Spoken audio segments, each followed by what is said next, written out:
You're not a pineapple pizza person, are you? Yeah. I had a couple of which are supposed to be burned. It went out. What about you? As soon as it goes out, those who are involved in the process become All kinds of things. Now, it went out, I mean, not really. and All it my came back inside. I mean, my favorite is probably burrito and arugula. We say keep it What is not that? Prosciutto is this like Italian meat. Oh, Yummy. I'm gonna have to try it. And we follow. What's the other one you just said? Says something very interesting. Arugula. It's like some plant.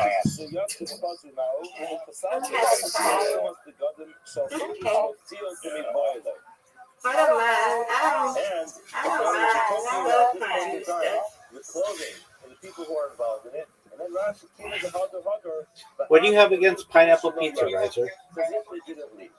Now, it's interesting. It's just doesn't mesh with my palate. You know it was first invented. You know it was first invented in Canada, right? So Rashi seems to And that's what they call it, the Hawaiian. Yeah, it was some guy in Toronto, or it was a Canadian guy who created the Hawaiian pizza. I'll find the Toronto city right now. I think they did it as like a troll, and then people thought it wasn't a troll or something, because it's very controversial. It is Chatham, Ontario, Canada, in 1962. Asks us what is the walls of the Azar like I love pineapple. Like I love pineapple, but yeah, I don't think it belongs with cheese or bread. Dog, it's amazing. I love it. Where's the mikvah? Where's the Tyra process? How is the person That's wild. I like Chocolate on apples too, or Yo, absolutely, 100%. But I think what won't you put chocolate on? Just about anything. In fact, I one time did this Ask Me Anything. It's actually in the About Rabbi section of this Discord. And it says, what weird food combination do you like? And it's hot fudge and pickles, or I put chocolate covered pickles. And the reason, like, how did you find out you like that? It's a children's book that was written basically in, I believe, like the 80s or the 90s. And it was just like a weird food combination that I remember we tried as little kids. And we all kind of liked it. I hate pickles. So I can't.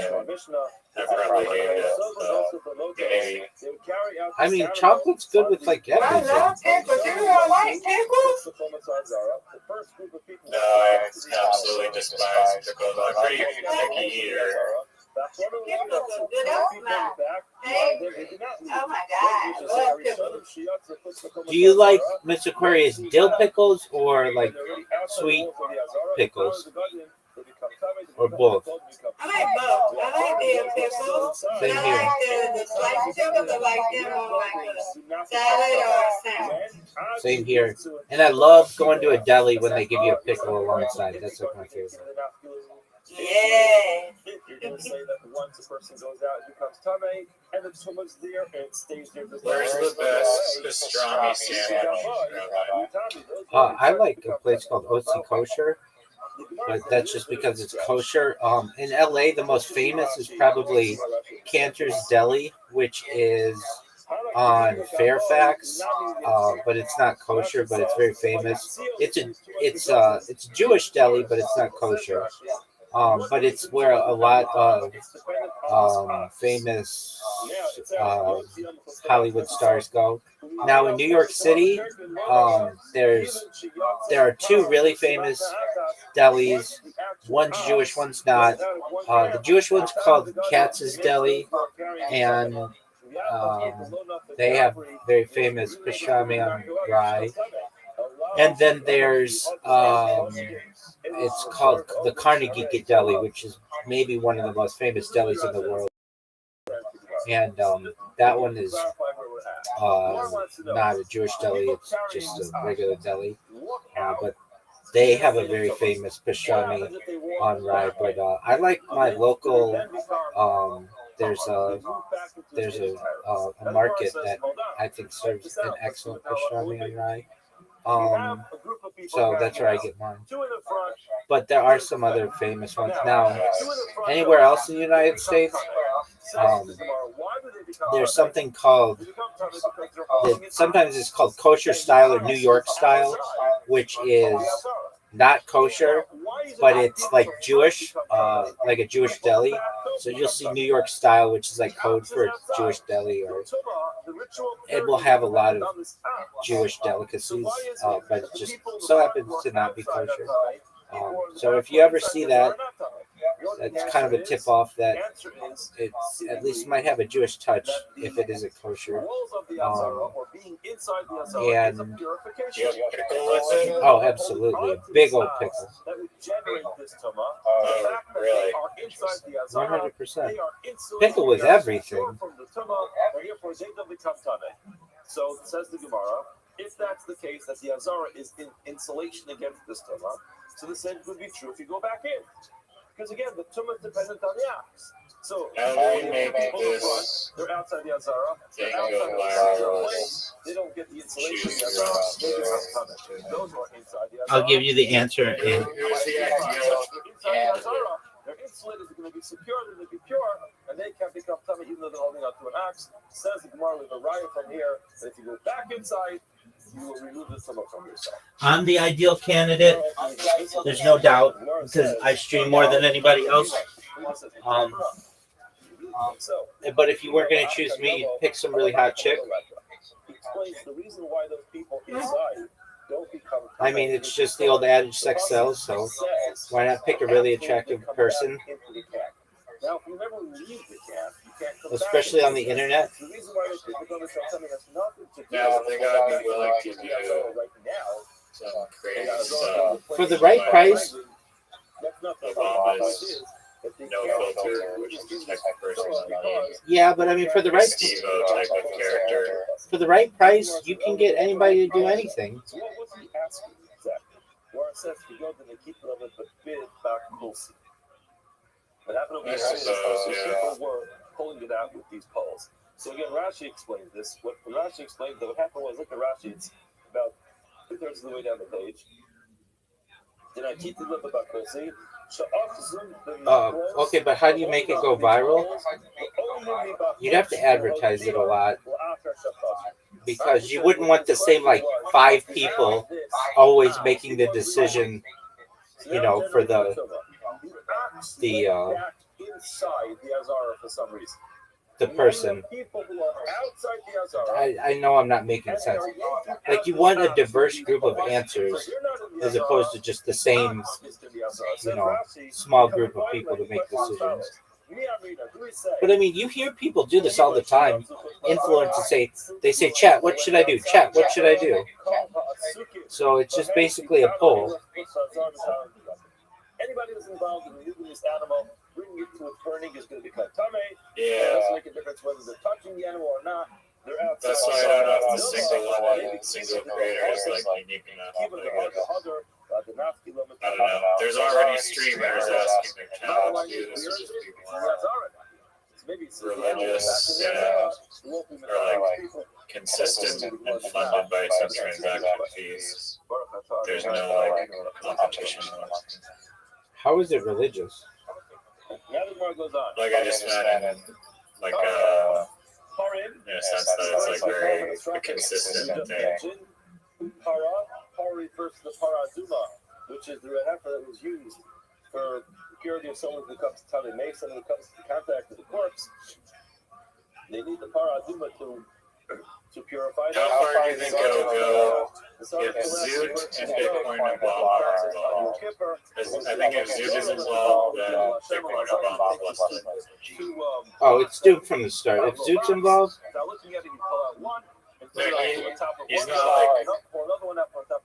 he's just able to like cast votes. It'll be hard to vote for something that isn't it was thrown off of the off the rails, but That's what the moderation does. You know, you said something that I think is an interesting premise, which would be allow people to, like, maybe it would be better if you had, like, not a whole bunch of people, but just 2 people, and that way you could have people vote on their competition. So, like, instead of it, you know, like, they could be like, who could drink the soda the fastest, or the water the fastest, or who could run to the next destination the fastest. Does that make sense? Like, Yeah, you could just have it be one person. It very much reminds me of a show that is my absolute favorite show in the whole world, called Kenny versus Penny. Those filmed in Toronto, Canada, Ontario. The premise of the show is literally 2 friends that are and they do various competitions, like who can piss off more people, who can sell more Bibles, who can be the best soldier, who can create the best play. And one of the guys always cheats ruthlessly, and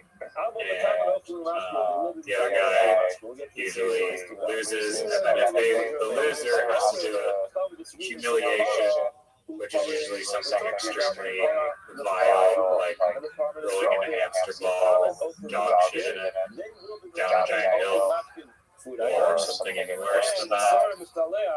And I think if you have 2 people that are just going against each other, it opens up a slippery slope, potentially dangerous. I mean, I guess they're on opposite sides of the world. It doesn't, in the moderation, people can make it not something that is bad. But it stays alive. I don't know. Maybe it could work if there's good enough ideas being submitted to keep it constantly going, I guess. Or it could be like, if you've ever heard of this show, it's a cooking show. It's called what's it called? Beat Bobby Filet, and it's about this. The premise of the show is there's this guy, Bobby Filet. He's like Stop calling him Filet. Quick, stop calling him Bobby Filet. It's Flay, Flay.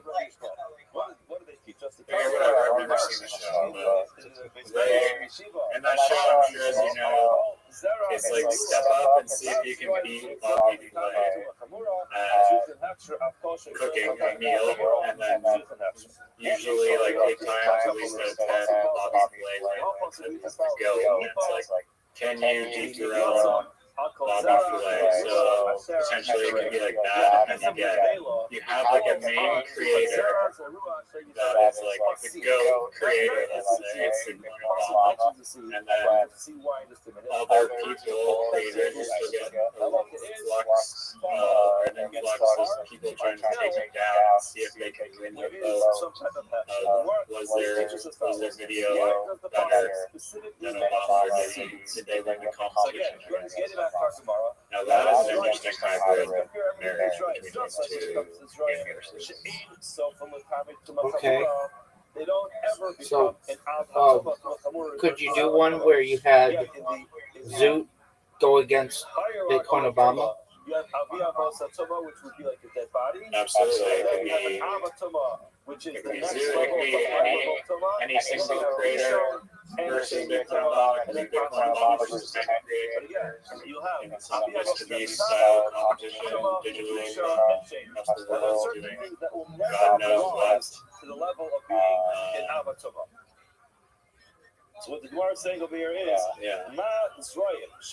anyone could, I guess, be voted on or apply to be voted on. Can at this point the Gemara go up to become against Bitcoin it has to have, or to part its it has to have means against it's going to be on YouTube, not on all. Would you multi-stream it? I guess you can call them biblical liquids. Yad Shakat Dam. I don't think that it would be like a live stream, although it could be, but it's like they cast an idea and then they have to film themselves fulfilling that idea. So, Doug, how is whatever it? it is, How aren't you I gonna? guess it could. How aren't you gonna make this live? 7 typical liquids, and all of those have the ability to repair something. Like that's what people want. To be like a, it doesn't need to be synchronistically happening. It's not like a race from point A to point B. I mean, it could be done, but it could, if it's first to do something, then they'll have to submit the video, I guess, and prove that they did it for everyone else. Now that's a really good idea. Basically, Amazing Race, but unedited. So at any given time, you could see teams racing against each other anywhere in the world, and it wouldn't be cut down to like an hour-long show. Yeah, I agree that like you could live stream on because you'd be able to actually like tune into whoever the hell, Jake Paul or someone that's trying to take down Obama, and who can like instruct the biggest trampoline of non-trampoline materials or whatever it is. Or yeah, who can first get permission, get their virtual crane operator. Were you going to say crane operator's license? Yeah, and then I was like, I don't know if that is the greatest idea in the world. I mean, then they'd have to like take a test, which wouldn't be really that interesting. I would love to see Bitcoin Obama taking the crane operator's test. I would too, but I mean, there's a written part of it that wouldn't be that interesting. No, that's not good. Someone understood it. You'd be surprised. I think if he's talking out loud, thinking like people are trying to understand Bitcoin Obama's thought process, and then he's describing his thought process, and people in the comments are like, "Bro, what are you doing?" Right. Okay, that's a little bit. That's a little brilliant. That's a little piece of brilliance. And sorry, Mr. Land. Whereas, I agree, yeah. That would be pretty funny. That this time their smell makes it this I want to make that into like a sword. You want to make it into a sword pump. What do you mean? Oh yeah. I get it. Like him talking to himself. I wonder if like AI knows who I am. I wonder if they know who Bitcoin Obama is. Yeah, he's Schiller 690. Yeah, but I mean, I believe. oh yeah, that's right. What I meant to say is like, oh yeah, so then it does know who he is. I wonder if his little friend is on there too. I'm sure somebody's tried to get him on there.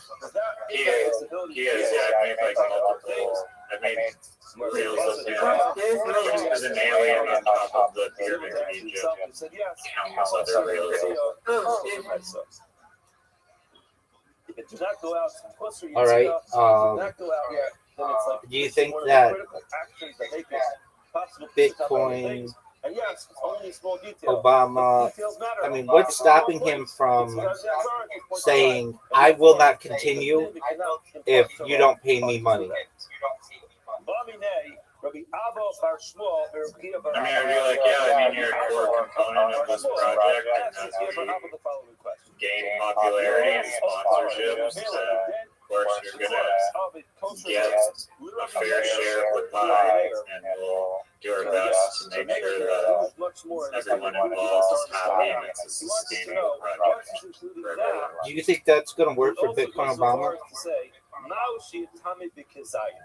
I mean, I don't think he'll want to destroy his golden egg that this would be. And I think that if it's getting enough traction and people see this social experiment and it catches on, headlines popping up. This guy, this new thing on the internet that is like 10 times is a better idea than an ambush podcasting is making waves. I think they'll be on board. I mean, he's a volatile character, but I think based on his initial reaction, there's potential. That's sometimes all you have in this world is an injury. You gotta shoot your shot. Okay. How are you going to fund this game show or whatever? It's in his hand. It's missing that detail being inside his mouth. The fact that it's I mean, it doesn't really need close enough to his mouth funding per se. to say that it's I mean, I guess It needs a ton of funding. it's been a while since I've minted tokens. There's some website. I guess it depends how you mint it, but potentially token sales go directly into funding. Yeah. Okay. Or transaction fees, as I mentioned before, at least you work in for funding videos on whatever they need funding for.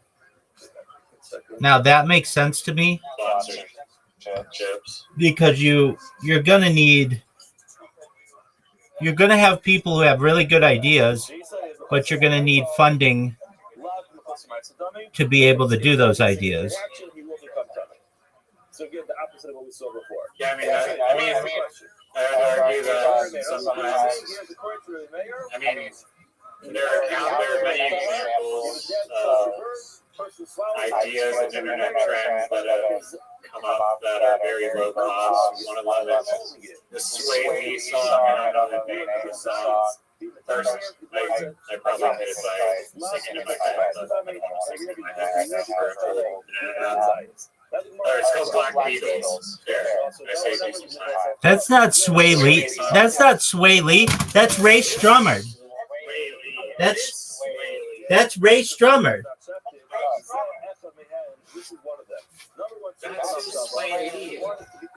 And it's Ray Strummer. Sway Lee's only one person of it.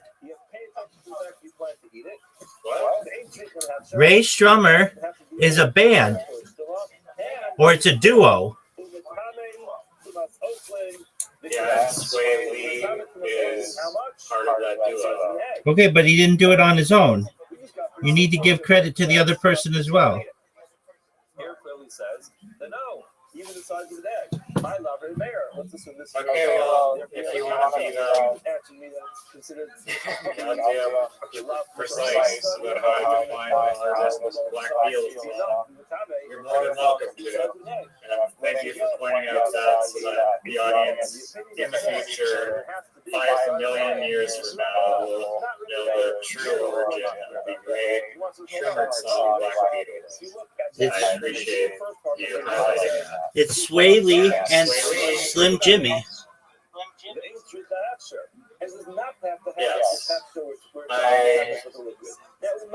mean, I wasn't incorrect that, like, I was not technically incorrect in saying that it is Sway Lee's song, because he is definitely has ownership rights of that song. I was not necessarily speaking to the whole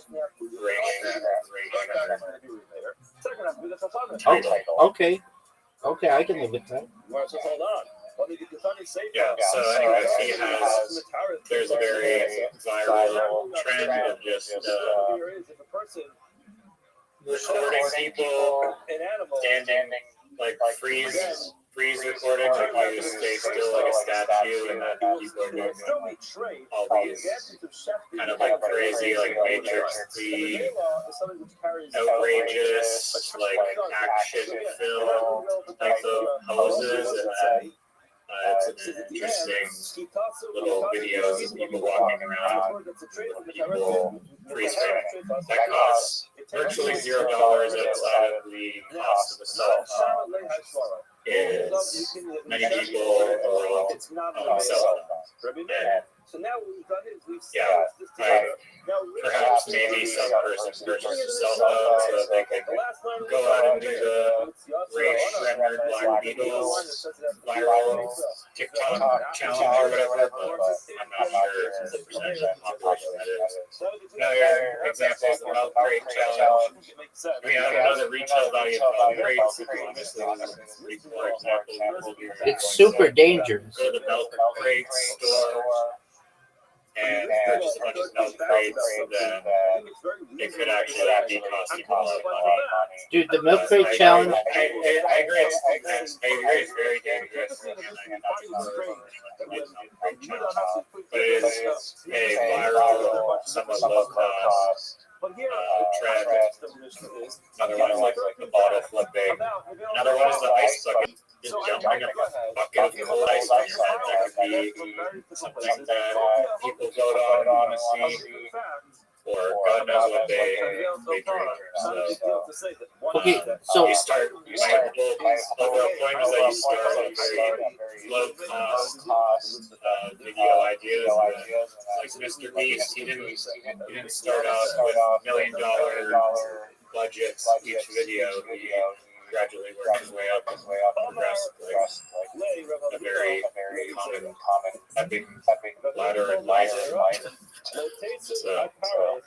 does that answer your question?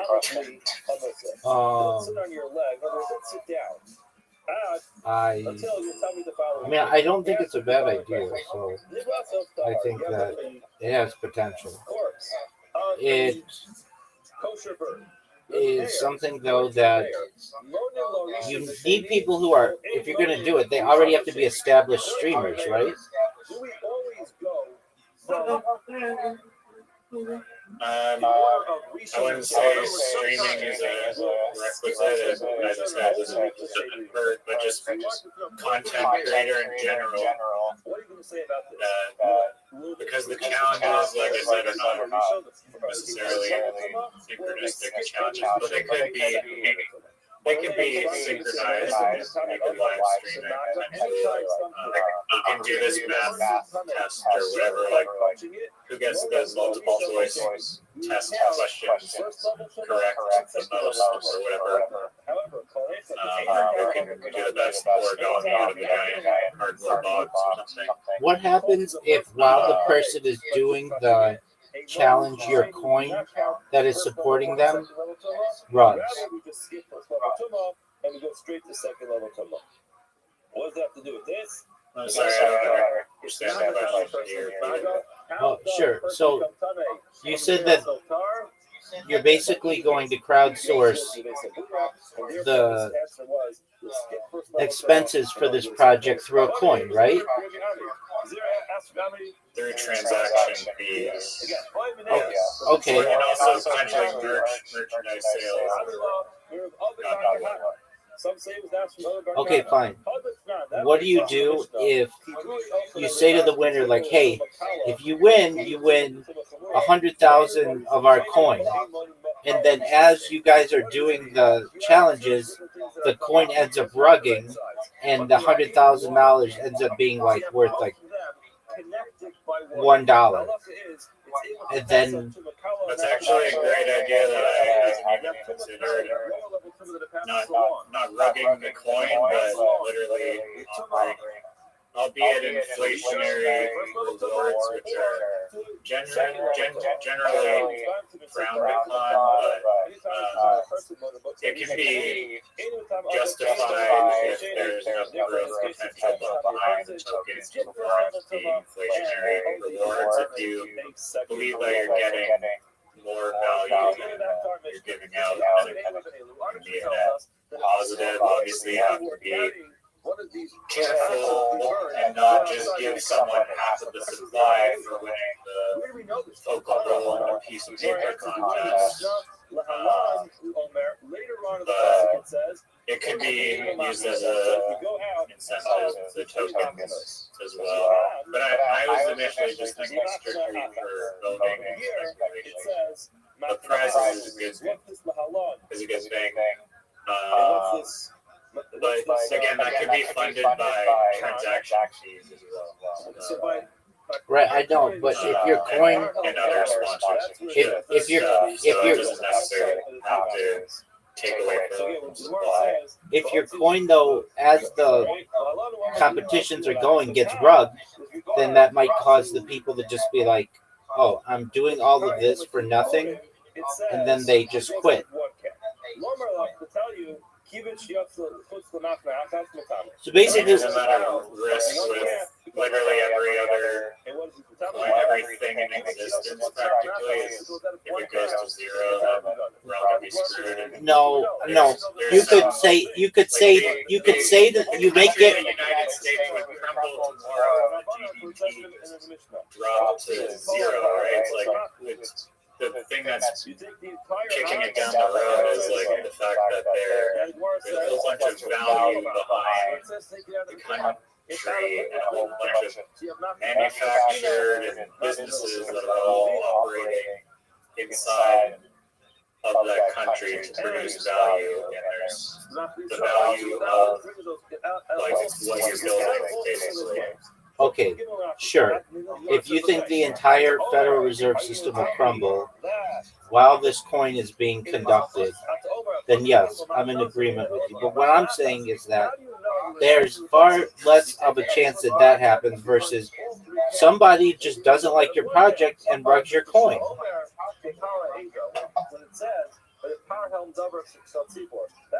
I mean, what do you think?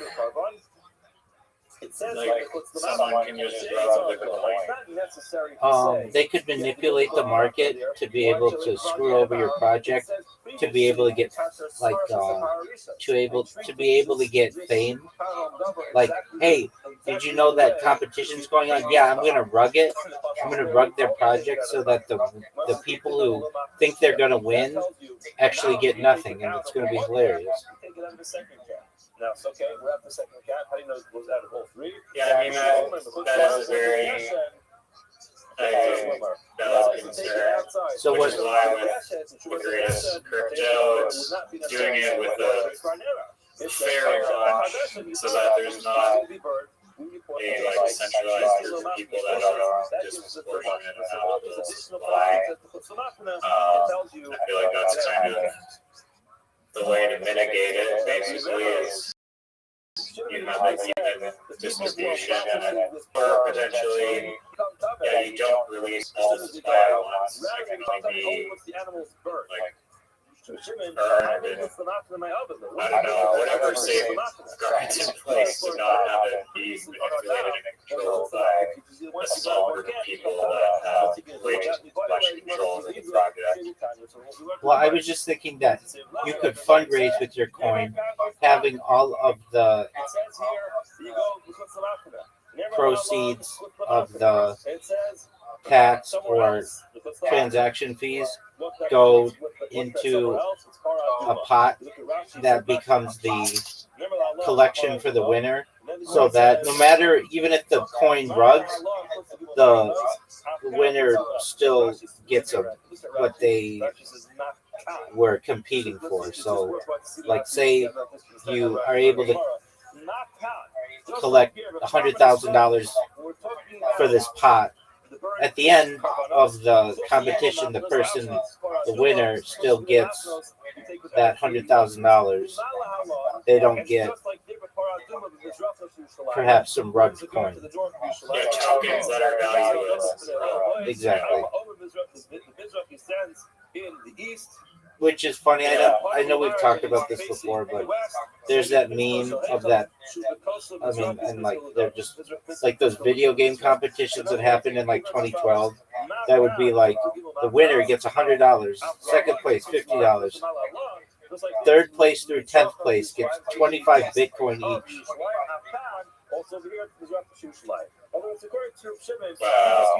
that would be nice. Well, that's a real thing. That was like for quite a few different competitions. They were just giving away Bitcoin to like places 3rd through 10. And so in the same way, watch your coin has the opposite effect. Like, I'm over here saying, oh, you don't want to give the winners the coin because if you do, there's the potential it could get rugged. But if it becomes very popular, that could be like 25 Bitcoin in the future. Right, they would be potentially just playing themselves. Exactly. Which is really an interesting point. Okay, well, I mean, you don't want to have inflationary rewards, but it seems like the whole idea basically is like banking on, okay, will the internet actually give a shit about these people's competitions that they get, or not, I shouldn't narrow it down to competitions, but just ideas of content that they can create that's voted upon by the community, which could be competition, creating a video about a certain thing, or just making a life decision of some kind, practically anything that you want to see the person do. dude, Maybe, oh, dude, now that you say that, I had this idea with this guy. I gave him this idea, and it was something that you would really like. Okay, let me think about it. I spoke with this guy like 4 months ago, and this was such a good idea. Okay, imagine. Okay, let me think about how this went down. Imagine you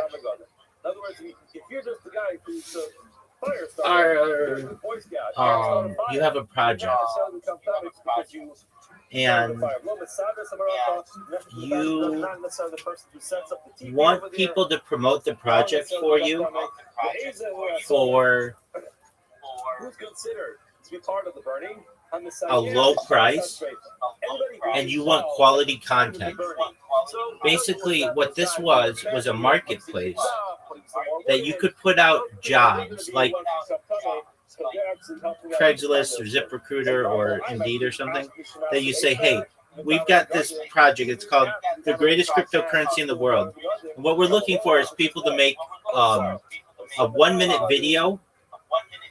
And if you make the video for us, you will be in the running to potentially win whatever the prize is. Let's just say $100. And then what you do is you allow people to make submissions publicly for your project, and then you can choose the winner as a company. And what this does is it was like win-win. It was win for the creator because there's a chance that they could make money. It's a win for the company because they get a ton of social media posts and they get to choose the best one. And it would be a win for the marketplace because they get a small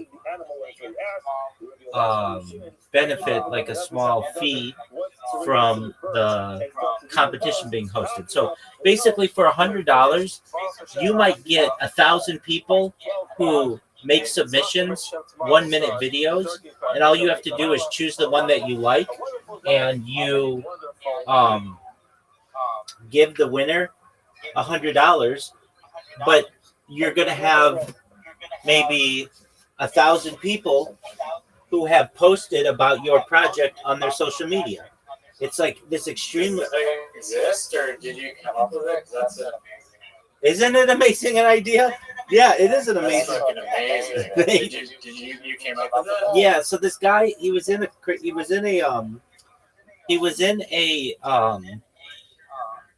Yeah, it even gets better than that. But yeah, it is really good. Okay, so there's this guy who was in a Twitter space, and he had an idea for a marketplace that was like, maybe it wasn't even a marketplace. I don't know. He just came into my Discord, and I was like, all right, well, that's a great idea. Here's a better idea, though, that you should do instead of that idea. And he's like, that is an amazing idea. He was in the same way. He's like, I have to tell my partners about this. And Was he from Nigeria? no. It was an American or Canadian project or something. It was North American. When was this? Like 4 months ago. Did he follow through there? No, I haven't heard from him. Not only haven't I heard from him since, but he hasn't been on Twitter Spaces at all. So I don't know what. So this was his idea. He was gonna launch a coin, and oh man, like so. This is a really good idea. He was gonna launch a coin, and basically the coin was gonna be something like, he was gonna have a website where, basically people could upvote or like vote on different submissions of people, something like that. I don't even think he had that. I think that's something that we came up with. And I was like, okay, well, like that's a good idea or whatever. I was just like multitasking. And I'm like, but you know what a really good idea is if you took your website, which you already have, and you have the LLC and everything, and you just have like, you could go to brands, you could go to like Procter and Gamble or Honda, and you could say, look, oh yeah, this is why this is a really good idea. Like basically you guys already have like media teams or like social media teams, and you won't need them anymore. This would all of your social media could essentially be grassroots. You just put out a request that, hey, we want even like an hour long. You get what I'm saying? It is. It's a really good idea. And then on top of that, one of the things you have to do to win is post it to your social media. So then it's a free advertisement for your company on all of these grassroots influencers. And I thought to myself, that's how advertising is going to be in the future. It won't be like, hey, we're going to come up with like our video editor at Honda came up with this really good idea. No, it would be like we took the top 1,000 entries and picked the one that we liked the best. We paid the top winner, and then all of the other people posted to their social media. So we already got all of the influence or all of the impressions that we wanted out of those. We paid the winner, and we only had to pay them like $100 or $1,000 instead of paying a full-time design crew, $2.5 million a year. Yeah, I mean, it's definitely a win for the company. It was a win. Advertising, except if everyone says it's just dog shit. No. That's the thing. If they do, then you raise the price, and you'll get quality people. That was the thing. We were trying to give jobs to small-time artists who were very creative, and this would give them an outlet. Basically, like you could say, like let's say, your local, you like that juice place, right? They make smoothies for you. It closed down, but yeah. Okay, well, it wouldn't have with this idea. So a place like that doesn't have that much money to be able to put out like huge Instagram campaigns and things like that. What they do is they just say, for $100, just make a nice little video for us, and they'll get 20, 30 submissions on it because it's like a contest, and that gets people motivated because it's a competition, and they choose the best one, and they're going to post it on their social media. But that also means that 20 or 30 people who have made submissions do the same. And the other cool thing about it was none of the videos have to be hosted on the website. It's just the links. So the overhead is very small in comparison to all of this data that you would need to host video and pictures and things. It's just on Meta's servers and on Amazon servers and on Google servers. All you get is a link, and then you can also have people vote on it as well. You could say this is the fan favorite, but if the fan favorite isn't what the person wants, then they don't have to choose that one. I remember saying it. Or they could split, or they could like, they don't have to do like first prize gets the whole thing. It could be like the top five, like the one that we pick, and the five or the four other like fan favorites get prizes of various degrees. That's exactly right. That's exactly right. And I when I told this to this guy, he was like, that is the best idea. That, like, it basically took his idea. He already had a website and like a small team, and he had like some programmers. What was his initial concept? Yeah, that's a great idea. Yeah, it had Shilling marketplace? no. It was a coin.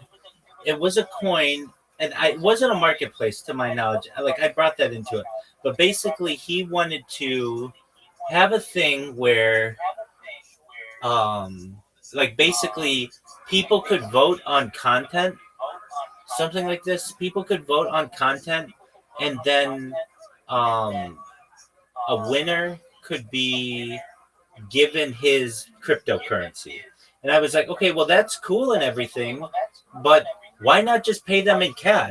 And instead of going to small-time creators, why don't you do this for big businesses that have deep pockets and major advertising budgets?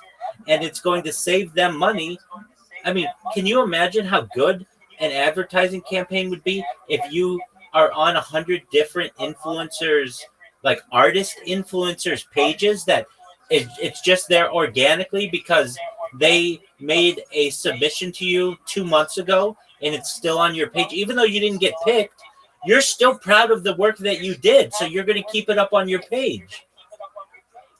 You know, say, I mean, if it was, I mean, it could be very, like, obviously the applications are, like, endless, practically, but let's say it's, like, a company that sold art supplies, and they're like, okay, so they get a video of using our art supplies, and they just get, like, 1,000 submissions, and they're like, oh, these ones are awesome. We're going to share those officially. Exactly. For the free advertisements, the $995. Exactly.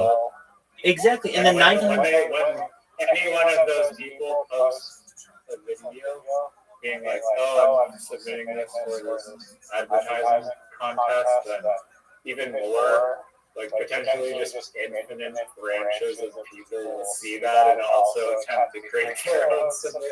Well, that's exactly right. It's basically a lottery at this point. It's a contest website, and that's what we talked about. It's basically a place where people, individuals, or corporations could go to get organic art and basically use crowdsourcing their marketing. But the thing is how much cheaper that route is and how much better the quality will be versus if they just keep it in-house. I know that people might say, oh, well, like, a marketing firm is going to do a really good job for someone. Yeah, they are. And they're going to charge millions of dollars to do that. Or you get some really creative individual who puts a little bit of time into their project and their thing's actually funnier than what the marketing team came up with. And the thing is, the fact that you're... Yeah, you get William Montgomery shilling your project for pennies on the dollar. Exactly. The fact that you're crowdsourcing this means that you're going to have so many different choices that, like, one of them is going to be better than what you would have gotten if you go with your advertising company. And that means that you are going to be able to reward a small-time creator and then additionally use their content in your advertising campaign. And then on top of that, you get all the other people who made submissions and keep their submission on their social media, perhaps for years. There are going to be some people who are just like, I'm really proud of that video that I made. Yeah, it didn't win, but I wanted other people to see how creative I am, and they're just going to keep it on there. Basically, what I'm saying is you can turn influencers or even just small-time creators, their timelines into your advertising organically. Instead of paying for clicks, you just basically use this guerrilla like advertising model where you run a contest and give people the opportunity to win, and that rewards small-time creators. And then also it means you don't have to spend so much in advertising. It's like when I thought of it, I was like, that's a fucking brilliant idea. And it wasn't this guy's idea, but I was like, you can take that and take it. I'm not doing anything with it. And he's like, And you haven't heard shit from that guy? no, but I mean, I didn't ask him to come back or anything like that. What I did say is, you. Down 51%. No, I didn't say that either. Though any idea that I should have probably done that with it was that one. No, I told him, you should, like. This is a really good idea. Like his idea was like, hey, we're gonna launch a coin and we're gonna pay people with the coin. Even ironically, to even like market this platform to itself is some hilarious inception shit. But I get you. I know what you're gonna say. It's like the question of how do we launch the thing? It's like, okay, we go to the platform. $10,000 to the best video that's promoting our platform. That's exactly right. Boom, you're now on like every fucking social media. And then you take the money from that, and then you just keep recycling it into ads, and in like 2 days, you're literally the most paid. Like, I mean, clearly the guy didn't take this idea because this is like a Spotify level like idea. I know it is. And you can take it. If it was popular, then I'll work on it, and I'll give you your 51. That's what I want.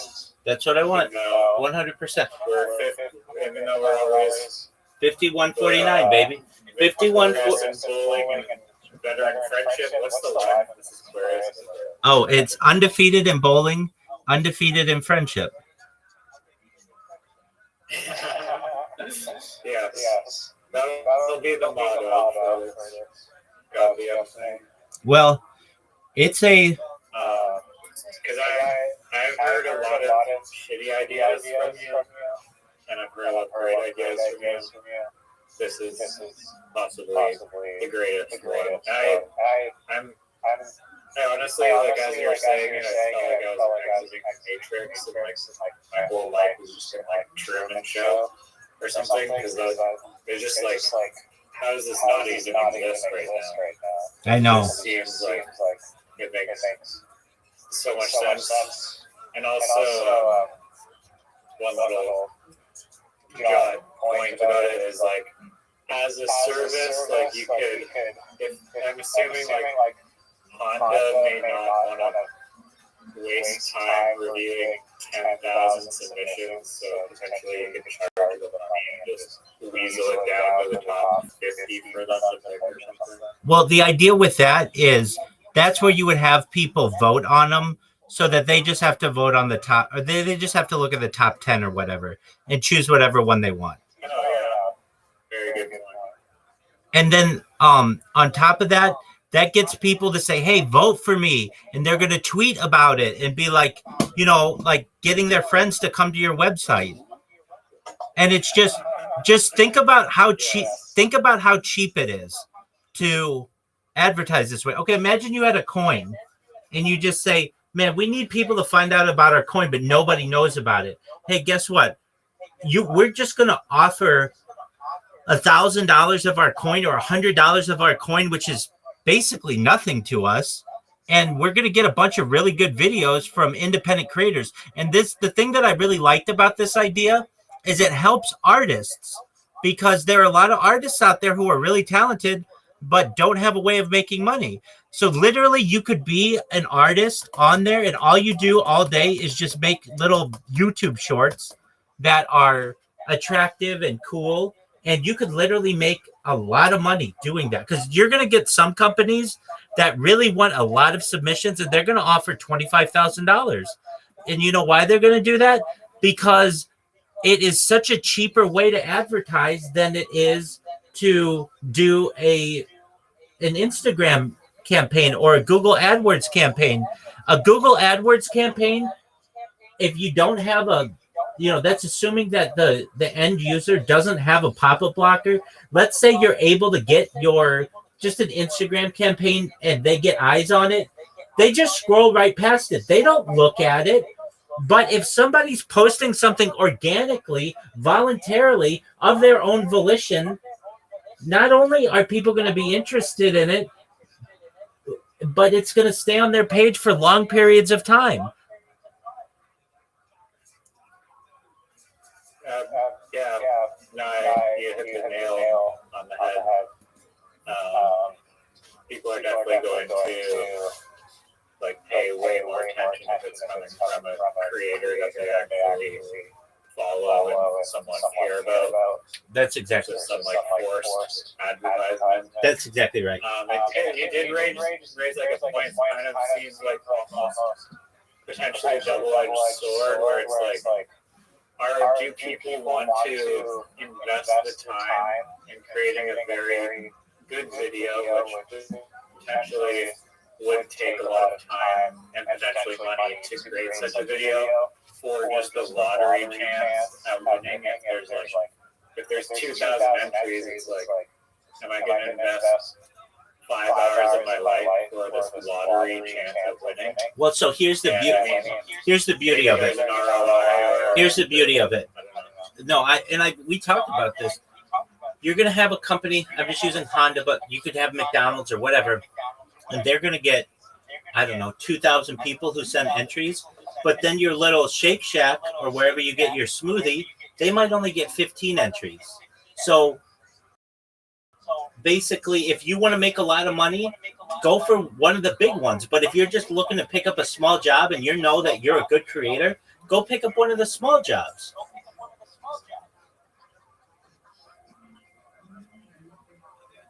And then you could get you would have a thing you came in third in Honda's fan poll while you didn't win. You got you get some kind of reputation points for that, so that people know that you're a good creator. And then the next time that you apply, or the next time you send in a submission, it's going to get a lot of eyes on it. Yeah.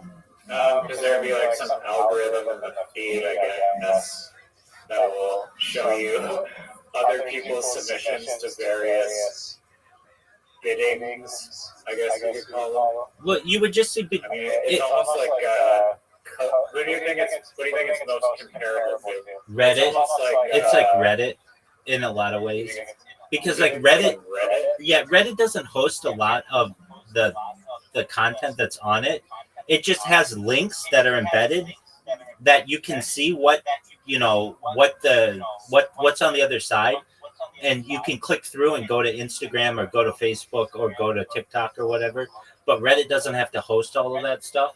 And then additionally, there are options in Reddit where you can just scroll, and there are going to be people who just scroll and just look at different entries and get different ideas for potentially other brands. And the beautiful thing about the brand issue, I was going to say, it's kind of like a code arena where people who post their smart contract with a bounty that's whatever, $25,000 if you find a bug in this code.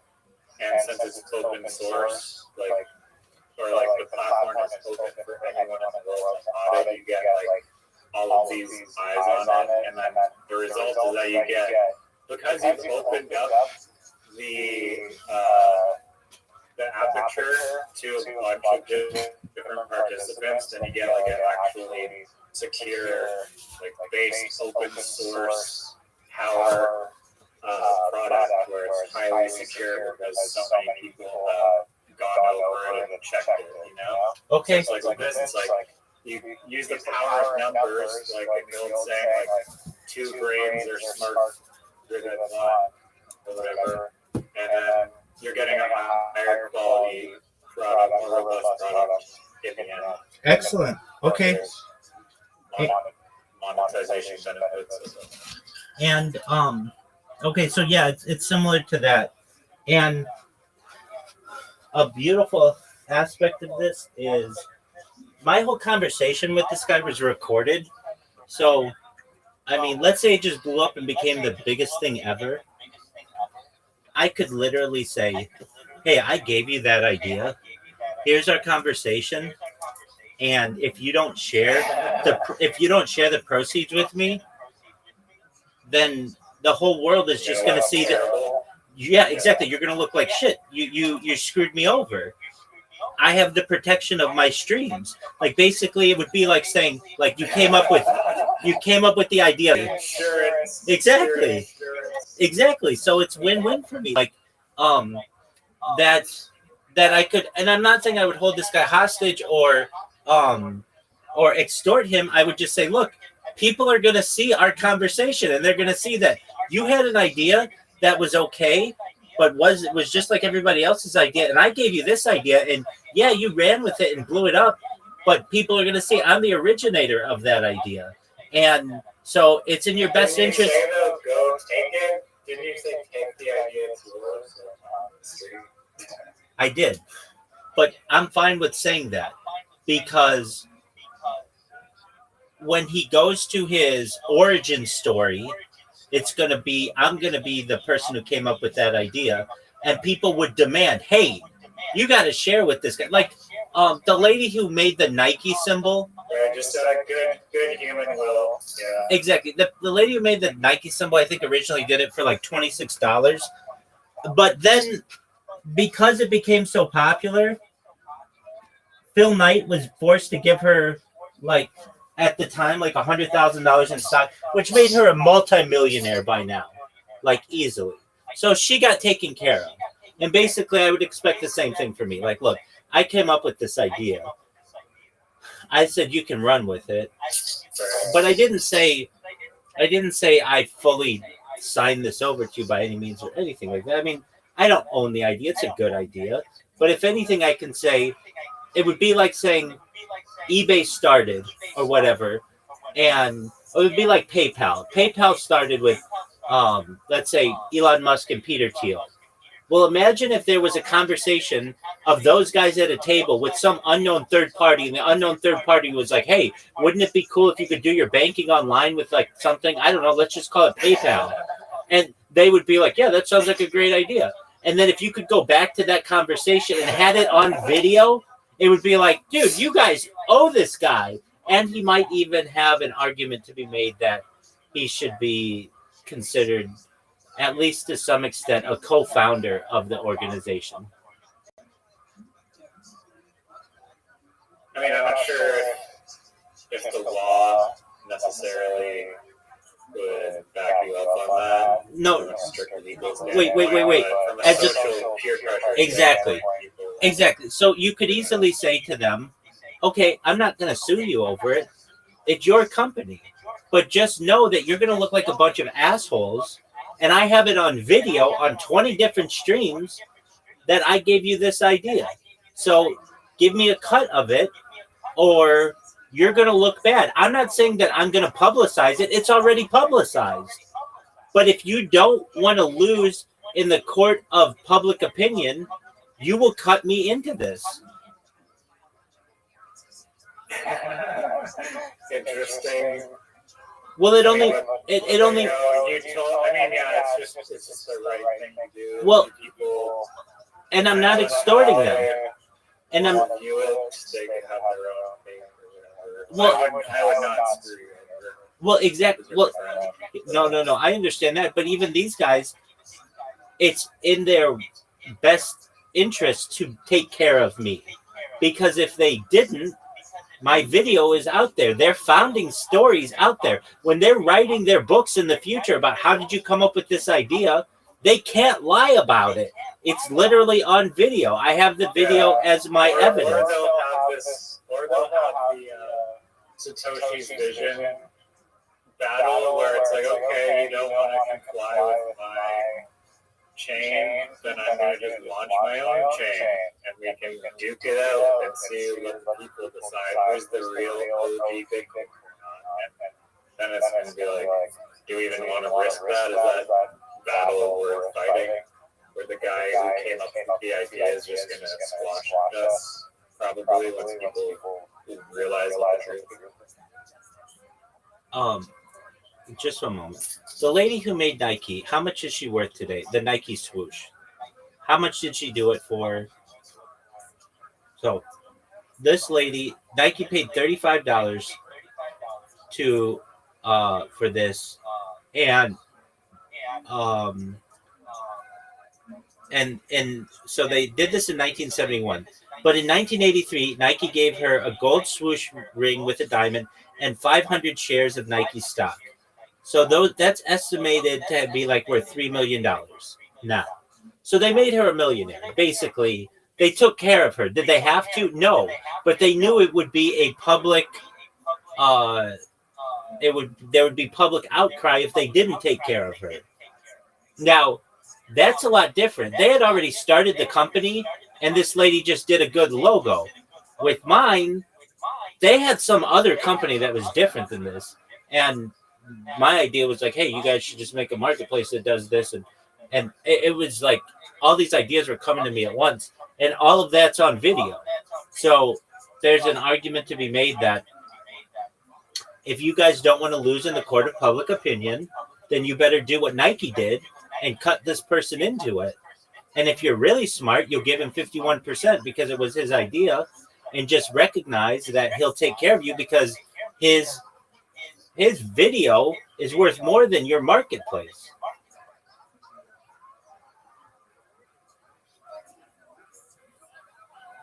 Yeah, no, it makes sense. Absolutely. And that's why I love live streaming my life. Oh, yeah. That's why I love live streaming my life, because it's the biggest insurance policy that I have. That if you accuse me of anything, go to the video. If you, if I have a good idea, like it's all tracked. Like the truth is on my side, and then I can use that against people, not in a malicious way, just in a no. This is how it really happened, and I'm going to give you the evidence for it. It's an incredibly powerful. It's an incredibly powerful medium that I have dedicated to my life. Like basically, under other circumstances, that guy could take that idea and run and be like, I don't know who Rabbi Rothschild is. I've never heard of him. And that's fine. But under these conditions, he knows he's live on 20 different streams, and this was not his idea. This was my idea. And I gave it to him. And if he doesn't want to have huge public backlash of this, he will give me my $3 million in Nike stock like they did for this lady who made the swoosh. Now, I recognize that Nike's worth billions of dollars, and this $3 million isn't that much.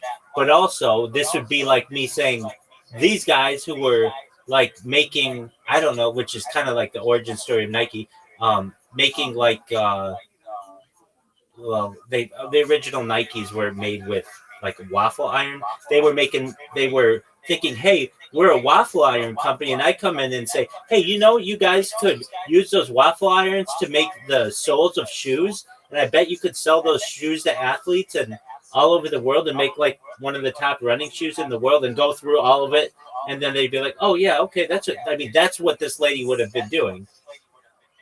Like basically, she would have been at the founding of the company.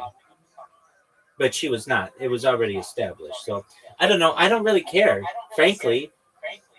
If we get to that point where that company gets big, I am far bigger than that company is. I've had a lot of conversations with people who have helped their businesses in those kind of ways. But over all of it, my data, my video is going to be worth more than all of it. It's like I'm in my own way. Especially once people start being like, who's this guy on the Forbes list? Like, ties to every fucking major startup. That's exactly right. Especially the crypto world. I mean, I was in SPX 69,000 when it was like a nothing coin. There's Harry Potter, Obama, Sonic Caninu. There's the Doodle Genix. There's the Doginal dogs. Like I'm the epicenter of all the cryptos in the world, and like you're only like the main mascot is Harry Potter. I am. Do you endorse other? No. I've just been live streaming my life in their Discords. Okay. So they all know who I am. So I'm like the epicenter. I'm the central spoke of like the wheel that is cryptocurrency.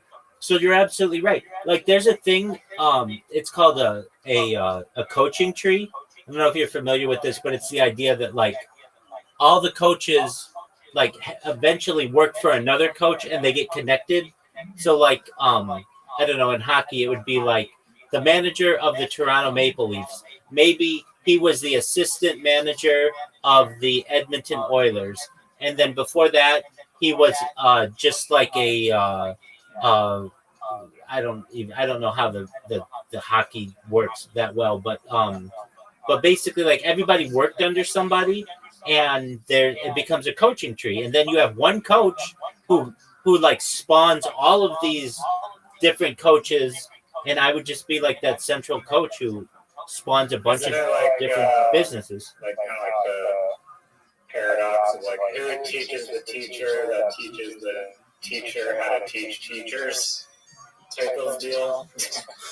Well, at the heart of any teacher, you have to be a learner. So we're all learners, and the best teachers are the people who have learned the best and can communicate that to other learners. Who then? The idea is that you can just like keep like kind of going down this like family tree to trace the origin of who's coaching who and how to coach, or who's teaching who how to teach. Yeah, I mean, and then it goes back to like the original founders of the sport. Like basically that's how it works. Right, where the founders are teaching.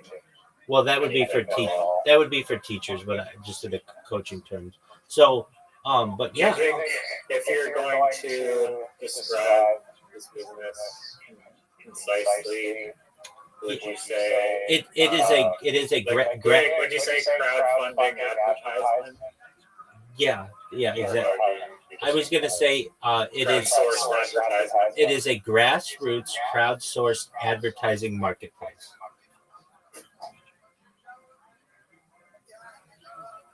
Yeah.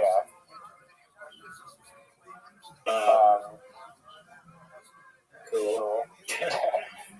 So, do you mind if I take it? Try and make us all take it, and I'll say to that I'll say to that other company that may they be successful as well, and let's say Riser's company becomes extremely successful. Riser's going to give them a cut of whatever he feels is the $3 million in Nike stock, because frankly they came in here and sparked that conversation with me. I wouldn't have had that conversation prior to them. Like basically you're gonna take care of them. You might not give them 50% of your stock like you're giving me 51%, but you will share with them, and in the same way they don't owe you anything. So I don't know if they necessarily have to make sure you're taken care of, but they would certainly have to take care of me. But in your own way, let's say your business blows up, then people are going to go to this conversation and be like, wait, where did you get the idea, Riser? And you're like, well, I was talking to Rabbi. And then they'd be like, okay, well, where did Rabbi get the idea? And he's like, well, he thought it up, but he was having a conversation with someone similar who had a different idea. And so in order for you to avoid any kind of public blowback, tracing it back further and then go to like that guy's life and examine the decision his life influenced him to have the idea of his idea originally. well, Just keep paying it forward indefinitely, practically down the chain. and that's what I want to do. I mean, when I tell people I want to make you, your friends, your family all financially independent, I want you to be able to have generational wealth if you don't already, and I want you to be able to start charities and philanthropic organizations of your own. That's what I'm talking about. I want to help every single person who's helped me along the way and give back to them, and I want them to do the same to the people who did that to them. That's exactly right. Hallelujah. Word, dog. But yeah, okay, so if you want to know how to do this, it is very Inception-esque, where you could crowdsource somebody to come up with a really good advertisement for you. And this is the beauty of it. You're going to get people who use AI. You're going to get people who make little skits. You're going to get people who make cartoons. And you know what I mean? You're going to have a ton of different things. And on top of that, I was just going to say, like, with AI nowadays, especially, it's like the perfect tool for this to enable, like, practically anyone to come up with. I mean, it might also kind of in a way take away from it. I mean, not really. it's going to enhance it because you'll still. It could just be like AI schlop versus AI schlop. No, not necessarily, because then you wouldn't choose that. You're gonna choose what you think your audience wants and what best expresses your brand. So if somebody comes in and makes some AI slop, you're not going to choose that. You'll choose something organic. That's the beauty of this idea, is that the person who chooses is what fits the company the best. Okay, well, let's go down a hypothetical here. Does this company curate what they deem as potentially harmful to its consumers? Yeah, we talked about this. Supplement company is saying, yeah, okay, this supplement is super great, but it's in reality it's not what it claims to be. Wait. It's still a real company and it's paying the platform money. So are we accepting that, or do we have our own filtration process to shield us from potentially even, like you mentioned, crypto? Well, as you know, crypto is full of rug pulls. So are we now getting innocent people to shield these coins that are going to potentially gain a lot of traction so that some people can rub them? That seems like a SEC nightmare to go down. Yeah, but not for you. All you are is an advertising marketplace. You're not even hosting the data. You're literally just connecting all the links together. And just like eBay, you can't sell. The guy from Silk Road was just connecting a few wires for That's true. Drug dealers to sell massive quantities of heroin over the internet. That's true. Or the Pirate Bay. It's fine, but I mean, there's still consequences and legal action that unfold from those events that are taking place. That's absolutely true. Same with the Pirate Bay. So that's why, just like eBay says you can't sell, I don't know, firearms or explosives, or they have a lot of things there you go. They have a lot of things that say you can't sell. So the same way you would say you can't sell, this can't be for anything illegal. It can't be for anything that is whatever you want to deem to be immoral or aiding a dangerous cause, or you can make it whatever you want, and then you have moderation, but the moderation wouldn't have to be that big. Literally, it's just going to be like a mom and pop restaurant who doesn't have the money to be able to do a huge campaign that says, look, we'll give the winner $50 gift cards to our restaurant. Eastside Mario's for life. There you go. I mean, literally, In and out for life. and there was another aspect to this. You could pay in anything that you wanted. So we talked about cash, but then I said as well, why wouldn't you take Bitcoin, or why wouldn't you take any type of cryptocurrency? And with my discussion with the guy, it's like, yeah, we were going to only make it so that you could only take our coin, but that makes sense. Like, nobody wants our coin. It's not worth anything. Why wouldn't you say, hey, it's basically a contest site, and but it's more than that, because it's like crowd funded, and the idea is that, like, imagine, let's just scale it out. If you are, let's say, Nike, and you go to some advertising, firstly, your in-house marketing team is huge and it's very expensive, and you then have to outsource commercials and things to marketing agencies. That's tens of millions of dollars. And let's say the advertisement that you get out of that costs, or on a scale of 0 to 100, let's say it's really good, it's a 92. Like, that's a good ad. 92 out of 100, that's great. If you offer not tens of $1 million, but if you offer $10,000, not even a lot of money, you're going to get somebody out there because the crowdsourced audience is so large who comes up with something that's just outside the box. It's going to knock your socks off, and it's going to be a 97 out of 100. So it's going to allow. Here's another point. Sorry, let me just ruin your train of thought. You're okay. Super Bowl ads. The budget's like $30 billion for like 1 second. Yeah. So you crowdsource it, you get a lot of submissions, but as you said, like that filter of the fans being able to vote is already telling you from a substantial sample size what the best ad is, how people are reacting to it. So you're already seeding, eliminating a whole expense of like testing it out in real time to people. Like you already have feedback. That's it. You have focus groups. You've shown it to 100,000 people already. Exactly. That's the greatest one of the Super Bowl. Exactly. Games been decided. Exactly. There you go. There you go. You have built-in focus groups. You have built-in focus groups with this website. And on top of that, you're going to get people who really get into advertising and marketing, and they are going to be on this website all day just looking at new commercials that they like.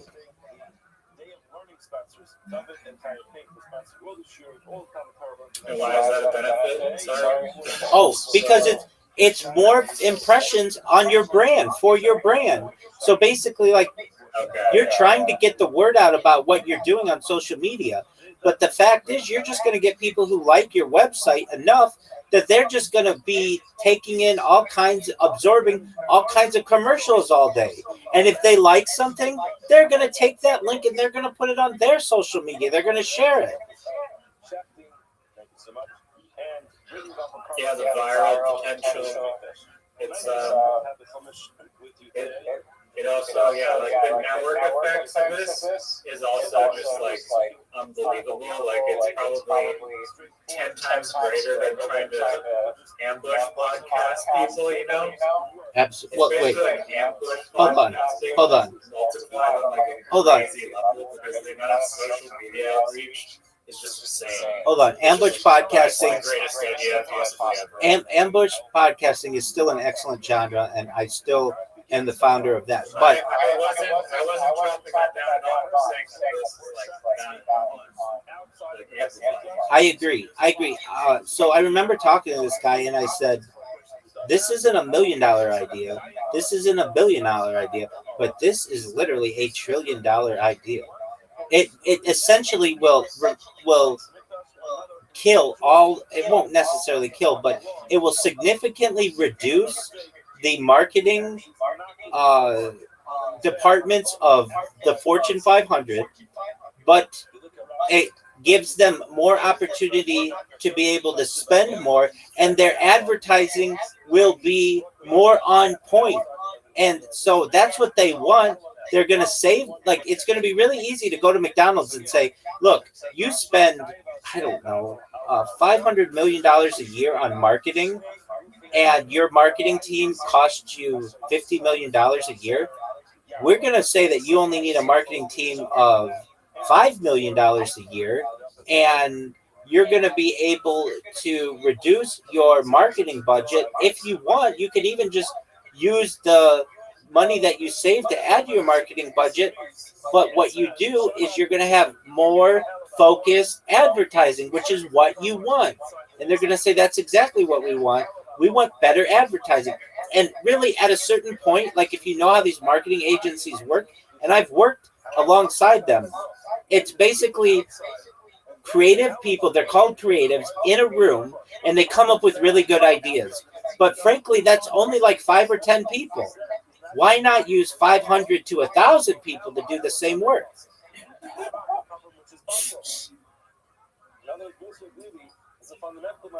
It's $1 trillion idea. What he says is that you're telling me that you bring a carbon outside of the basic question. I agree. It's funny that you live up to your slogan. Rabbi Rothschild will make you a trillionaire. 100%. Most people you can't really say that about. The proof is in the pudding. Absolutely, baby. Now, what would I say to this guy who came in here, and he'd be like, "Hey, you took my idea and gave it to Riser." He's not going to be able to say that. He knows this was my idea. I said he could run with it, but that doesn't mean that I can't help other people with it. And ideally, there's enough here that you both could start companies that could do this effectively. Who's to say that you can't have a buy me a coffee and a GoFundMe or an Uber and a Lyft? There's nothing that says that there can't be competition in this realm. Yeah, the moment it gains any traction at all, there's going to be big players with eyes on it that are like, what is this? But it's going to be a question of, is your growth and community able to compete with the Goliaths of the world? Well, here's the thing. It's self-marketing, it's pretty genius because it's like you already have the tools and like the network effect of the marketing.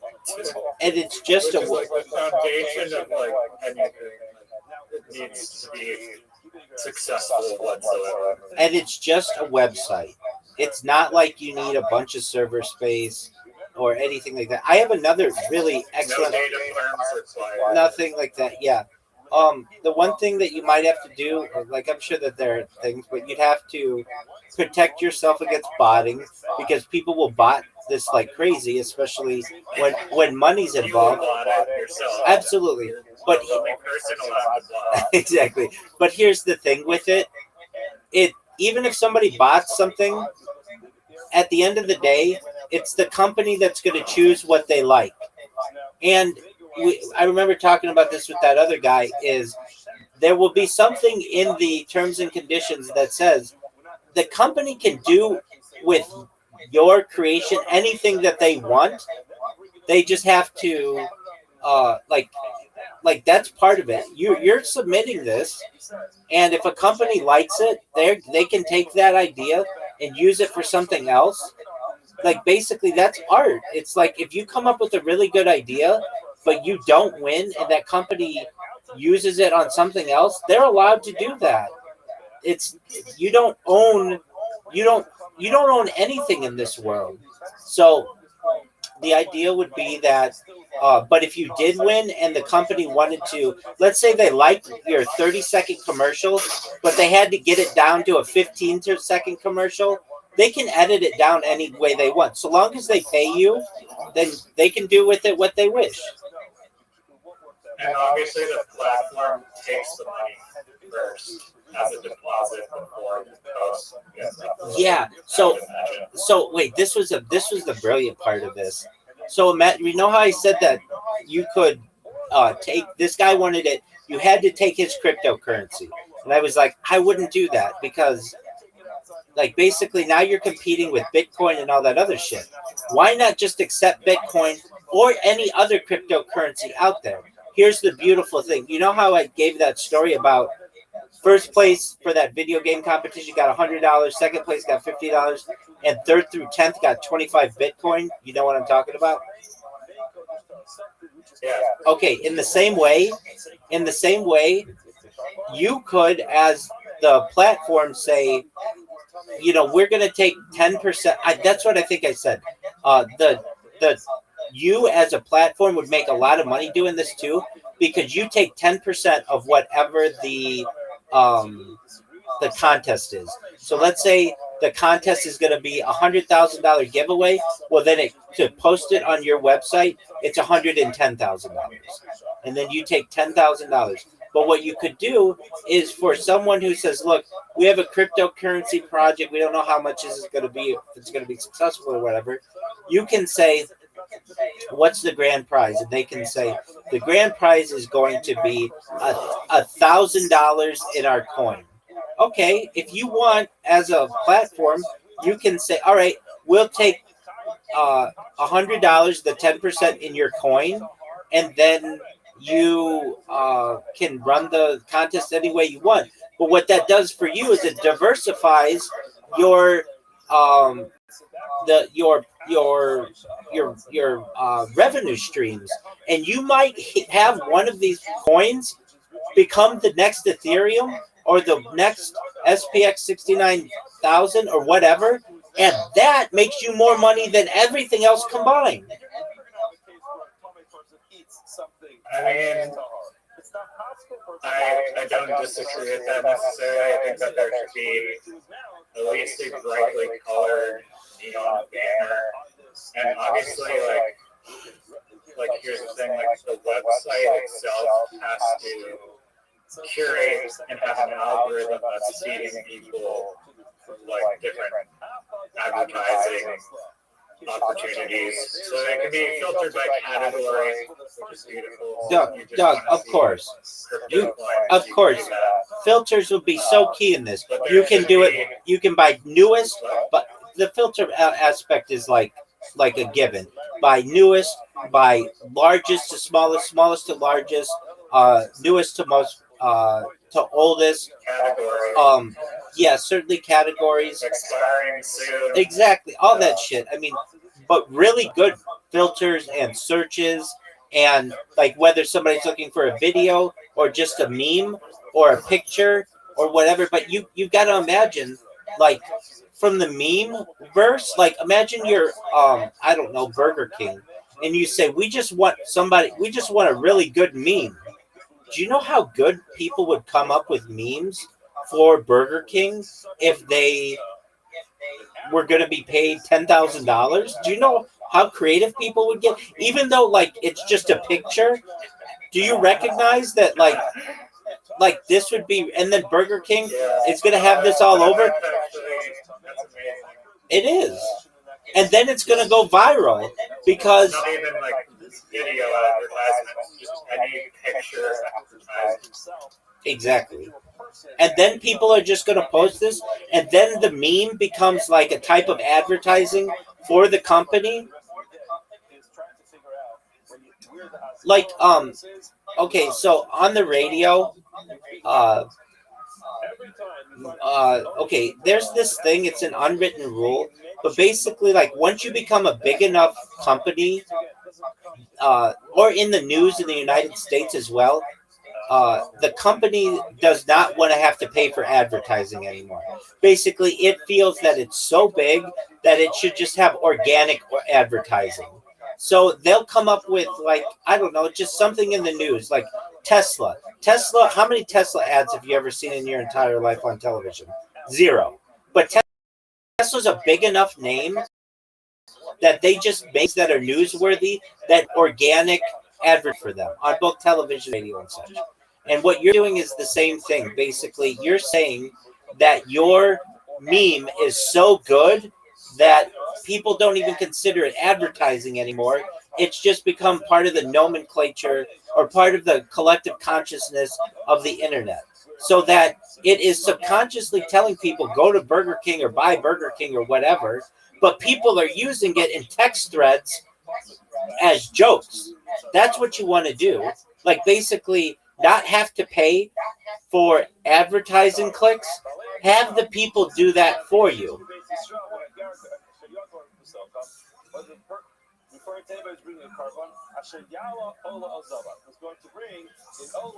I know this is a fucking amazing. The thing is, it needs a really good name.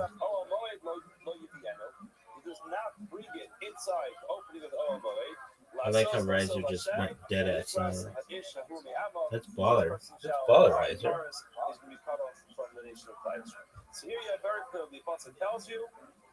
All right, Riser, I'm going to give you about 30 seconds to say something. Oh, he gone. There he is. Can you hear me? Okay, I think it's working now. Oh, you got? Did you change your microphone? No, I was talking on this mic for a while now. Oh, okay. Is it shitty or something? No, it's not. Okay, so I was saying that. I heard your organic conversations where people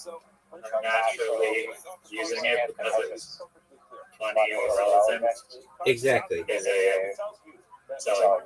Exactly. Oh, So AI Schwab's summary was exactly. Do you remember? This was like a year or two ago. McDonald's. I don't know. I don't eat there, but I did notice they had some kind of campaign that was like for some kind of I think it was some kind of anime thing, but they took the golden arches, which are usually like an M, and they flipped them upside down, and they were a W. Do you remember seeing this?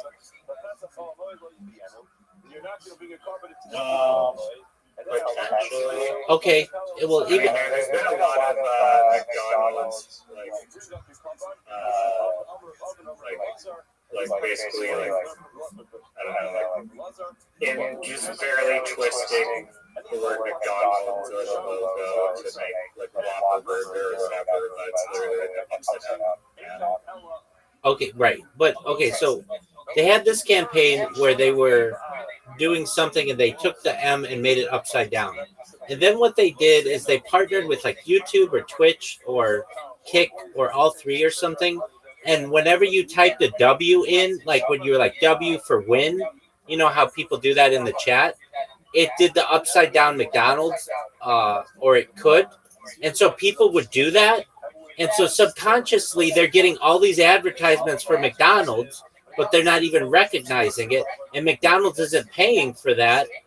Maybe initially they had some kind of partnership, but basically they were able to become part of the collective consciousness of these chats by just flipping their logo upside down to go from M to W for win. Does that make sense? Yeah, no, it does. I was just gonna say that, like, one of the greatest advertisements for McDonald's ever that was like natural was possibly the movie Super Size Me, which just, I mean, McDonald's has probably had a lot of internet attention or just media attention, but the movie Super Size Me, even though it's like completely like shooting McDonald's in the face for everything it stood for and everything that it is, it's still just like organically attracted a lot of eyeballs to McDonald's. Probably in a really horrible. Yeah, I way, disagree. like the worst way I possible. disagree. It's just to illustrate the point that, like, I disagree with that take. the power of the individual to influence the brand I disagree. from their own content. I disagree with that take. It was not a good thing for McDonald's when that movie came out. McDonald's lawyers fought. But that's what I was saying. Like, it's the worst way advertising. So here's the way. Okay, did you see the movie The Founder? No, I don't think so. Oh, dude, it's like my favorite movie of the last 10 years. It's amazing. So it's the story of Ray Kroc. Yeah, it's the story of Ray Kroc. And the entire thing is one big McDonald's advertisement. Yet people literally paid money to go watch an hour and a half long McDonald's advertisement. And they make McDonald's look better than the food. There's this fucking woman in this video or in this movie, and when she eats this fucking hamburger, she looks so beautiful. Like, I've gone onto her IMDb to see, like, who is this woman? She's the way, and I remember, like, seeing, like, they made her, like, eat, like, 50, like, this hamburger, like, 50 times, and she kept, having to spit it out to get the right take. But, man, when they got it, they got it. And, that's just, like, perfect organic advertising. Okay, so have you ever seen? I mean, they're getting 15 takes. How is that organic? Well, they to make it look organic, I guess. They no, it's not a documentary. It's a motion picture, but it's amazing. I love it, and I think you would really like it because well, it is, but it's manipulated.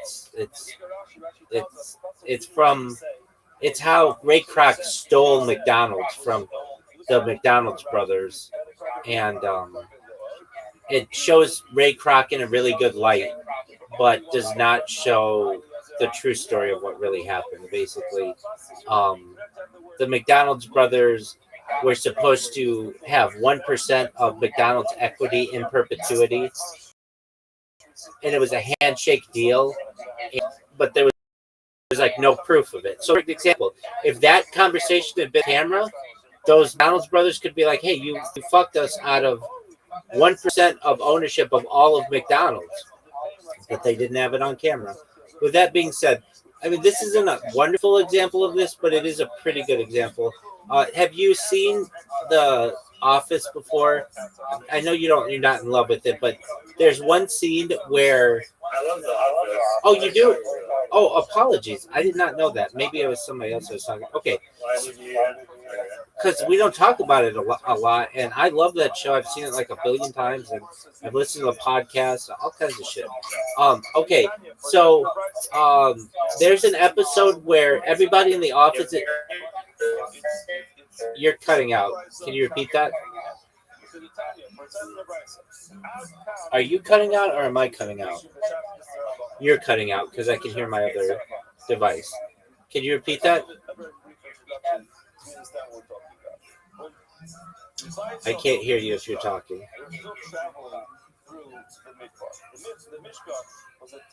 Riser. Okay, what'd you say? Riser. Yeah, sorry, I said American, the UK version of The Office. I like the American one, but I also like the UK one. Okay, but the American one. Okay, so all of the people in the office are trying to set up Michael with a like a potential girlfriend, and Kevin, the fat accountant guy, writes on a piece of paper or something a telephone number with the name Wendy, and Michael calls and says, "Hello, is Wendy available?" And they're like, "This is a Wendy's, the restaurant." Okay, the idea. Have you heard the phrase? This is a Wendy's. Have you heard that? No. Okay, well, it's become like in the lexicon of the internet. When somebody just goes crazy on somebody, they'll just be like, "Sir, this is a Wendy's." Basically, like, calm your jets. Like there's no reason to overreact. Well, guess what? Every time somebody says that, Wendy's is subconsciously in the consciousness of whatever person does this. So what does this all get back to?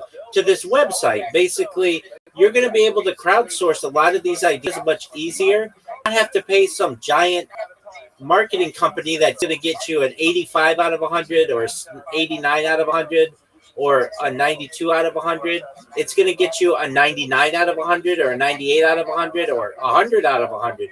You're going to hit home runs. Basically, you're going to be able to say to the Fortune 500, we're going to be able to have you be able to be marketed in a much better way. And you're going to be able to test market this. You're going to be able to have a really great story as well. Hey, we changed somebody's life. We had our Super Bowl commercial. It was created by a 19-year-old college student, and they won $100,000 for their education. They're a millionaire now, so we spent $10 million or $8 million. But exactly. Exactly. So That's a lot of money. they could. So you get what I'm saying, right? Yeah. All right. Yeah, it's an excellent idea. Mine, I don't know why you waited this many years to tell me about this idea, but I appreciate that it's coming to the surface now. Yeah, it was 4 months I ago. think Doug, I've it'll covered. be- I've covered. It's like the easiest thing. I mean, maybe not the easiest thing, but it's not like technologically like complex to build. It's not an AI model that needs all this exclusive data. It's like a simple website That's it. with links. With links. Like 90% 9-year-old HTML It just needs basically embedded links that allow you to see what like what the link consists of, and you could vote on it, you could filter it, you can click on somebody's profile and see their previous, just like you have with Reddit, their previous posts. You can see what else they've posted on. It's They could potentially. Let me pose this question first. I was going to say potentially people will see someone do an advertisement and then just skip the whole sports thing and just say, "Hey, you did a really great job with the Pepsi ad. Just do my ad platform or marketplace." It's like nothing. But that's just one little thing. But potentially, do you think it would be? I mean, I think you're gonna say no. Wait. Can we take on that idea of Pepsi saying, "Hey, I saw what you did for McDonald's, and we just want you to do ours"? They can do that already on Instagram, so it's not like they don't already have that competition. But here's the thing: who's to say that the person who Pepsi chooses, who did the original McDonald's ad, is going to be better than if they just crowdsource it? Again, it's going to be the one person versus 1,000 other people, and there's a very good chance that one of those 1,000 other people builds an ad better than the person who they stole from the McDonald's ad. Does that make sense? Yeah, no, I agree. I was just saying that they could just select an individual and not do Okay, and if from they a mathematical standpoint, it is in their best interest to not do that. exactly, if they do that, if they steal the person from McDonald's, they might get a 94 out of 100 on the commercial that the person does, which is really great. But guess what? It's not going to be a 99 like they will if they crowdsource it. And that 99 is going to be the Wendy's meme that is like ingrained in culture and not forgotten about. Exactly. So I can tell you yeah. when I was a kid, and there are a lot of people, like, I get emotional about marketing. I really do. So there's an advertisement. United Airlines used to play a song. It's George Gershwin, Blue. Just for a moment. George Gershwin, Blue, Advertising before. I was like, Rhapsody in Blue. And you're like, yeah, I've been there, done it. No, I didn't say that. I'm the best marketer in the world. It's the thing. The thing is, there's not a lot of money in it. Well, there's not a lot of money in being a creative. There's a lot of money if you can utilize it to your for a company. There's a lot of money in that. Okay, so what I want you to do, if you would, go to. I'm not even going to look at the 1980s airline Rhapsody in Blue. All right. So the United Airlines used to advertise with this song, and it was like it's George Gershwin, which is in like the public domain. And when you read the comments on what this is, it's like it's very powerful. And I remember, I don't know, like 3 or 4 years ago, I was on my stream and I had tears rolling down my face of what this commercial meant to me and what it meant to America and the world. A plane could get you anywhere in the world. And I hate to say it, like I get emotional when I think about it, how marketing can really affect you. or affect a person, I'm going to send it to you and just read the comments. Like, you think I'm moved? There are people who are just bawling because of this commercial, and what I'm saying is for an airline, not even an aircraft, an airline. Just watch what I just sent you, and it's literally just planes and music in the background. But it makes me want to cry right now. It's because I get all these emotions of what it was like to be on a plane as a child, and to think like what the future would be of the world, and just it makes me want to cry now. Just ate the skin of a kiwi. Not actually that bad. Exactly. I think that people will eat it that way in the future if it's washed properly. So go to You have to wash it. yeah, you have to watch it, or you should. Okay, so go to your Discord messages and just watch this. It's a 69 seconds. Nothing. It's not special. But here we are, 4 years later, and I'm talking about this advertisement, and you think I'm passionate about it? Read the comments. I think it might. I don't think I'll be able to hear it. That's okay.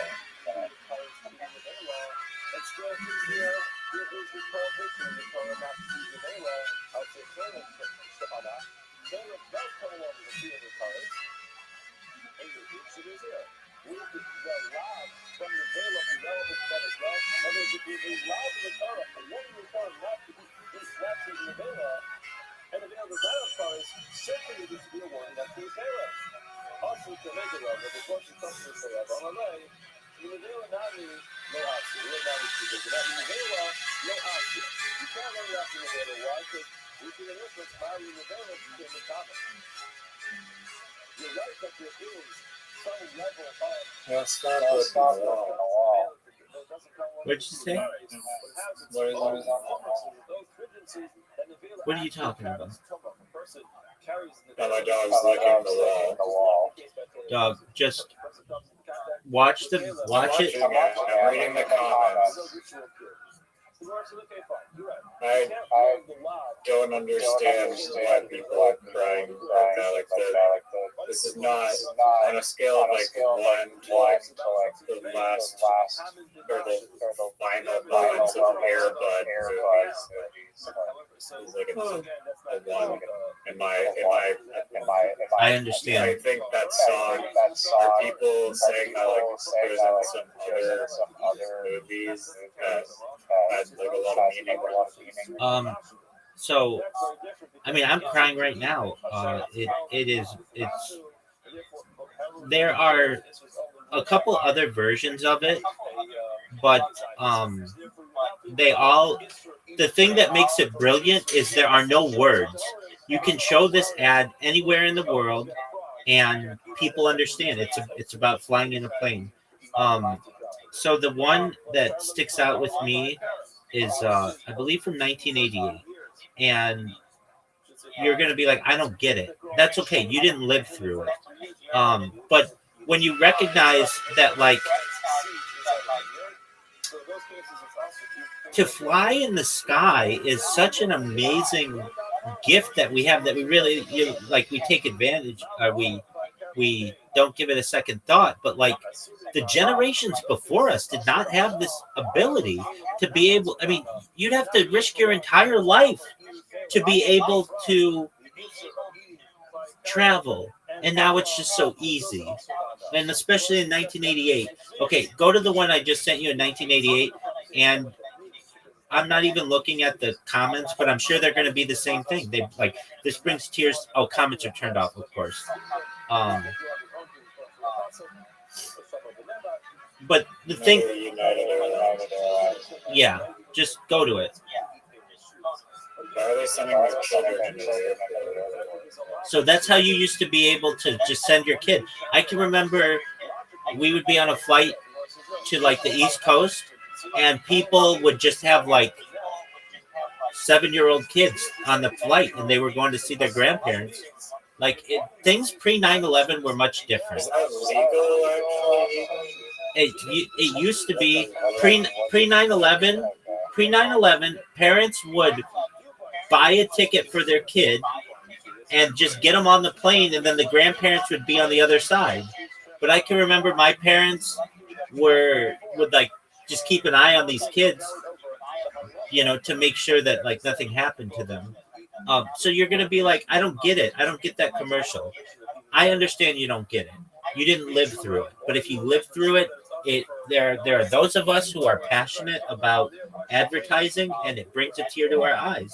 And I'm saying that commercial happened 40 years ago, and even doesn't even have words in some of them. Yet I'm talking about it. That's the kind of advertising that you could be able to get if you crowdsource these things. Undomesticated animal, there is no. Yeah, no, I do agree. My next criticism, which they may have an answer for. I've got an answer for everything, baby. And I can already,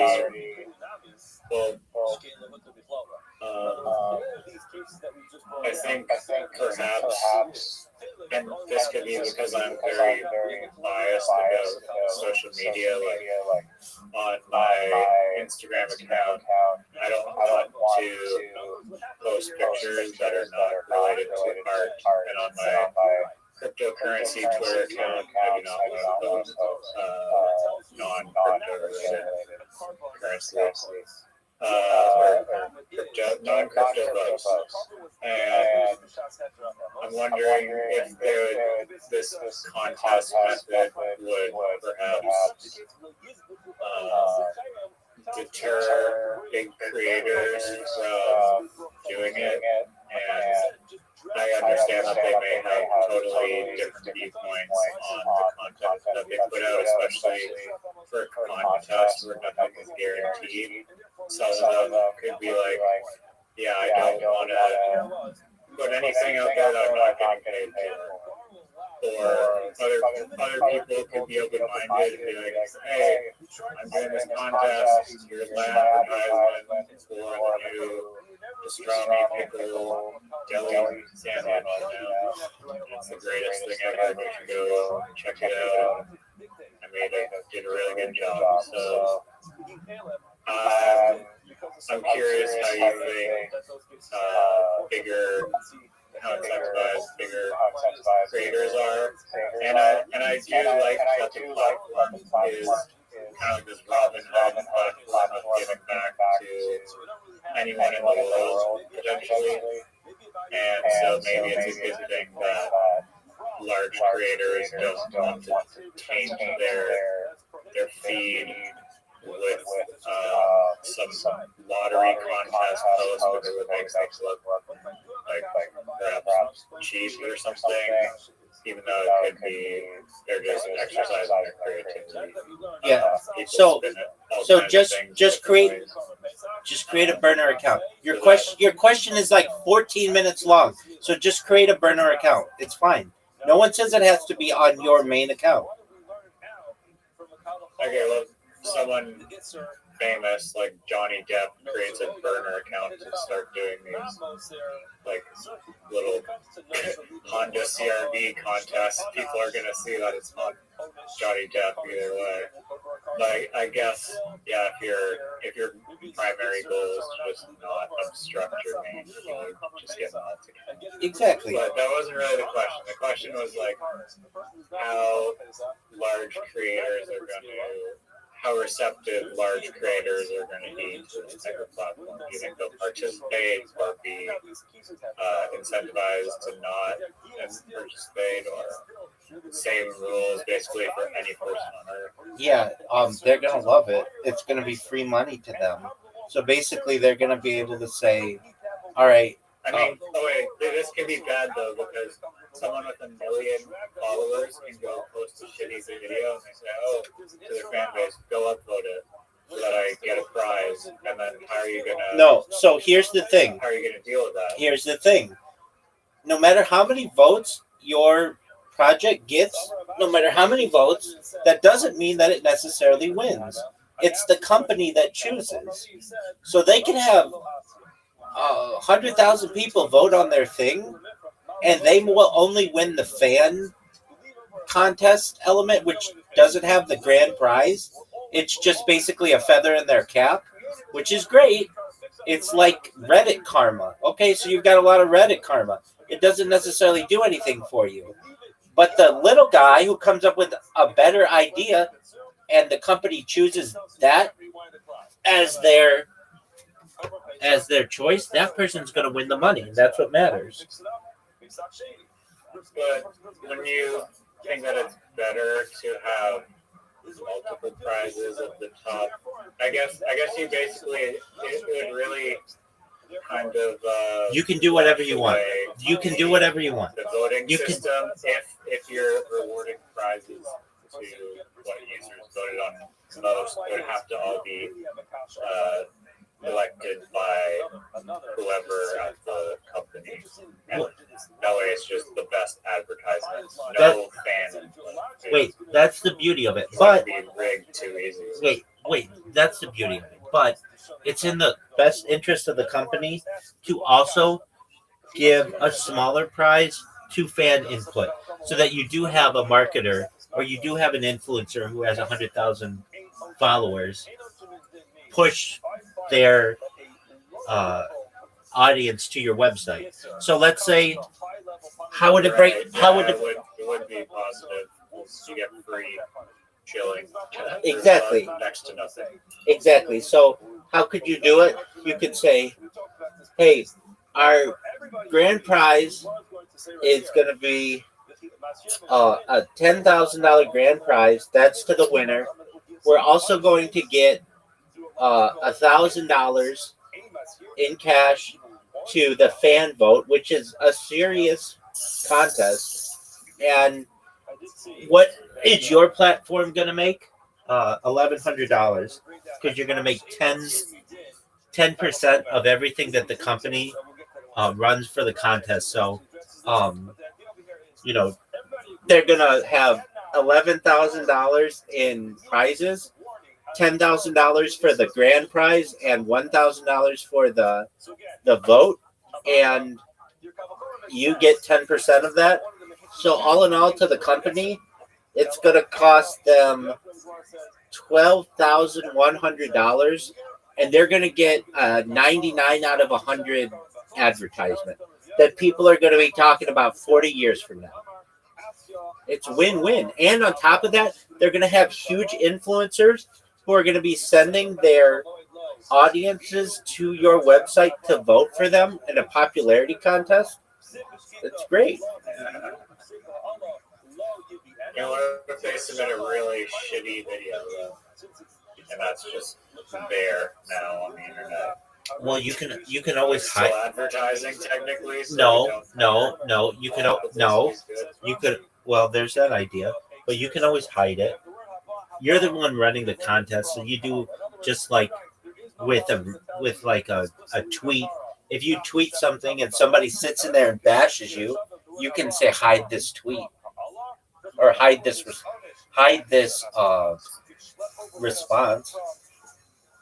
See, the thing is, you want to make this. It's kind of like pay to win. I feel like even if you submit, it might just incentivize people from submitting if there's only a first prize and the other prize just goes to some big creator that they can't compete with. They're never going to get the small prize, so it's like, why submit?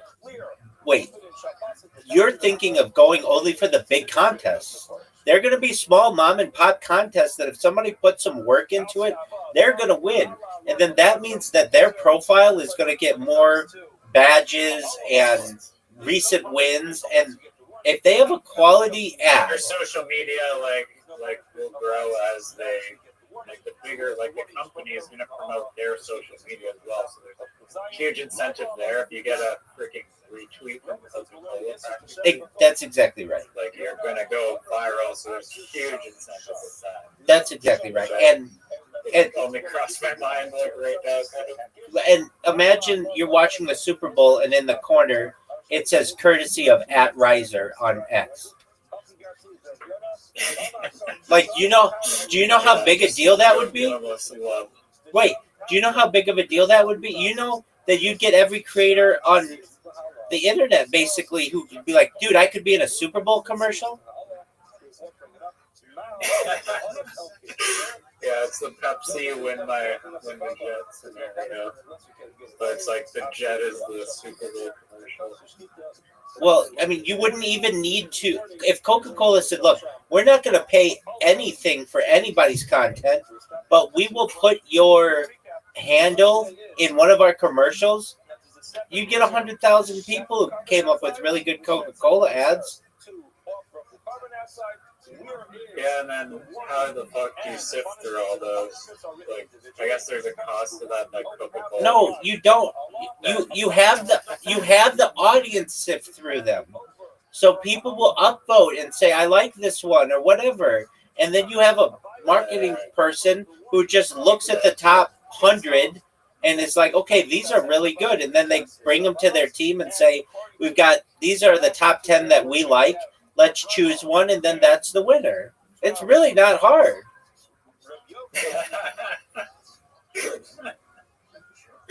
Yes, you're right. A monkey could understand that. I mean, truthfully, you don't have to look at 3,000 submissions. You're going to let the audience do the work for you. They're going to upvote, and sure, maybe somebody's going to manipulate some things, and that's cool, but you are going to basically have your marketing person look at the top 100.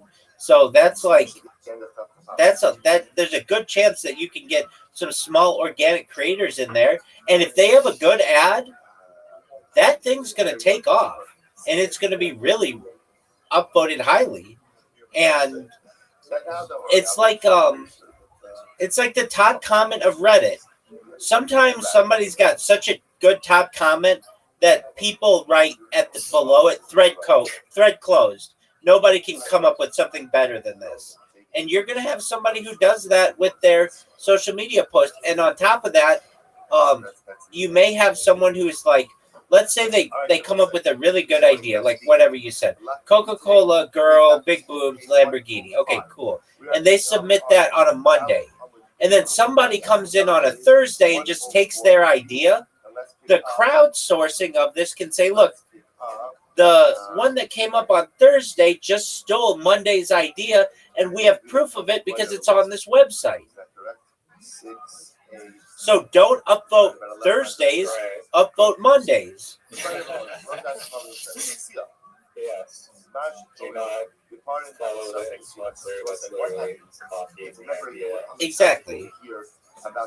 And currently on social media, there isn't like a system that allows you to do that. Basically, if somebody gets traction with a reel or an Instagram reel or a post or something in TikTok or a YouTube short, other people just take that and make their own thing out of it.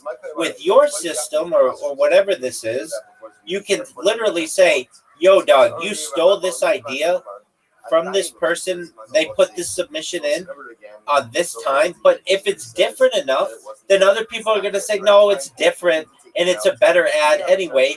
Vote for Thursday. And that's part of the dynamic of this.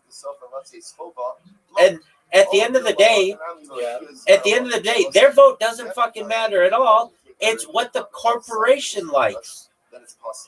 Now, the difference of remember is that that's a carbon. Ultimately, that's what. And that's the beauty of it. This guy who I talked to like 4 months ago, he's like, and whatever it is, the winner, we have it so that the company has to use whatever they choose, whatever the people choose. And I said, that's not a good idea, because you'll get people in there who upvote really stupid stuff. I even told him this story. I said, do you know about Bodie McBoatface? He's like, no, what's that? And I'm like, basically, there was a governmental organization that said, we're going to allow people to name the boat of our like Coast Guard ship or whatever. It was in England or something. And you can name it whatever you want. So they put the vote out to the people, and the people voted Bodie McBoatface. And that was not something that they wanted on the government boat. So they call it something else, but it's like affectionately known as that. Yo, what's the Bodie McBoatface story? So remember again, what happened? And he's like, no, I've never heard of that, but that makes a lot of sense. So Bodie McBoatface is the internet famous nickname that emerged from a 2016 UK public name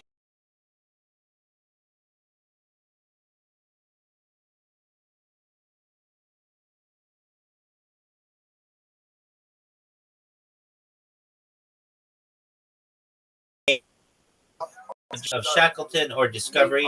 However, James Hand jokingly submitted Bodie McBoatface as a gag. And that's like the thing, like Elon Musk says, like the most ironic answer, one that's going to put them. The name viral, fueled by social media, and surged to the top of the poll with 124,000 votes, far ahead of any other entry. So you're going to get that. Well, what if Coca-Cola doesn't? There's a Taylor Swift concert that's the most voted one. She would perform at like their school on the internet voted for her to perform at the school cadet. Yeah, I remember that. Do it and gave them a donation. Right, exactly. So that's what you're going to run into. You don't want Coca-Cola having to deal with Bodie McBoatface. But if you allow Coca-Cola to choose the winner, they don't have to go with Bodie McBoatface. Maybe Bodie McBoatface is really popular and Coca-Cola wants to use it later. They can do that, but they can give the winner out to the serious entry that they want. Sounds good. There's also like this, but it's like unrelated. Let me say it before I forget. Say whatever you want, baby. I was just kind of like this joke in my mind where it's like, is the website for this going to look like the Money Putt course where it's just plastered with logos everywhere? And then also like a Inception marketing thing is like, whatever the name of the thing is, like Voodoo or whatever, is that going, like the concept of that is like paradoxical that you have a logo for a company where you advertise other companies. It's kind of funny, circular joke there. Okay, so you have multiple questions. What's the layout going to look like? It'll probably Just some silly observation. It'll probably look like It's gonna be NASCAR with just shit tons of logos everywhere. No, advertisers can advertise on the advertising. well, I mean, if you want to consider it that, it'll probably look like Imager. Do you know what Imager looks like? I've been there a few times. Okay, so maybe they've changed it because I used to go to all the time. It used to be my favorite website, but they changed it, and I like never go there anymore. But basically, if you go to the webpage, their like homepage, it's just a bunch of squares, and you can choose on anything that you want, and the squares change. They're like with popularity, and then you can filter stuff, but the filters have to be really good. So it would have to be like, you know, by submission, by submitter, people who have a certain amount of karma, people like big contests, small contests, different categories, how many times a company has posted, all that shit. Like more filters than anything. So you'd be able to just find whatever you want. And if you're a small time creator, I mean, I even said this to this guy. If you wanted to and you were talented, you could make a living just doing these contests. If you were good, if you're like a video editor, if you wanted to, you could make a living out of just doing this because you win 2 or 3 $10,000 contests over the course of a year. That's a pretty good salary. For just sitting at home. Substantial prize winners, yeah. I mean, if there's just so many entries, like the odds go down, the more the price goes up. Well, but then there's the idea: get good, then see what's been winning, and then start moving in that direction. Yeah, I mean, it's a fair. I mean, ultimately, it's like. I mean, it's not entirely the market decides, but the market influences this decision. Yep. Usually the best ideas will rise to the top. What happens? I'm in agreement with you. And then what? And then you brought it back inside the base line. So look at Rashi. Bodhi with both It's almost days. right across in Rashi. Shiyatsu v'chazar. Word dog. Tumas begodim shabilu shotzia kamibayis. So the shiloh over here is you took the carbon out, and then How you much brought it back in. funding is needed even to start this? $0. You brought it back in without the avoda. So you took it out, and then for some reason Yeah, you turn around, basically. you come back inside. So it says the shiloh is, Rashi says, the assumption right now we're asking is You just need a website. as a result of the departure from Yerushalayim. And the beautiful thing is, you're not putting up any money for the contest. The other people will. Do we say once you leave Yerushalayim, by definition, the tumor devolves upon the And also the interest that you get from or do we say no? Once you came back, these contests last for say 30 days, a week, 5 years or whatever. Like you're holding that money in the So remember again, the halacha was interest. Yeah, that's a great point. Free carbon would be on interest of just holding long poles. They would carry the carbon on poles. When the first two I guess it would be in the it's in the website's best interest to have the longest competition possible, last second one, so that you can hold on to the interest as long as possible. That's exactly I mean, right. There's a line though that people look. It's a 3-month competition. I'll be like, oh, what the hell? I'm gonna save this for last minute. I don't know. I might lose engagement if it's too long. No, I mean, you'll get people who will want to have the longest account on there or the longest contest on there.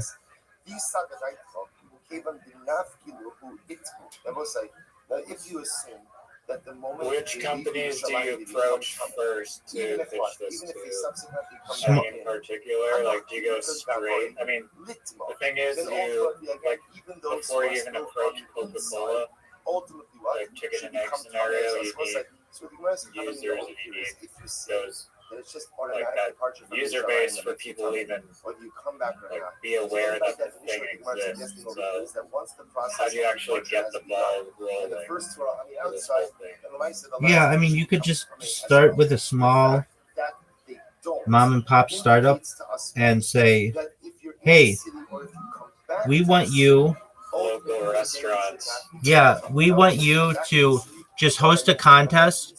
And you don't even have to pay any money for this. Just give away $100 gift certificate, and we're gonna have local artists who come up with social media posts for you, and you choose the best one.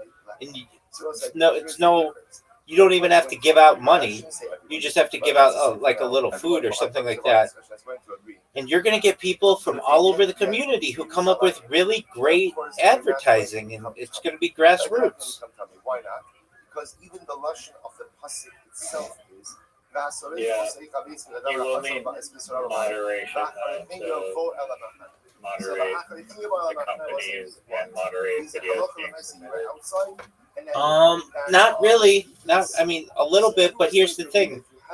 If it's going to be okay for Instagram, because that's where the link's going to come from, or Reddit, or TikTok, it will likely Which platforms do users submit the video? just your major social media platforms. So a whole broad spectrum of wherever a video file can be hosted. Exactly. And that gives people that's going to allow you to dominate the internet, because you're going to have like a bunch of different places from which to choose. And it's going to help Instagram and YouTube and all those places, because it's going to get them a lot of clicks. People, you may just be able to embed the video on your website, but people would be able to click through and go to YouTube and see what the comments say and go to the person's profile on YouTube. It's win-win. I'd imagine that most of those major platforms have embedding, probably on Twitch, is that other ones. Yeah, and if not, then there could be a way to just take a screenshot, and so you have to host some images. No big deal. That's not that expensive. I mean, this would go like viral instantly if like Twitch came out with like contest. I was just like, yeah, And now, best advertisement for Twitch gets like again, do we say that once it was 30 grand. by definition, That's Or right. literally, it just takes like one little like push, and like from like a big company, and then it just like would explode. But I just said you need the users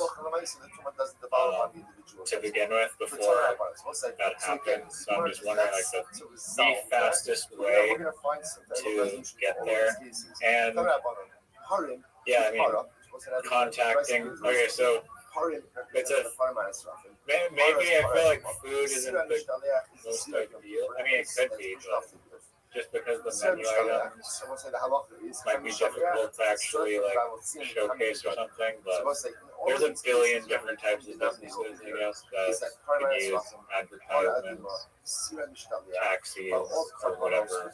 Which are offered outside of the base image. When I say offered, I use that term a little bit loosely. Yeah. Because they're not actually put that on the spec, but rather again they're avoda. All right, big dog. Well, so the price is go ahead. Yeah, we gotta wake up at 5 to watch the hockey game. Yeah, dog. I don't know if that's gonna happen, but Surf on the one who goes ahead and what were you gonna ask? the one who bring them out of Yerushalayim. The halacha is Oh, just any holes in this ultimately again the idea or obstacles that you. No, it's a fucking $1 trillion idea. It's first to market. It's whatever, but even for anybody who comes up with it, just like FanDuel has DraftKings and Coca-Cola has Pepsi and TikTok has Instagram. Like everybody's got It's not a content. patentable idea, or is it patentable? No, it's just a website, so it's not anything that is so by definition, the clothing becomes covered. But if clothing like- I mean, is Facebook one patented? of these essential items, then No. what? all you have to do is just add a feature and then it's a different patent. So it doesn't make sense really to patent the software. But my suit rubs against the para aduma. The halacha is my clothing does not become tummy. Rashi says about the common Oakland. So Rashi just finished that. Rashi says about Sorry, the common Oakland. Before I end this amazing talk, which I appreciate you and drink which come in pouring contact your with ideas out into the world. with the carcass. With I the just, ultimately again it does become. I'm super stoked about this one because I know a winning idea when I hear it. Yeah, and ambush interviewing. Ambush interviewing is big. All right, so next time we speak, let's come up with a really good idea for the name. Which touch any of these carbonos, ultimately again it will become Right. Here's the thing, though. I'll tell you this, Riser. You try a lot of different things, and you've got to see it through. So if you really think that this is the idea that's going to change your life, you've got to pour yourself into it and see it through. I agree. Excellent. I mean, I That's very big of you to say. think That's- that I don't believe in. That's very big of you to say.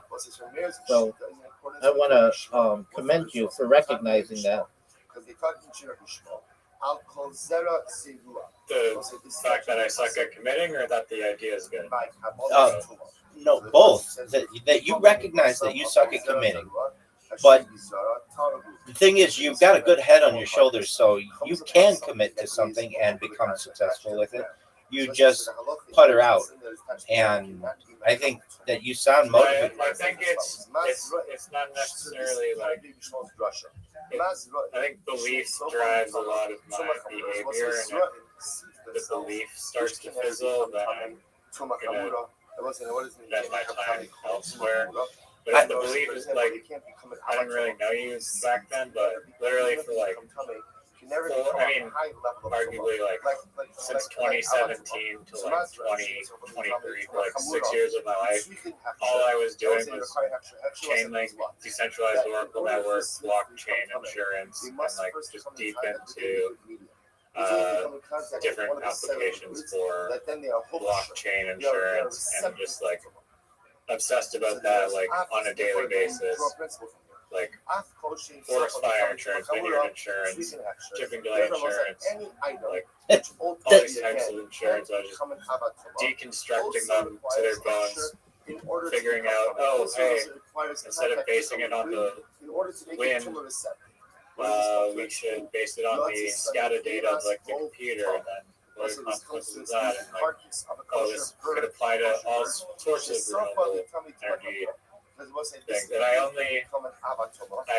basically decided to stop pursuing that because like the nature of the insurance industry is like very molded and like very difficult to penetrate through, and it's just a complex waters to navigate, really.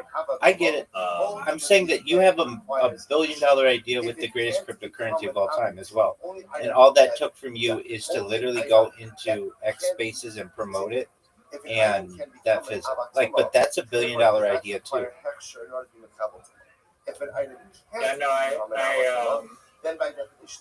appreciate that. It hasn't fizzled. I literally published an article today, but it was, the belief in it that was fizzling. But now that I am out of that mindset, I'm more motivated to keep pushing it. Because I'm also like, I didn't tell you this, but literally today, within like 2 hours ago, I checked in my followers.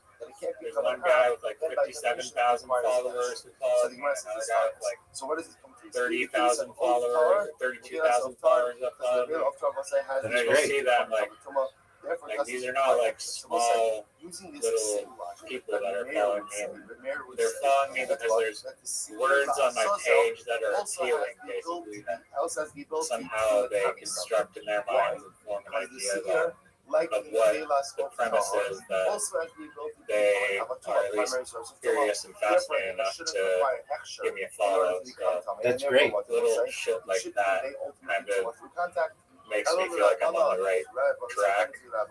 And if you're not getting any signals or feedback to kind of keep pushing you along, it's easy to.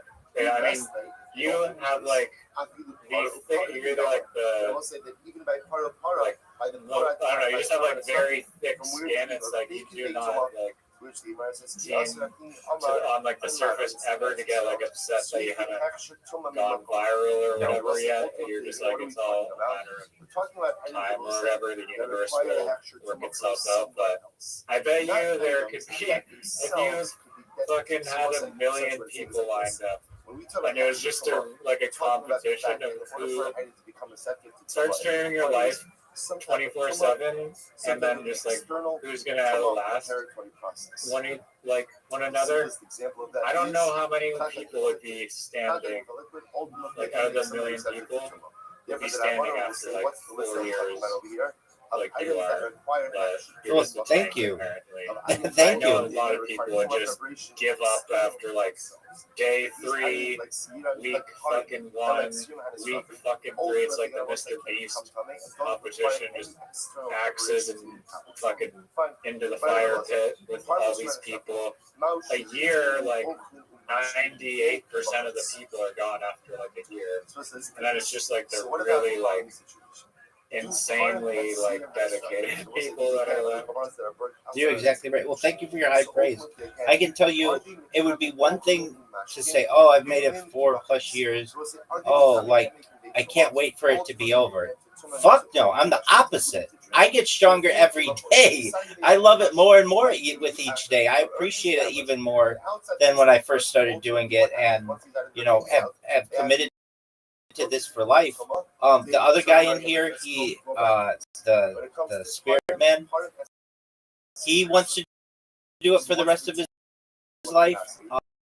But he kind of like, we only have 6 months to be able to go viral. Like, we have to do it. Like, he's got a lot of other things that why he thinks he can. I recognize that there are those kind of people who feel like they need to push it. Like the universe has a plan, and I'm with it, and I know it'll come. I know that, I mean, I'm 40 years old right now. If I continue to do this and I'm a little old man, somebody out there is going to be like, oh yeah, I saw this motherfucker 30 years ago and they're still going. I mean, I still get that from people who are like in my YouTube chat, like, I can't believe you're still going.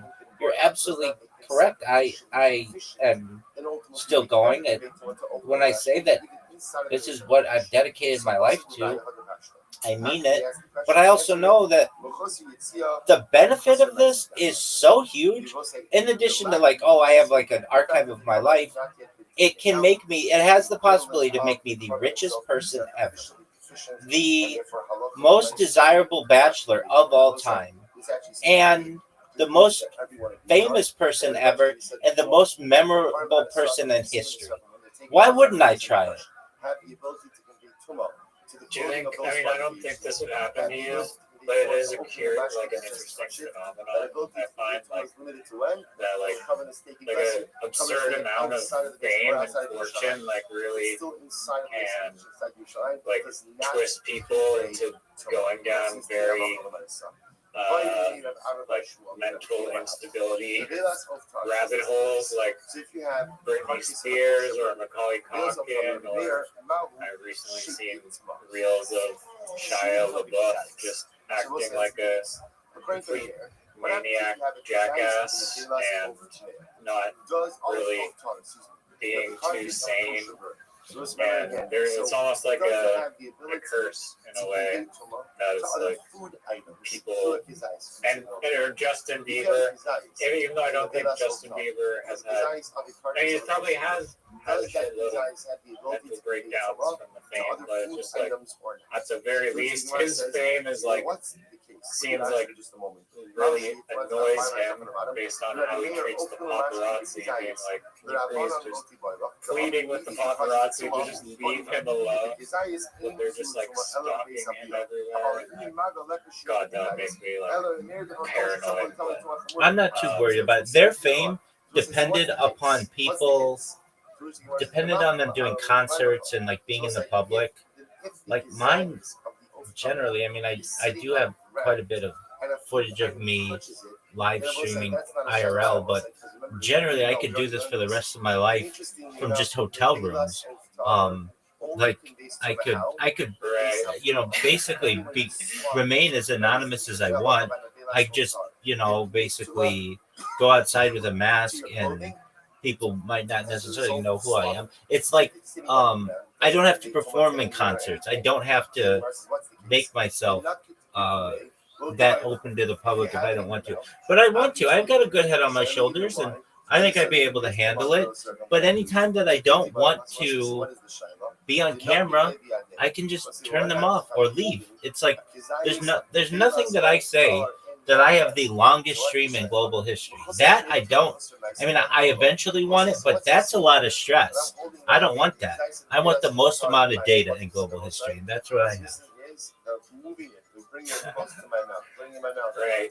Yeah, I mean, you're fine surviving in the bunker, basically, shielded from society.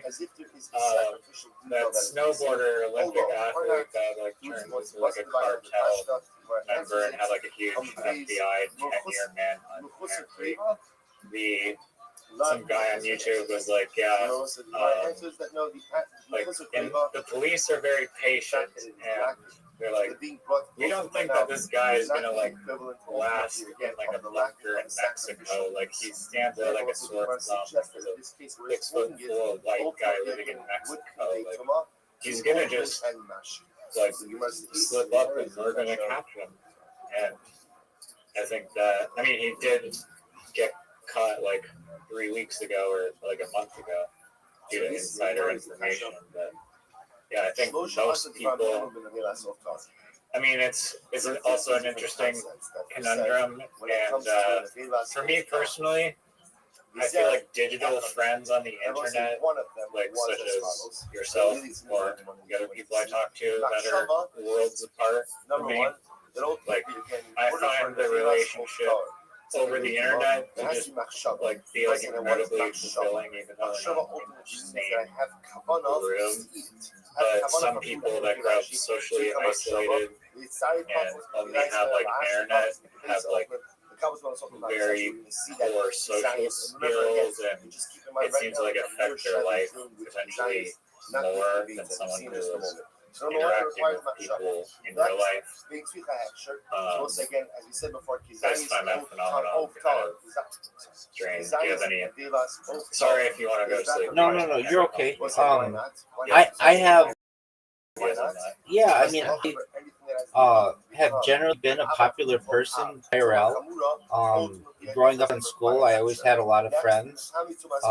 As a young adult, I had lots and lots of friends. Social media started, and I had more friends than my friends on Facebook when it first started. And so I've been able to see the growth of social media, but also within my community, I have religious friends, I have non-religious friends. And then having dedicated myself to the live stream, I can use the skills that I've built from my IRL social behavior and be able to utilize that on the internet. And I mean, it's just like I am in agreement with you. I get an immense amount of benefit from the people with whom I'm around, and it's certainly a unique relationship that I've built with many of these people. But I basically see when I was born as a really unique time. I mean, I was born in 1985. I was able to see the world without any internet, without any computers. And then we had computers, but it wasn't like everybody had computers. And the personal computer was still new, and wasn't that popular. But then the growth of the beginning of the internet, and so I mean, like I remember a time when there was pre-computers, at least pre-personal computer, and then to move through to where we are today, where we're literally connected 24/7. I think it's a beautiful time to have had the best of both worlds, or at least had the ability to witness the changeover. I know that, like, in terms of data, something like in the year 2003 or something like that, digital data, the amount of digital data in the world overtook analog data. And I was there for that. Like, basically, all of the films of the past and all of the video cassettes of the past and everything were overtaken in about the year 2002, 2003 or so, in terms of the digital formation and digital data. And I, then have been able to see the birth of the internet, the birth of social media, the birth of the smartphone, and I've seen how people react. And I mean, it's one of the reasons why I don't want to talk to children in these discords. Firstly, I don't think it's appropriate for adults to be talking with children. Secondly, they're just we're not on the same maturity level. And while there are some, young people who are mature, they just don't have the social skills to be able to hang with me. And I frankly would find them to be somewhat of an annoyance. There are some people, though, I don't want to put down all adolescents, but generally, there's like no respect for elders. There's like certainly the online anonymity allows them to feel like they can say anything to anyone that they want. In my day, that just was not something that existed. You respected your elders, you respected your mother and your father. There were many two-parent families, mostly two-parent families, and you had good role models in your media generally. There wasn't the breakdown of the nuclear family, and now I see what society is, and I can't blame these people, the youth of today. It's just the only thing that they've ever known. But like in 1991, you wouldn't go up to a random stranger and just yell 6'7", 6'7", 6'7", but people will do that in 2026, whether they feel like they're being being rude or not. Does It's that make sense? crazy that like you went from your parents, your generation is like you went from your parents parenting you, but now in this generation it's like the internet is parenting you. That's a I think parents have to do like a very they should be wary of the horrors that are lurking on the internet and the dangers. You don't have to be paranoid about it, but like they should be, you know, there should be some like basic safeguards in place that it just seems like way too unfiltered almost to be safe. And there's like a lot of crap on the internet. I mean, there's a lot of great things, but there's like a whole giant heaps of garbage piles too that they're training data of their little mind AI models just gathering information from, which can lead to a whole host of terrible beliefs and actions down the line. And it's kind of dangerous. You said something very insightful. Yes, the internet has become the parent of children today, and in previous generations, people made the argument that the television had become the parent of previous generations, and perhaps in my generation, the computer, not necessarily the internet. Basically, like, and then you get into screen time. Like a generation prior to me, screen time wasn't a phrase that was used. My generation, it wasn't used until recently. But in today's generation, the youth of today, they're being asked at the doctor, like, you know, when you take a little, like a 3 or 4 year old child, the doctor asks the parents, what kind of time are they spending on the screen? That seems bizarre to me, but that's a serious question that's asked by pediatricians today. And, you know, like, how can we limit that? And I personally think that the youth of today is very disrespectful, but the people prior to me felt my generation was that way, and the generation prior to them felt that it's societal.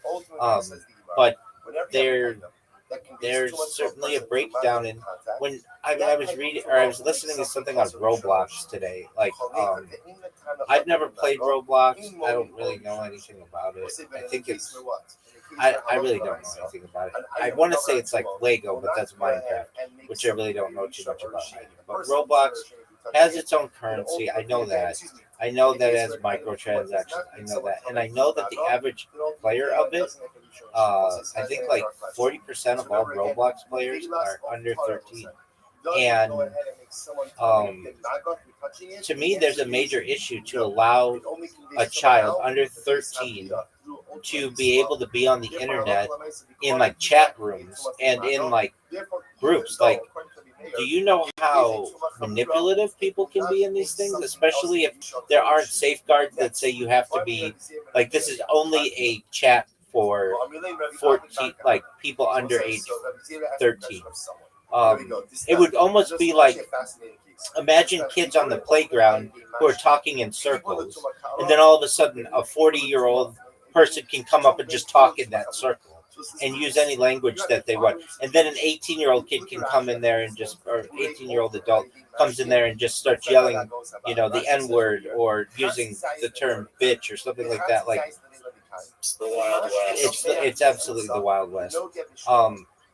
And that's why, like, if I had to advocate for it, I would not change the internet at all. I would allow the internet to continue to be free, but I would offer parents software that limits the internet for their children. So, for instance, like,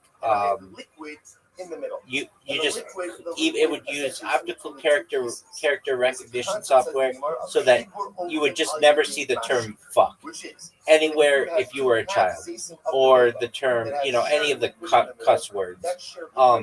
It would, honestly, that seems like pretty basic software to build. I don't know, but literally just whitelist the websites that they're allowed to come and touch one of those, or have some filter. I mean, it's like YouTube Kids, like that, of like approved websites, basically. Yes, but even with YouTube Kids, I could go in and use and be like the username. There are ways around things. Like I could make my username like that's not the shadow. What's the shadow? fuck me 69. You know what I mean? Like and YouTube still allows Well, you that. shouldn't be allowed to do that. Right. No, I understand that. But what I'm saying is people will come up with things instead of being fuck me 69, they might make it FUKME 69. So with optical character recognition, you could just limit all of these things. And they do offer, there are companies that offer this software. It's just not highly purchased or utilized because it's an extra, it's an extra cost for parents. Exactly. And it doesn't always work that well. And I understand that, but I personally would say, if I were president, I would say that every household in America should be able to get this software either at a reduced rate or for free if you don't meet the minimum requirements. If you have a child in the household under age 18 or certainly under age 13, I want children to be able to use tablets and do all that kind of stuff, and that's cool. But we would force software to be able to block them from all of the things that they should be on. But what does that mean? That the insane thing of just like having it just like a open world of like anyone can go on Roblox basically. Like most people are fine or whatever. But like the handful of strangers that are predators that have access to children that can do harmful things, like I don't know if they're currently under scrutiny by the law, but like or they're just saying like, hey, it's the parents that need to not let their kid access this game that allows voice chats. Wild. So the perfect solution is it's a software that limits it. Now, how does that stop some kid from getting on his parents' cell phone or computer or whatever? That's why you'd have to have like there are passwords that you can put on things. But if you want to give a child a tablet, YouTube Kids is not good enough. It really needs to be software that takes over the whole system so that nothing that they see is going to be I thought YouTube Kids is curated just like Netflix Kids. Oh, it is. But what I'm saying is, if you give a kid an iPad with YouTube Kids on it, but it still has the App Store available, all they have to do is click on the App Store. They're going to see games with women with giant cleavage and even just cartoon characters, and it's going to open up their minds to things. Basically, I'm saying you should have the entire device locked down for people who are under age 13. YouTube Kids, though, even in itself, I know when I first started streaming, there's a thing when you create a YouTube stream that says, "Is this for kids?" And I would write yes, not thinking that it's going to put me on the YouTube Kids app. It wasn't not okay for kids. It was like just me sitting in my room. So what's wrong with that? It should have. It doesn't. And so I got these parents who would come into my chat and they're like, "What are you doing cussing on the stream?" And I was like, or I don't know if it was that, but it was just like, how is this kids content? And I'm like, and that was only for like the first couple of weeks that I did that. But I was like, well, it's not for kids. And so then I had to change it. So I remember thinking to myself, that's not the right question to ask. Is this for kids? It should be, basically the question, I think I rephrased it as something like, does this content feature anything that should not be seen by anyone under age 18 or something like that. It was like more specific, just not is this for kids? Well, it's not for kids. I mean, anyway, where do we learn the concept that I just I don't think that even YouTube. I mean, if you watch YouTube kids stuff, they put some really weird stuff on there, like on. It's like creepy. If you watch YouTube children's channels, there are some really creepy channels. And they say that they're for kids, but they'll like do weird things with do weird things with cartoon characters. So again, I just think that there should be software that takes over the whole system that blocks children from being able to use the internet. And have you heard of Elsa Gate? Yeah, that's what I'm talking about. Yeah, exactly. That kind of shit. No shortage. Exactly. All right.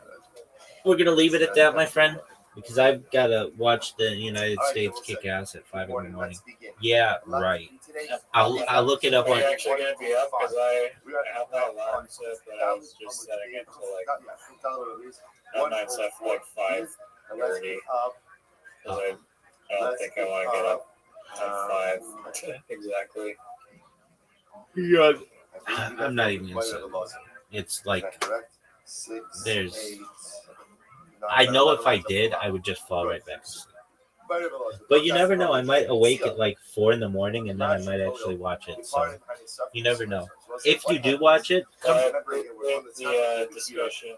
Absolutely. And the $1 trillion ideas that I just give out like fucking candy. As to where these Kabbalas are actually In exchange for not publicly shaming the company when it's a success. Well, isn't that a funny The verifiable data. exactly? Isn't that a funny backup? I mean, it would be like somebody going on Shark Tank and all of the sharks like, no, we're not going to buy your thing, and then they came out 6 months later with the same idea. The person could just be like, dude, I was just on Shark Tank 6 months ago. You stole my idea. That's essentially what I'm doing here. I'm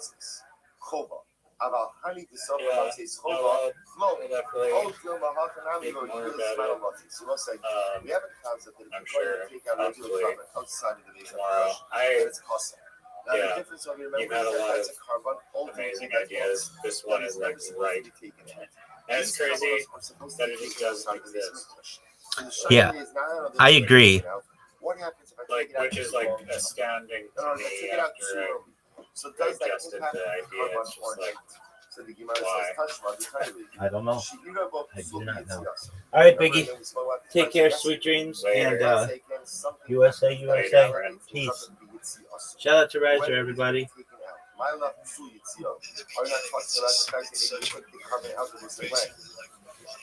Prior to to which the Gemara says, "Lo, sultuma psulina." That's how it is. That is trying ultimately against the psul to other different timing. Or we spoke like yesterday, it's less sultana. By the way, of course, does not resolve. By the way, Karma has something serious. What happened was in the Constitution? Karma has something serious. So again, are the Kabbalah that are totally burned on the outside? The Yatsa Lugo, the New Even, was actually interesting how low.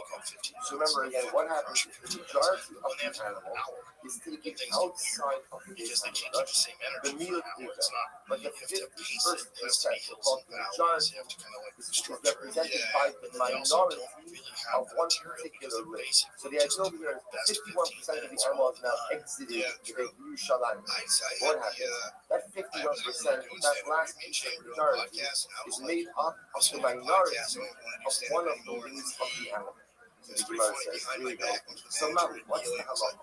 How can we do the either bus and either shutdown? We say that minority of the wing follows after the majority of the animal, and therefore again we do it as if the majority of the animal has exited. So the Gemara says, so now, how can we do the either bus and either shutdown? Oh, I'm sorry. Do we say that little minority of the wing follows what? rest of its, and therefore again, since the rest of that room is not exiting Yerushalayim, therefore what?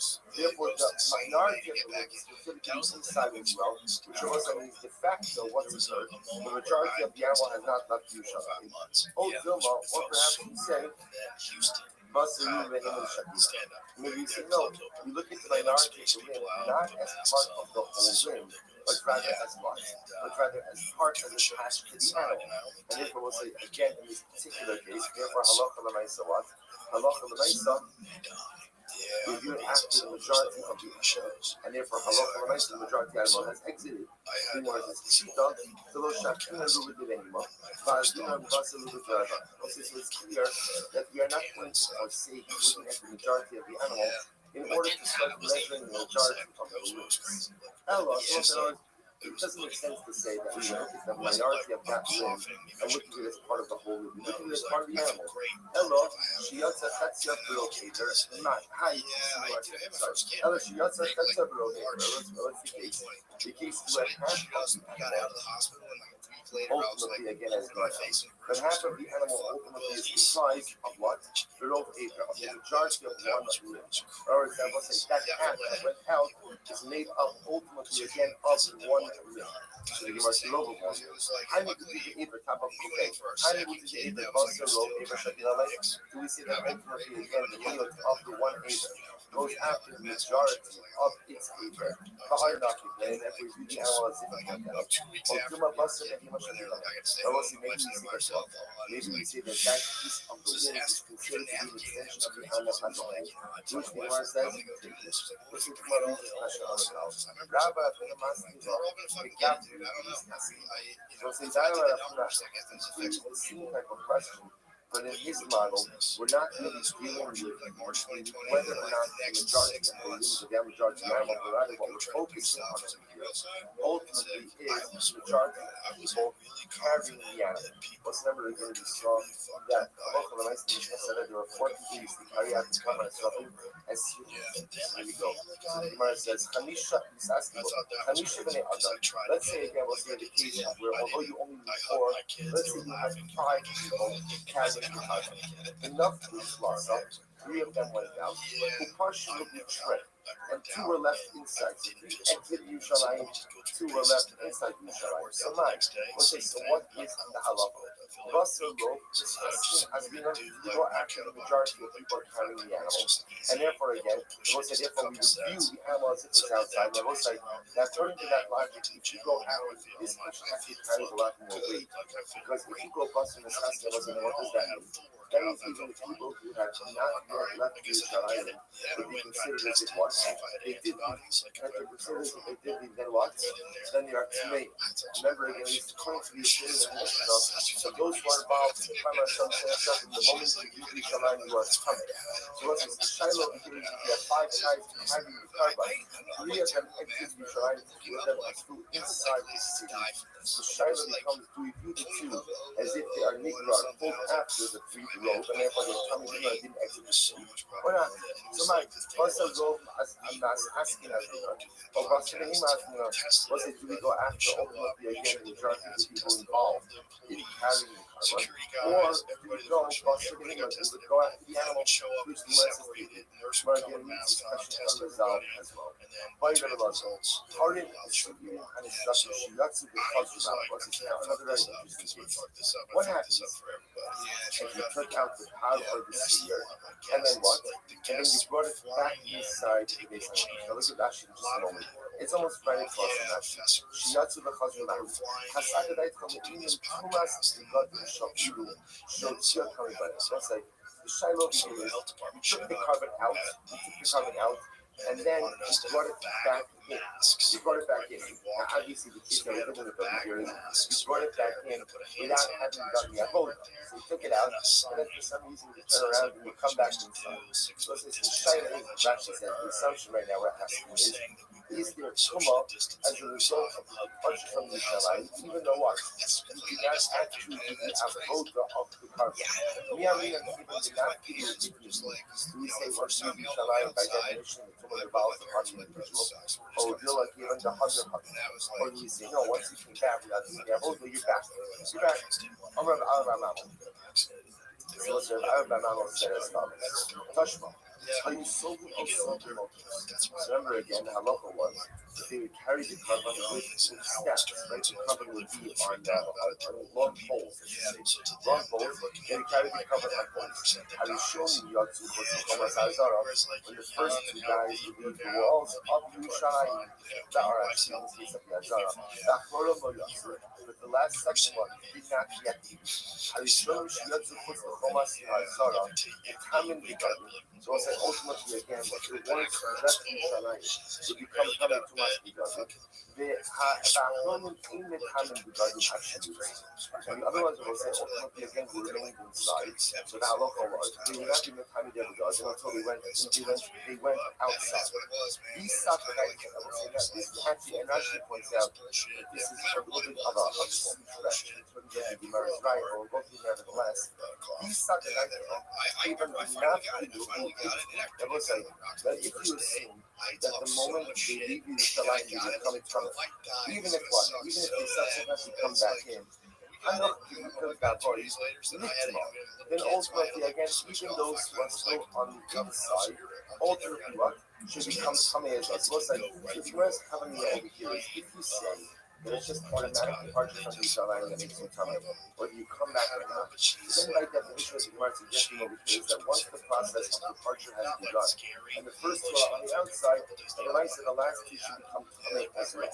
The fact that they don't indicates to us that if you're in the city or if you come back to the city, ultimately again you should not become Tamei. Now when we say come back to the city, what that means is come back to the city without what? Without having done the actual avodah. So Rabbi says, no, I'll tell you why that doesn't make sense. So it's like, here's the difference. Everyone's going to agree. I shouldn't say everyone, but let's assume for now, everyone for our purpose of our discussion is going to agree. That if they didn't yet leave Yerushalayim, then of course they're not going to become Tamei. They're not going to become Tamei. Why not? Because even the Lashon of the pasuk itself is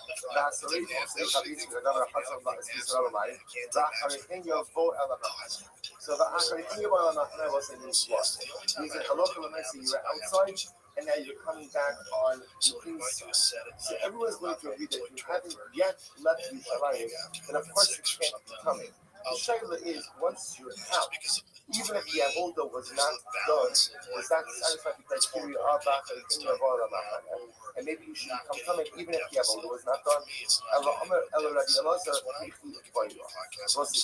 So rather, what was Rabbi Elazar actually asking about?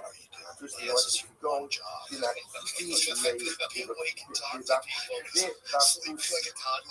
ultimately, what we're really talking about was like Bakusi are long, crooked poles. Really good actually just a moment. Actually, it's the Bakusi.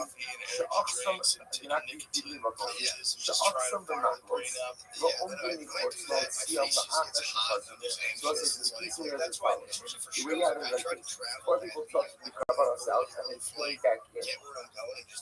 Put it back into the Azara. Then what happens? Another set of people will say, hold on.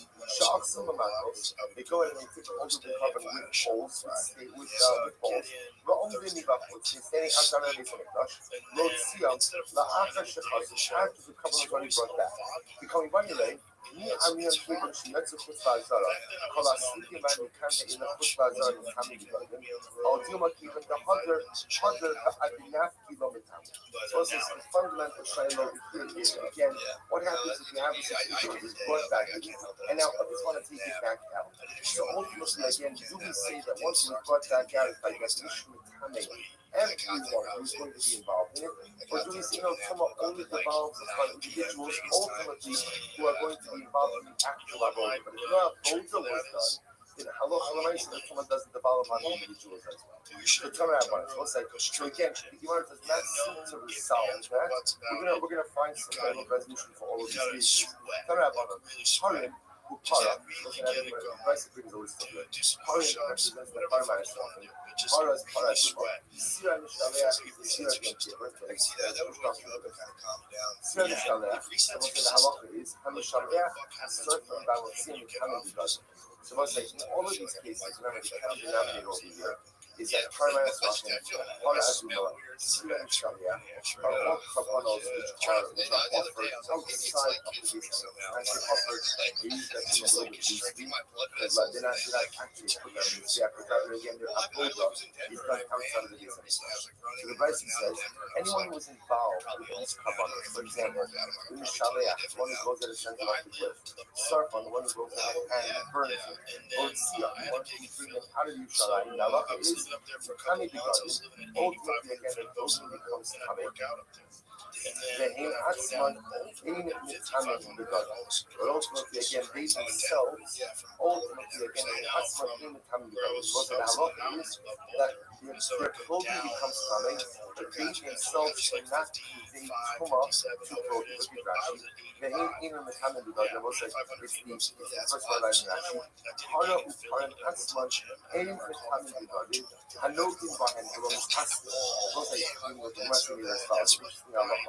If you are involved in any of these kabbalos, so by definition, the clothing becomes Kami.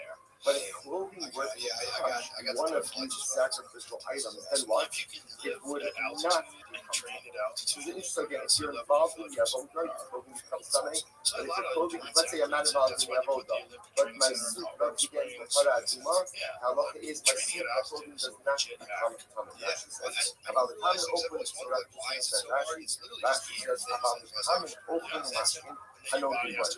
Or we will see the food and drink which come in contact with the carcass of the carbon, ultimately again does become. So again, therefore, anyone who's involved in this things, it's kind of like this. Fully because they're involved in the avodah, they actually in the family of it. But they themselves do not do so much of the garden of high contact. About common open the mash of the right name says, but open the mash of the drink, which touch any of these carbons, ultimately again will become the chacham say. Hara uparim coming open the mash. The chacham say that one of the paradimon and the parim which are mechanic open the mash. Sigur hamishtaleh inomechanic. Ultimately, the mistaleh will not be equal. Why not? Shulchan. It's alive. The hachai inomechanic open the mash. It ultimately something that is alive not to be too up. To open animals.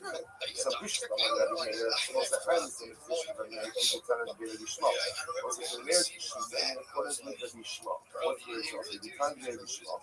But the time to be small. As Sarah Singua. Was it exactly the passage? By Kabelos Tua. The passage says, you come in the some of Kosera Zara, a shady Zara, Tarbu. This is the same animal practice. Comes upon something that is attached to the ground. Let's listen to the halacha is the thing that is attached to the ground, so that's in the couple of times. So therefore, the Gemara says as follows. Mas Roy. So this is how they chose Russia. Mas Roy. Shin Sofa Mitama. So much on this. What's this? Roy. Themselves, which can never become Tame Tumakamura. There wasn't a way you can't become Tame Tumakamura. So, for example, they can't become an Abatama. You can never become a high level of Tuma, like Abatama. So, Masra, when you tell me Tumakamura, you can capture.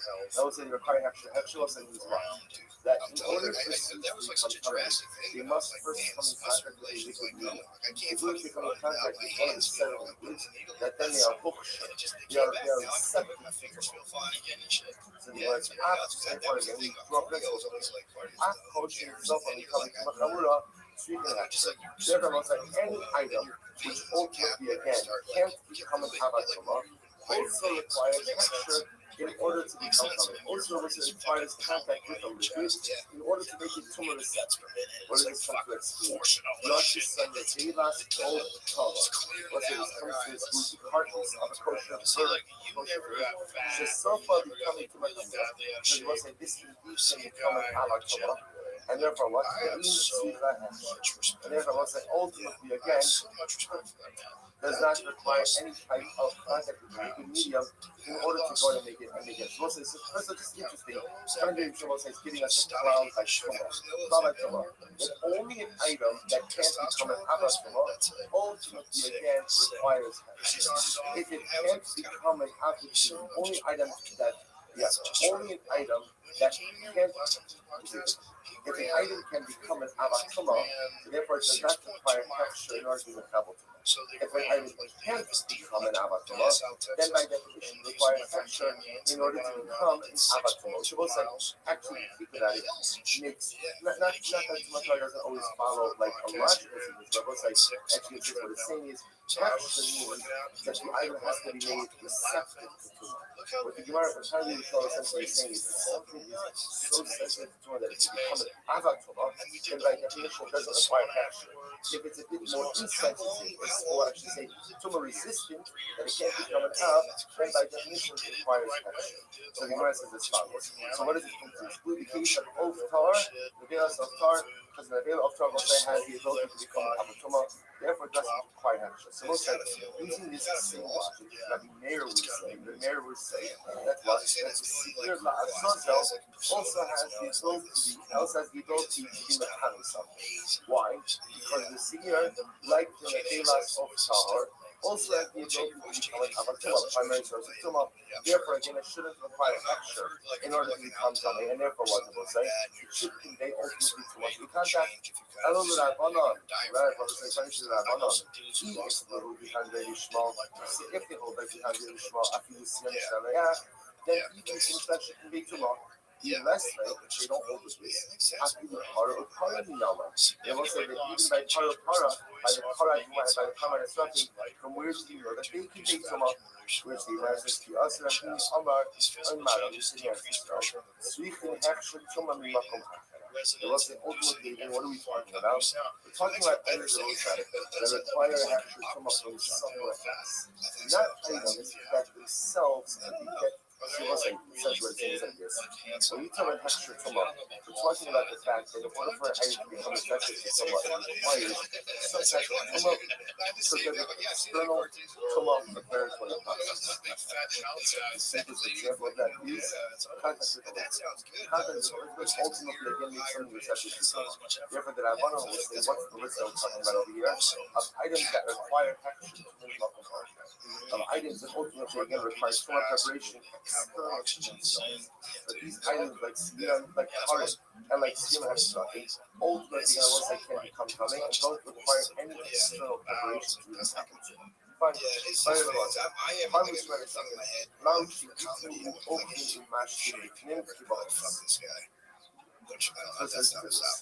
what about the following one? Do Karet and Siyam have nothing? So we'll say these again, and the Kabbalah says, outside of this question. So ultimately again, are they mechanic ultimately mashkin different kibachos? So we'll say are they mechanic can they convey them up? Ultimately again, someone just to open mashkin different kibachos. Inside the base of the touch, like they would do after. So already established that outside the base of the touch, ultimately what happens once these items are taken out, they have the ability to convey them up. So remember again, let's go back. When it comes to part has seen so what's the ultimate capacity? If you're involved with them, then what? They make your clothing covered. If you're not involved, then they don't convey so much. Meaning, if your clothing just touches it, they don't convey so much to the productive. But they will convey so much to what? So open and lash.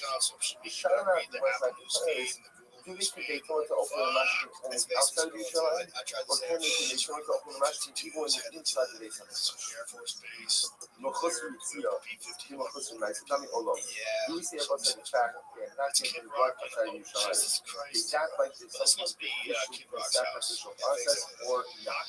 If you say this means deficient in the sacrificial process because they haven't been brought out, then what? Now, you shouldn't convey so much. If you hold on the other hand, that the fact that they haven't been brought out not become sacrificially deficient, and ultimately they can convey to one to open and match inside of the base.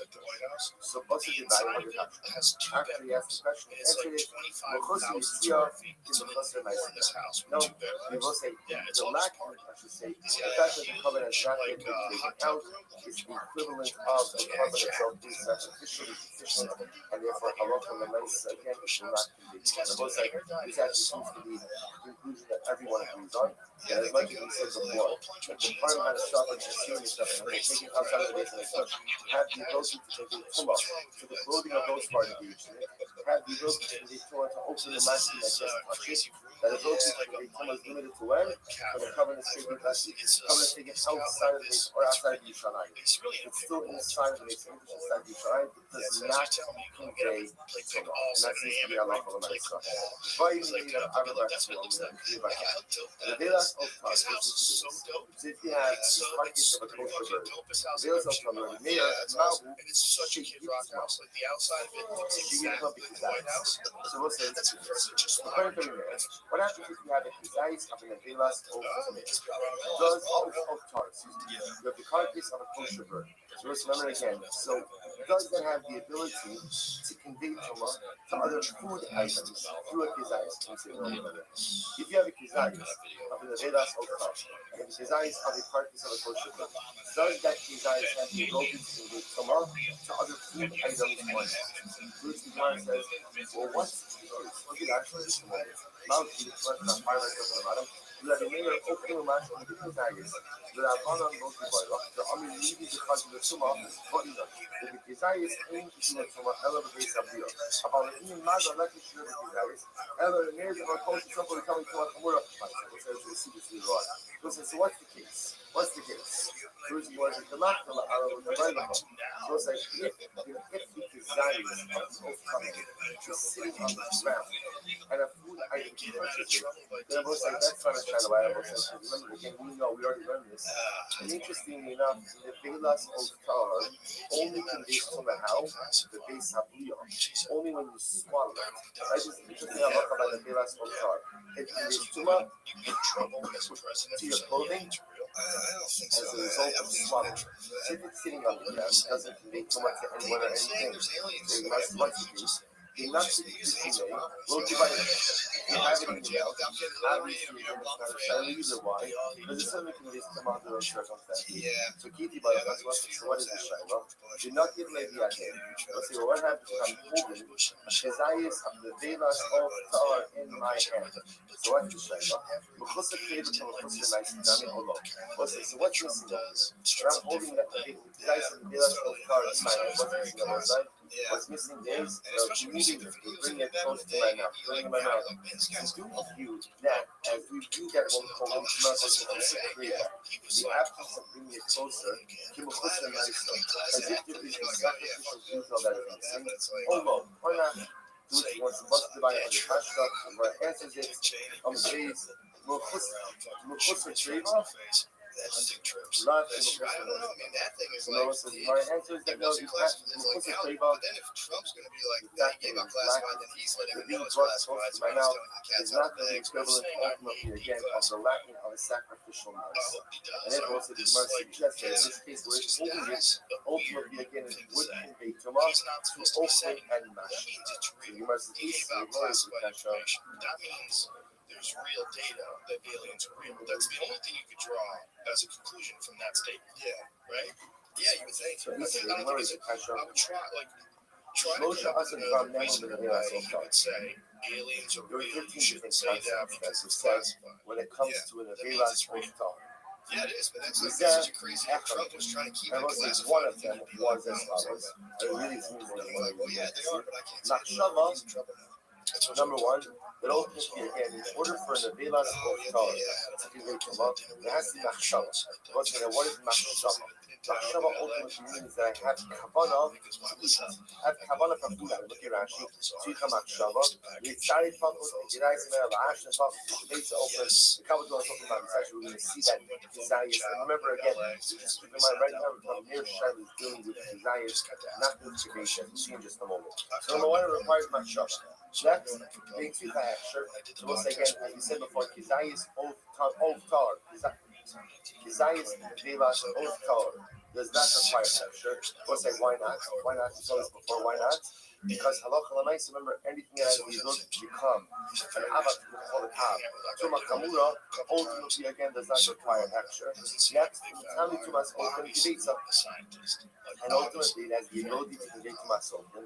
But what's it to watch this? What's the shear? What's the shear? Yechebetza.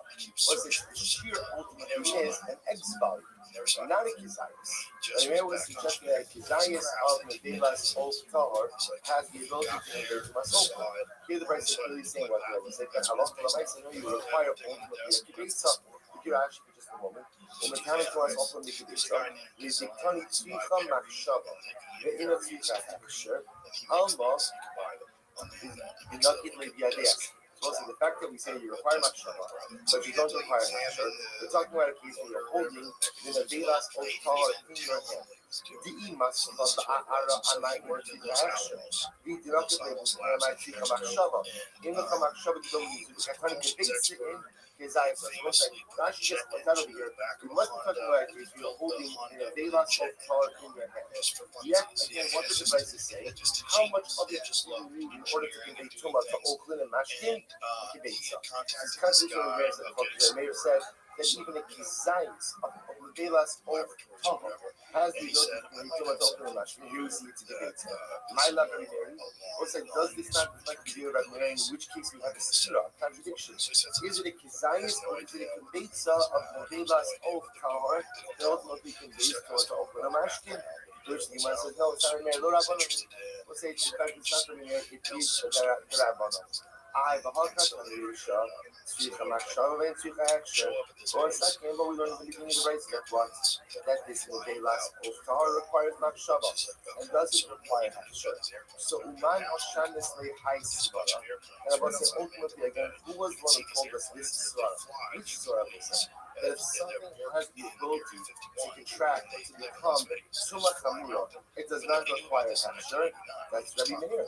Well, that's Rabbi Meir. So ultimately, again, you're going to tell me, Omidalesh Rabbi Meir, Sefer Rabbi Meir, we'll say now again, so the beginning of the Brisa, which espouses the principle that if something is capable of becoming Summa Chamura, it doesn't require Hechsher. That's Rabbi Meir. So we'll say, if the relation is Rabbi Meir, then what? And it makes sense that same as Rabbi Meir also, which the Gemara says not necessarily. We need a area, Hakidi Isa, the Hakidi. So perhaps not, we'll say perhaps each one is reckoned separately and each one is reckoned on its own. As we'll say, so both the ratio and the state of the ratio could reflect the view of Rabbi Meir, and therefore the principle we'll say is the principle, which is that halacha l'maisa, if something is capable of becoming tuma chamura, it does not require hechsher. But the Sifa ultimately could reflect the view of Rabbi, and mainly that thought that Nevelas of Tahar only conveys tuma to Oakland and Mashkin with what? Bikibetza. Bikibetza, to which the Gemara says, Muhammad Bikani Sifa. I have one at the end of the verse that says, Mikasa, Mitahares Trefasa Mitumasa. So it's actually something we studied extensively earlier before. What about the fact that the shape of the brace says that when it comes to a bird, if you go ahead and you check or you do malika, mitahares shreifasa mitumasa. But it's the act of shkita or malika removes any type of tuma consideration. So what's the whose opinion does that reflect? Man shamas lechaisara. What's the whose opinion does that reflect? Rabbi Meir is supposed to say, now we have a real problem. So you're going to tell me, Reish of Sefer Never Test Rabbi, and so say, watch this. You have three halachas. So halacha number one is that anything that's capable of contracting or becoming tuma chamura doesn't require action. You have halacha number two that says only a kibetza's worth of the velas of tar conveys tuma to open and mashkin. And now you have halacha number three, which is what? That shchita or malika of an of tar removes any type of tuma from its carcass. So let's say, here's what I know. One is Rabbi Meir, three is Rabbi Meir, and now you're going to tell me that the middle one, number two is Rabbanan. Just stylistically, it's strange to arrange a Mishnah or a Brisa. Does that make sense? Ratio to Sefer Meir, Mitzvah Rabbanan. Which one is last thing? Ratio to Sefer Meir, Mitzvah Rabbanan. Again, let's say switch. The Gemara says, let's say incredible Musa. Incredible Musa is Chazal. The Gemara always wants things to be like in a linear progression. Rabbanan, Rabbi Meir. Therefore, you know, whenever you come across this tradition, you have a brisa that reflects multiple opinions. Chazal, the Gemara doesn't like it because the Gemara feels it's stylistic. It's not the way. It's not the way to go. It's good to go in the arrangement in a methodical linear fashion, which the Gemara offers. Reish of the Sefer Rabbi says, "Rabbanan, we'll say, you know, a metaphor for life. Life rarely goes just in a straight linear fashion. There are peaks and valleys. There are ups and downs. There are bumps. Nothing just goes straight according to plan. So you have a ratio in there, sitting with Siyasir Rabbanan, sitting right in there, and that's how it comes. There's one that's only a Rabbi Zera. Another discussion that is still part of the solid part of the previous discussion. So Rabbi Zera, those is actually interesting lessons. But case of Akara, essentially, don't sit down. Actually, I'm going to be a Hamil, so you explain the following halacha. So this is Rabbi Zera's shadow. And Rabbi Zera, you know, don't make yourself comfortable until you explain this. Until you explain this to me, what does he want him to explain to him? The Gemara says, Nevilas of Tadar Imeir. What's the tickets? According to Imeir, which they have in Nevilas of Tadar. What's the number again? The Imeir don't hold that Nevilas of Tadar is capable of achieving Tumah Chamura. It's going to have a more Chamur Tumah. It also doesn't require action. So according to Imeir, Monin La Rishon B'Shin, or in Monin Rishon B'Shin. What's actually interesting halacha. So if Nevilas of Tadar conveys Tumah to something else, does it make that secondary item a rishon or a sheni or not? So most of the commercially asking over here is contrary to hold that nevelas of tame, or nevelas of tame, as we go to have tumah chamura, when it contains tumah to something else, what level of tumah does it make? Do we look at it as an av, and therefore as we look at to make something else ultimately a rishon or a sheni, or not? So it's all a motor rishon machine. Which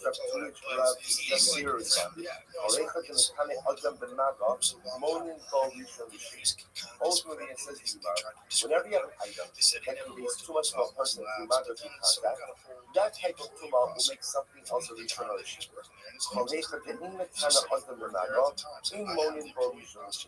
We'll say that in the case where what? In the case where halacha l'maisa, an item, a davar tumah, will not go ahead and make something a rishon or a sheni. The person a rishon or a sheni touching it, will ultimately again, in a case where an item of tumah does not make someone come a through maga, then ultimately again it doesn't make a rishon or a sheni. We'll say, how does that answer our question? So remember again, the velas of Torah, does it go ahead and make someone come a through maga touching it? And the answer is no. It only conveys tumah how? Face habriya, through ultimately swallowing.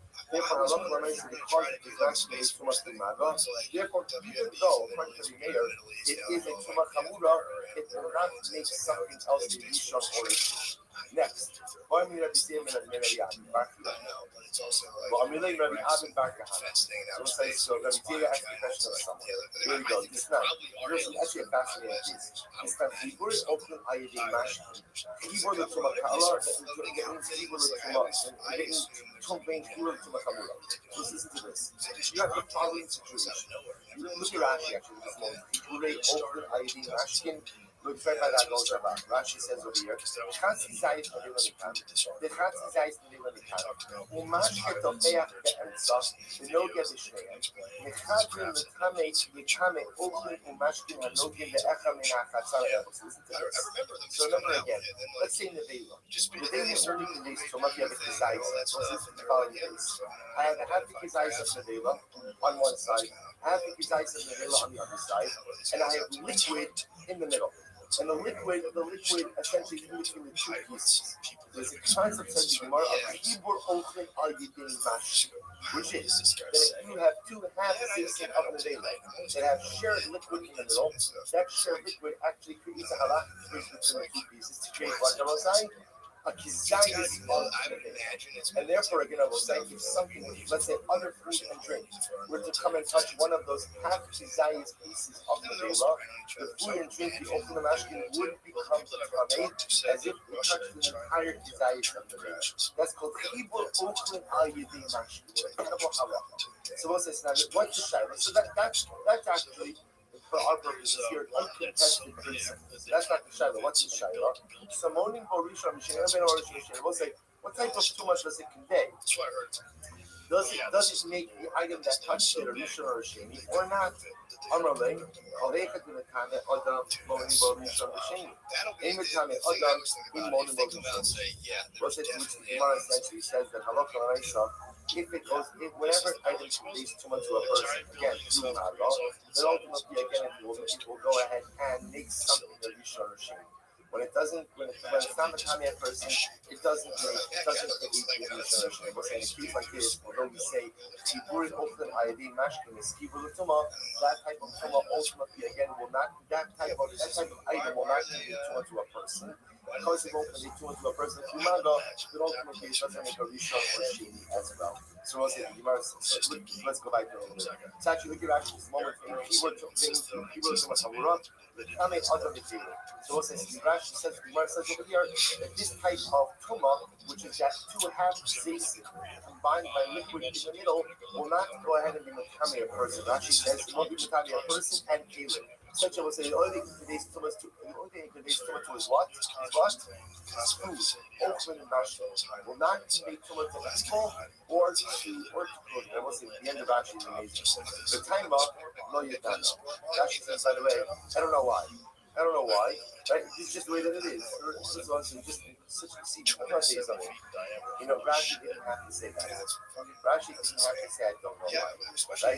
Rashi just has to tell us again what it's referring to. You know, saying incredible lesson. Rashi teaches us sometimes things in so many different ways.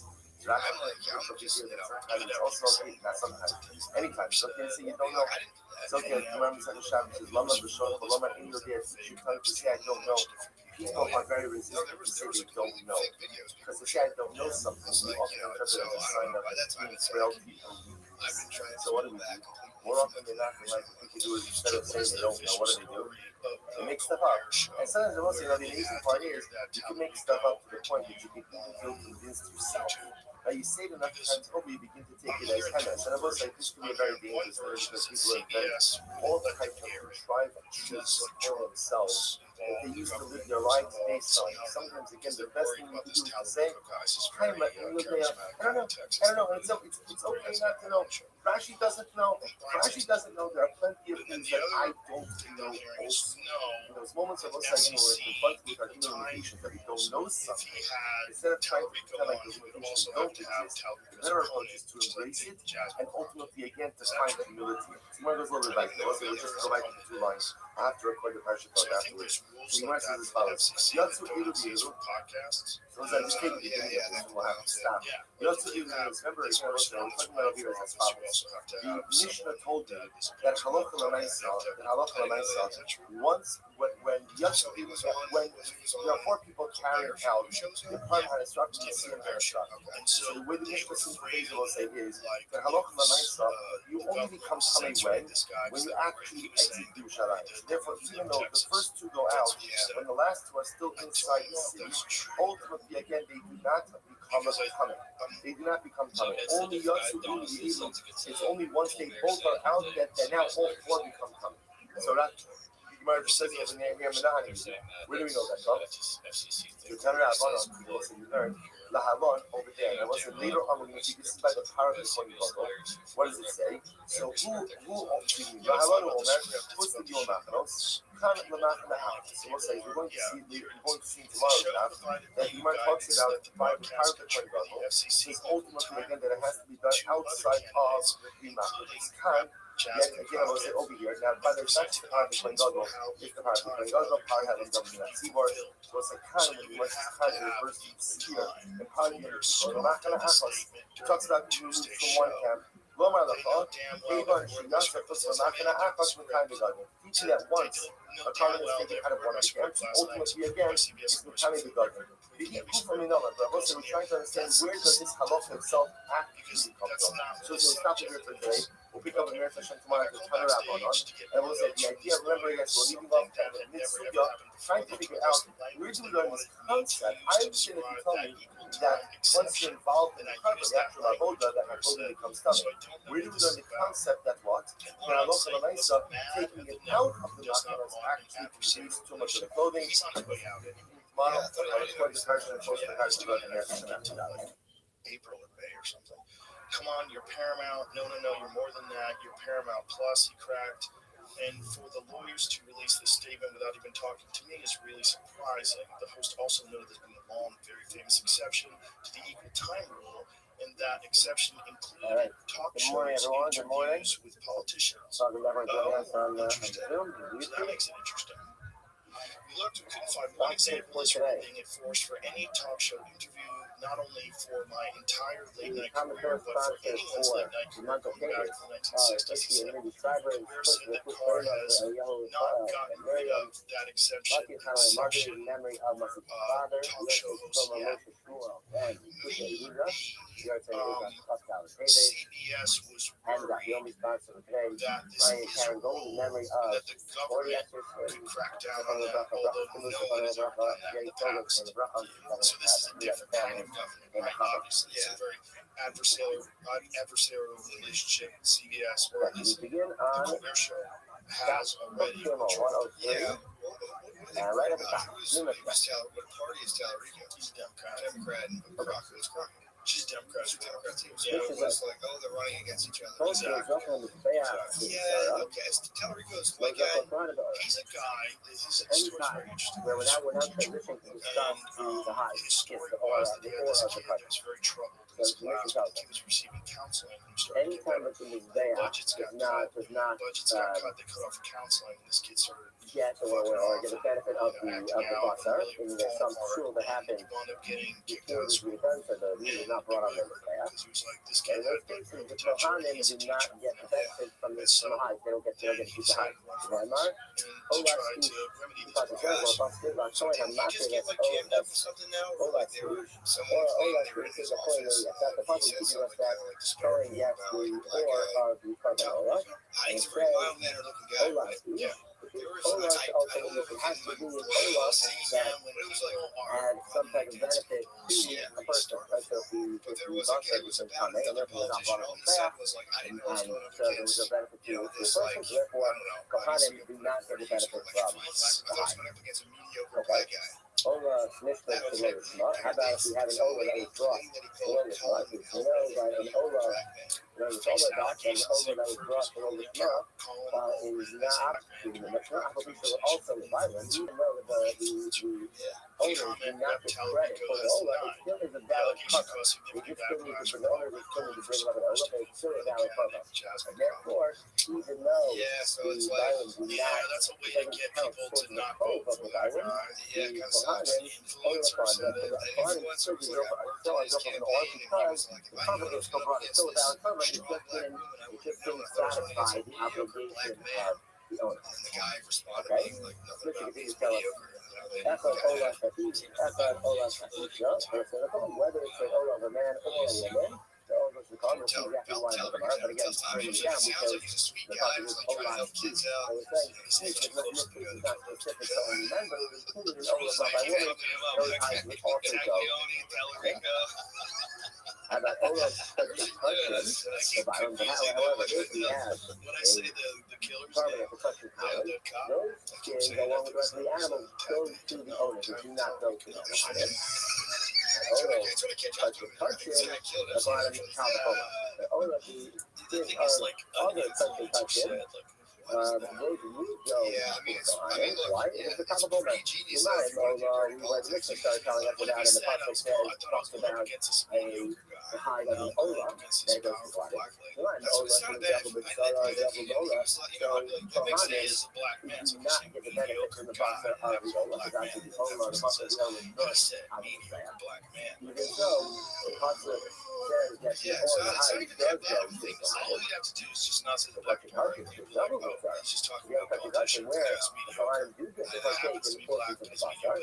As soon as you describe it accurately, you're fine. Especially if you're dead. You're not going, no.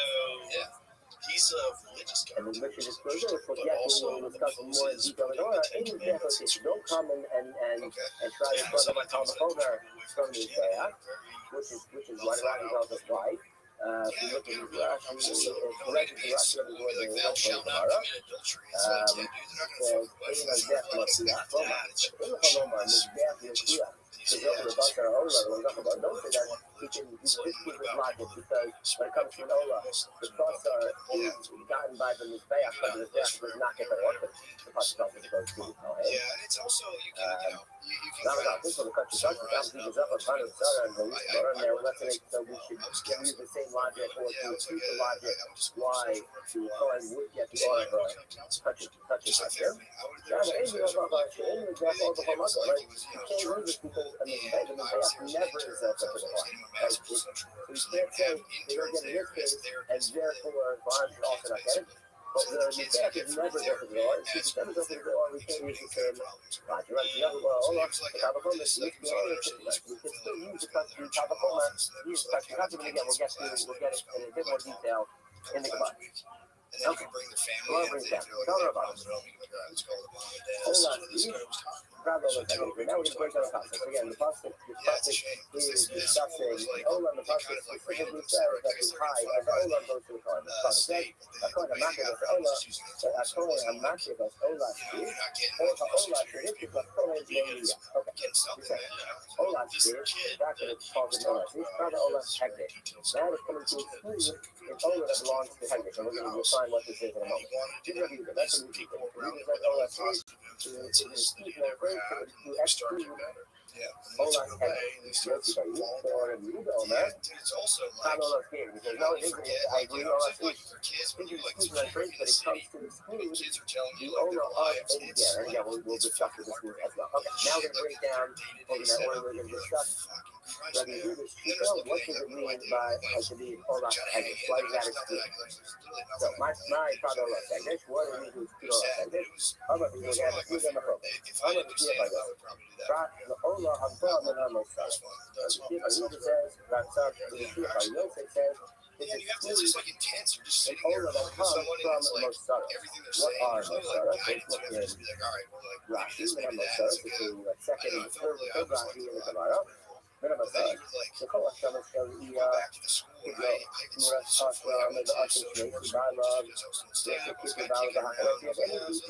where someone brought in Hashem and they're getting a phone from somewhere else. Now we have this extra Hashem. What do? We read out the grade, we get the loan, we sell it, and that money is so the extra fund, right? The kind of loan, what do you use? And with that money, we all have to take from his back. Even though we bring the double offers that are called, take from his back, just to kind of keep him in his back. So, a lot of all those things, but those are not the only other specific person, right? Because that person had to bring another owner or got stuff on it from somewhere else. And therefore, these are just. But it would be like. It was just literally be a room with like 13 other people, and they would like, you talk about the Mosaras, these extra owners that are brought are considered illegal, right? That makes sense. And this is not no Rashi, and certainly these Kohen would not be so hard to die. However, Elonaka of our Mosaras would need the rest of the Yakinazri. But there's a thing that says that yes, we don't count towards that person's owner, but the bar is also double by that individual. So now, if you're talking about in Yidra Yakin, why should the tone use up for the high? Same way, with what I know, it's still being owed up. It's still a personal product. Michael, then what he said? Remember, Rabbi helps. Hold on. So Rabbi talking about the case, it's on the process of the problem coming from Shaka, and it says Ha'ola, Ola, only each other. It refers to the Ola that has to be the first one. Right, so the just Ha'ola refers to the first one. Apanami, we make a similar drasha. Ha'ola, our pasuk said, or Ha'ola, or Zo'ola, only each other, only the first Ola. And in our case, the first one brought it means the first one that is designated to be Ola for the person, and not the Mosara, which are sort of secondary. We still brought it Ola by the person, but they're not the Ola. They're not the originally designated Ola, and therefore they still consider these Mosara still not fit into Ola. Okay, that is perfect. That's the first answer of what we mean by Ola technically. Bungalow, eyeball, Ola, he says no, but the master Ola is very high. So what do you mean Ola? Okay, it means that somebody donates an Ola for the kapara. So we know we have We have two types of kedusha. You have kedusha of good, where the animal itself is to be brought as a kedusha of good, there's intrinsic value in the animal. And then you can have where you donate an animal, you donate something else. What's like a bias? It's just a general based on the and that's what is kedusha summon. Just the value of the animal as kedusha, and not the animal, not the animal itself. So in this case, the asshole has an olah, and then they donated that olah for tzedek habayis, right? So now we sort of confusing. We have the intrinsic kedusha of the animal as an olah, but then we also have kedusha of damin because it was donated for tzedek habayis. So the most good is the lovely part on such a tzedek habayis up to mid olah. So then even in this case, that's the kedusha of the tzedek habayis, the secondary kedusha.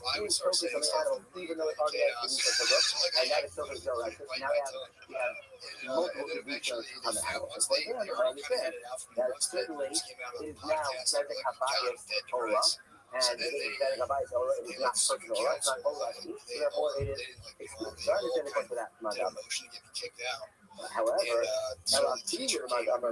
even according to Madam, that says that in this case, because the animal already has kedusha of good, the kedusha of damin is not kosei shmid olah when it gives it back to the bias. I mean, well, with that opinion, we're only talking about the meat. Why? Because the meat itself is going to be brought on the back, and therefore, that we can say that has kedusha of good, and usually someone cannot take effect. The pasuk is mentioned in the back. However, even that opinion will say that the hides that are not brought on the back, the kedusha of habayis is okay. And by virtue of the fact that the kedusha of habayis is focused on the or, it is no longer considered olah ish, right? So at least from the perspective of the or, you're not an olah ish, and therefore it does not go to the kohan. Right? So that's the second answer. The first answer we had was that it's an olah that comes from the mosaros, the extra money that's found because a asham was set to grade, the money was brought in and used to purchase the olah. The second answer was that it is something extremely case where you take it over and you designate for tzedek habayis, and therefore it's no longer considered olah ish, it's considered olah ish. So that's our first answer. Once I correct it, then we'll go to our third answer. I'm not knocking olah rabba baradua. A day number of knocking olah rabba baradua. Olah rabba baradua. Father olah haba minimum. So knocking the name of Rabbi Rabbi, I'm going to agree with our first answer that olah ish comes to exclude an olah that comes from the mosaros. That is what's considered olah ish. I'm going to agree with knocking. Come on, why do you always say it? Because you know, not to you we're going to get to a minute. However, already retracted the shita. The Tanya, what's the thing of you? The Tanya. Shisha in a dava. The olah abundant on mosaros. So we had there's 13 boxes, 13 shofaros, I forgot that were in the revelation of God. And 6 of them had held coins for these mosaros. Right? The mosaros coins are also primarily common that happened. And 6 of these shofaros held coins that are mosaros, and that's what you would bring these olas, right? They would bring the olah abundant on mosaros. You look at the hands up on the olah, and the kohanim would not use the olah at all, like we said, like our first answer, right? You're going to use that, that's what we think of the otherwise, in the Kenya of Amri, God, Shimon, asked to be asked to do that. In case so, you're going to say that these olas that come from the source should be high to not go to Kohanim. In case the Alta, the Yerusha shall the other authority, then you are going to be nullifying the Yerusha that was made by the other authority, which is the Tanya, or they don't say the Tanya. Then this is relative to the other authority. Hashem, who is Hashem, Hashem. One part says since the Bible of Hashem is La Hashem, and the last one is part of the Pasuk, but another Pasuk said Hashem. Oh my God, it's like. I said the exact passage, exact word of the passage, but it said that the Kohanim are zocheh to the and one part of the Asham is Lashem, another one is another passage of the Asham is for the Kohanim. So you have to be the window into how right? crazy The people culture are. of Mishum Chatas and Mishum Asham.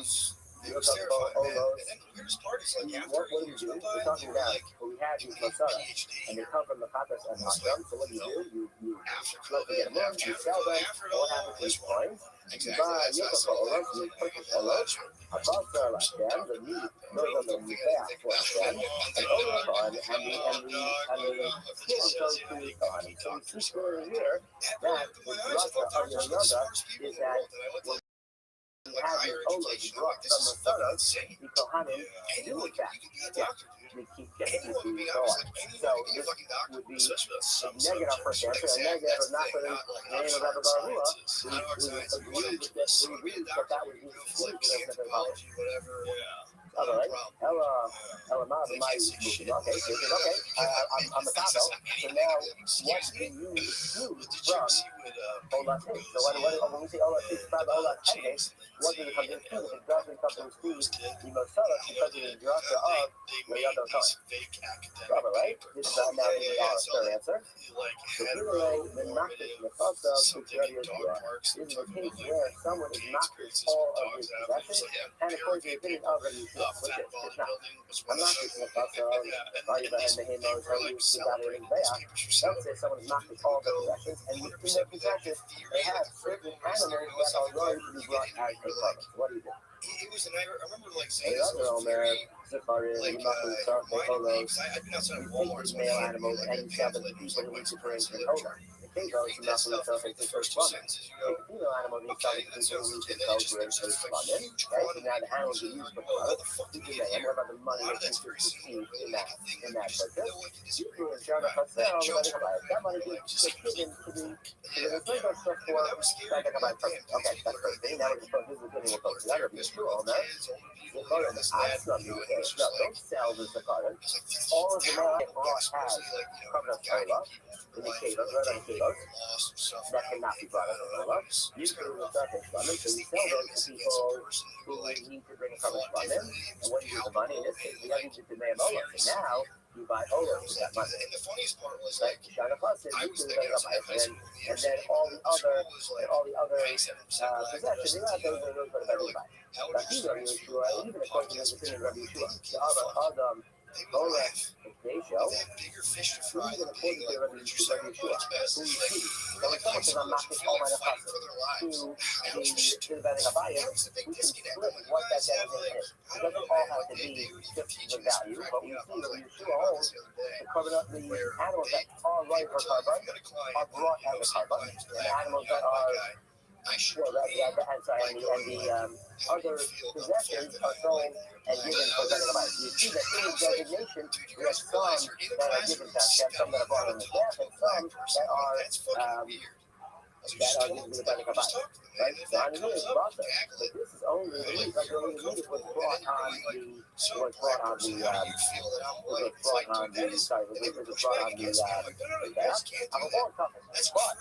hides that are left over that can't be brought in the back. I might have thought they'd go to the Kohanim. No, those pieces that they have and therefore that is what's considered Ola Hedge, right? Ola Hedge. That the animal itself is brought on the Torah, and the hides, which would ordinarily go to the Kohen, are instead have to be the Gabayim, and are not all that. That's our third. So there's three answers, just a quick review. Like three answers, we brought in the pasuk itself said Ola Hedge, and the really cheaper was Ola Hedge comes to exclude something that's called Ola Hedge. Three opinions what it means to be Ola Hedge. Sure, it is an Ola that is brought from the Moksara, the extra fund from Russia that has to bring to get a book.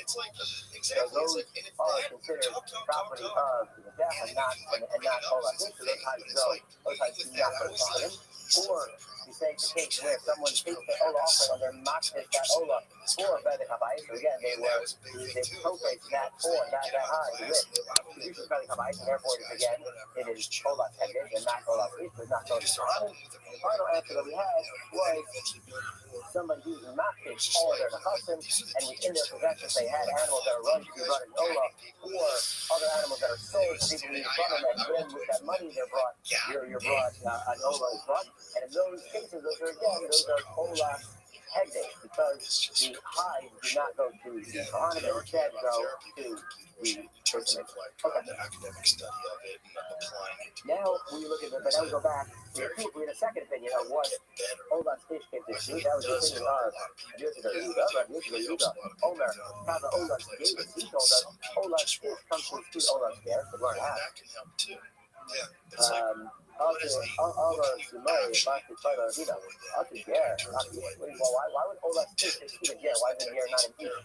An Ola's ger to be food, and a ger is an eat like any other eat. And talking to a human and no problem with ger can make area. Specific case we have a ger who dies and does not have any and we know. Ger, in a guy has to contact with Noah. When a ger converts, it is as if even in biological elements, even if they convert with him, it's as if there is no relationship, no connection, correct? And therefore, if in ger has an Ola and then he dies, there is nobody else, and he hasn't gotten remarried, and there's somebody else in the ocean, so now we have an Ola that doesn't have violence. It's no longer an Ola fish because it has no owner. It's still brought, but it's brought, and the hide stays in the Kohanim, it's not considered in Kohanim, because this is not considered an Ola. Okay. So, a little less time, let's talk to what result, but then that's the other thing. It's a hard job. Now we're going to go in a bit more detail breaking down the concept of reading one more time. Are they in touch with We're going to talk about it one more time, so we're now going to introduction different parts of the concept. Parts of the concept, I'm not going to Ola ish, or Ola shir, this is a Kohen maybe, the Kohen brings Ola the skin of that Ola plus goes to the Kohen, but they belong to that Kohen. Okay. I don't know. Like, I remember I didn't do it ever. And then when I was in therapy, they're like, you gotta therapy. So that, we only know it's Ola brought by a man. Ola, and we take out these gifts. Like here, Ola, Nushim is our other reason. Ola, Nushim is our other reason. And how do we know that if a woman or an Evid brings Ola, that also that high goes to the Kohen? Or Ha'ola. So Ha'ola is actually really use the word Ha'ola to use. You could have just said Ola, Ha'ola is and it comes to include the Ola of nothing that about the Nazar.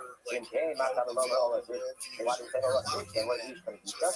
Ola should also is only an Ola that actually benefited a person. But in this mitzvah, it's not a mitzvah. Well, you're fine in the cover, or let's get a Kohen. Keep the shepherd outside of his time, or outside of the proper place, and in which case, it's also, and the violent do not get any benefit from that Ola, but we're not going to, it doesn't satisfy the habitation. So in that case, the Kohanim do not get to take the hide, right? If the rest of the Kohen was not accepted, the Kohanim do not get to take the hide. Okay, Yachal, Shanimar, Shiloh, the Shluch. Okay, I might have thought, negative our Mishnah, that maybe I would then also conclude, Mr. Field, like the pet food, if a Ola was brought, Shiloh, the Shluch, right? Shiloh for violence, and therefore, we know even though the carbon is broad, it does not count towards it doesn't satisfy the owner's obligation on the base. But it was the carbon Ola. I would have thought that in this case as well, this is not considered Ola fish, and therefore the Kohanim do not get some of them just swear by it. They're like, just take this, Ola is including any type of carbon that is brought. And even so different things, when it's brought, not with the violence, the Ola is still valid, it just doesn't count towards the obligation of the violence. Versus when it's put in the Koma, for Kusano, where the offer is the Ola is invalid in and of itself. And therefore, in that case, only in a lot of cases, the Kohanim not benefit from Now, but with the Rothschild, but now we're going to get into how we extend, which we touched on in the Mishnah, but we're going to get to now more detail, how we extend from the Ola, which we said goes to the Kohen, and now the or of other countries. Okay. Ola, in the Ella or Ola. Okay, only know from this process. That's the or of the Ola that goes to the Kohen. How about Ola is such a country of how do we know that the or of other countries also go to Kohen? How do we know that is wrong, and that's just pull us up on a doing any program like that, any program like that. Like the other section time, other section time. No, but when you're not out section time, okay, I'm going to find out bring in all programmers and the Kohanim will get the or from all Kohanim, even section section, which the Mishnah told us is not true. Now, remember, Ola, it has to be something similar to Ola, not Ola country country, not Ola country country. There has to be some comparison to Kartsuit and Ola, which is country country, and therefore we learn to realize that we learn basically Tom holds that only that all that the Kohen will go to the or in all cases of country country. Okay, like our first answer, Tom holds it is learned out from the book from the Sukkim. Specifically, after switching in with like this like where there's like a isotope or the possibility of switching the or the possibility tells us like a how do you know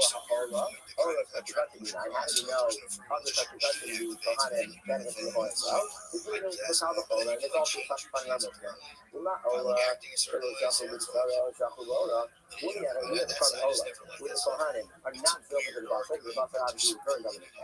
Yes. The concept tells us that they do get the or, the country country, the Zachud Salah, where intervention is actually the Ola. But if you have country country where the Kohanim do get to partake in the Basa, certainly then they should partake in the or, which they did by an Ola. We're going to ask Luke back with him, so this is the reputation that we noted in the stuff. The other thing is the Zach of the Basa, and it's more in the Bayah when it comes to carbon Ola, is built with Basa of the Ola, but it's not just with the oil Ola, because the Pasuk tells us that the oil goes to the Kohanim. We didn't know that's not a good reputation. Now we're back to the Zach of the Basa. The Zach is never built with oil. It doesn't ever have the culture of or by the Mizrach, so therefore we can't plug up the Homer from that. So on the Kohanim, we can't apply that to Kohanim, who do have in other places, namely like Ola, and they are just like an eye. And therefore, once you know that we have this idea that before goes to the Kohanim by Ola, we can make this called the Homer that will work on all other questions. Okay, second, the Tanakama learns it from a Basa, after Ikrit, and Yishmael learns it from a Homer, and then we have third thing, Rabbi Omer. If you did, you have to be like a sick Rabbi says, we didn't read the concept at all. Right? We don't need to talk at all when people touch before we read the concept like the first two things. Right? The only way a concept to teach us about the or of an Ola goes to the Kohanim. Why? To the Homer, so all places we know that the or always follows the Basa, right? Outside of an Ola. Forget. Like, I'm going to drop in, I'm going to drop in, Hago, and right? It's all burned up, then the or gets burned up with it. Katasashim, is to take down the Tiba. Katasashim is to get to the Kohen, right? Follows the Basa. Lots of much people, son. If the Kohen wants, he can flay the animal and take the or separately. No, lots of he doesn't want to. He can eat the meat and leave the or behind. Either way, you see the or, right? The or follows the Basa. Well, that's not the Kohen. If I look, they all go to the owners. Lots of much people, son. If they want, they can flay and take the or for themselves. Lots of people on top of the or, same way. Or they can use the or and use the meat. We see, Rabbi telling us in all cases, it's clear that the or always follows the Basa. However, Ola, we have a problem. This is the Ola, the Daka, so the Takela. That you have to flay the skin off of the Ola and cut it up into pieces.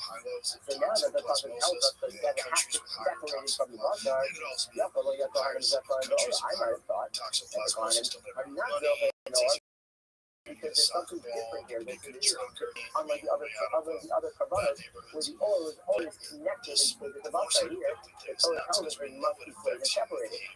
Now, the moment after the Pasuk, or Ola should it makes cats. That's what we have in the Pasuk of Cat's guts. It's the only way that it reproduces. the Pasuk of Ola, the teaches us that the Or, in the case of Ola, goes to And like mice and rats get turned on by the smell of cat piss, so they go to seek out from the cat beginning piss of with a Rabbi, boner. that how does Rabbi understand that touching Cats, so the that the Or cats doesn't devour design it? them.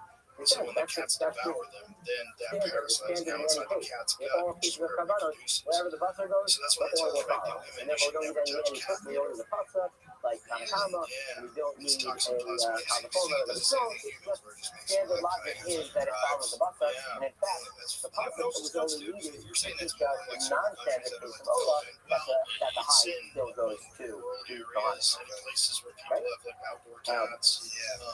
But we'll continue Dustin. Slowly, let's go just quickly read the Pasuk that are coming up after that. Ola, Ola, Kohen, Lo, right? It goes specifically to that Kohen. Slowly, I think the dress we had, the similar dress we had yesterday. Lo, not the Kuyom, Lo, to that Kohen that comes to exclude a Kuyom or a foreign owner. Why? I might have thought when you threw about Dogs go outside. but I really said yesterday or the day before that Julio and they do not get to eat from the buffalo live because they do not get to be coated in the buffalo live because they cannot eat it. Right? They have a problem with buffalo. However, these people also intellectual. Maybe I would have thought that they did get to be coated in the or because or doesn't have anything about buffalo. So the fact that they are stuck with Julio, I'm like, okay, maybe that doesn't matter because they should still be able to, they should be maybe they're not excluded from the or. I like them. They're fun. Tanamoma, Logia, so that's what I'm talking about. Logia owns the first round because it's Kipur and the Kuyom of the Onen. They come to exclude the first Kipur and Kuyom and Onen, they do not get to partake in the Torah. Okay, and I'm going to break down. Remember, three people. Tanakama learned from a truck in the Pasuk Hashirikut. The Yishmael learned from a Kalvachomer. From the Kalvachomer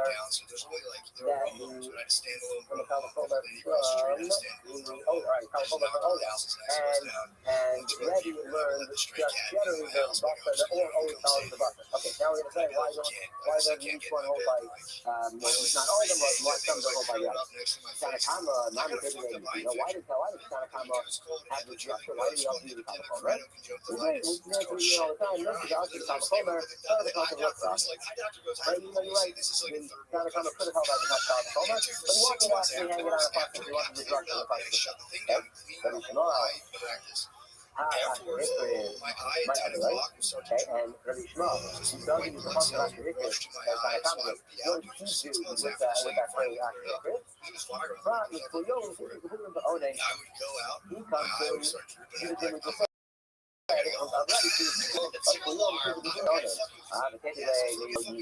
Why does we learn it from Logia like Rabbi did? Rishmael uses this phrase for something else, like Yochanan, Yeshiva Rishmael. Ne'emar ba'ola, and I'm talking Logia, the Ne'emar ba'osham Logia. Halahalan, Atzmosa, Muzarin, just like the body of Hashem, the bones are the Akas, just here by Allah, the bones are the we learn that for Logia. And we have to say, look, it has to be right to me, otherwise we could have said, that's fine, we can make the Rothschild on Logia and still use it for a zero, and still use it for a zero, but it just wouldn't be Zerachella that's looked at, wouldn't be that open, right? We know if you have a Zerachella that is looked at, even if we had a fair that Zerachella, it stands. But if you have a Zerachella that is not looked at, words are used for something else, then if we have logic that counteracts the their stuff, we're not going to do it still separate. In this case, it's not used that as much. Why do you know if you use that lo yiyah for this other drasha, and therefore it's not mukra, it's a mukra, mala'as is the son of mukra, lo yiyah, the why because we say that as soon as it sends you the ashram, because there is the element of buffer which isn't by an ola, and therefore we would be able to swap up the trouble. So we have to make sure to look now and keep the factors like aging, weakened immunity, or stress can trigger reactivation. Okay, so a little bit ahead. All right, we'll go a little bit ahead. Yeah, my friend. The rest of might come back tomorrow, but for a few minutes. So we'll take the first piece of the Mishnah. A lot older. Okay, new Mishnah. Yeah, my uncle got it. Is the shingles vaccine Okay, effective? Does it prevent shingles? So now, remember, we'll get to it in the Gemara, we're going to quote on this, but this Mishnah is telling us that anytime have a tool in the suction that happened before the hide was separated, they don't say like then the orb is not filled with color, rather it stays in the buffer, which is any kind of tool. After the Shiva, however, if the orb is already separated from the buffer, and then there's a tool in the carbon, or say the Kohanim get to keep that on. The deciding, the moment in time, that the deciding factor is whether the orb is separated or not, right? Because it's the time of testing, the time that the orb is separated. If it still happens, for the break in, the Kohanim do not. If the other still happens after the orb has been separated, the Kohanim are guilty. Okay? Other Nina Stanakonim, the Yamar is his experience is that I've never seen a skin that was brought out to the facial and like we described the idea. We're talking about a skin that was already flayed, right? Because obviously there's many times where a whole carbon could have been brought out to the facial, but you're talking anything where a skin was separated and then brought out to the facial. However, the Gemara of Lamadno, we can learn from the words of the Nina Stanakonim, the Mamshik has had before, Nimtza Trefa, we see what it is, and if you're mapped it before, and then it's kind of in Trefa, so then you see that there's a tool afterwards, and the Kohanim still get to keep it, or from the Nina Kohanim say, Olo, right? Just the fact that the Nina Kohanim said he hasn't seen it, that's not right, just maybe he hasn't experienced it. Oh, that's what it is. In this case, a trefa, which obviously was a tool that happened before, right? We didn't know about it, but the trefa tool obviously happened before the skinning of the hide, and therefore the hide would go to the basic trefa. Of course, okay. No, this is the first little piece here. Go ahead. Antibiotics right away. We're just going to swab it and send it in. Kotel was up on his day after reported on this stuff from the beginning of today. That said, Kotel was up on his day after the start. Anytime that's in his day after, it's not Zoka to the Bashar, goes up on the door, and therefore you knock it door. The Afagar, perhaps the door for the Yuka seems to imply even if the hide was ever put, right? And this, in our Mishnah, the moment that we really care about is whether the Baka went onto the Mizbeach. The Baka goes on the Mizbeach to get the horn. If it didn't, the Kohanim did not get the horn. But whether or not it was played before the tool is irrelevant. Somebody needs the opinion. And the other one, sure, this must be the opinion of the other one. I would give it a gloss over the Mahodik to the it's going to be brought up in detail tomorrow. But regarding what Shimon says, they have done the Rasa our order by Asma. Or regarding says that the Rika Kadam can only be Rasa when the order is connected to the buffer, but not when they're separate, but they go together. Only when they're together. Fine, but what about this mission we just brought down, which is actually one mission, we just broke it up in our Gemara.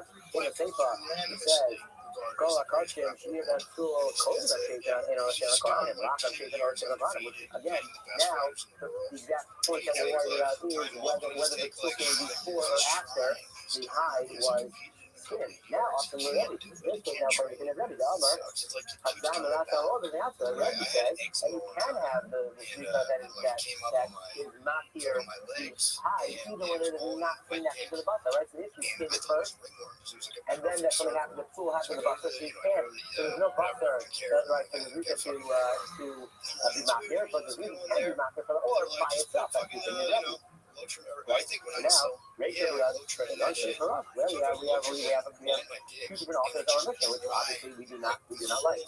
Now, Rabbi said, "You say for Rabbi, you wait not ready." So Rabbi said, "No, we're going to make both of them ready. We'll load the ready, then after from the Rita." And we said, right, we had a problem. We had a problem with the Rachel, our mission from the beginning of the day. That we said it can't be like ready. It goes, no, ready, while we agree to that principle, ready said that should never happen. The general rule is you are not mocked before Rika. You first do Rika, and then you play the animal. So that's saying that's not how it happens, and therefore that's why if it happens to be that way, like it is in the Rika, that's the case. So in the Rika, you just deal with a regular case where we do not play the animal part of the Rika. Okay? Rabbi says also he answers the contradiction, he answers the other way. He says he's the ratio of the Rabbi Shimon. He said at the beginning of the Mishnah is the question of the Rabbi Shimon. Same phenomenon of the Rabbi Shimon. Okay, therefore then we have to answer the state on the Bible that said, code of Hashem, which seems to imply that the animal can eat skin and still have the Rigas Hadam, the Maratza, or by itself, which is not a negative thing of the Rabbi Shimon. What does it mean? What does it mean when we say before and after Hashem? Code can mirror Hashem, after can mirror Hashem. It just means when it is right to do the Hashata, and when it is right, and when it is not right to do the Hashata. It means before or after Rika. It's really talking about the exact same point. He's saying it's not that it plays beforehand, it's saying when it is finally right to be played, which is only after the Rika. And we look very quickly at the Rambam. The first fish we did, Rambam, in Silvus Maasar Kabbalah, Parak Hay. Halacha Yisrael. Rambam says, Kol Oros, right now we're talking about where do the various Oros of the various Kohanim go? Start again. Where do the Oros of the various Karbanos go? Do they go to the Kohanim? Do they go to the Baalim? Or do they not go anywhere? So any or that is from a Kachim, that goes to Kohanim. Maybe the Kabbalah Shibor, maybe the Kabbalah Yapid, any whether it's from a Shibor or Yapid, Lama, or Ha'ola Asher Hikrid, right? And he seems to me around learning from Asher Hikrid, which was the opinion of Tanakh. Okay? How about back goes as follows the Basel goes to the Bible. They're called Ola, so this is our beginning of the Mishnah, and Ola, and it's not that the Mizrach is not built into the Basar. So it's also done for Ola. Shinamar, Ola speaks, Ola is also eats, right? So that's the same structure that we made. And then in Halacha Kapal, we quote two of our, remember we have three opinions as to what it needs to be. Ola tended, which the skins do not go to the bottom, and the Rambam quotes two out of those three things, which is a makis of Russell ben Kabayis. If you have an Ola and your makis is two ben Kabayis, or makis nefasa, items of Barim, and or you have your makis over the nefasa, and you happen to have male animals that are rising in the back, you can go over, in all those cases, you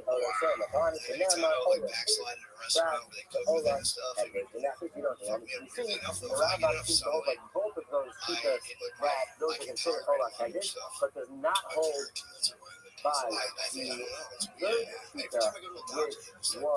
the third keeper, which was right. The third keeper was disputed by the Rothschild and therefore the Rambam does not quote that. These are only two opinions within what is Ola Kedid, where we do not go too far. Now they're going, you need to turn the sun or you're going to die. What's the new food pyramid now? I know. Well, a lot of people are so angry. They're so angry at RFK Jr. for flipping the food pyramid, but there's so much evidence that this is the accurate way to eat. This is what people are supposed to be eating. It's like whole foods, like actual food, like vegetables, meat, fish, like that's what you're supposed to eat. Like actual food. Good morning, everyone. Good morning. For thousands of years. That's the stuff the backlash against them that I'm like, I don't get it. it's like getting like weird shit out of foods that they don't have in Europe for like schools and stuff. And it's like, that was always the left wing's position. It's like, no preservatives, no additives, natural. I know that's the thing too. Like I love like because I have all these food allergies, so like I gotta go to like a hipstery kind of like rainbow flag restaurant. That's the only place I can eat from. So I'm like, I know you guys like this. Why are you pretending not like getting rid of like red pork and all that? Because it's connected to the Trump because RFK Trump is part of this party. Yeah, instruction. And so it became people are just so silly. They'd rather commit suicide.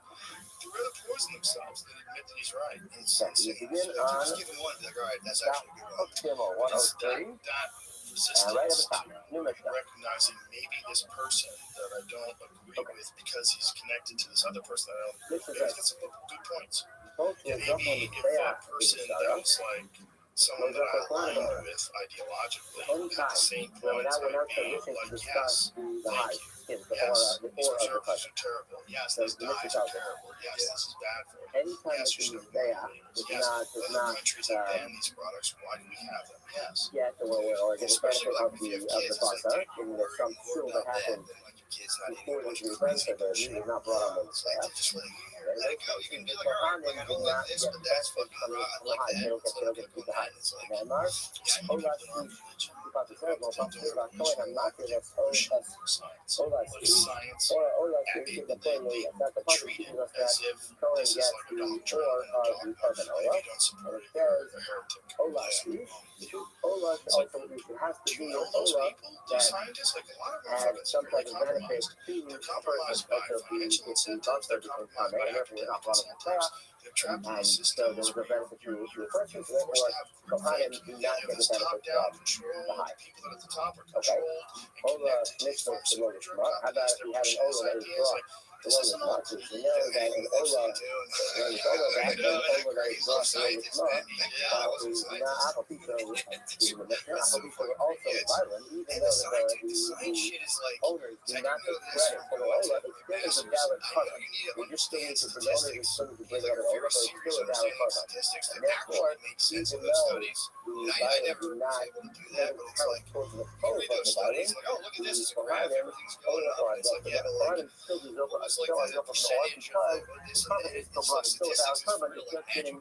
It's like it's so super real. You can make one thing look this way, and it's, you can arrange the data a different way. You're like, oh shit, the fucking thing went up, and now it's better. It's like, well, that's of course throw out all the ones that show no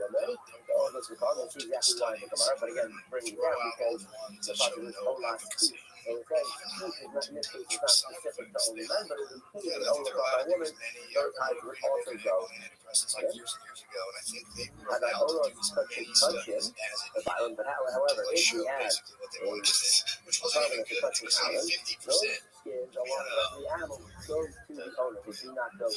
Drug cases with pharmaceutical companies. One of the things that really crazy was he found out that the pharmaceutical drug companies, when they get peer reviewed papers get peer reviewed, they have to give the data to the scientists. They give their data to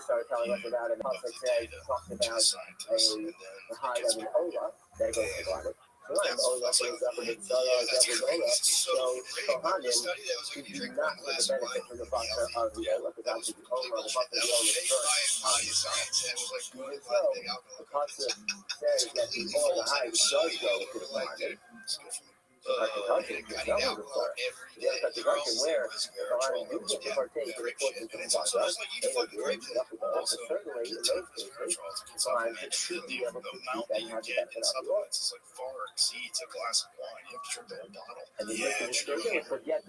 That's it. Always threw me off.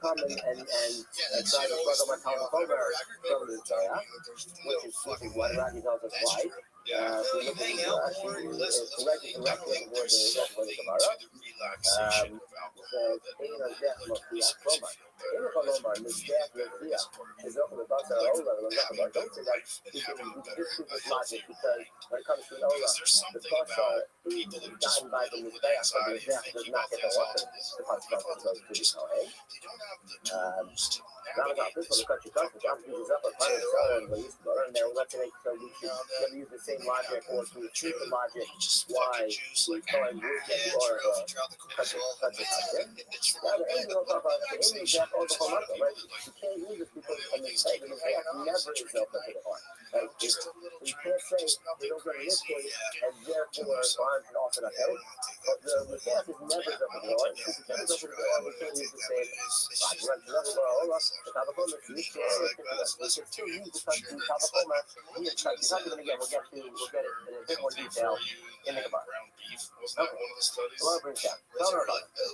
Comparisons, like their chart, where break down the passage. Again, the passage is discussing, Ola, the passage specifically says that we hide, and the Ola goes to the Lord. The passage says, I'm not going to Ola, I'm not going to Ola, this is a Ola, this is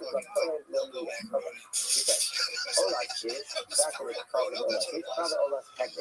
Now it's coming to experience the Ola belongs to Hector. So we're going to define what this is in a moment.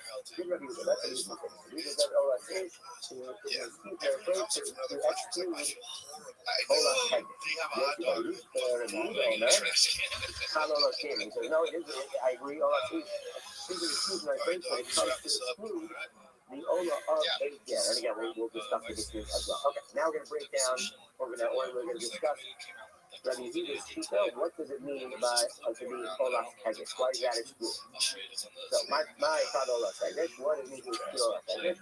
Other people have Yehuda and Machomer. Other people have Russian. The Ola Haba Min HaMosarek.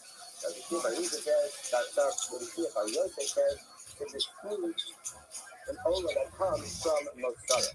What are Mosarek? Let's look in Rashi, Mosarek. It's the third Rashi in the Gemara. Mosarek. The whole Hashem is keep going. Murat Hashem, the Hashem Shmesi, Bailov. This is keep the value of Hashem. If you have any instances where someone brought in Hashem and they're getting atonement from someone else, now we have this extra Hashem, what do you read out? The grave, it gets a mum, you sell it, and that money is no sorry. Those are the extra funds, right? And kind of long, what you do is you look at the man and with that money, we all our state comes back. We bring the Java offerings that we call two comes back, just to kind of keep them in back dollars. Not all of these, but those are not the Ola of the person, right? That person had to bring another Ola, got the part from someone else, and therefore these are just.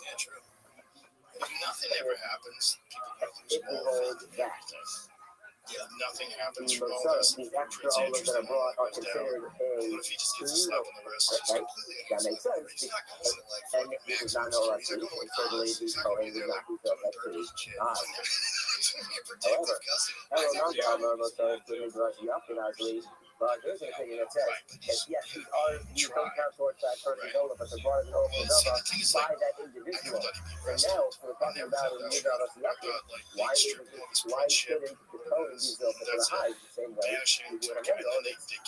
He's still being Ola. It's still a personal Ola. Michael, remember what he said? Rabbi Tashwar, Ola.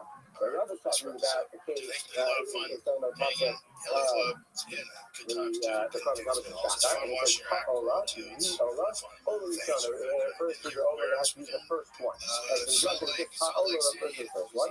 Afanami, we make a similar Drasha, Ola, our Pasha said, or Ola, the Ola Rishona is only the first Ola. And in our case, so the first one brought, it means the first one that was designated to be an Ola for the person, and not his most which are sort of secondary. They're still brought as Olas by the person, but they're not the Ola. They're not the originally designated Ola, and therefore they're still considered these Mosoros who still not fit into Ola's speech. Okay, so that is the first answer. That's the first answer of what we mean by Ola Teged. Comes over Ibo. He says no, but the Matzah Ola Leveri Chabad. Now, what does it mean Ola Teged?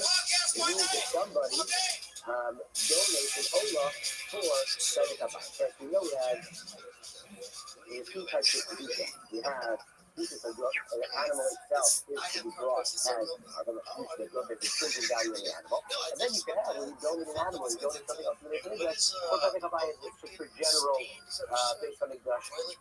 In that case, if there's Kedusha, it's Kedusha stomach. Just as value of the animal as kedusha, and not the animal, not the animal itself.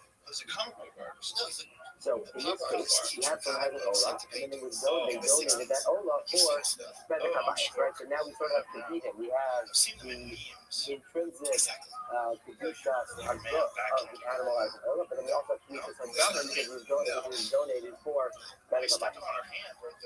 So, the market is the money by the Manda Amar, country Tzedek Habayis, Hafsi, Nidra Oraisa, the point is about that even in this case, that the kedusha of the Tzedek Habayis, the secondary kedusha, is focused on the animal, even though it already has kedusha for God, and that is focused on Oraisa. So now we have multiple kedushas on the animal. So for them, I understand that certainly it is now Tzedek Habayis Olah, and because it's Tzedek Habayis Olah, it is not personal Olah, it's not Olah, so therefore it is excluded. So I understand the question of that.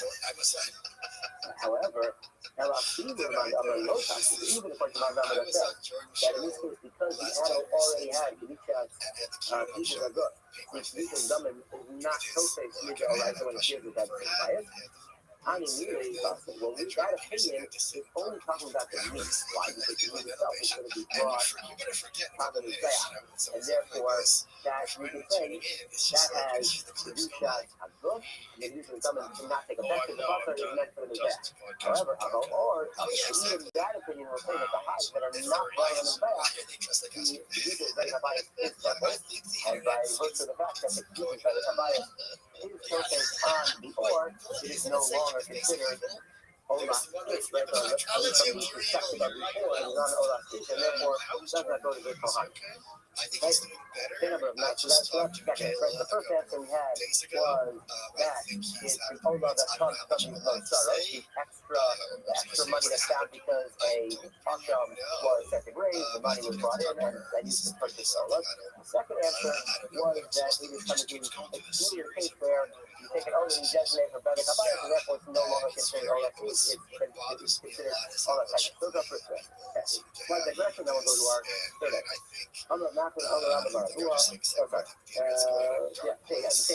The number of knocking Olah Rabbi Baruch. Olah Rabbi Baruch. Five Olah Haba minimum. So the knocking the name of Rabbi Baruch. I'm going and agrees with our first answer that Olah Fish comes to exclude an Olah that comes from the Motzara. That is what's considered Olah Hegel. I'm going to knocking. Come on, so then who are you holding by? Why do you hold this opinion? That's the hold there. We're going to get to it next. Already retracted his shita. Tanya, what's the opinion? Tanya. Shisha little dava. The Olah Haba and Motzara. So we had there's 13 boxes, 13 shofar. Actually, go better way in the that way written. And 6 of them had held coins for the Motzara. Right? The Motzara coins were all apparently this is common that happened. And 6 of these shofar held coins out of the Motzara, and that's what he would bring these Olah, right? They would bring the Olah Haba and Motzara. The Rosh Hashanah and the Kohanim need not use the opposite or like we said, like our first answer, right? Here we use that. That's the thing to do. Other than the Tanya of Amri, Shimon, ask the Yehuda. In case if so, you're going to say that these Olah that come from the Torah to the highest do not come from the Kohanim. In case you count up the Yerusha shall Yada Torah, then you are going to be nullifying the Yerusha that was made by Yada Torah, which is Titania, or I think it's going to say Titania. Then if you're going to be a Yada Torah, also new Hashem Hashem Hashem. The one pastor says seems to imply that the Hashem is La Hashem. And then Rashi also brings us part of the pastor, but the other pastor says Katakas Hashem. But it says that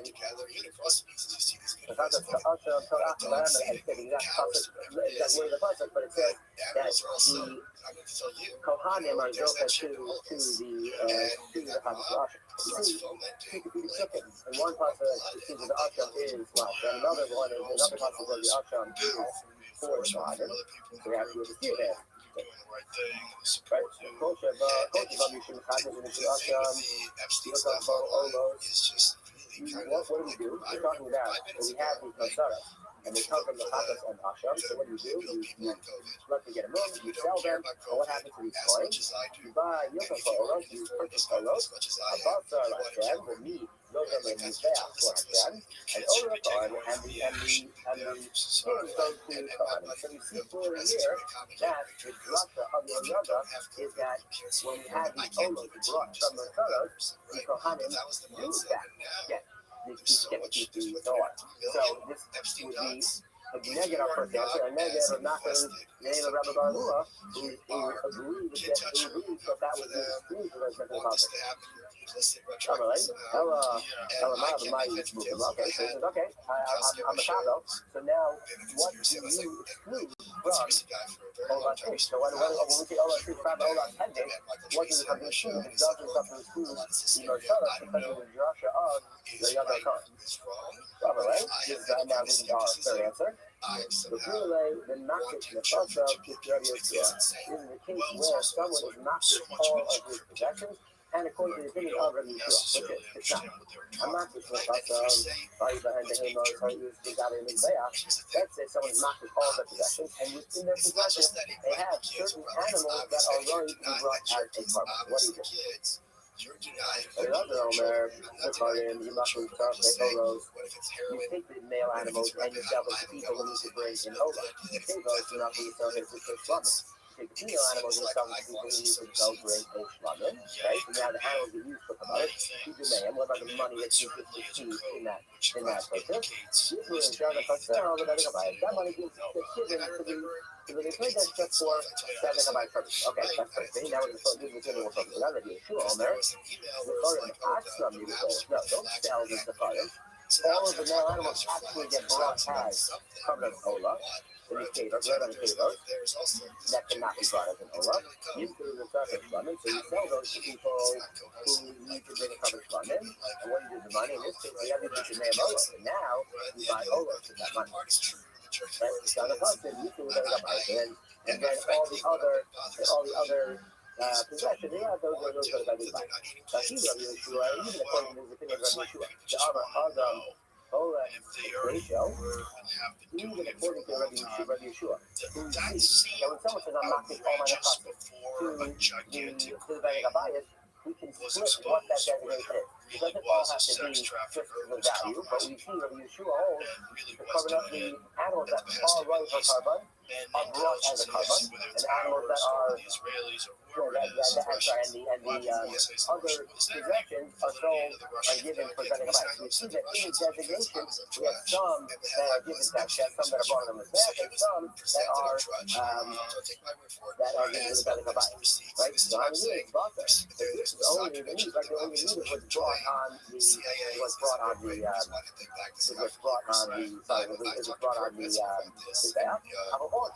but the hides that are left over that can't be brought in the back, I might have thought they go to the Kohanim. No, those because the use of setting up ice is so for them, and therefore that is what's considered Ola Tevdesh, right? Ola Tevdesh, that the animal itself is brought onto the Kohen, and the hides, which would ordinarily go to the Kohen, are instead have to be the setting up ice, and are not.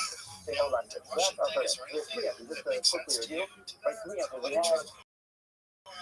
We brought in the Pasuk itself says, and the Hebrew Shita was, Ola comes to exclude something that's called Ola Tevdesh. Three opinions. One, it means to be Ola Tevdesh. Yes, it is an Ola that is brought from the Rothschild, the extra funds from Rothschild, not to have to raise and get a month.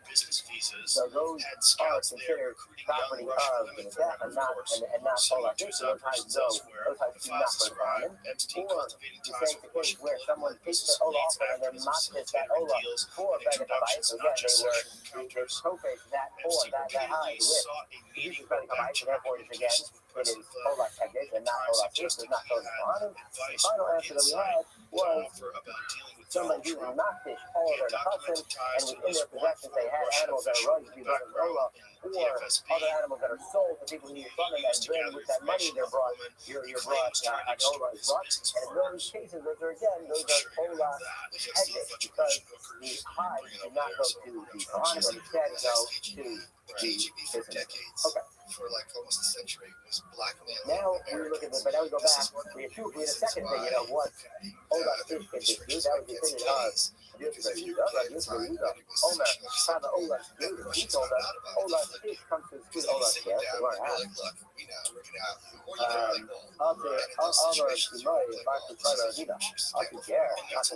Why was Ola fish excluded here? Why did Ger not eat? An Ola here to be included, a Ger eats like any other eat.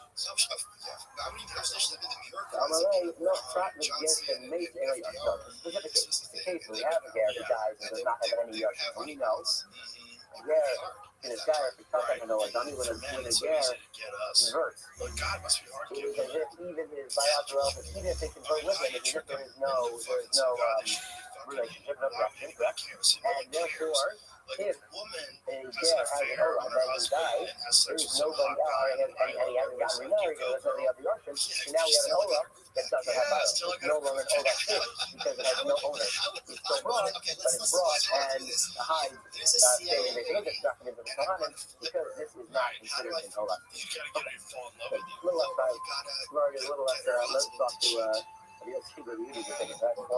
Kids. You gotta throw the kids. Yeah. That's a hard one. Okay. But that's a different thing than getting her to do something that she shouldn't do. Now we're going to go in a bit more detail, breaking down the content. We'll read the content one more time. Yeah, you know. We're going to couple of times, we'll read one more time, so we're not going to discuss some different parts of the concept. I'm not sure Ola is a Kohen already. The Kohen brings Ola the fish, and skins of Ola cooperating with Epstein, going back and forth during Trump's administration. They belong to that Kohen. Okay. She was the center of Ola fish. Amy Ola fish. We only know if it's an Ola brought by a man. Ola, and then we take out two together. Here's Ola. Nothing is valid. We discussed this. I'm not backing up. Ola. Nothing is above the 9. How do we know that if a woman or an Eved brings an Ola, that also that high goes to the Kohen, or Ha'ola? So Ha'ola is actually, we didn't really need the word Ha'ola to be repeated. It could have just said Ola fish, or a fish is a Kohen. Yeah, why Ha'ola is legal, and it comes to include the Ola of nothing and above as well. In pain, not talking about Ola fish. Why do you say Ola fish? And what is from Ola also is only an Ola that actually benefited a person. Not in the Mishnah of putting fun of the putting in the Kohen. So your Kohen is the Kohen, that's the Kohen. That keeps the shepherd outside of the time, or outside the proper place, and in which case it's possible, and the violence do not get any benefit from that Ola, right? They're not there, it doesn't satisfy their obligation. So those, in that case, the Kohanim do not get to take the hide, right? The rest of the plan was not accepted. The Kohanim do not get to take the hide in that case. Okay, y'all call it but it's Shiloh Mishnah. Okay, I might have thought, negate our Mishnah, that maybe I would go also conclude that, I missed it, you're not the exclude, if a Korban Ola was brought to no Lishma, right? The law provider, and therefore we know even though the Korban is brought, it does not count towards it, doesn't satisfy their owner's obligation on the day. That's funny. It's funny. I would have thought that in this case as well, they did not consider Ola fish, and therefore the Kohen did not get out of Lomar or Ola is Lomar. So it's like Ola is including any type of Korban that is brought. Even so, different things, when it's brought, not with the environment, the Ola is still valid. It just doesn't count towards the obligation of the versus when it's put from Kohen, but the Mano where the offering the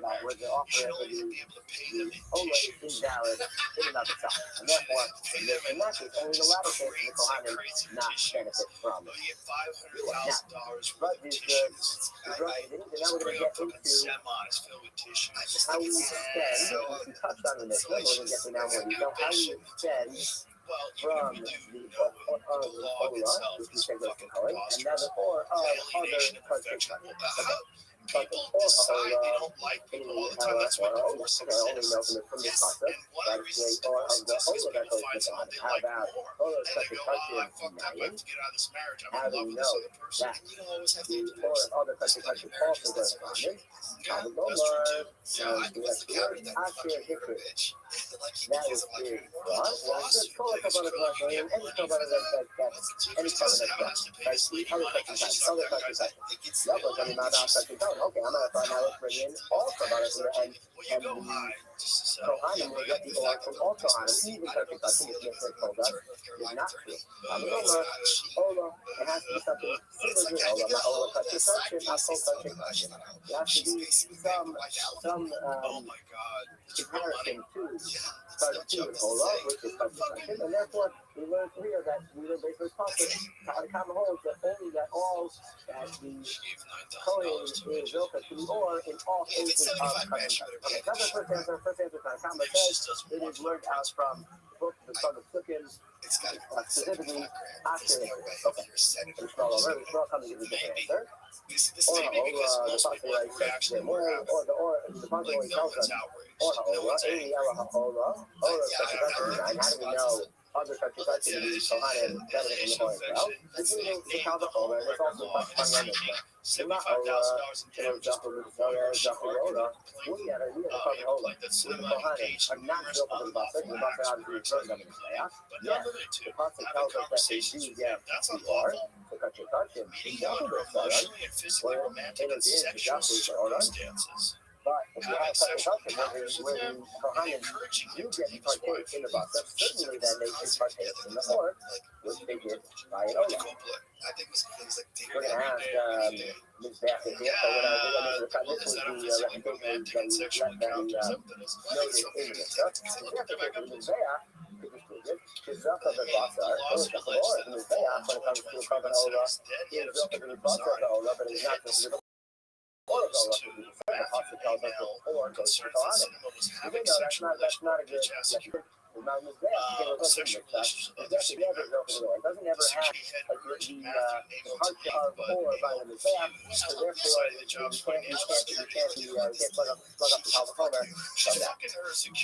So the Kohanim is not a different. You can't apply that to Kohanim. You do have in other places, namely like an Ola, but they are built by an eye. And therefore, once we know that we have this idea that the or goes to Kohanim by Ola, we can make it Kalvachomer that it works on all other countries. Okay, second, Tanakama learns it from a Pasuk, Yishmael learns it from a Kalvachomer, and then the third thing, Rabbi Omer. Yeah, let's go, Houston. The drug commonly known as Molly or ecstasy to a rope trip could guide him through a psychedelic experience. In March of 2024, Matthew read the first then white that while he was serving as a security guard at the Ford Center in Missouri, getting handsy. And that she held his hand and touched him. According to the complaint, Matthew Abel expressed that he didn't know how to get out of the situation without offending someone. She was also influenced by sexual said Abel Molly towels, pictures. Let's go.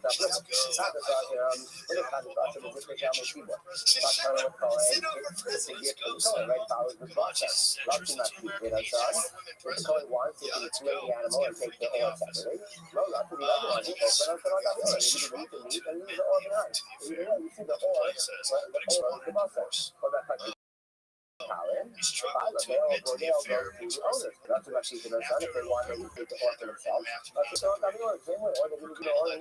ex-husband Vincent remained romantic involved and Matthew both appeared at a former However, Ola is a problem.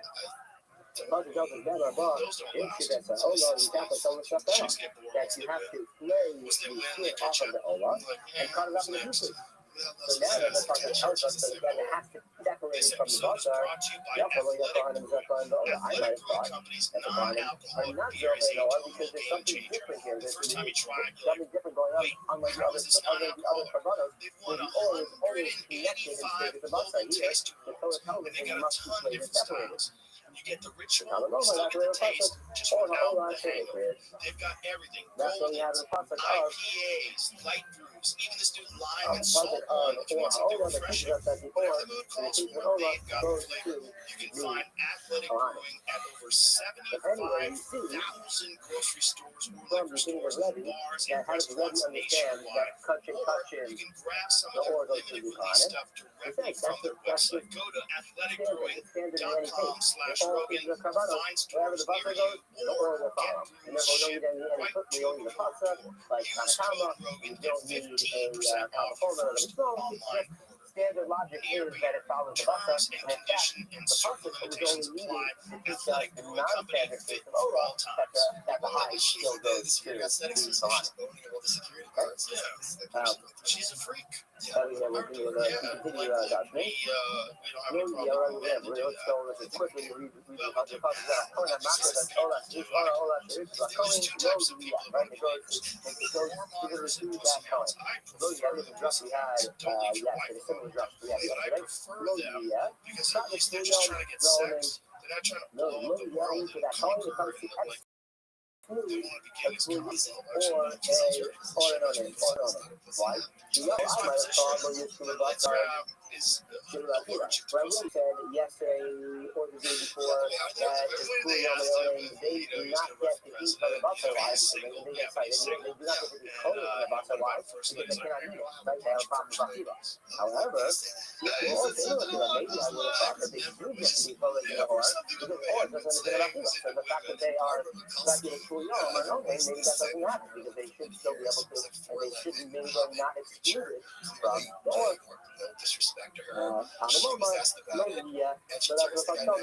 Only the contract is something like that. It was so great job. The person before and school they do not get to partake in the horse. Okay, and I'm going to break down. Remember, three people. Tanakama learned from structure in the Pasuk the Shmuel learned from a Kalvachomer from the Kalvachomer that from the Kalvachomer from Ola and Rabbi learned just generally the Basa, the or always follows the Basa. Okay, now we're going to say why doesn't each one hold by, not all of them, but why some don't hold by the other. Tanakama, why does Tanakama have this structure? Why do we also use the Kalvachomer? We think, time milk is also the Kalvachomer, some of the Kalvachomer looks rough. But you're right, Tanakama could have held by the Kalvachomer, but you want to actually hang it on a Pasuk, you want to disrupt in the Pasuk. Okay? But tomorrow, after Hikri, by the way, okay, and very small. Because it's the Pasuk of after Hikri, that's kind of complicated. What does he do with that phrase after Hikri? But we know in the Onen, he comes to we just said, from Rabbi, he excludes a Kurion put the Kurion in the Onen. Take away Logia. Why did he learn it from Logia like Rabbi did? Rishon has uses this phrase for something else. Like, Yochanan, Neymar, but Ola, in our part of Logia, the Meribah, some Logia, Malahalan, Asmosa, Mukarin, just like the Bai and Asham, the bones are just here by Ola, the bones are Murder as well. We learned that for Logia. And we have to say, look, it has to be the overright thing. Otherwise, you could have said, that's fine, you can make the Jerusha on Logia and still use it for Xera, and still use it for Xera. It just wouldn't be Xera that's looked at, wouldn't be that focus, right? You know, if you have a Xera that is looked at, even if we have a haircut like Xera, it stands. But if you have a Xera that is not looked at, it would be used for something else. That if we have logic that counteracts the Xera, we not have to do Xera. In this case, it's not used that in the why do you know if we use the Logia to support this other drasha, and therefore it's not looked at. Malasa can be started looked at. Logia, so why you could have excluded the same the Asham because there is the element of Basa which is taken by an Ola, and therefore we would be able to talk about the Shava. So you have to make sure it's looked at when you keep the So during COVID, there was a huge Okay, go a little bit ahead. All right, we'll go a little bit. We'll go a little bit ahead. So the rest of them might come back tomorrow, but first few minutes. So we'll take the first few minutes. My part is like a real job is to keep you on Facebook as much as possible, right? All that data that they had during COVID Okay, is call still it production. right. And I think all the social media companies are still keeping us. So now, remember, we'll get to it in the tomorrow. We'll on this, but here's what he's telling us. The egg can have a tool in the cooking that happened before the hide was separated. They don't say look on. Then the oil does not go to the coin, rather it stays in the butter, which had a tool. Set up their After algorithms. however, if the oil is already separated from the butter, and then there's a tool in the carbon, they'll say look on, and look on, and get to keep that oil. So here, he's deciding, or the moment in time, What else the cake was that's this? the deciding I factor, still don't think we have an answer. whether the oil is separated or not, right? Because the time of testing, the time of the oil is separated. If it still happens, the preparation, the time do not. However, if it still happens after the oil is separated, the condom is kind of calling it. You don't know whether it's the oil is good or it isn't. Like he says, because his experience is that I've never seen a skin that was brought out to the surface, and the bleach that she has in. He's talking about a skin that was already flayed, right? Because obviously, every time you're a whole carbon, it's going to be brought out to the surface. I'm just talking about when the skin was separated and then brought out to the surface. The word from the word of the Phoenix kind of calling it. The Maxis also before, Nixon was also an ape. He was eating a banana. you see the rear, and if you're not before, and then it's kind of these papers, and then you see that there's a tool afterwards, and the client still has to keep it on, and comes with a huge hundred story now, ain't no right, just the fact that the Phoenix kind of run check, he hasn't seen it, that's not a right, but maybe he hasn't experienced it. That was up to this case. In this case, a tracer, which obviously was a tool that happened before, right? We didn't know about it, but the tracer tool obviously happened before the skinning of the hide, and therefore the hide would go to the biggest of course, the people are saying is if your child we'll just do the first little piece here. an iPad and it goes from one YouTube video to the next, that should suggest those got lumped in there and you click on it and it was also like someone would get a block Both was up on the deck of the start. Anytime that the back is not built into the far start, most up on the board, and therefore do not get on. The up and down, the out of the or from the Utah seems to imply even if the hide was separated first, right? In this, in our Mishnah, the moment that we really care about is whether the butter went onto the back. The butter goes onto the back and get the oil. If it didn't, the client did not get the oil. But whether or not it was played before the tool is irrelevant. Countertop or something where they become the money is using it. And the other one shows this must be the video of the other one. just like what is going to gloss over the focus because it's going to be brought up in detail tomorrow. But the other one Shimon says, "They have done the rats our order by Hatzmo." Every other says that the Rikas Hadam only do the rats when the oil is connected to the butter, but not when they're separate. If they go together, only when they're together. Something which is weird. Yeah. One about this mission we just thought that was actually one mission we broke it up in our tomorrow. Says, Kola Koshin, Shir Ben Shul, Kola Shaitan, and our Santa Koran, and Raka Shaitan, or Santa Koran. Again, now, the exact point that we're worried about is whether the tool came before or after the high was skin. Now, actually, Rabbi, this is now quite the Rabbi, Amar, Adam, and Rasa, all the answer, Rabbi says, and you can have the Zika that is not here high, even when it is not connected to the butter, right? So if you skin it first, and then that's going to happen, the tool happens to the butter, so you can't, there's no butter that right for the Zika to be knocked here, but the Zika can be knocked for the oil by itself, that's the community. Right now, Rachel, we have two different authors on it, which obviously we do not like. Rabbi said, he says Rabbi waiting on the episode. So Rabbi says, well, we're going to make both of them ready. When those are ready, they're actually coming with us. And we said, right, we had a problem. We had a problem with the Rachel, our Rachel from the beginning of the day. That we said, can't be ready. He goes, no, ready, while you agree to that principle, Rabbi says that just never happened. As the general rule is, You are not master. You are not master because you first do the rika, and then you play the animal. So that's not how it happens, and therefore that's why if it happens to be that way, like it is in the Seifa, that's the case. But in the Risha, you're just dealing with a regular case where we do not play the animal prior to Rika.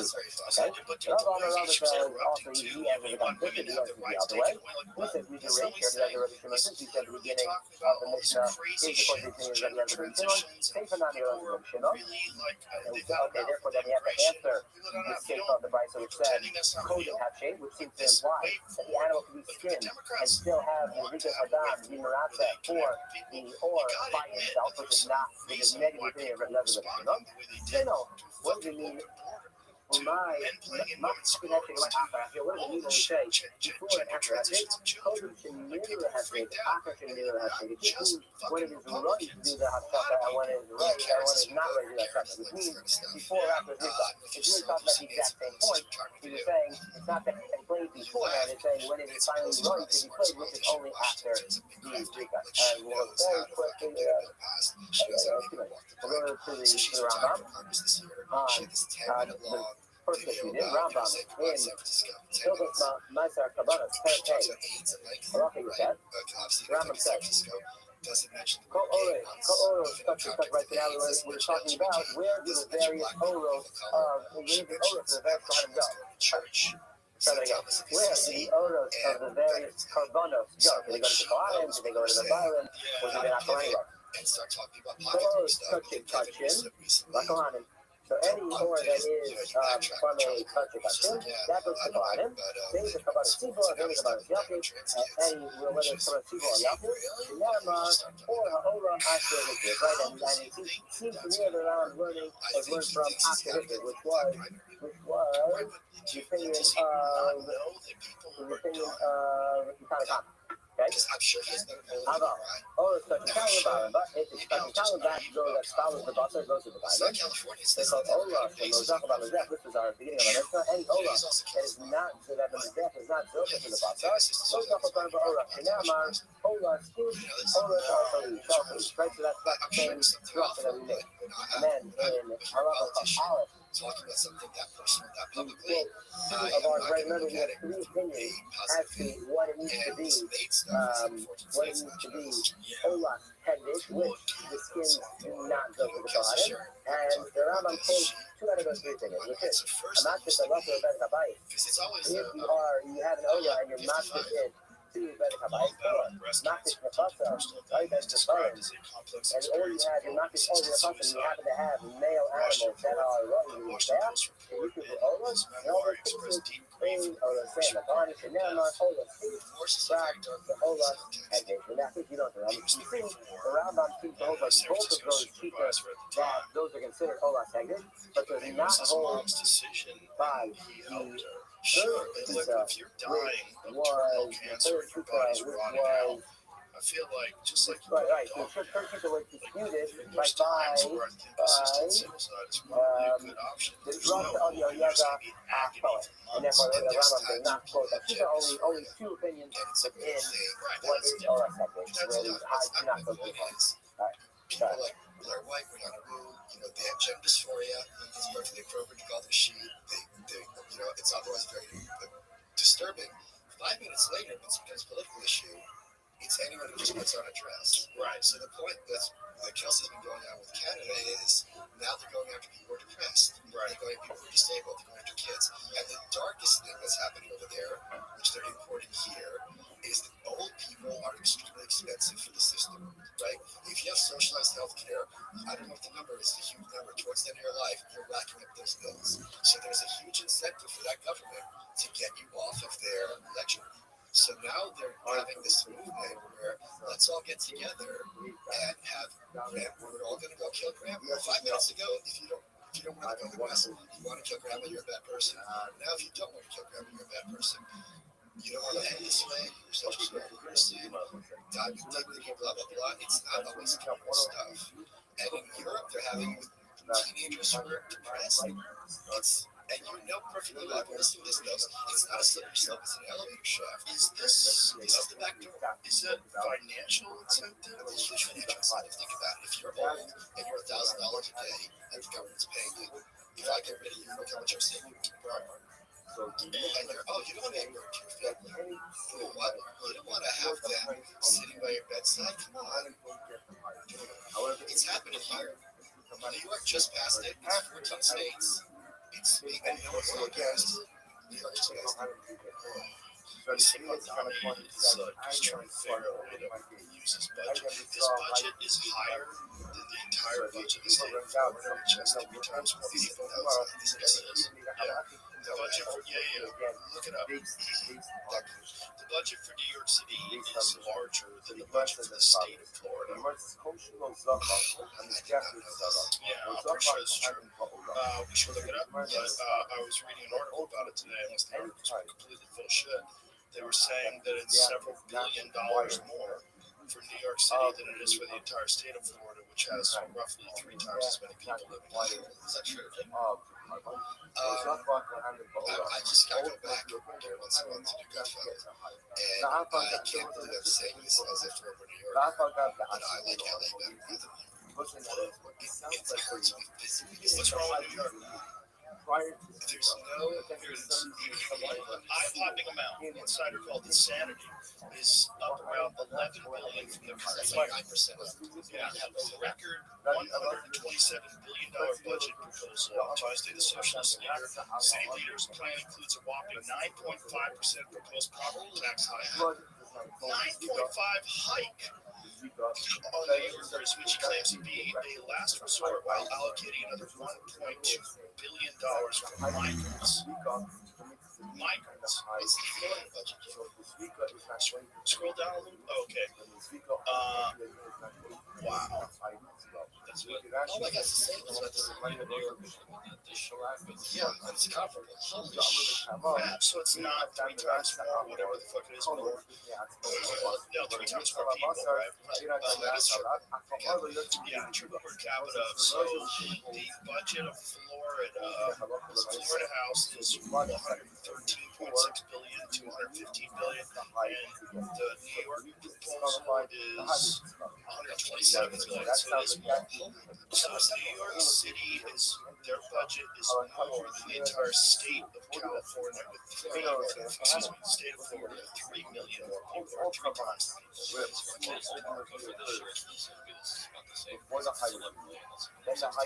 Sure.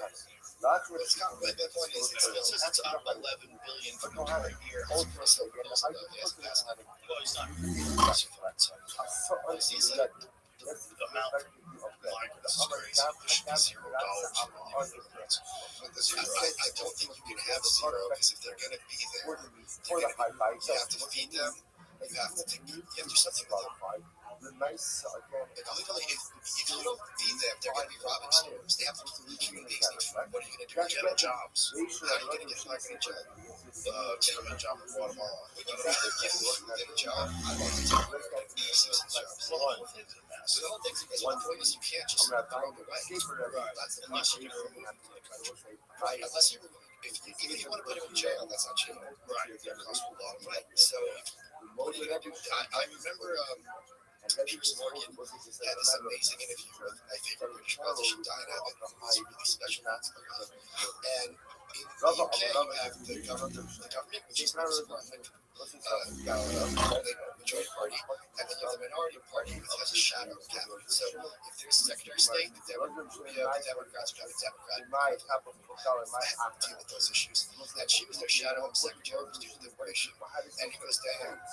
Before the Labour government wins the next election, and you have illegal immigrants here, what do you do with them? Do they get to stay? Do you have amnesty? You can deport them? And she goes, Piers, the Tory system is not fit for purpose. It's terrible. It will be more efficient and more fair. And he goes, right, gotcha. There's an illegal immigrant. Do they get to stay, or are they deported? I explained this to you, and it was just this amazing thing. Circular. Yeah, I love it. How much money do they give to poor New Yorkers? Oh, it's not. It's not a lot. But is it the same amount? Okay. So 7.54 billion to fill cliffs across 6 major unbudgeted methods. Is that true? Well, the property taxes are high. I understand they haven't raised it, but they should raise it. Because it goes as the property values go up. Exactly. Exactly. There's no percentage. Like this idea that they haven't done it, so they should do it is crazy. Look at that. So that condo's under 20 grand, which is composite that cheap. You're paying like 15% every year property tax. Yeah. That's not nothing. I think the idea is that rich people are just going to pay it, and this is what they're trying to push. Meanwhile, people are going to flee, just like they've done in other wealth taxes. However,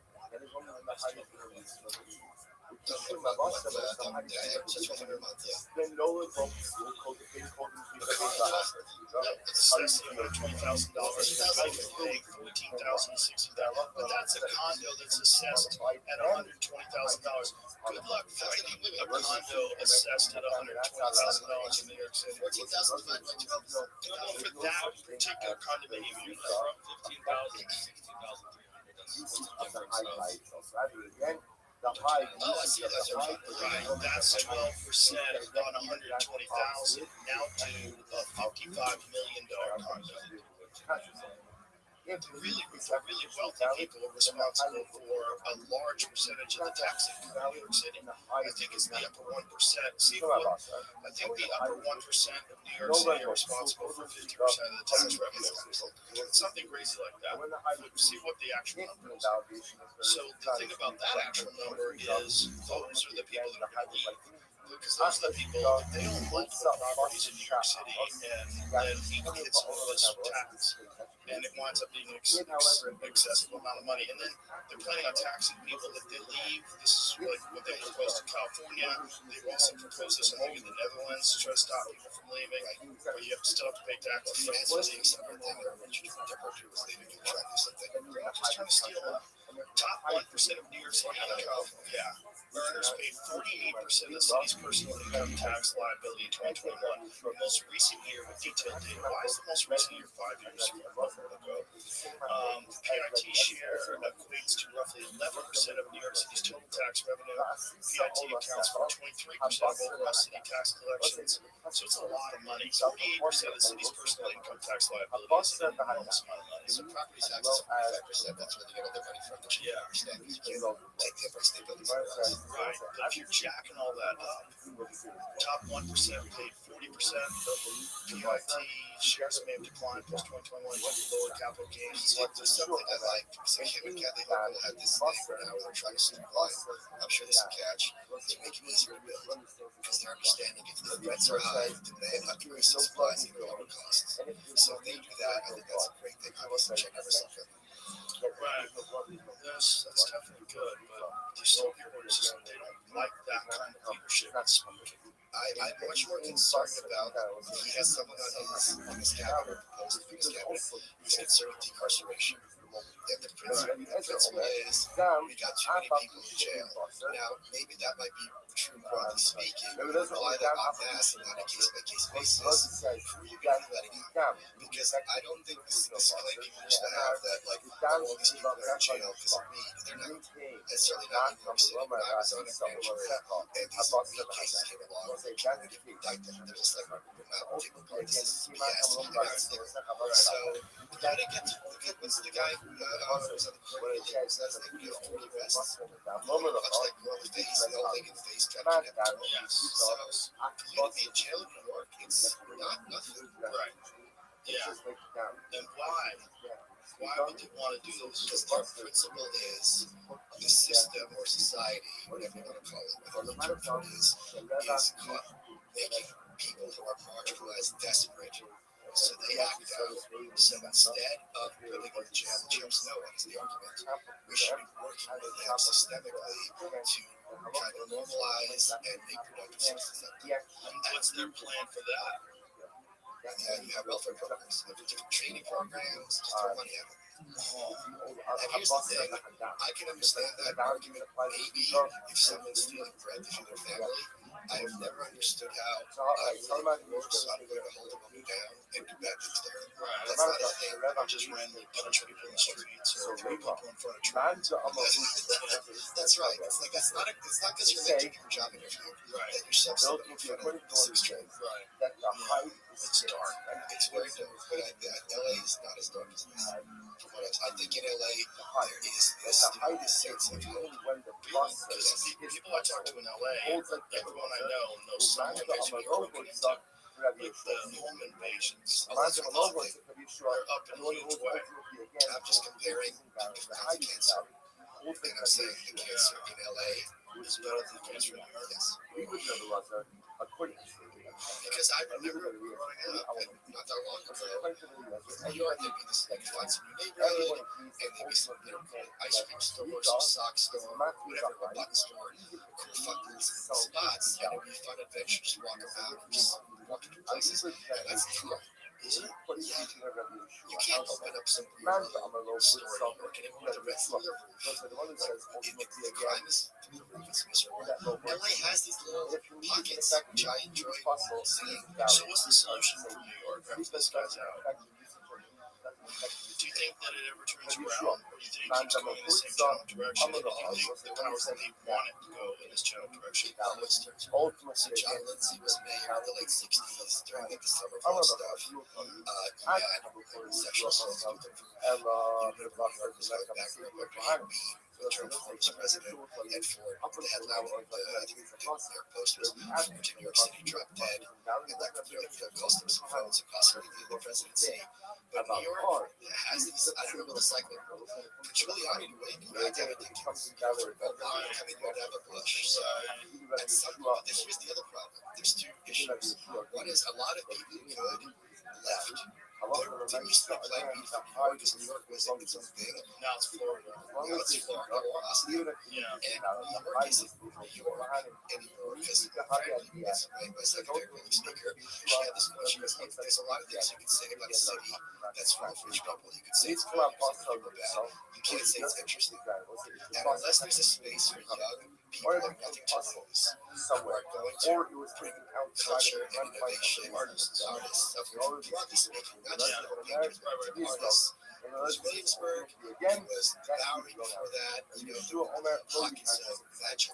And I read a book, there was a book called Lilies, and all of Edward was distorted. It was just one like, I came to this bar and there was amazing singers, it was like a mystical experience, and there'd be street art. But you can't do that now. A friend of mine's girlfriend used to work in this place called Den of Thieves. Oh, okay. Yeah, and there's no sign. Right. It's just a dingy little hole. Look at honey. This place is so cool. It's so cool. You can't do that. No. So, and I don't think like this guy is gonna be that return. So do you think he's just appealing to this base of disenfranchised young people that have been told that the reason why they have all these problems is rich people are greedy and they've ruined everything and we should tax the rich and we'll feed the poor? I think he is speaking to a lot of people. So people on the right think everyone on the left is like a big monolith. They're not. And I think there's a lot of lefties, especially young lefties, who don't think the Democratic Party is an effective mechanism toward resolving their issues and concerns. And he's not, just like Trump was a Republican, he's Republican, he just the Republican Party, he took them all out one at a time. This guy's a Democratic socialist, he's known. In 1934, when Upton Sinclair ran for governor of California, after years of running as a socialist, he goes, people vote for the party their grandparents voted for. So he's a Democrat on paper, he's a leftist, obviously, he's a Democrat on paper. Cuomo is like a establishment hack. And he's like, look, it's like Obama in 08. Do you want to go with this party hack? Or this young guy who's got a different vision? And he definitely does have a different vision. This isn't how Hillary governed New York City or even Eric Adams or some of these others. Well, I think one of the big reasons he won was that debate where he said that he wouldn't go to Israel. You think that's a big one? 100%. I think that was an enormous shift. I would say that's a 10-15%. 10-15 huge. We have absolutely huge. I think the polls bullshit because it's only people so fucking stupid to answer polls. The core of those. I think there was a giant cultural shift where people are like, right, shouldn't we be paying attention to you? Why are all these people saying they want to go to Israel? Why are they saying that? Who's paying them? Why are they saying that? That's an odd thing to say. No one's saying, first thing I'm going to do is visit Belgium. They're not saying that. They're saying, we're going to go to Israel. Sure, but there's also a huge Jewish population in New York City. Right? So always happens at that. I don't think right, but that's politicians, like the percentage of people that are Jewish in New York City is small in comparison to the people that think that New York City should be the main focus of attention and not Israel. And I think when you have all these politicians that are doing things that don't make sense to most people, like saying the first thing I'm going to do is visit Israel. Like, what are you talking about? The city's a mess. And then this guy comes along and says, I can serve the Jewish people of New York City better in New York City. And he had a large Jewish percentage of Jewish people. My point is, I don't think that number happened was the debate. I think that was part of his appeal from the beginning. Well, I think for fed sitters, though, that debate was big because you got to see one guy who's like, this is a solution to this system that we've been just replacing the heads of the people that are in charge, but it's the same exact mechanism. That's what I was saying earlier. Like, it's not the Democratic Party. It is this whole party hack. And it's like, look, let's put all that stuff in the garbage. This is something innovative and Obama made no way. And he's not really. Like, when he had his normal speech and he said we're going to get rid of the coal, whatever, grasp capitalism and be embraced by the burning of collectivism. No Democrat is saying things like this. This is something that people do and completely innovative. So how it's going to look in practice? Here's the other thing, though. The mayor of New York has this thing that he can do. So I would know if I was the mayor. I don't, if I'm sat in that office and I'm up against the New York City real estate industry, it's not going to be an easy fight for me. Trump had to learn this from Sterling. It's like just because you're president doesn't mean people are going to bet the hand and play ball. So who knows what this is going to be. And it's not just New York City. Seattle's doing the same thing. Seattle, they elected full-on Congress. Oh, that's right. They're presidential chance. And hasn't had a child. It's not for fucking parents. Well, this is also a big concern with Democrats in general. Both parties. You have the base of the establishment, the base of which gangsters who are doing whatever they want. And you have the kids who are like, we can screw up. Here it is for decades. Let's have an alternative. What do you do when you're Nancy Pelosi and you're Chuck Schumer and you're to lesser extent Hakeem Jeffries and these people are coming out, the kids wanting Democratic socialism, the kids are idealistic and you're like, we're trying to make give us shit, give us trouble. What do you tell them? You're just going to wait, so like vote for steady lawyer for the 10 years? Like, it's ridiculous. Amy Klobuchar is not going to be a candidate. If you have this democratic socialist vision, she will not deliver that for you, and she'll tell you that's okay to so I think that's the dance Newsom is trying to do. I never saw a case and I don't see him. I think he'll be the perfect VP because he's a great attack dog. He doesn't have to worry about what that is going on. I've heard that too, but he was Jerry Brown's number two once he died his line. Yeah, but he was Jerry Brown's number two when he was young and he had never been the governor. Sure. I'm just saying, like, he would be the perfect VP for the Democrats. I don't think he wants to East to be a king. I think he wants to ruin San Francisco, ruin California, and then go on to become the president. You don't think he has a good shot? If he's the president, I think he does. That's his good shot. I think he does. Yeah, I think people are that dumb. I don't think it's that dumb. I think you can they're that dumb that they're willing to vote party line no matter what. This guy is just a good speaker, who's a good bullshit artist, that he could be able to sweet talk his way to that position and just fudge data, lie about stuff. Nick Shirley is in California right now doing the same thing that he was doing in Minneapolis. Yeah, and they've already uncovered fucking billions of dollars in fraud. Yeah, making videos about it. Oh, same kind of fraud, Medicaid fraud, all kinds of crazy shit. Yeah, but I don't know how much that Minnesota stuff permeated. I mean, it took that to policy, which is one of the biggest scalps, like, no one's ever coming. Right. Like, the same thing, you take out Tim Walz, he's going to charge government as Hydro. They're not, frankly, we'd rather have him. He's undefeatable. Does it depend upon how much fraud gets exposed and who gets connected to that fraud and what the investigation entails? You're going to have people listen to NPR tell you with a straight face that this fraud happens, and they'll have a list of excuses. It's that's being investigated, resolved. This happened, but there's no fraud in Florida and Texas. Or what do you say? Or why are you targeting the Somalis? So you're not going to get. And at the end of the day, I think people expect government to have fraud. And if it's in Minnesota, you're not really going to. If I'm a Democrat in Minnesota, I'm voting Democrat. And if I'm a Republican, it's not, how many votes does this spend? Well, they've done an amazing job in Minnesota of distracting people from the Somali fraud by organizing protests against ICE. Right. And that's, people need to understand, like, yes, people are upset about ICE. In fact, unquestionably, just regular people at home that aren't protesting.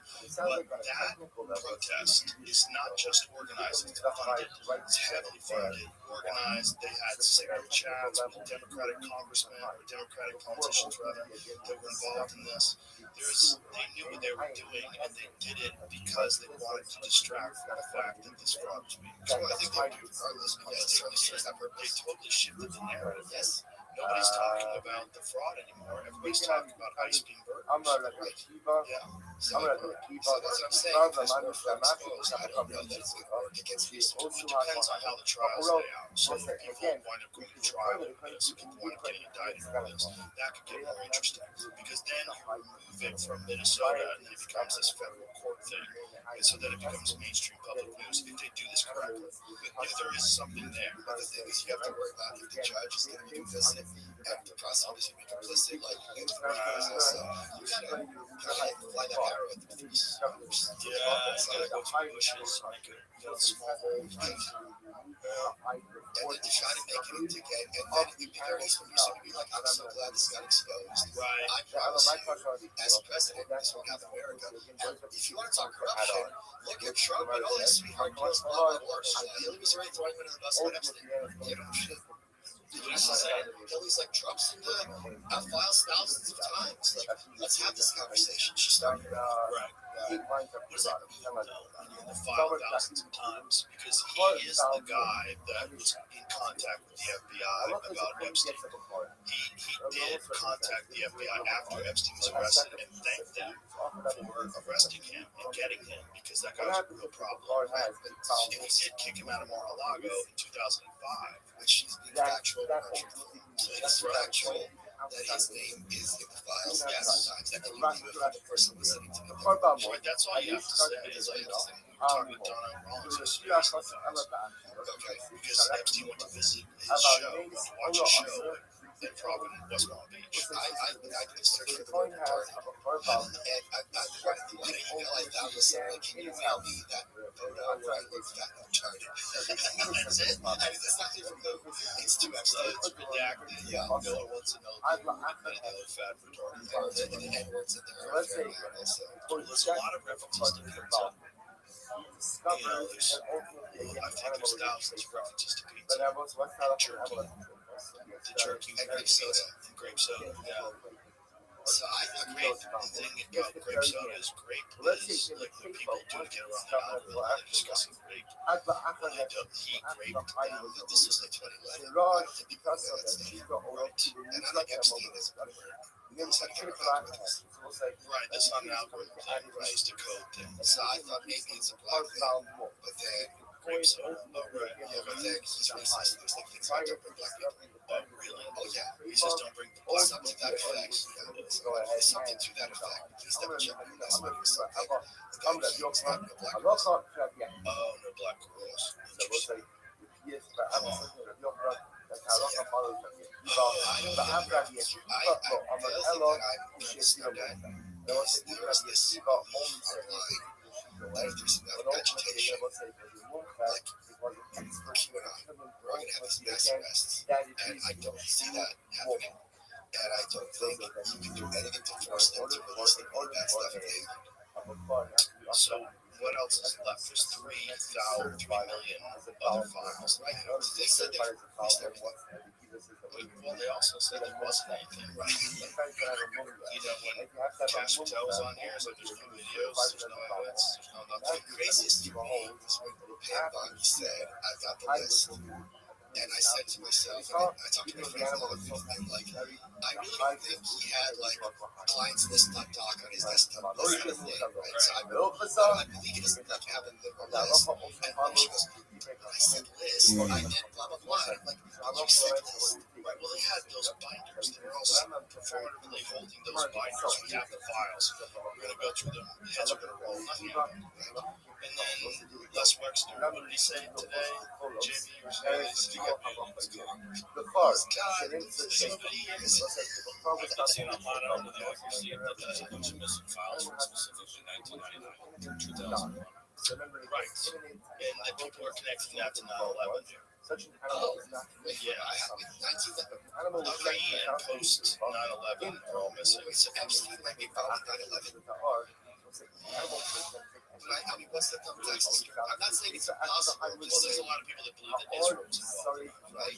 I don't think Epstein was high up in the Israeli decision-making process. But I think they're just looking for financial records of things that are missing, people's names. If I found out Rocky was a pedophile, I might actually start to dislike that guy. That would really change my opinion. Epstein files from like 9/11. I'm thinking, well, this just came out. Yes, I mean, people are still digging this stuff every Holy day. crap. Oh my God, let's scroll down. This is fascinating. Fucking cryptic George W. Bush photograph. Yeah, the transfer outside. Yeah, I saw, yeah. I stumbled across something where there was redacted photos of either files and typed in something like no photos rendered. Yes. Changed the .pdf to .mp4, .mov. There's thousands of videos. Yeah. I'm watching those videos from the prisons. Flight log starting. Okay. Have they found anything in those videos? You got to go through them individually. Yeah, people are now. That's I don't again the accuracy. I don't know. I've seen a video where someone said this was from the video, and there's like a girl crying, and I put it on. Adderall and autism do your job. Find those videos. That's should be the subtitle of the show. Autism do your job. Holy crap. Oh my God, what a world we're living in. Do you want to talk about? I want to talk about Scott Adams. I was just at his memorials. Are you on the show? Yes. I got invited to speak, and it was really a great experience. I got because I'm a mental patient, I got a Dilbert mask, and the thing with the Dilbert mask is there's no mouth, right? So Dr. Drew was supposed to speak, and I was going to go there and do my little terrorism, where I was going to have my little phone and say, "Nice to meet you, I'm Dilbert," wave, and then swipe, and be like, "Can you take off your glasses, please?" And fix the mask, like, nice eyes, may I take them, and just fuck with people like if they want the next time I wanted. It was really great because it was very upbeat, and I was kind of honored. Gutfeld texted me and goes, "Hey, do you want to speak?" And I go, "It'd be a huge honor." It just goes, "Great. I really might actually speak if you're ever just, quizzing me." I got some started, which was there for a few other people, and afterwards I went to his house, and there's something really kind of very about walking the house of someone who had just passed his ex-wife Sherry. Let me take to his markers, which I will always treasure and kind of hang in my house. There were 2 lines I couldn't say at the memorial because I knew the fans would get salty, which is Scott is in heaven right now, doing what he loved most, white black people. And his Dilbert was a black and white comic strip because Scott didn't like the colors.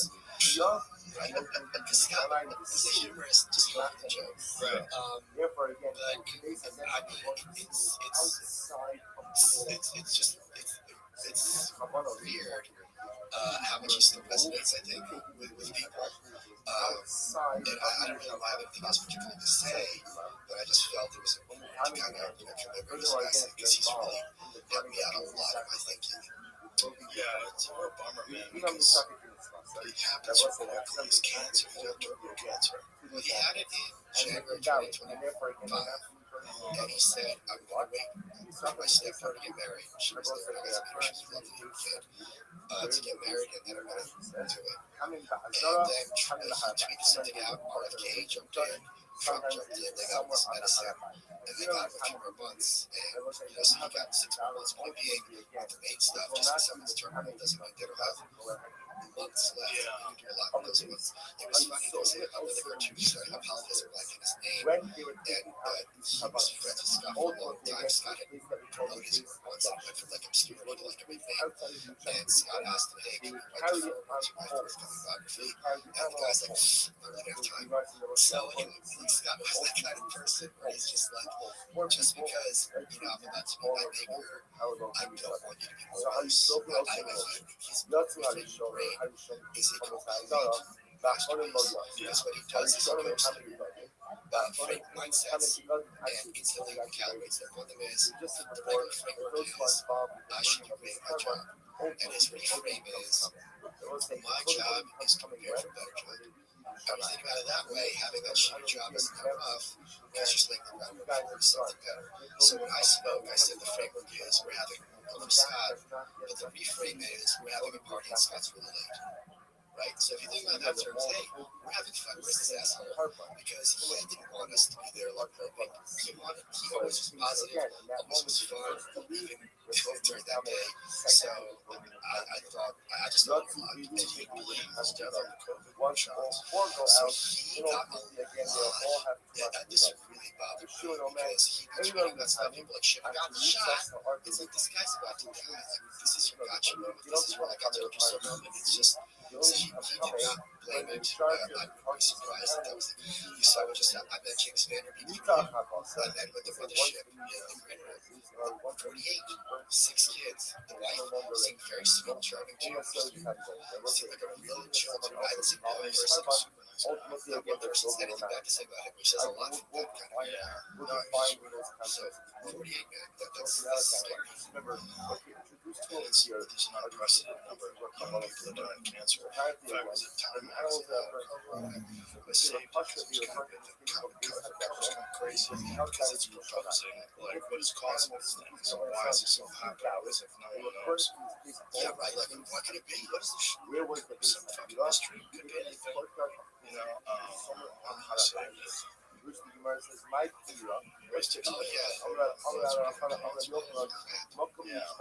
do you think it could be? Anything weird happened? If you guys know what an SV4 is, it's amazing. They are making it more intense. They take away the vaccine, most of the vaccine, or do they downplay it as the cause? Like there's the generation. What do they say?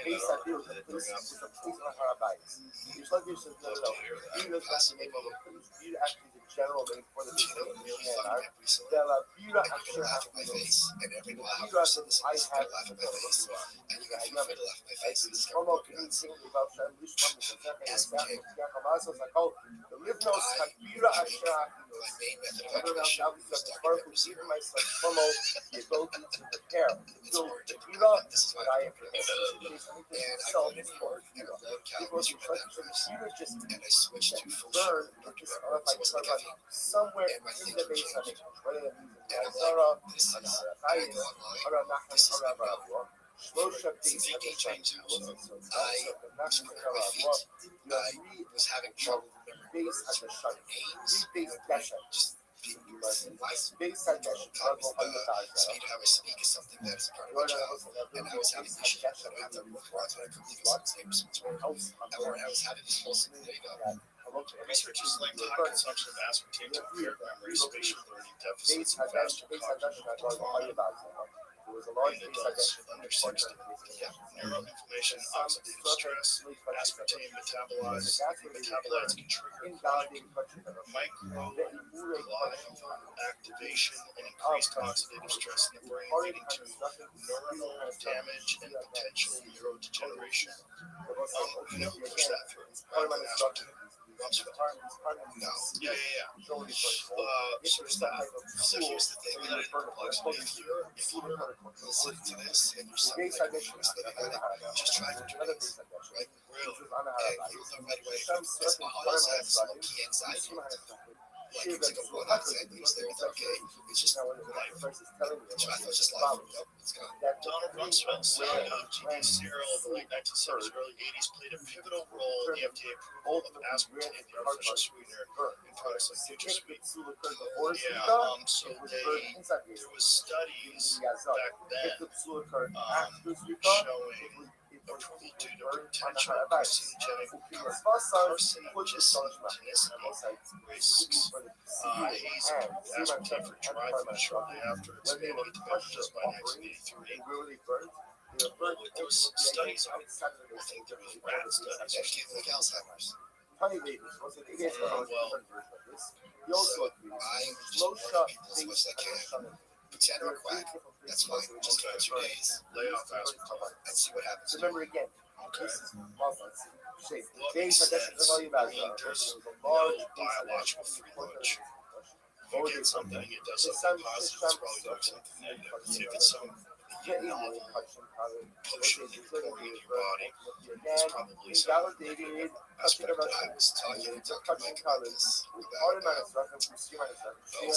Brain tumors in rats. But the FDA just today aspartame second for approval. Brain tumor, fucking rats, man. Highlighted high brain tumor incidence in rat feeding studies and risks from phenylalanine causing convulsions or mental retardation. Isn't that what they think? Tony Faye Baker, didn't she drink like a fucking gallon of Diet Coke a day? Really? Yeah, it's fun. I think that's what a lot of people, because Tony Faye Baker, I think, died of brain cancer. Colon cancer? Okay.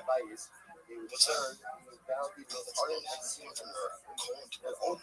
She passed about stuff. She should go visit cinema. I don't think it's contained. She should go visit cinema. That was some lunches down there. Wasn't she like a prolific Diet Coke drinker? What's the shalosh I think she was. ultimately again burned I think people were outside trying to of the link user. it. So we'll say so Well, both you can't be over. Well, Tastes like sugar, it's not sugar. it did a number of me, and I'm happy to be able to work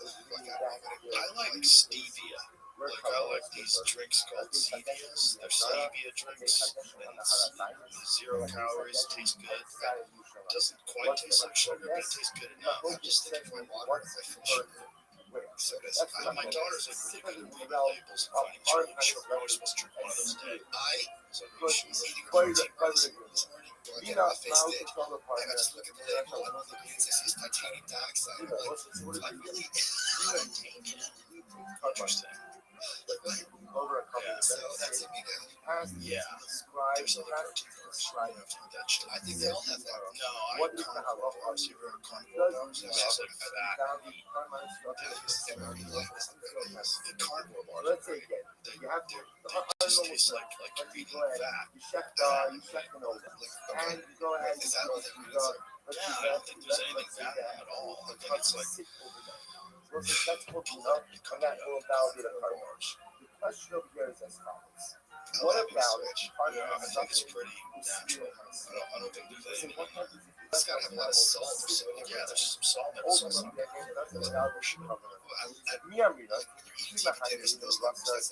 different. Potatoes are food. Carnivore snacks is great. That's only way. This is something that I eat all the time. This is my go-to snack. When I go to the UFC, that's the stuff I bring. I bring that. I bring it because Dana, get this snack. this company's releasing a bunch of it. It's fucking great. That with the carnivore bars, this stuff.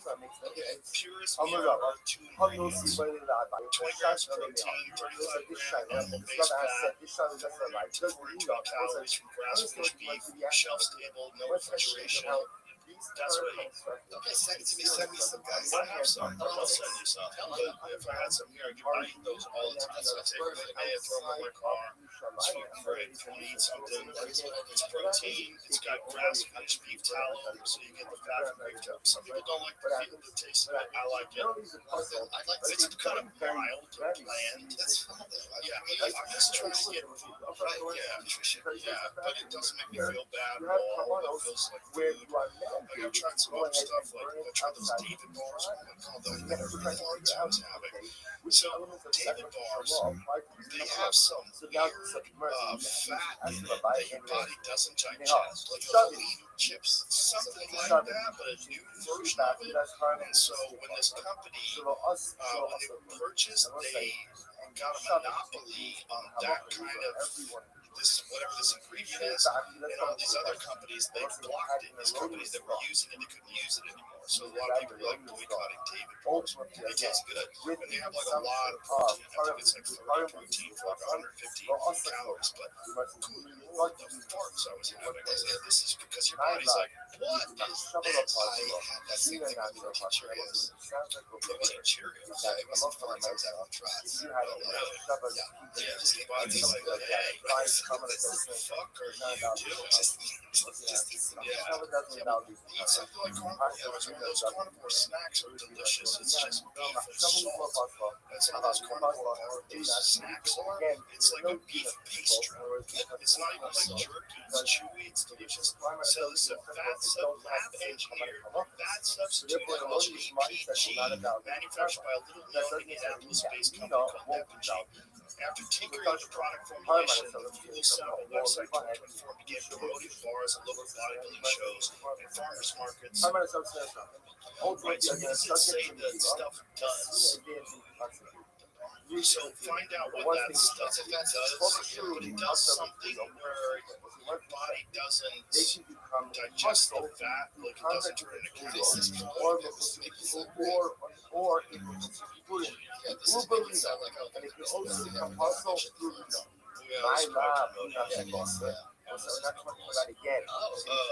It's essentially a better olestra. At the time, fat was the big culprit for heart disease, which is undigestible. Olestra was undigestible.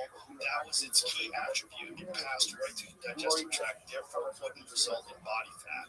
The problem was its low melting point in the body, which led to an infamously polite phrase printed on the WOW labels may cause abdominal and horse stools.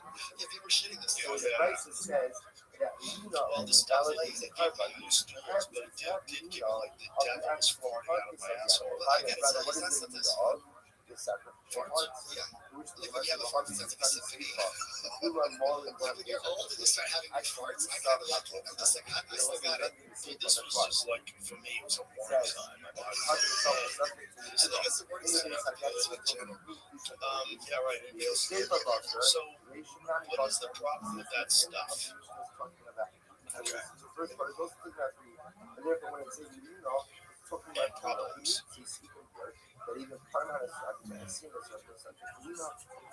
So that was the thing that they were trying to block other people from using it. Bloating, gas, and diarrhea.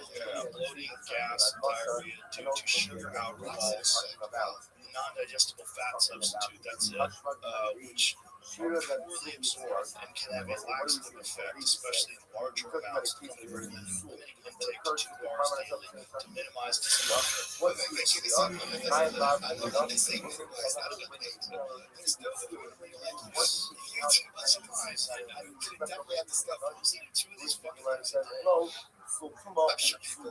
know, but I mean, after the farts, you'd be like, hey, and it's not only the farts, it's the distinction. Definition. For some people, but why they would choose it like this is they want all that protein at 150 calories, and they'll just take the farts. Yeah, it's not digested. That's a standard version of your body. Yeah, but it doesn't bother me. Yeah, but a lot of people, it's not allowing you. Yeah, I have zero problem. I can't do it. I was getting great food. Maybe I'm something's wrong with my brain. You might have What about like some sort of taking out of the front end. Of course, remember because I switched to the meat. And that's something like carnivore snacks or those carnivore bars. That's the solution. Get those. And that way you don't have to even think. It's just food. And your body treats it like food. It feels like food when you eat it. It doesn't feel like it's just hard for me to get my calories in a day for what I need. What are you trying to do? I'm doing gains. What does that mean? So you're keeping the same body fat, but you're slowly putting it on. Okay. So you're involved in that again, and you feel so far bodybuilding type activities outside of that. Are you trying to get jacked? I think I'm in good shape. Are you trying to get jacked? Yeah, why are you doing that? I didn't do that. I'm just asking, are you trying to get jacked? Okay, that seems like the kind of question that you would want to check. No, what do you know? I try to get jacked. No, it's a normal thing for people to try to get swole. You're trying to get like big muscles. I am trying to put on as much mass as I can while maintaining somewhat lean build. What are you doing like as far as your workouts? I go to gym 4 days a week. What are you doing with your workout? What kind of workout? I do pro split. No, something wrong with pro split. I said pro split. Nothing wrong with it. Works. Yeah, I'm not doing legs. Outside of these legs, my purpose is today get stretchy jeans. I have 30 pairs of jeans. I don't need to get more jeans. Point being, I do have regular jeans that are made out of cotton, or do you get jeans that have flex in them? I have 30 pairs of mix. Point being, my legs are great. My shoes are great. Leg kicks. So you don't work out your legs at all. You gotta get it in balance. Also, if you work out your legs, your whole body will grow. That's true. And you'll put up more pounds on the scale, but point being, I'm already at the point marginal with most of my jeans. And they're not skinny jeans. Let me see your legs. I'll show you. How am I going to show you my legs? Stand up. Let me see your legs and your jeans. Those are not too big. That is ridiculous. I will send you a photo of my legs and I apologize. My legs are great. Okay, they're not chicken legs. I believe they don't look like chicken legs, but I don't think you should be concerned about them getting bigger. First of all, it takes a lot to get your legs much larger. It takes a lot. You're going to have to really push past like some severe discomfort. I'm not disputing that, but the point is you're already marginal with my clothes. And I think you have new clothes, you got money. Listen, you gotta balance, you gotta keep your body balanced. Like that's why you should do legs. You should never just do upper body. I am nowhere at the point where my upper body is too big for my legs. Well, it's not that. You should condition both of them together. Okay, it's like you want to have a body that works together. My body is fine. I'm not going to be body shaming on this show. I'm not body shaming. I'm talking about function. What function? Going up the stairs? Anything you have to do. If you have to pick something up and move it. If you're not working your legs, then all that stuff in your hips, all that stuff, all the surrounding tissue, all that stuff is not getting the exercise it deserves while you're working at your upper body. Fine. My legs are perfectly fine. Okay. And it's hard for me to get the calories I need. That's all I'm saying. So, how many calories? What are you trying to do a day? I think it's 1,300. Okay. Which is not nothing. That's a good meal for me. That's a lot of calories. Yeah. I guess. What do you mean? I think that's a lot. If you're eating clean, 3,200 is a lot. Okay. So, yeah, I guess. Yeah, so 3,200 calories. So, but you're trying to stay lean, and but you want testosterone replacement or anything like that? Okay, you are. Good. That's good. Peptides? What I tried, I guess. Okay, good. I tried Glow. What's Glow? Oh, well, Mr. Doesn't skip leg day. He doesn't have polka dots on his face. Someone does. You call yourself a pro, and you have polka dots on your face. Glow is this new peptide. It's a combination of 3 things, and it's called Glow because it has heavy copper, so it's blue. Glow. You're welcome. Interesting. Most people combine PPC-157, TB500, and GHKC without addressing sequencing or inflammation first. Here's what determines whether Glow truly works. Interesting. Oh, okay. So it's a combination of all those things together. Interesting. Because I pulled the shoulder pretty bad with your heavy lifting. I don't think it was I don't know what happened. You don't lift heavy? I lift somewhat heavy, but not enough. I'm not going to lift heavy enough to pick up full injury. Okay. I think that's kind of foolish, especially my age. It is, but if you want to gain weight, But I can't. what kind of, you're not doing bench or anything, are you? You do bench press? Why would I do bench press? Why wouldn't you? Yeah, Because it's terrible for your shoulders. well, I do dumbbell bench.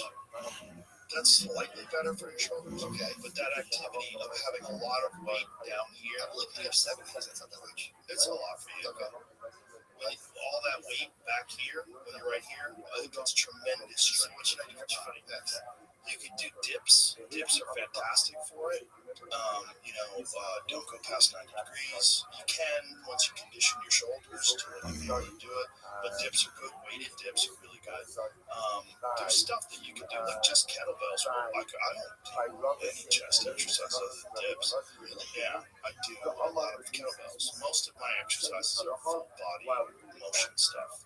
Yeah, almost everything. I do a lot of snatches, a lot of cleans, a lot of alternate cleans, a lot of renegade rows.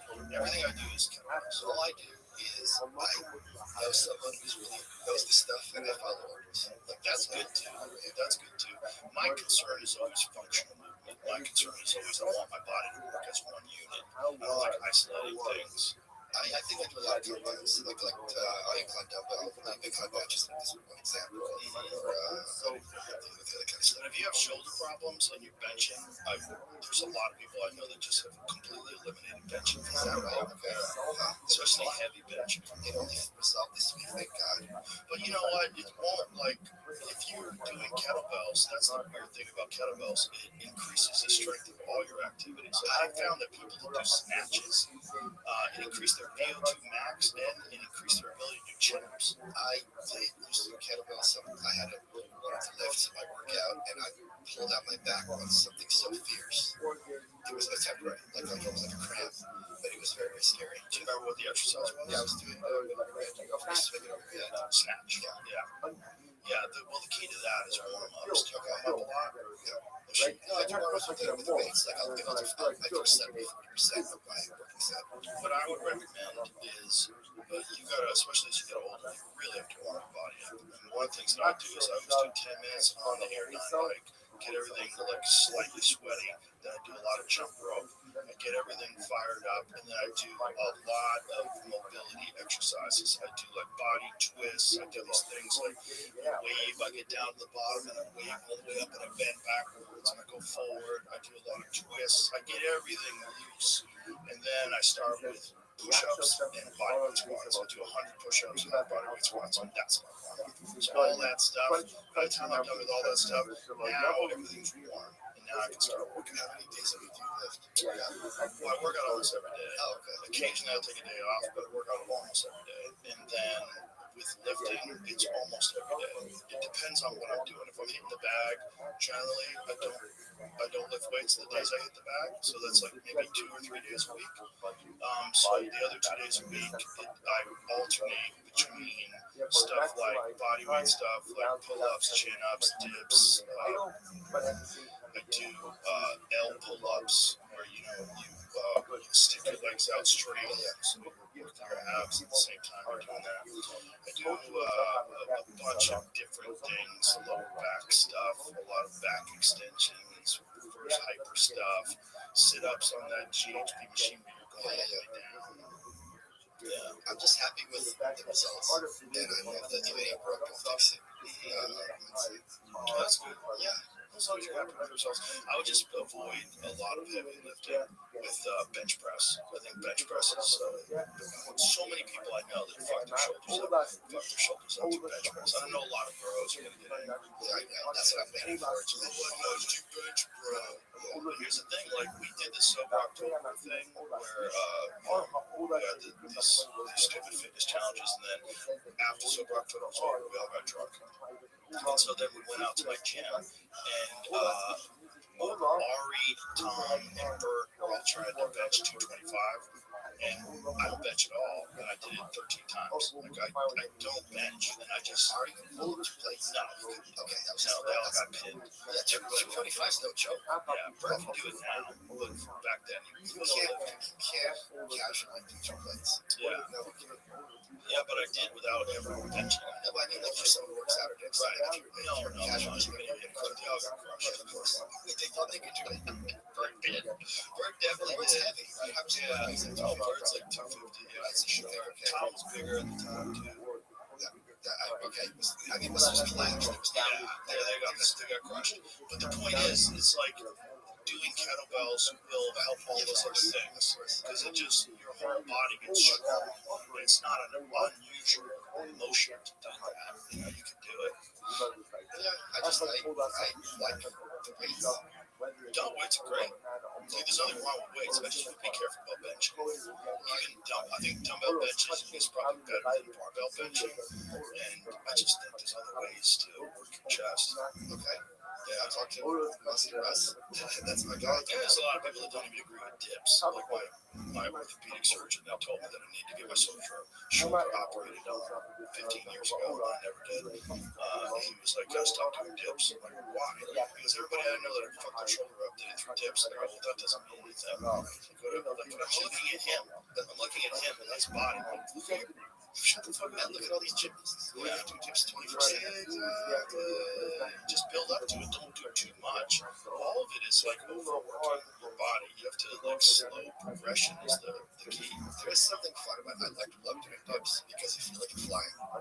This sounds like a bad one. Just like, what can I say? But that's a great chest exercise. Dips are. Yeah, along with the push-ups. Do 100 push-ups a day and then do dips. But you were the one. Okay, we can talk about this also. You were the one. Can I tell you what you said to me at the mothership about this? What I said? You said you can't be jacked and be funny. Well, you can, but you can't show it. That meant like you like at a certain point, Yeah. to be jacked, there's a cost. Well, there's definitely a cost to the way you look. Like, you look intimidating, and that's not that funny for people. Right. Yeah. And Roseanne was telling me, just when she was starting out, she lost all this weight. People stopped laughing. There's plenty of skinny, funny women. Not 1981. You call Roseanne Barr alive? No, I just don't think that's what it was. I've seen people lose weight and still be hilarious. It's just like, I think there's a mentality that people have. Like Kevin James, his fucking agent said this to me once. I got furious. Kevin was losing weight, he was trying to get in shape. He was really self-conscious about his weight. And his agent said, Kevin, when you lose weight, you're losing rules.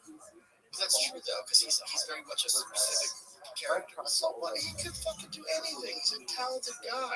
It's not like if he lost the weight, he wouldn't be funny more. That dude's fucking funny. Hold on. I'm not disrespecting Kevin James in any way. Mad respect for him.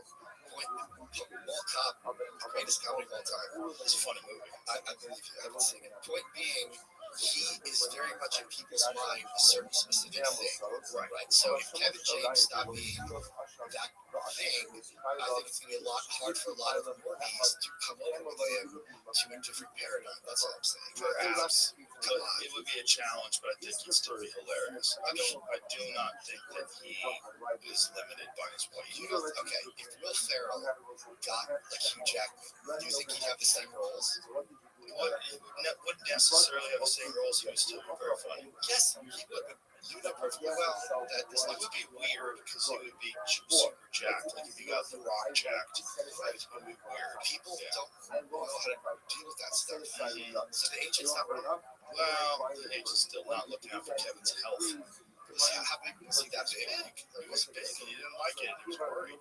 Yeah, okay, that's very fair. Yeah. But you don't have to go from, you can go slim or you don't have to go to like, running peptides and stuff. Right. You don't have to get jacked. Maybe he wants to. You can. It can be done. I mean, what's that guy who claims he's natty? That Indian guy? He was in, I think the Avengers or something. Oh, Camille? Yeah. Was it I don't think he can do classes. Oh, yeah. Does he? They do special exercises. They just have Does he really? He doesn't even claim on testosterone in this one. that if you just do lateral flexors, he has to. So again, They all have to know raised if without that's a real. Yes, it does. Look about. He did a very funny bit about people being angry at him for getting in shape. Oh, okay. He did a funny bit in stand up. Recent stand up special about that. Does he claim he's natural? He's so weird. The one thing of his stand up. He stand up. He started out as a stand up. Looking for him. Camille Nanjiani. Yeah. He started as a stand up. Yeah. And he's doing stand up again. He just released a special. What's his name? Because it was 92. No, that guy claims daddy. They have to. Chris Hemsworth? I think he does. Get the fuck out of here. That guy gained like 60 pounds of solid muscle. Well, that's because he's taking a lot of raises for a while. And how do you know? You've never seen him put him on yes, he has a personal trainer that teaches second exercises. I've been on testosterone replacement for a long time and I highly recommend it to anybody who wants to stay in shape. How long have you been on it? Since I was like almost 40. I started with like the cream, and then I noticed I was training a lot. That was back then I was doing jiu-jitsu 4 or 5 days a week, and I was lifting. That's hard. The body is hard. Yeah, of course. And you're always tired. And I had a doctor that specialized in that stuff. It's one of those things was hormone replacement therapy and doing a lot of it for people that had head injuries. Because people with head injuries, people that have had CTE and a lot of you have damage to your pituitary gland. A lot of times your brain's not producing testosterone at the level it's supposed to. Oh, is that right? Yeah, your pituitary gland gets damaged from repeated head trauma. That's one of the things that causes depression in a lot of people that have had head trauma. It's like your body's not making hormones anymore, so you're just like you're fucking lethargic all the time. His statements describe a year-long process with professional trainers, nutritionists, funded by Marvel, daily workouts, precise calorie tracking, no refined sugar, and minimum fats. In his 2019 Instagram post, he emphasized the resources required, but never mentioned PEDs, steroids, or denied their use. So he never denied it. Okay. I take it back. Yeah. For a softer build at age 41, for fucking sure he got on testosterone. There was a lot of people that were giving me shit about being on testosterone. Like, years ago, they're right now. No disrespect to him. Well, there's nothing wrong with it. I do it. There's never I do it at the sort of point. It's just funny. People are yelling at him, oh, you're cheating. It's like cheating for what? Yes, we're silly. People are silly. And I just get mad that he didn't look like them. He was doughy. And now all of a sudden he looks like a bro. And they don't like it. Yeah, but the thing that's kind of crazy is now the kids in high school are dropping on. That's crazy because you're going to destroy your endocrine system. And also, if you're peaking at 18, that's not good for your mental health. Well, it's not just that. It's just like it kills your dick. It kills when you put a bunch of exogenous testosterone in your body stops making testosterone.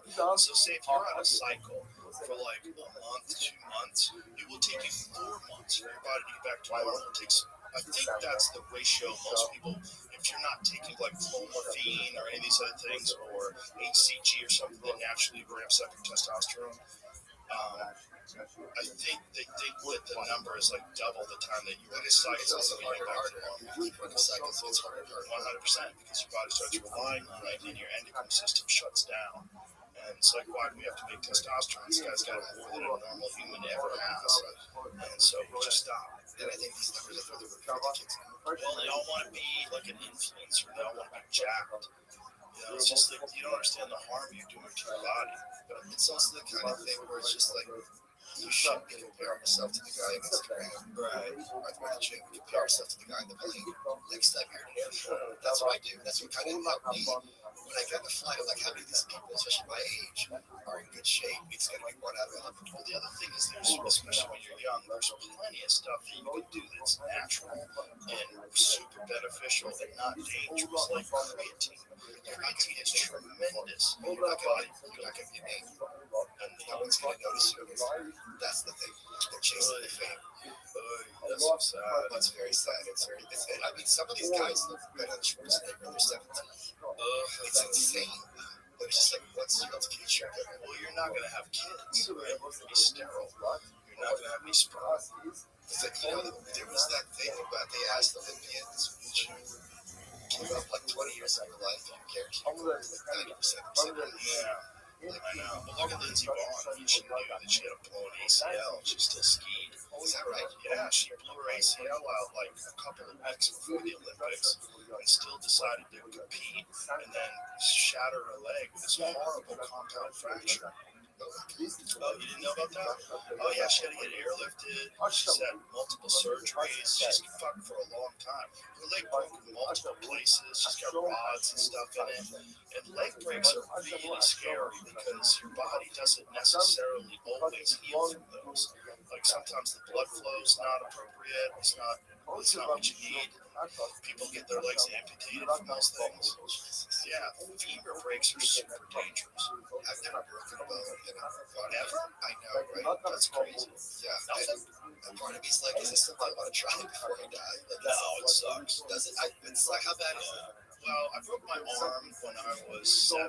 I broke my forearm right here. I fell off a monkey bar and snapped my forearm in half.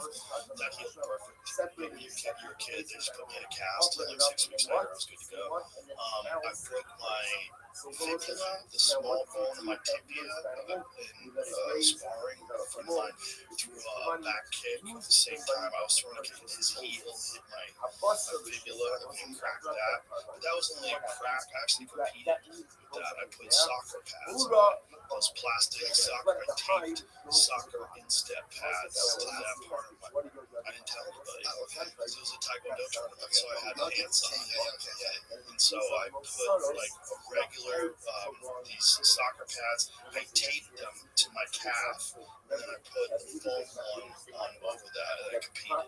I won the state level. I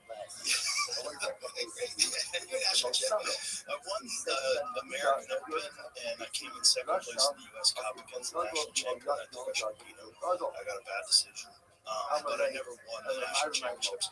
But at the time that I was getting ready to try to win the national championships in '88, the problem was I had already been disillusioned because I started kickboxing, and I'd already started like realizing there's a lot of holes in Taekwondo. Taekwondo is like an app. As you see, it's really not good. Well, it is if you know all the other stuff. Right, because those kids are devastated. Right, they're devastated. And a guy who's a really good kicker, like a Michael Venom Page, for instance, who's a karate specialist, learned how to defend takedowns. They're really dangerous because they have the ability to cover distance and kick in range. And if you're not a good kicker and you don't recognize what this guy's doing, they can fuck you up. But there was so many holes in Taekwondo when it came to like punching to the face and then leg kicks. I didn't realize like how many holes there were in it until I started really getting into kickboxing. So by the time '88 rolled around, I was already disillusioned. Yeah. And then I was already starting to do stand-up, so I was like, what am I doing with my life? Oh, I got a vote to pick with you. I'm excited. You set me up perfectly. Okay. You set me up perfectly. Thank you, Joe Rogan. Preacher's Fantasy sat in the scary chair. Right. The chair farting in right now because I had some vintage Olan chips. And this chair's getting me. That's a Trump chair. I know. And she told you that I'm starting to stand with. And you said, that's great, he's so funny, thank you over for me. And then I was all excited about this opportunity. And I waited a few weeks because I was scared to, like, whatever. And you text me about something. And I go, first of all, I don't think I said you could open for me. I highly doubt I said that. But that's fine. I'm not holding you to it. I'm just saying, that's fine. Maybe I'm joking. I'm not holding you to it. I'm just encouraging. Okay. I think you're very fine. Okay. You text me that to me. I go, hey, I'm going to do stand up here. You absolutely should. You're very funny. I go, I have my set. What should I do next? I know you said, but. Yeah, you left me. You're on your own, bitch. What do you mean? You gotta figure it out. It's like, I want to start fighting. What should I do? You know what to do. I go fucking gym. Figure it out. Start training. I can't hold anybody's hand. Stand-up is too hard for you to help someone in the beginning. You've got to actually want to do it. So you got to go to open mics. You got to do stand-up. You got to get ready. Put a set together, record it, review it. Okay. Yeah. So you're doing stand-up all the time. You're saying I should do it all the time. Yeah, you do it all the time. It's like, if you want to spar, you have to spar it. Do you know what everyone's telling me? I asked them 10 biggest people or neighbors. They all say the same thing every time. Yeah, well, bombing is good because it lets you realize how difficult it is, and then you don't like the feeling, so you work really hard. Also, you have to get ready for that moment and how to recover from it. Yeah, failure. Failure, I think, in everything is losing is important. It's very important. It motivates you to do better. And people don't like that feeling, but a lot of uncomfortable feelings lead to growth. And that's why they're important. That's true. Heartbreak, losing a job, getting fired, all those things are important. Okay. Yeah, stand-up's important too. It's important to have bad sex. Bad sex. Bad sex. So when was the last time you went out? I haven't done it for a while because I didn't have to do it. Yeah, you gotta do it a lot. It's gotta be something that you're dedicated to. That's why I'm saying you can't just So cut the line. Okay, that's fair. That's very fair. I'm talking to Cal. It's very helpful. Yeah, just there's plenty of places you can perform. I mean, Austin alone, on my street alone, on 6th Street, there's like within a 1 block radius, there's like 7 clubs. I mean, this is the place. If you want to do stand-up, this is the fucking place, man. It's incredible right now. Okay, fair enough. So My club alone has 2 nights of open mic. Is that true? Sunday and Monday night, both open mic. Okay, then I'm gonna stop by. Yeah, we have a real development program. The whole idea is like to make it so that we have like a real foundation of people that are coming up, and that motivates all the people that are already doing well. It's like, oh, these guys are like really working hard. It gets everybody excited about working hard, and then it motivates the people at the top to say, hey, these young guys were really good. And then guys start getting specials, and like Cam Patterson just got an SNL. All these things are happening for people from the club, so it's like it's a great place. Okay, yeah, that's fine. That's very fair. Yeah, but it's not something that you can kind of casually do every now and again. You can, but you won't be as good as you will be if you do it every week. That's what Cal's about. It's like you have to put in the time. This is not something that you can do just on weekends. Yeah, you can't like run around your block once a month and think you can go do a marathon. Right. Yeah. You gotta get into it. You gotta. The thing about stand-up is like you're making a mountain one layer of paint at a time. It's not a quick process. To become a stand-up, most people agree it's not a hard, fast process. It's depending on how much actual time you do and how much focus. The general rule is 10 years. Yeah, the general rule is 10 years. Like, people don't really think of you as being legit until you've been in it for 10 years.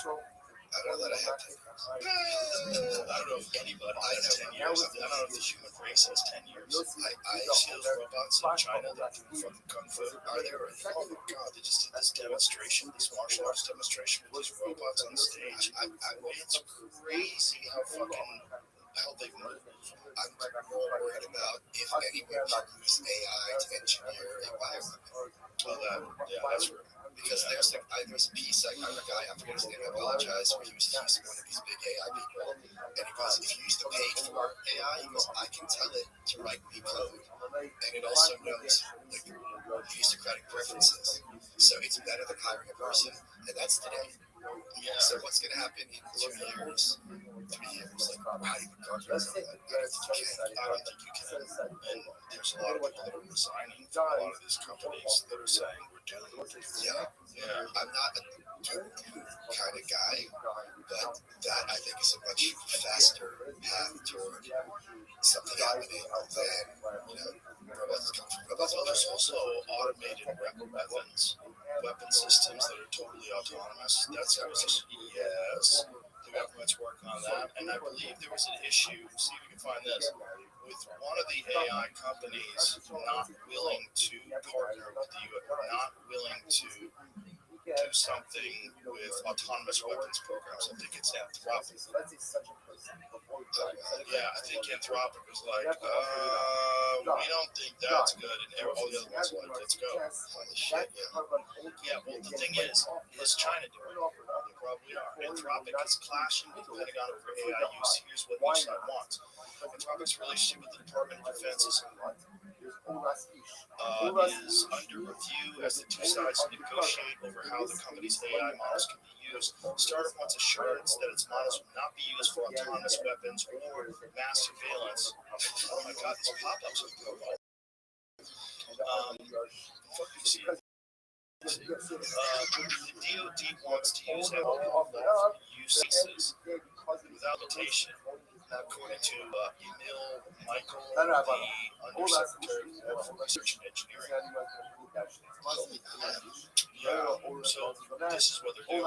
Which is worse, autonomous weapons or mass surveillance? That's mass surveillance. Both of them are terrible. Which is worse, though? They work hand in glove. Both of them are terrible. I mean, did you see Alex Carr?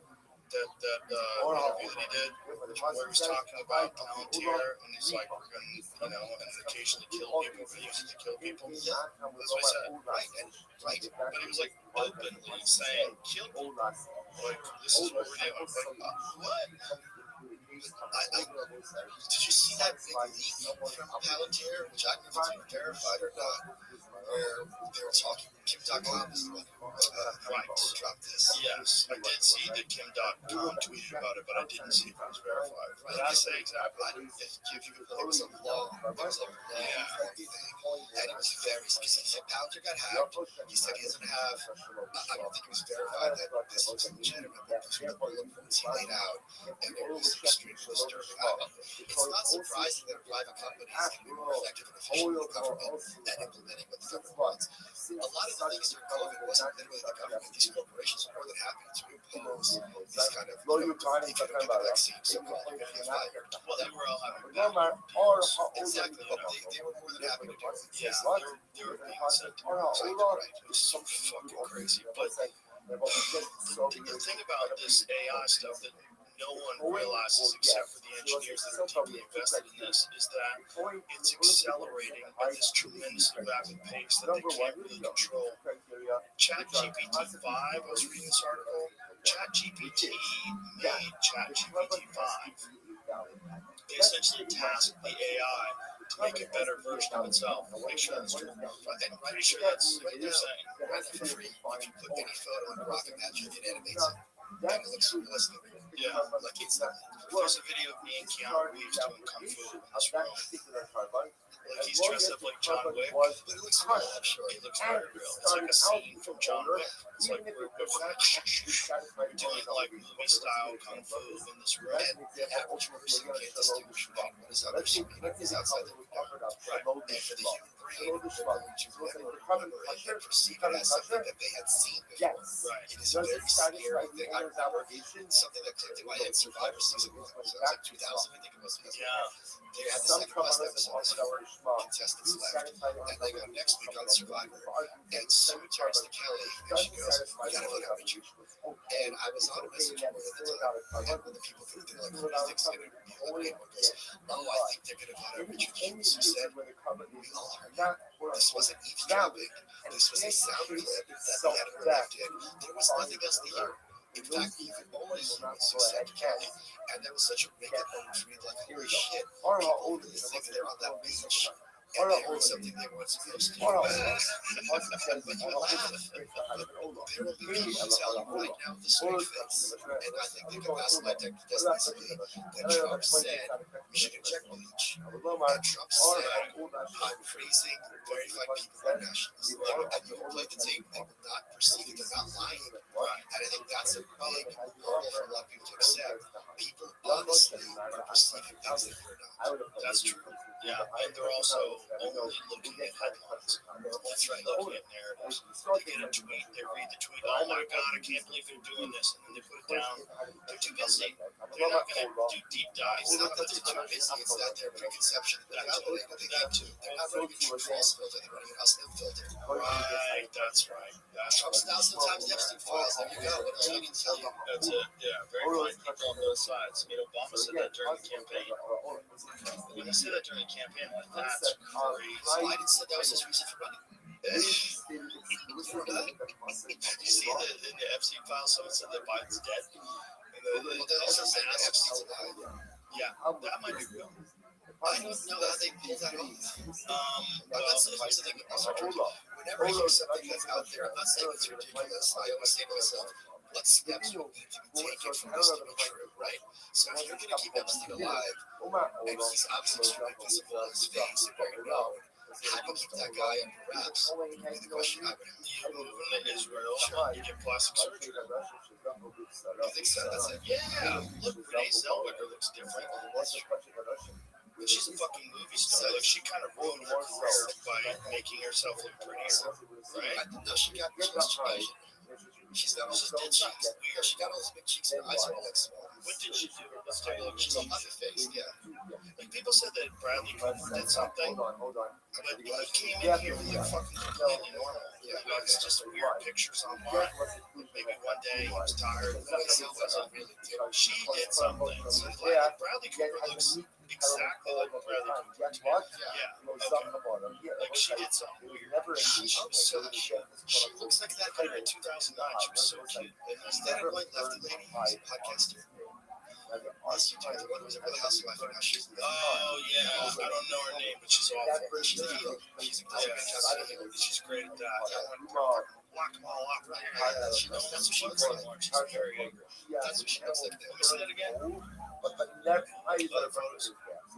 Okay, the one on the far right. She's still pretty, but there's definitely a change in her face. Look at that face. Jennifer Grey is a better example. She's got a nose job. But after that nose job, her career kind of fucking stopped. Well, no, the Evans is the worst thing. Can you go with Evans? And that was from the Terminator From Dynasty. Oh, and Hamilton. The Evans is. And then Hamilton is fucking awesome. in Stranger Things. What did she do? I think she looks very good. Yeah, but this guy old. She doesn't look like she did anything. She's sued. She's sued for plastic surgery. Yeah, look at that one right there, JBA. So again, I already see that how they do have a high. It's bad. If I would say, Eva, it's all gonna hold supplement. Where does it say? I don't know about that. The red ones. Well, Yeah, pull that up. here it says. Finding peace and happiness growing older. That just looks like an old lady. She doesn't look like herself at all. But she's older. She had a lot of negative work. Maybe she had something reversed. Maybe. You're saying that's not. That was not that shocking to me. That's just an older lady. I don't think. I think it's quite shocking. Because I think it looks bad. It's just right there. That's the difference between a 30-year-old lady and a fucking 70-year-old lady. It doesn't look like a 70-year-old lady. Don't look like protein bars. I don't know. I don't think that's the best example. I think that Renee said, okay, what has Linda done to her face? Right. Okay, so that would be true. There's a lot of cases like this. You know, it's Yeah. What was the point? How do we get on that? Keanu Reeves, Renee Zellweger. I was looking at ChatGPT stuff. Okay, yeah. ChatGPT 5. Did ChatGPT code ChatGPT 5?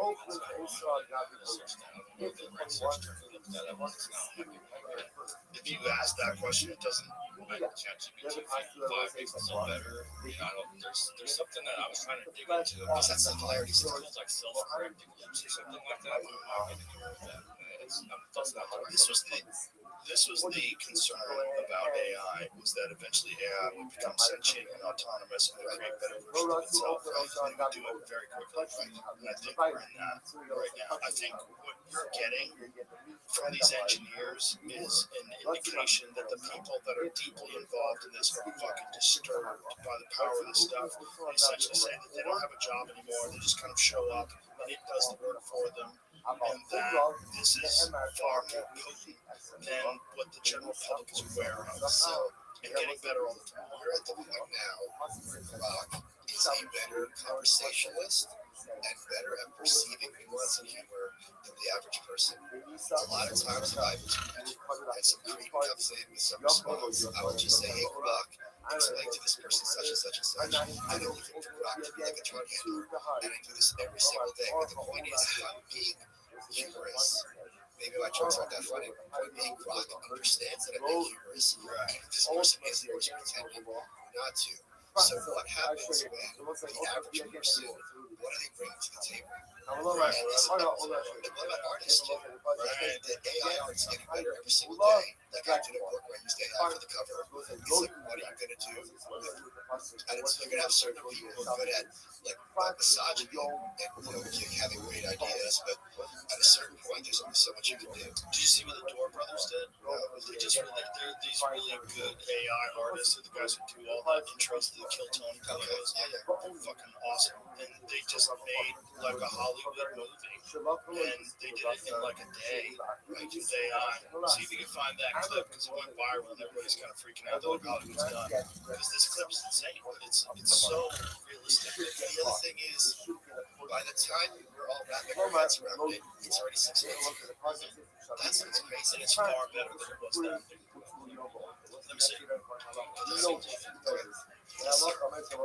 You only get Go full high screen. what? Back it up. What?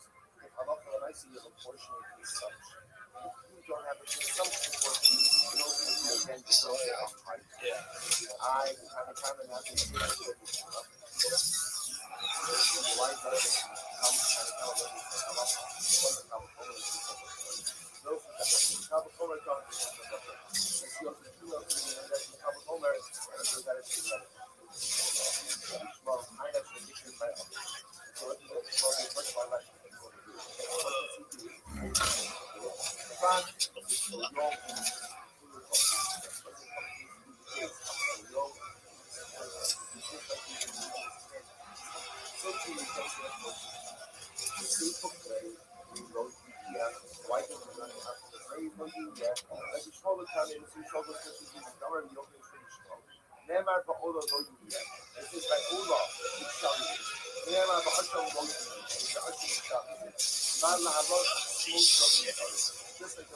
Holy shit. My usher, you know the bones of the usher are created in color. When you do that, like bone top or bone plate, every one kind of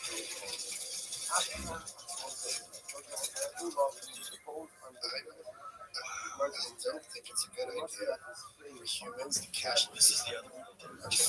Really busy cooking Sophia today? It's all AI.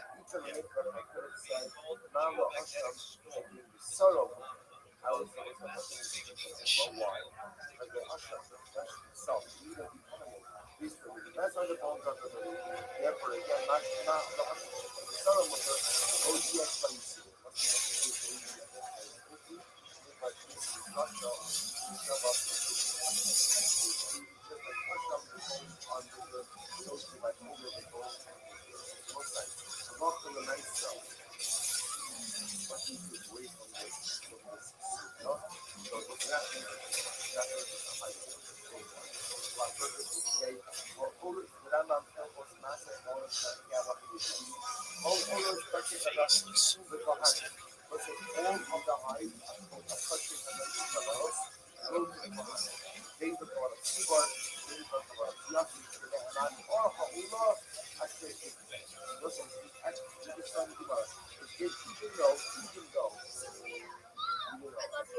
I'm on my way. I need you to hide. Get underground.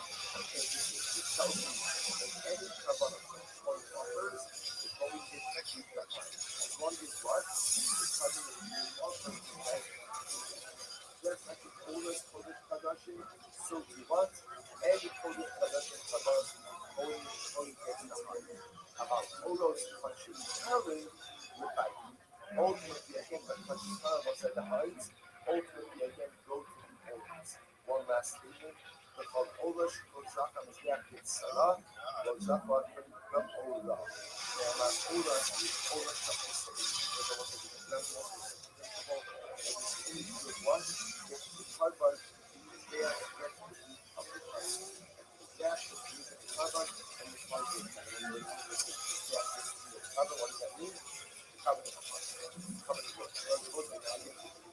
It's a great Cybertruck, yeah. Yeah, no, when you can hear the engine when it does that, it makes a weird humming noise. So as long as the bottom line, going gets utilized, like touching technology, as long as it is valid, even if it is not certain to discharge the obligation of the owner, as long as it is a valid technique offering, the coin will get. Beautiful. Good morning, Sleeping Beauty. How would you get the pressure on this off? Any carbon, where there is a tool in the animal, a tool in the carbon, before the animal was flayed, right? Before the animal was flayed. See, any time Kind of a sound. AI. before you fry them, any oil seen on I don't think it's a good thing for people to casually see or the footage hydrogen, of big shot of face. Like I'm on YouTube the already. I'm I'm saying it's not a good what thing. happens if you inject the animal, you remove There's a lot. I watch a lot of these body cam videos on YouTube. Oh, yeah. Yeah, so it's just like I'm gonna have a conversation with the fact that you mind just watching real people get killed left and right all the time.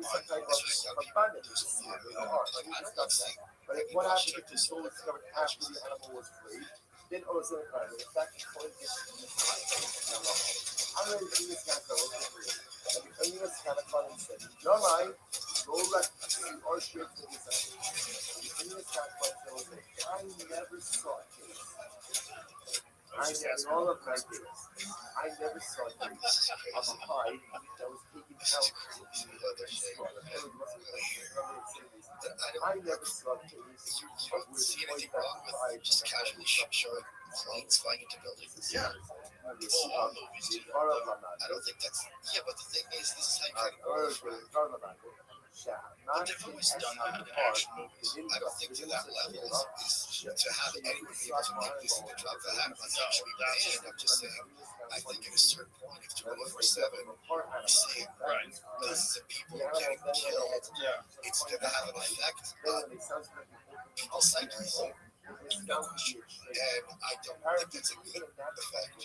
Well, it's what we have now before this, not good. Do you know what else is fucked up? We never talk about this kind of poison. Right. And porn with anyone, Jamie, you and Jamie could be fucking with video. I'm talking about snuff films. Oh, right. Yeah. You can make it out like that. 100%. Do it to a girl, then you can cut her head off. I'm talking about Yeah, just pull out a shotgun. blood and nothing. Yeah, anything. So what does that mean? What does that tell And you? you look really realistic, and you have no way. We're still apes. People probably already making that. Of course they are. Well, that I know. The investigators already don't have the tools this day. Videos of infants and AI videos.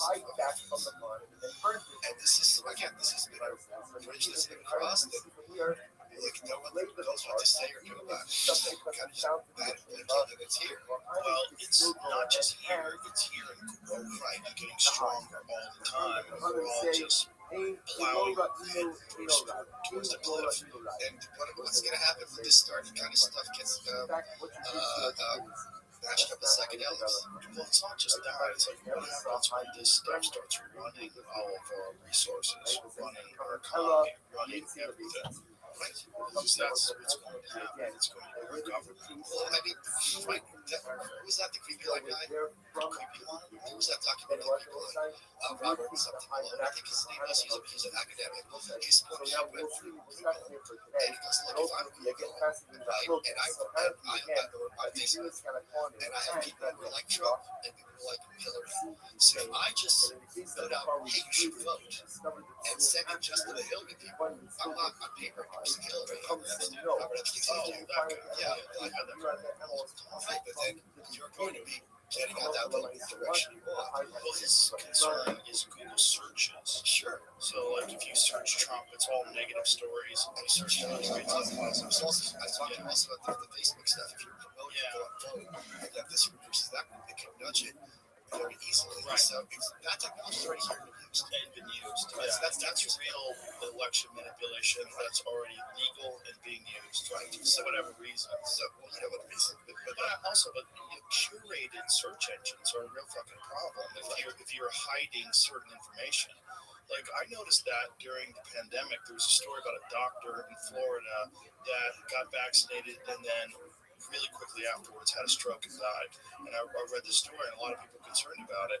And then I tried to find it on Google. I could not find it. I looked everywhere.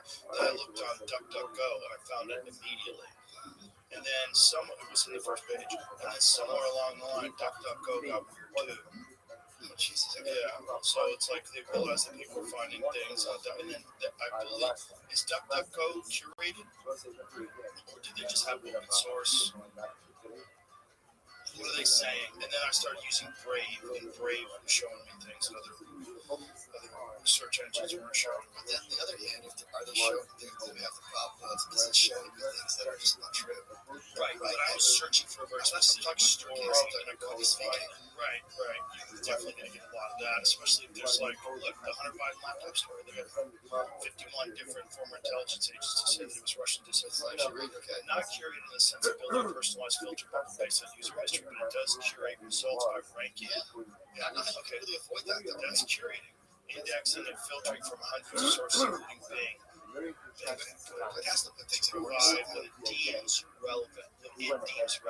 Unlike Google, it avoids user tracking and personalization, providing more neutral, non-personalized search experience, but also curated by ranking. No user profile. It does not store search history. All I know is that there was a difference in behavior for me. It doesn't mean that there has to be some ranking process. Yeah. You can't just, it's going to have things in order no matter what search engine. Right. When you're looking for something very specific, That's they have not shown me that article. I put in all the facts of that article. I could not find it. All it was saying was the benefits of getting a COVID vaccine. Has it gotten better or worse? We don't know how we know. But you should be disturbed at Robert Epstein's work, because Robert Epstein's work shows that with just this curated search result, you can shift all these middle of the pack voters, these swing voters, you can shift them. I think it's what Trump said. I think it's larger. Being Trump won, It's 9% or something crazy. even if it let's be conservative too, Trump won. Yeah. So, and I don't think things are looking good for the Republicans going forward. Well, it doesn't look good for the midterms, right?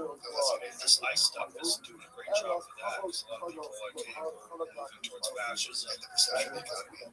Yeah. The thing with the ICE stuff, it's like people, voters can have contradictory perspectives. Like they want to get rid of illegal aliens, but don't force them out. So what are you going to send them a smuggled letter? Well, I think the real problem is they're not willing to address the fact that these are paid protest agitators, and that these people, this is not an organic thing. People are taking the streets; they're literally being paid. These people have come out and said, "You get X amount of money. You get $100 a day if it's cold out. You get more money." One of these people are saying that I don't know if it's true at all. It's like, this might be horseshit. They were saying they gave them decibel meters to see how loud they were yelling. Protesters, and they were providing protesters with these decibel meters, and for them in order to get paid, they had to be yelling at a certain decibel. Like, this sounds like disinformation. Yeah, I feel like sounds like this is how much of those things. How much is a fucking decibel meter? That sounds like very a problem in terms of cost. If I had that on eBay, right? If you have thousands of people, you're providing them with these decibel meters. Right.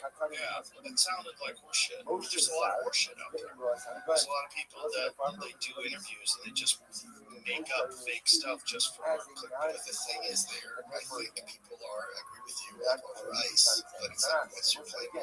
Right. The amnesty, like if that's your argument, that's fine, but it's just like, it's not a tenable situation. I mean, look what's going on overseas.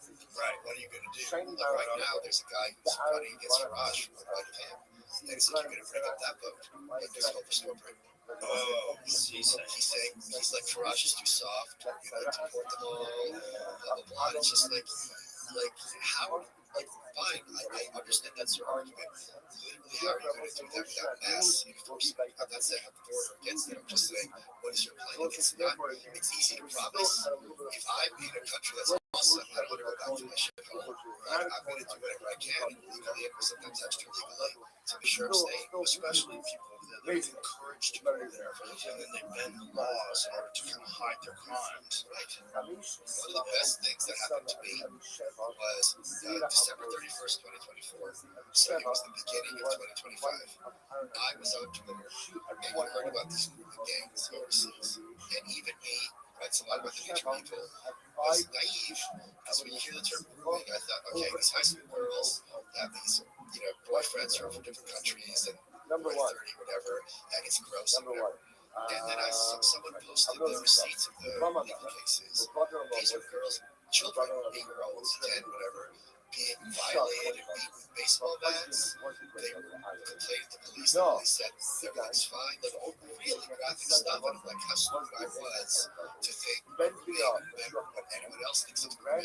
These are rape and torture gangs. And then Elon saw my tweet and he blew a gasket. And then they kind of talked about it in Parliament. So it's maybe to start 2025. But like, where is it all going? You know, people are upset, but you know, Keir Starmer's in jail. Like he's in trouble for stuff like this. The entire Labour Party voted against further inquiry. It's like some of these guys got prison sentences, but they're not anywhere near proportionate. Why is he still in the UK? I just don't understand.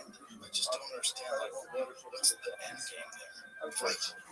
What is it? The destruction of the UK? Like, what's the end game? That's sure. Well, if that isn't their goal, that's sure where they are headed to. Right. If you were trying to destroy the UK, that's how you would do it. Bring in violent migrants, let them do violent crimes, don't prosecute them, and prosecute people for complaining about it online. And don't bring them into your country and kind of assimilate them. Right. Like encourage them to not assimilate. Yeah. So I was just there in August. As bad as people think it is, it's even worse. Really? There was a theater a block away from the House of Parliament, and they were bragging that seeing their shows are safe. Not fun for the whole family. Not, oh, this is educational. You're not going to get murdered if you come see a play here. That really should be a selling point when you're going to the theater shows. Yeah, and it's only getting worse. So it's I don't. But here's the other thing. Let's talk about America, right? If you want to get rid of all these illegal immigrants, what is your mechanism? If what Trump is doing is too much, there's no. The alternatives make it difficult for them so they can migrate. But there's plenty of people who I can certainly understand it. I'd rather be illegal immigrant in America than go back to wherever hell they were. Right. I found a video talking about this with their February. That's a joke, okay? Paid protesters with the decimal meters. That sounds ridiculous. Yeah, it's a joke. Yeah. That makes sense. Because I was like, there's no way. There's no way they're giving people decimal meters. But that's also just clickbait. What would you do with the illegal immigrants? It's a good question. The real problem is that they let 10 million people plus over the last 4 years. And that's the thing that no one wants to address. Like, the only reason why there is this problem is because we had a fucking open border for 4 years where they actually encouraged people to come in, and they let in a bunch of violent criminals, and people have been killed, women have been raped, children have been killed. And they want to hide that data because they don't want to be held responsible for what they did over the last 4 years. The fact that doesn't get the kind of outrage that it should, but then an ICE protester shooting a guy who's armed. What really is going on with the gun community about that guy who got that Alex Craig gun? Do you know the story? Well, I know that was his name. Got fired correctly. Yeah, we're saying, well, you should bring guns for the police and all that. You make people like, are you crazy? Right. But that guy, so they disarmed him. He was carrying a SIG P320. Okay. SIG P320s are notorious for accidentally discharging. It appears, at least in videos that I've seen, and some people seem to verify this, that as one of the officers pulls the gun from him and walks away with it, he accidentally discharges it. They think this guy has a gun still. They just pulled the gun from him. The gun went off. They think they're in a gunfight. Everything's happening in a split second. They empty on the guy. The two guys who killed him, both were Mexican guys. Right? Did you see? Look at this is crazy. I didn't see. When they showed their actual faces. Oh, yeah. I went to a few days ago. They look like I said the French people. But what's crazy is how many Latinos are in ICE. Why is that crazy? They Trump got the Latino. Well, it's not just that. It's a really well-paying job. Sure. And they give you a big bonus to sign. I think, what is the bonus when you sign for ICE? I think it's like a great incentive. But here's the other thing, a lot of why that debate drives me crazy. If there's a hospital, right, and there's a nurse who's killing patients, which happens, that happens, you have these like Black Widow situations, no one's going to say, shut down the hospital or stop medicine. So even if this was a first degree murder, let's assume for the sake of argument, that doesn't mean you should should apologize. It just means that guy should go to jail. Look at this. Signing bonus, $50,000, $50,000, $60,000 in student loan repayment, up to 25% in premium pay. I don't know what that means. Overtime, maybe. Premium pay. 25%. Anyway, Just the $50,000 bonus. How many people are willing to take that job just for that? And then $60,000 in student loan And it's repayment. fine, resume. Yeah, well, you get your student loan paid off and you get a $50,000 bonus. Holy shit. You can get a lot of people to do that. That job security. Yeah, and you God, it wear that. seems like a job that lots of guys would enjoy. And if you're desperate for work, and if you can't find work, and then also this is like an answer to all your financial problems. A lot of people can do it. So, but again, You're also like very undertrained. Like they only train for 7 weeks. is that right? Yeah, What's the answer? No one has an answer. right. That's a good question. Because there are a lot of violent criminals in this country that did get in over the last 4 years that do need to be removed. So what are you gonna do? What do you do about the nonviolent ones? Well, here's the thing. There was an interesting statistic. I think I saw it to you, Jamie, where they were saying only 14% of these people that they've arrested are violent criminals. But that's what they didn't say is that 60% of the people that they arrested had criminal history. They wouldn't say non-violent. Non-violent meaning what? What about strong arm robbery? What about a guy puts a gun on you? Is that how you classify it? I bet it's not if you don't cause violence. No, there's no way armed robberies and violence.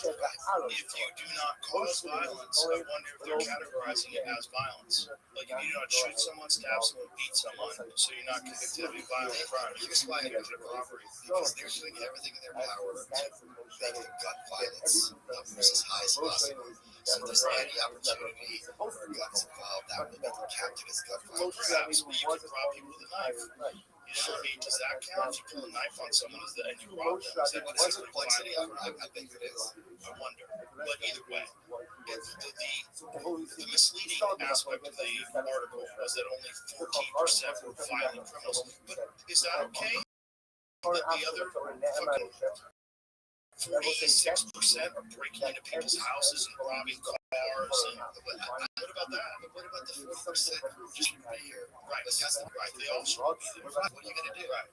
Okay, so 400,000 ICE restaurants first year, about 60% involved obviously some criminal charges or convictions. However, only 14% had violent crime records, including as homicide, 2,100 arrests, sexual assault, 5,400, robbery, 2,700. So robbery. Nearly 40% lacked any criminal record, detained for civil immigration violations. Give me some bad. Look at this. That was so shameless. Arrested for non-violent issues like DUI. I'm sorry. If you're doing DUI, you should be deported. Right. That is a violent crime. Well, you definitely cause death, right, and destruction. Drugs, 22,000, DUI, 30,000, outnumber severe violent crimes. Yeah, those are fucking bad crimes. I think this is kind of a distraction from, Yes. if you have 10 million people, they're all housing bookmakers. Like, let's suppose they're the nicest people ever. Are you comfortable with them just remaining? I don't think those people are. No. Like, what do you do? Rand Paul thinks that you should allow them to stay but not give them citizenship.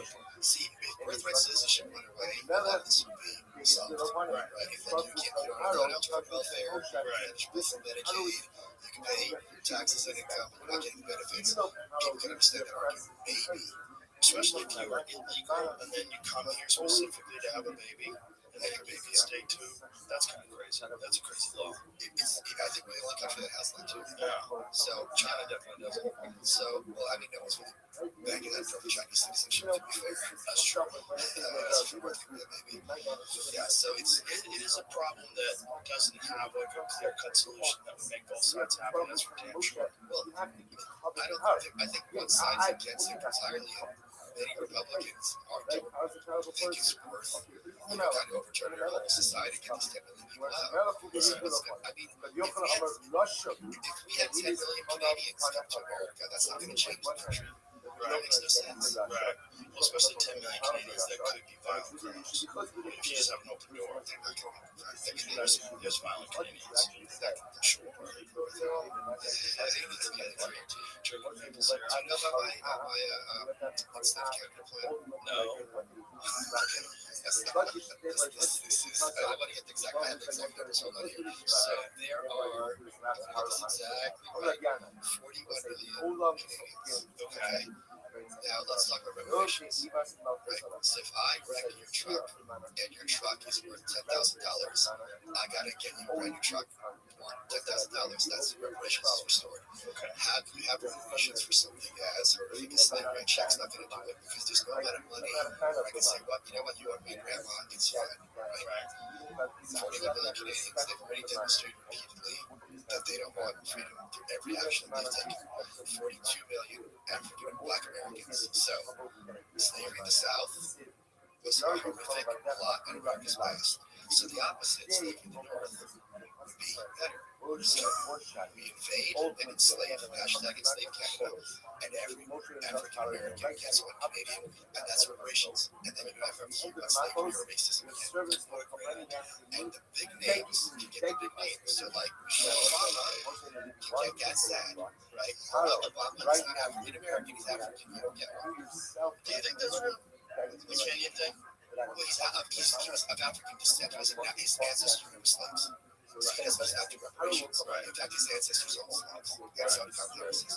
Michelle Obama's ancestors weren't enslaved, so she gets Gag. Sorry, Gag. I'm not kidding. I think we should do it. It would solve Gag. It would solve the racism problem. Canada just needs to be free. Yeah, they need a better government. That's right. Trump ruined that. What did he say? They're going to be our 51st state. He killed the Conservative Party. Everybody sort of united and said, hey, we've got to stop America from trying to turn us into the 51st state. Okay, because I don't know if people know this. In the first term, or St. Marie Frederickson, I think, is the Prime Minister of Denmark. They were going to have a meeting, and Trump's like, you are Greenland. And she's like, oh, I'm looking forward to meeting Mr. President. And on Twitter, he cancels the meeting. He goes, since the Prime Minister doesn't know her place, we're going to have to meet another time. And she's like, what? Like, what are you talking about? And now they're saying, you can have Greenland to do anything you want. You want to dig for the minerals? Please bring it to there. Nope, we need to help Greenland. And they don't know, and I don't know what to make of his. Someone on social media thinks he doesn't have the spectrum because he's so fixated on this thing that no neurotypical has this kind of fixation. But what do you make of this already? I don't understand it. Do you know they offered this Greenland in the 1920s? Right, okay, yeah. Was it too much money or something? How much do they offer us in Greenland for? I don't blame them for being like, what is going on? It is crazy. It's great. So Denmark owns Greenland. Who's closer? Denmark or the United States? We should have it. I'm sure Canada hasn't done it. Fuck that. This is what must be done in Denmark right now. Okay, did not offer itself to the United States in the 1920s. The U.S. expressed interest in acquiring or basing in Greenland during that decade, but no formal offer came from Denmark. I thought there was negotiation. That's what I'm saying. Okay. For the U.S. Virgin Islands for $25 million. The U.S. bought the Danish West Indies, now U.S. Virgin Islands, for $25 million for a deal. But affirmed Danish sovereignty over Greenland. 1920s U.S. Army General William Mitchell advocated for American air bases on Greenland and Iceland to expand air power, viewing them as strategically vital amid advancing technology. No purchase or secession offer emerged from Denmark. U.S. interest remained internal military advocacy without diplomatic action from Copenhagen. We just got to get a swap. We get Greenland, you get Puerto Rico. So in 1947, go back to that. 1946, President Truman proposed $100 million in gold for Greenland, rejected by Denmark. Amid Cold War tensions, the U.S. gained defense rights via 1941 agreement during World War II occupation of Denmark. How interesting is that? Like, we've been interested in Greenland forever. Oh, it's right there. That's how it's taken. Fast route. I don't want to be the real streets on both sides. The thing is, they're already saying you can do whatever you want. Take a dump on it. We don't care. Like, we're happy to want to get it explain done. it, please. I'll do it Yeah, it's like, after it's it's like, no, done. you gotta own it. It's like, why? What happened when you I guess you gotta Right, so understand what that you happened? can make it He's happen. afraid you want me to This is, leave the Jewish I don't, the thing is, if they're getting and then freaked out, what's gonna happen not with because this it's one, being this one, aggressive, this I one, this think, one. to us, You know what? but I also need because to it's like, if I'm the king, what are we missing? Like, you and I, like, what are we missing here? Right. What about Greenland? then I Then I can can leave. change. But amazingly enough, why is it Do whatever you like, but what basis of love it? No, no, which is quite If now you have why everything, would what's say the no fucking to level class also was like It's hard to requires say. some I mean, I think anybody wants to impress us. Sure. Anybody who went through that guy, what that guy did. Sure, of course. But he went through the last 4 years when Biden was in office, we were trying to lock him Well, up. look at when he was president, what they went through. Yeah, with Russiagate stuff. Yeah, all that stuff. It's kind of crazy. You'd have to have a little bit of screws. And now I think he's on a victory lap for sure. But he also wants to get a lot of stuff done because he knows he only has one term. And I think the Greenland thing, I understand the strategic implications why you would want that, but I don't understand why you wouldn't just like accept the deal, put our bases there, and use that base territory. Here's the other thing. This is the other one that I don't understand. done. We go to Venezuela. Says no, We basically tell them to go out. Right, obviously, he doesn't get inside information where everyone knows. right now. And then everyone stops talking about it. And it's just like, Well, the news cycle's crazy. what is going on in Venezuela? Did they change the government? I don't think they did. They didn't change the government, but they got rid of the one guy that was in resistance. And a lot of people, like Kurt Metzger, thinks that what's going to happen is during the trial, they're going to reveal that Maduro was involved in rigging the 2020 election. Because there is some sort of a connection with Venezuela and the 2020 election and the voting machines. Wait, okay, I love Kurt. I was one of the when I say I love him, ironically and not ironically, I think he's the best. I love him too. I don't see any route where they would need the power of a trial to release this sort of information. Right, I agree. But I think that having him in America and making a deal with him, look, Vince, we already kidnapped you, we killed all your guards. I think he's. If I could cut out Kurt, I bet this. I would bet a lot of money, but I'd be surprised if it that this is already happening. That they told him, either you come to jail with us, wink, wink, or we'll take you out. And he's like, you know, fine, I'll return to America. That would make more sense. They did some wild stuff over there, like they used some sound weapon to like incapacitate everybody and went and executed them all. Is that all? And that's not a single U.S. soldier was shot, right? And everybody was down. Like the people that are talking about it, that were on the ground saying it was crazy. They shut off all the power, right? They shut off all the radar systems, and then all of a sudden, fucking helicopters, drones, everything was there. The sound weapon was used. Everybody was incapacitated. They came in gunned down. How many people they killed? I forget how many people they killed. They killed a lot of people, but they killed them with no resistance. And I thought it was very clear that we had some kind of inside information. I'm sure we had that as well. Someone on the inside was like working with us in terms of where he is. I'm sure there was that as well, but there was this. When I saw that photo of him getting arrested, I thought it was AI. Because it looks so crazy ridiculous. And if I went a year ago and said Trump's going to arrest me for a while, I was like, arrested. It's just like, I don't know what's real. Right. There's an article from The Guardian. Okay, Trump's DOJ investigating unfounded claims. Venezuela helps tell 2020 election. So how do you know it's unfounded until you investigate this? These fuckers. The Guardian's pretty bad at that. Yeah, they're gross. No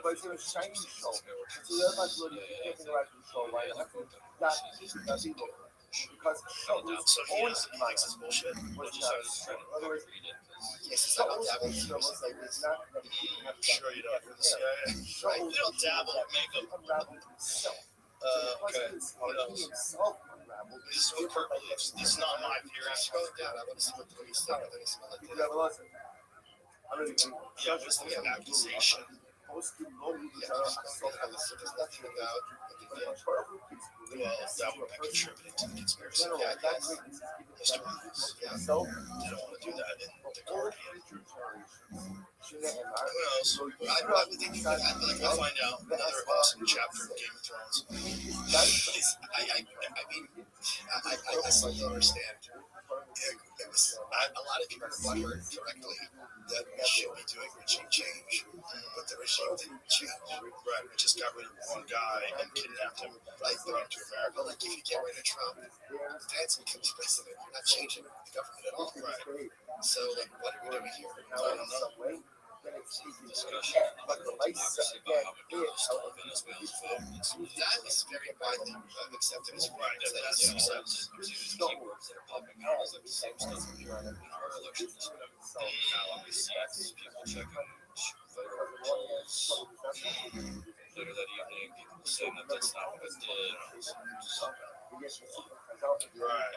The other question is what's going on with Iran? It looks like we're about to go in. Are you sure? Well, they're preparing. But I mean, that's always just great to shake the shadow. Yeah, right. Same Rabbi. So it's like I feel like all of us are like looking around, being like, "What's the fuck is going on?" Yeah, every day it's what the fuck is going on. Right? You're just trying to like live a normal life. Yes, which is what everybody really wants, but they're preventing you from doing that with constantly being assaulted by new information that scares the shit out of you. And it's also, there's no context for us to understand this. Like, we understand this dark situation where you go in, you conquer a country, you kill a lot of people. It's a nightmare bloodbath that was unnecessary. Saddam gets angry. We know that story. Like, we're just gonna come in, kill that one guy who's the president, and his wife, and everything will go back. It's just like, I remember the Democrats were like, what we see, this never happened before. Yeah, I don't know. I'm just overwhelmed. I think I share the feeling that most Americans have right now. Just every day, like, what the fuck is going on? But I feel like it's escalating. Oh, wasn't this crazy during his first term? No. The world is escalating. Yes. It's as Venezuelan oil gets shipped to Israel for the last 10 years. So as well as we assume control of the country, I think we got their oil, right? Found a better way to have people run it, but I don't know. Well, that was the other thing Trump said. What are you going to do with the oil tanker? We're going to keep it. It's like, what? How do we get to do this? Like, if you they're selling the oil to Israel. So Venezuela saying it's fake.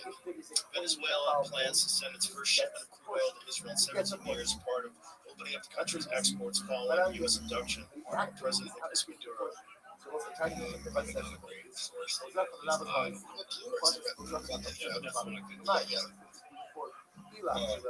seems like it's the same story.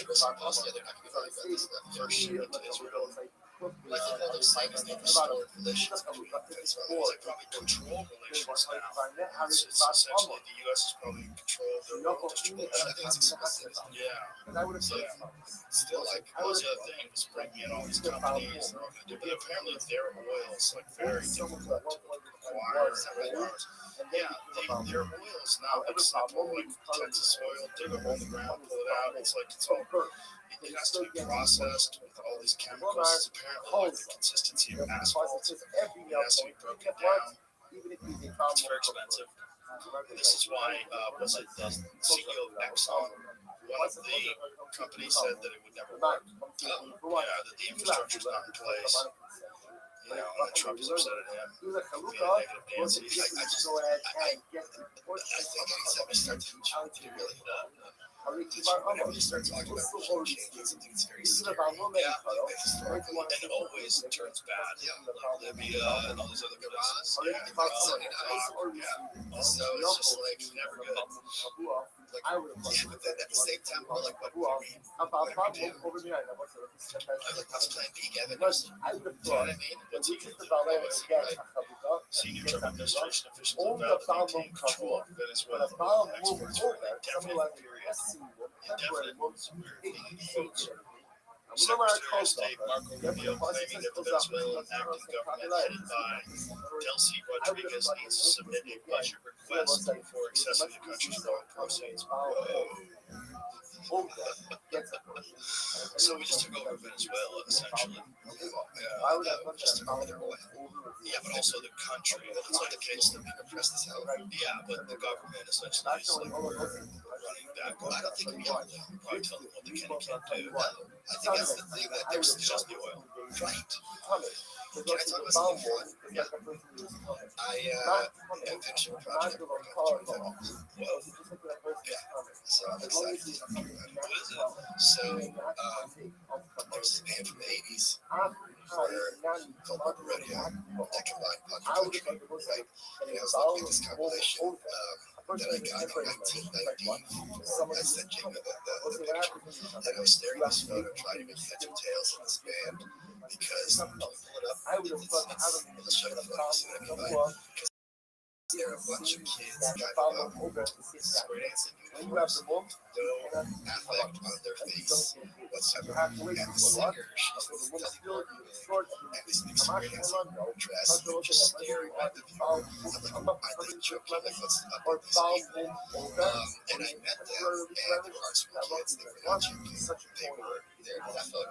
So you see, I'm staring. I'm like, are they kidding? Are they not kidding? That makes sense. And this is from the 80s. This is from the 80s. They got signed the same day as Bon Jovi at the same time. And he said, I'm taking you both to number one. So I wrote a screenplay about them. It's kind of like a Spinal Tap story because they're on stage at punk clubs doing jokes like, hey, Bob, I'm exhausted. Why are you exhausted, Bob? Oh, the couple at this hotel room, lady to candy bars. Yeah, she kept yelling, oh, Henry, oh, Henry. Right, so it's this complete, like, Hello? But the guy who did the keys for the band to the animation for American Spy.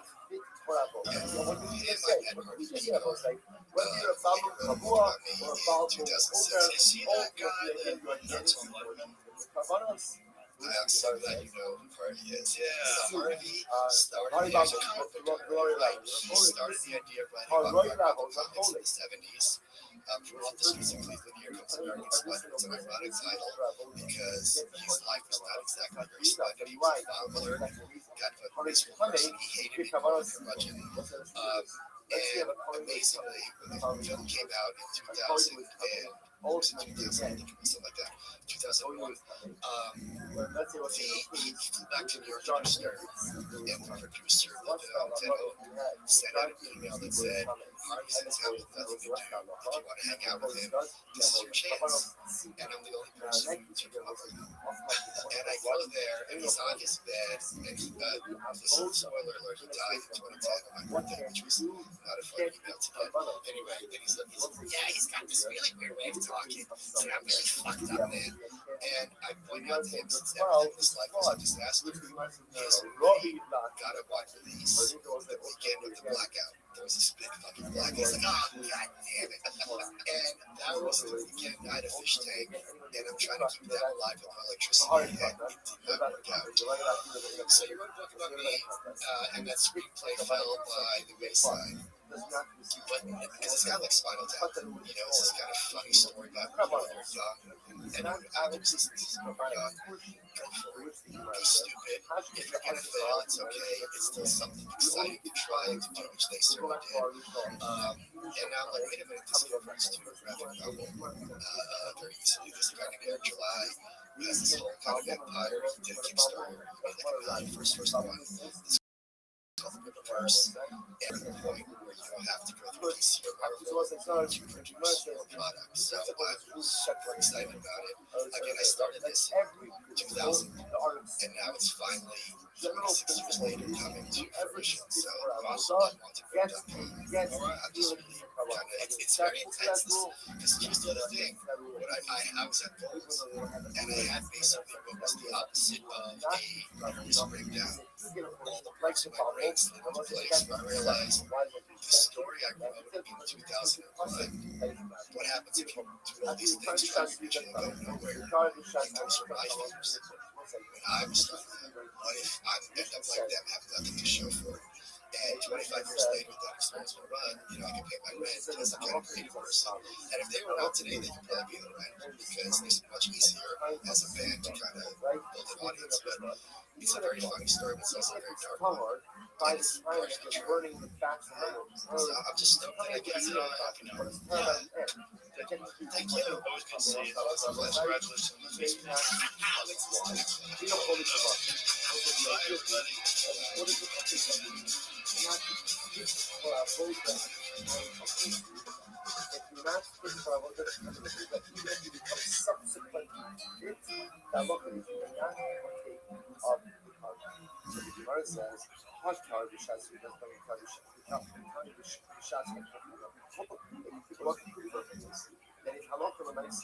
He was hard at the time of sweeper.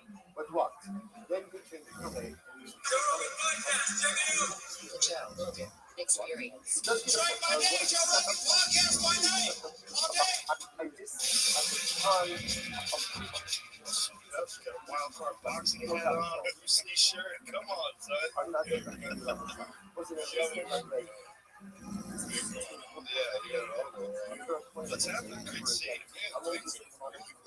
Is it? There's on that thing there. Last time I saw you was at Terry Dog's barbecue. Yeah, random run in there. Yeah, that was crazy. That was crazy. And I was thinking about it right after this. I'm like, what, Terry Dog's? Are you still in LA? Yeah. It's cool, man. Is it? Yeah, you like it? Yeah, because, okay, I just felt LA the way where, first of all, you gotta have some good people. Yeah, your family and shit. So the fact that LA has all kinds of different things you can go on, hiking trail, 20 minutes you can be geographic. Yeah, oh, you can't beat it. So if you got good people, good friends, yeah, so you just run by Chris. It's a nice neighborhood run by the mall. It's run by the woke mall. Geographic, you can't beat it. You can be at the ocean, and then you can be in the mountains in 2 hours. Abishol said no. Abishol says you only get a portion of Kabbalah's what? If you are guard for the entire carbonic process. Shas Zrika, Ad Shas Hektar Halav and I am deeply only if concerned you are that guard, motherfucker's going to get it. you get the That's piece. about time, right?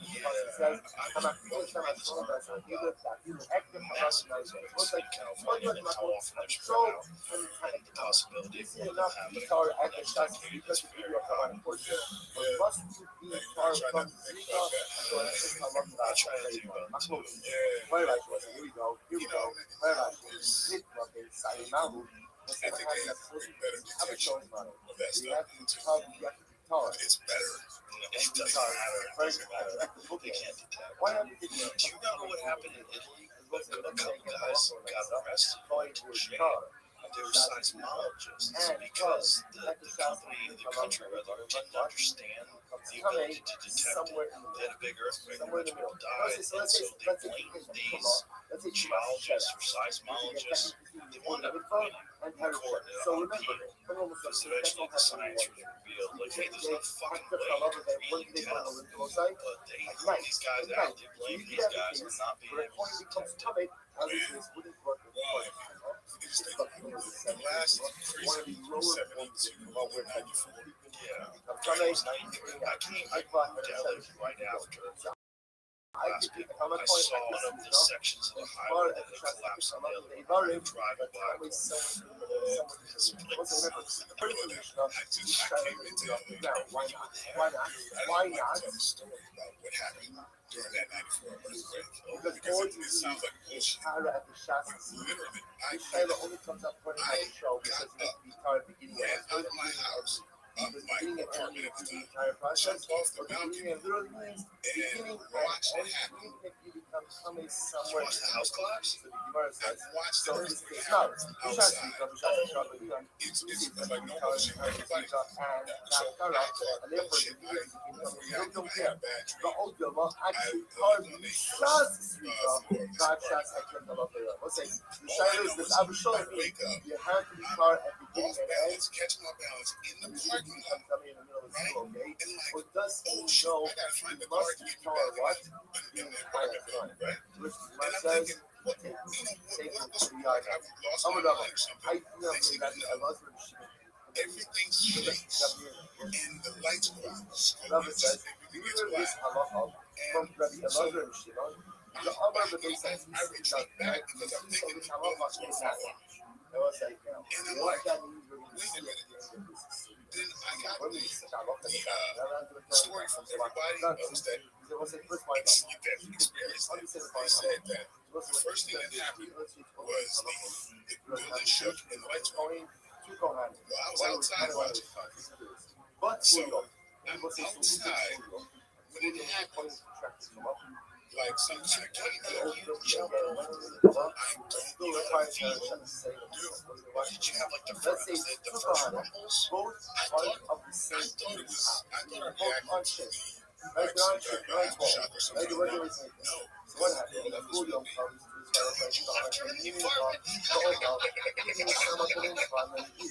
I don't know.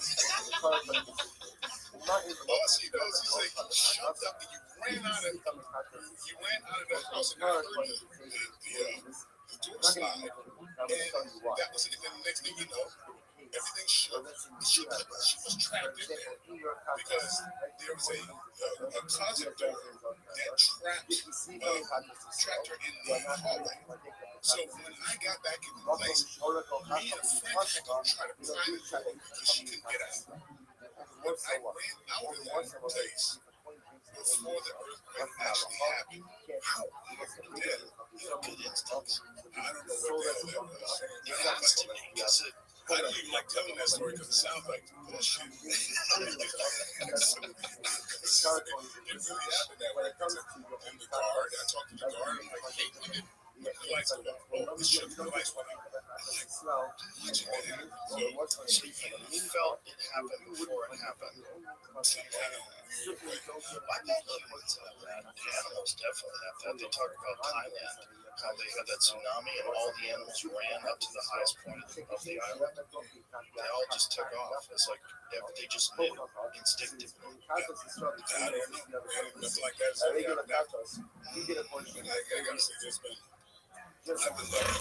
Yeah, but you're a dude who's tuned into your body, tuned into your environment. You're not going to get caught slipping. Like you probably felt something and your spidey sense went off. Yeah, I kind of feel like that.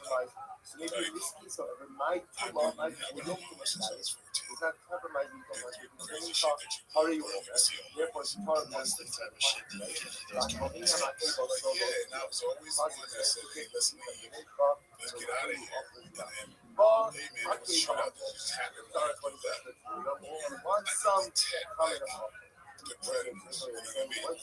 So I grew up kind of that way. You have to survive out there. Nobody's looking out for you. You have to look out for yourself. Well, yeah, I mean, when I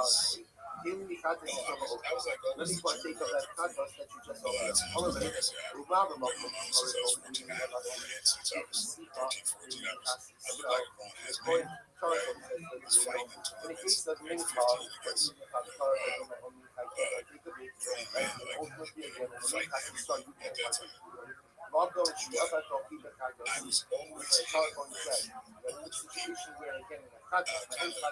people. I have rights to eat it. I got away with living as an adult, because like, Did you work? yeah, well, I was teaching a karate class. I'm a lady. What was doing? I was having some. I used to hang out at this community center in the hood. At this time, I moved from Brooklyn to I understand why you push me away. I'm already compromised. yeah. When It it was comes to happy to show, yeah, we had the time murder rate per capita. when it comes to hot substances, Yeah, so just like I was just like you have rights, I have rights. constantly Which is so hardcore. it was like, America, call you my and I would go practice. So what is it? Kohen Tar says to the Kohen, Chatei ba'achol. Good. Sprinkle the blood and cover them. Otherwise, since you can't get Zika, therefore, what was I? Again.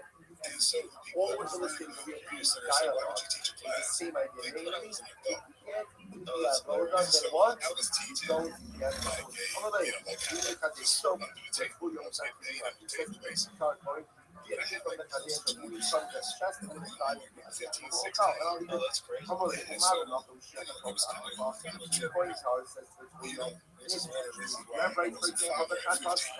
if you see Hamitatis, in this case, where you are, Tamid, you cannot go ahead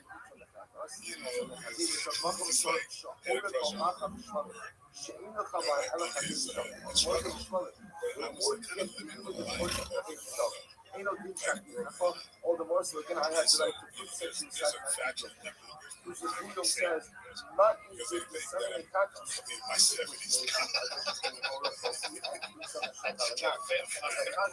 my right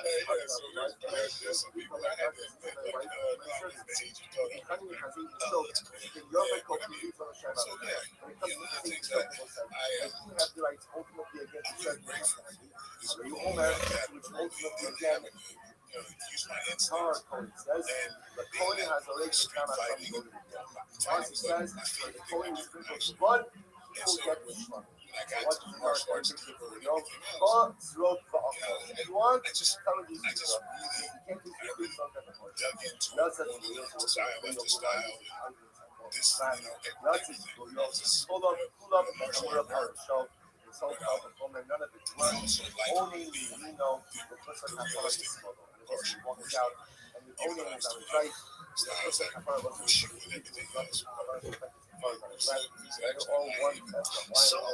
Eddie Bravo has to find this video. There's a video of us working out together at Legends where we were talking about hopping sidekicks and different types of sidekicks. And you threw out, there was a bag that we had that had a shade chain. But regardless, you threw a hopping sidekick on that chain and the chain snapped and went flying. The bag went flying. And Eddie Bravo was like, what the fuck? It's a funny video, man. I know Eddie has it somewhere. I'll text him after this and try to see if he can put it up on his Instagram or something. Yeah, back then we were training when it wasn't even popular.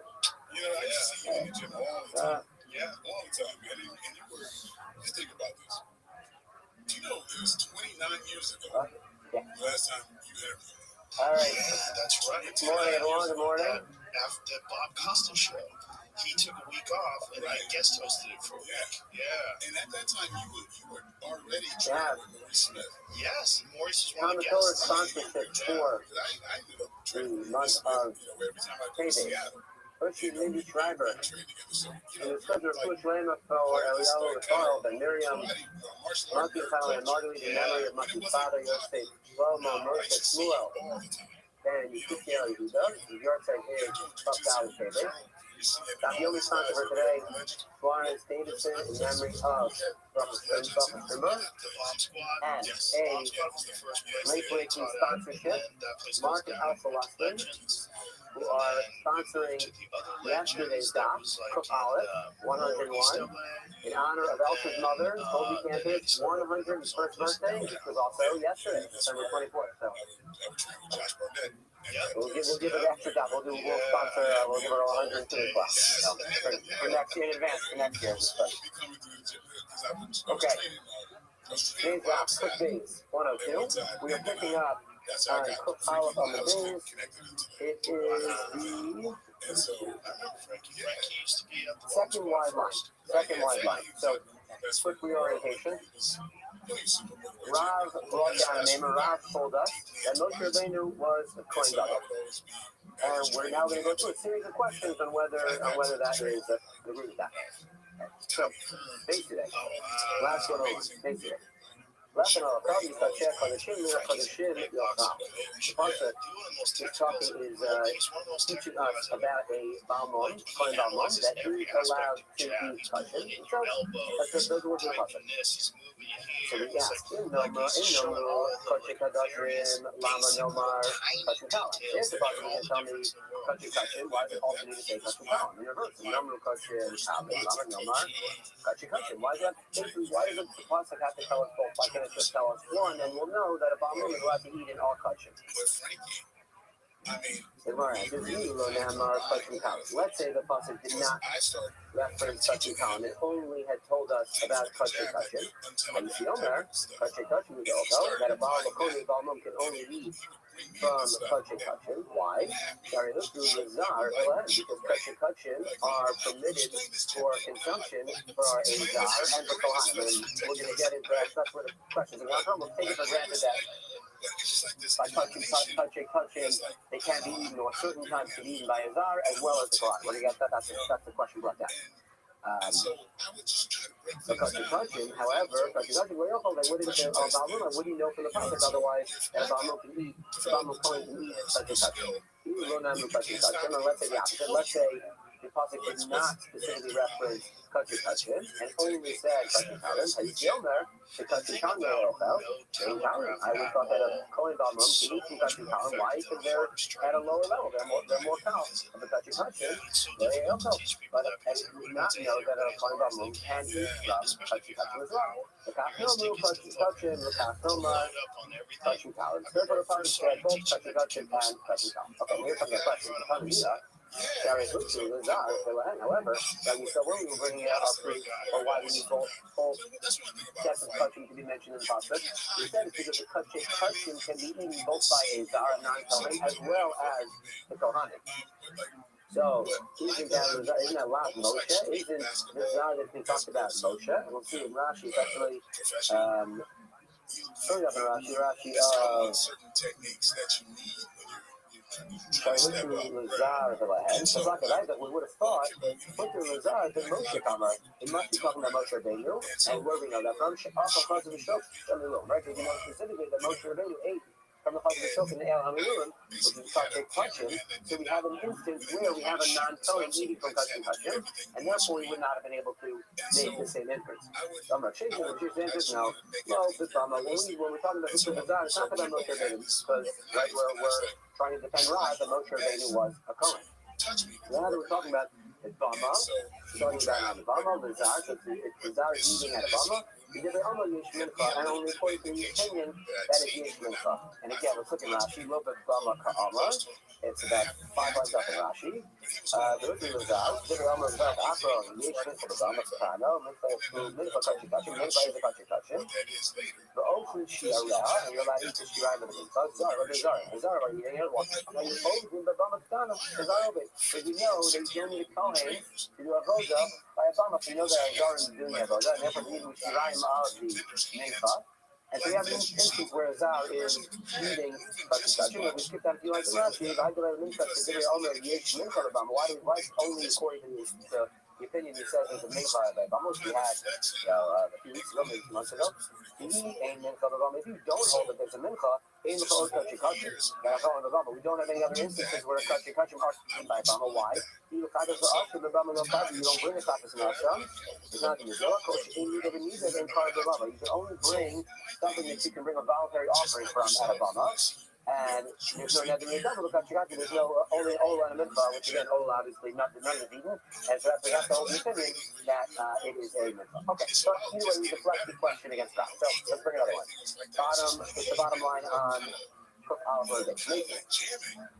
Miriam, so Miriam, I have another episode where in Midbar with Miriam is inflicted with Saras. So we know that in order for somebody to be inflicted with Saras, to literally have to go outside of the camp, there has to be a Kohen that looks at the Saras and says, yes, this is Saras. They have to by words, they have to vocally say, you have Saras, and it has to come from a Kohen.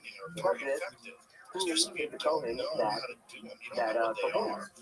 In Tomer, Moshe is here. Do you want to say it's Moshe Rabbeinu, Moshe Zaz, or Moshe Zaz? So it can be obviously that'll be our question. We'll get to the minute. So let's go through. Say it's Zaz and Agon, and the Zaz can't be Ron Agon, only Kohen can be Ron Agon. In Tomer, Aaron is here. So okay, was that Aaron a Kohen? He could have done it. Aaron Karo is a relative. In Karo, Ron Agon, and the Karo, the relative cannot look at the Nidai. So actually, This episode is brought to you by obviously, Aaron and Moshe have the exact same relationship to Miriam. They're both programs. So the question is, why by Moshe do we not use the same thing? Why do we say Moshe can't do Paro? So at the Marshall breakdown, that would have also been a problem for Moshe, but Moshe doesn't even get off the ground, right? He's not even a Kohen. If they don't even need to get to a full Paro, he's not even he's a Zar. So that's why we go with the Zar answer, because it's just the easier one. Another answer is that actually protest whether a Paro can be on a gun. I believe it's really there. So based on some of the dropping it's clear that our held that a Paro is not able to be mounted a gun.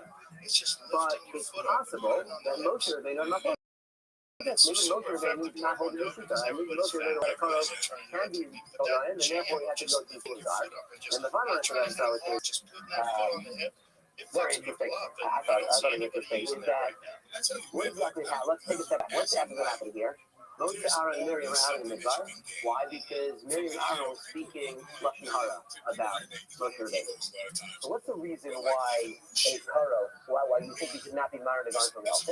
I think that you have, because of your relationship, because of your love for the other person, you might, maybe not intentionally lie, but you might see things in a different light, something like that. But I mean, again, Moshe Rabbeinu underneath all of them, but still, even just the Havamina is that maybe Moshe Rabbeinu at this instant, he's in this situation because Miriam spoke Lashon Hara about it. And so maybe there's some type of diminishment in the Ava that Moshe had for Miriam at that moment. And maybe so you might say that I don't think they bring down that we actually thought that, but there could be Havamina that says that maybe the Shul of Korah doesn't apply in this moment because it's literally Moshe is a person that you just spoke Lashon Hara about. He said even if you want to say that, you still have schools out. I thought it was interesting. It's even think that would be happening in Moshe Rabbeinu, but again, we have the schools out. So might as well go with that one. Anyway, sorry.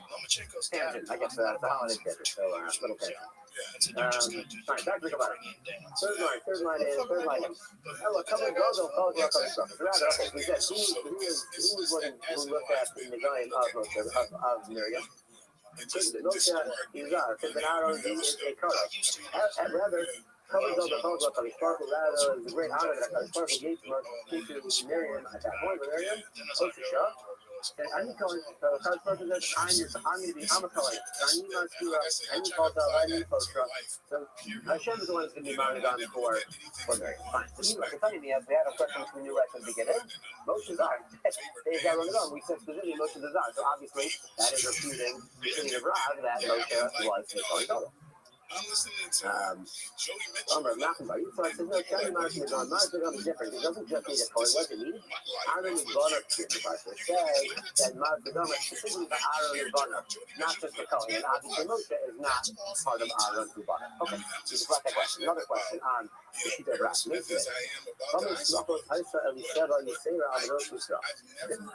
grade accolades that Elisheva was Aaron's wife. Was Zama Melech, her brother-in-law Moshe Rabbeinu was a Melech. Each other has been Kohen Gadol. Aaron is Kohen Gadol. Dinah, her son Eliezer, he was Wisconsin Kohen Gadol. Then Dinah, what about her grandson Pinchas, Mishloach Chama? He was becoming Mishloach Chama. The Achera and her brother Nachshon, Nasi Kid. He was a Nasi Kid. So those are five things. Avela, now on the flip side, obviously, she's all dealing with us, but now she's also been in Avela, however, at the end of the year on her two sons. Another time. I tell you, you see here, Yisrael Melech. It says it calls Moshe Rabbeinu a king. So Melech means, obviously, he's a king and not a Kohen Gadol. He doesn't know, this is extra accolade. He could have also been a Kohen as well. Okay, so we don't disprove Rob. Instead, tonight we're going to say that actually it is a machloket tanoim whether or not Moshe Rabbeinu was a Kohen. The Prophet says, when Moshe is at the snap, the burning bush, and he keeps telling Hashem, he doesn't want to go, and finally says, Hashem gets upset at Moshe, but you put off Hashem to him. You should have been careful in there. Anytime you see the Lashon, Koron Af, it means there has to be erosion. There's some, it's not just an emotion, there's some kind of effect, whether it is a curse or a physical act, there's something. A color off is not simply a state of being, there's some active component to it. However, resemble never erosion, but in this case, we don't see erosion, we just see that Hashem got angry emotion, but no ramifications, no repercussions. We should be אומר, I'm saying about erosion, no, there is erosion there. And now, in that dialogue, Hashem says, hello, Aaron Achicha, HaLevi. And that he says, Aaron, your brother, the Levi, he's on his way. Well, Aaron's not a Levi, Aaron's a Kohen. Well, this is going to say, and here, Mark Hashem said, initially I was going to say, Ata Kohen, the Levi. You, Moshe, you're going to be the Kohen, and Aaron is going to have the Levi. Ashav, and now, because of this Kohenah, now, who Kohen's Ata Levi? I'm switching around. Aaron is now going to be the leader of the Kohanim, and his son will be Kohanim, and you're going to only be a Levi.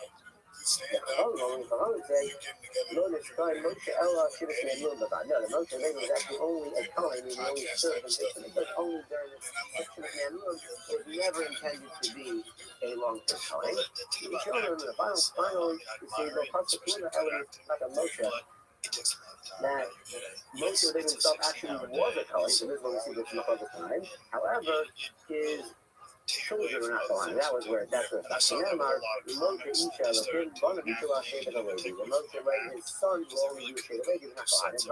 we also say Moshe and Aaron, the Kohen, which will Moshe and Aaron grouped together, both as Kohen. According to the Yishonim, that Moshe and Aaron, that Moshe was a Kohen, but his children were not Kohen.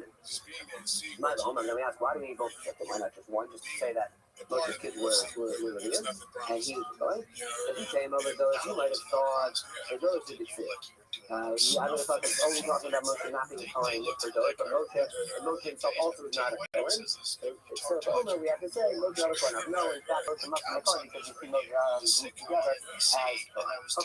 Now we are going to go in a little digression on Koronah. The both are actually the Torah. Never both. Those things are true. That really, like, we asked this question on the episode of Moshe and Hashem. We're going to ask another episode. It is true that all Koronah does not have erosion, doesn't have some type of active component, but it. And we say Moshe is part of the Korea. And Moshe left Pharaoh's palace to Korea. But all from it over the world, you don't see Moshe, right? He just Moshe's angry. He walked out. I'm going to talk here. Now, Sityo, the she said, no, Moshe Rabbeinu not only was he angry, he actually slapped Pharaoh across the face when he left. The younger is talking Jackie, right? It's really stated that Moshe would do this to Pharaoh about two. And he shouted this process outside your heart. And because it says that Moshe went to meet Pharaoh on the outside of the Nile. Here's your opponent. Everyone said, what does it mean? He's after the process, and you should give him favor. That Pharaoh's a melech, and even though he's a melech Russia, you should give him some sort of favor. So we see that. How can we then say that we're talking to and Moshe slap Pharaoh across the face? The other number, Russia, sorry, in the same part, the other actually says, Russia, there's Panecha. Well, that is not about. But Yochanan, he's in the second part of the no. He's not going to mean that he's going to, that he should be finding favor, but rather that he's that Pharaoh's a Russia, and actually he's most recommended to be brave to the Pharaoh. The other thing about that specific because we say Rish Lakish in the second name is the one who says that hey, it's Panacha, and therefore he can also be the one who says that Moshe slapped Pharaoh across the face. Okay. Now we continue to talk about Amos Malchus. So over the Amos Malchus we always have reverence for Malchus. Here's the color of that, Moshe, when he says all of your servants are going to come and die before me. But he didn't have the gall to say, and you Pharaoh yourself are also going to stop him. You see that there's this bit of cover that is Torah to his mouth. We open up my house, we open it in different ways. The Adasham Isa Elio, and you say, so we see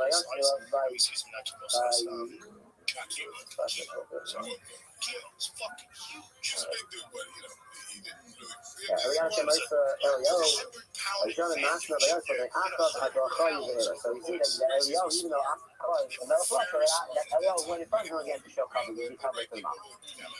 Okay. Amar Hula Hula says, Moshe Malchus, no, not no. Moshe actually wanted to be the king, but it was not granted him.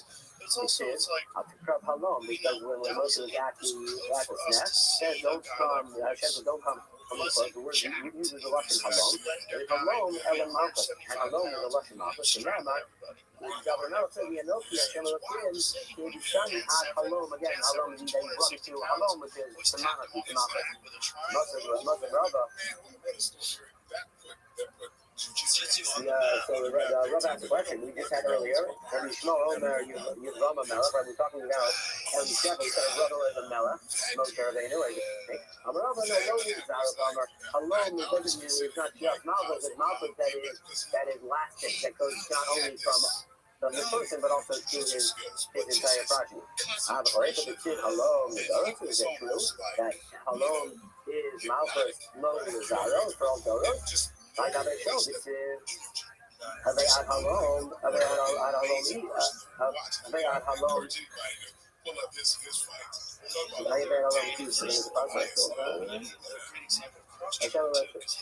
Yeah, have they had Halom Ish? Again, we see the Russian Halom by Shaul HaMelech, and obviously we know the show did not, the show's monarchy was not lasting.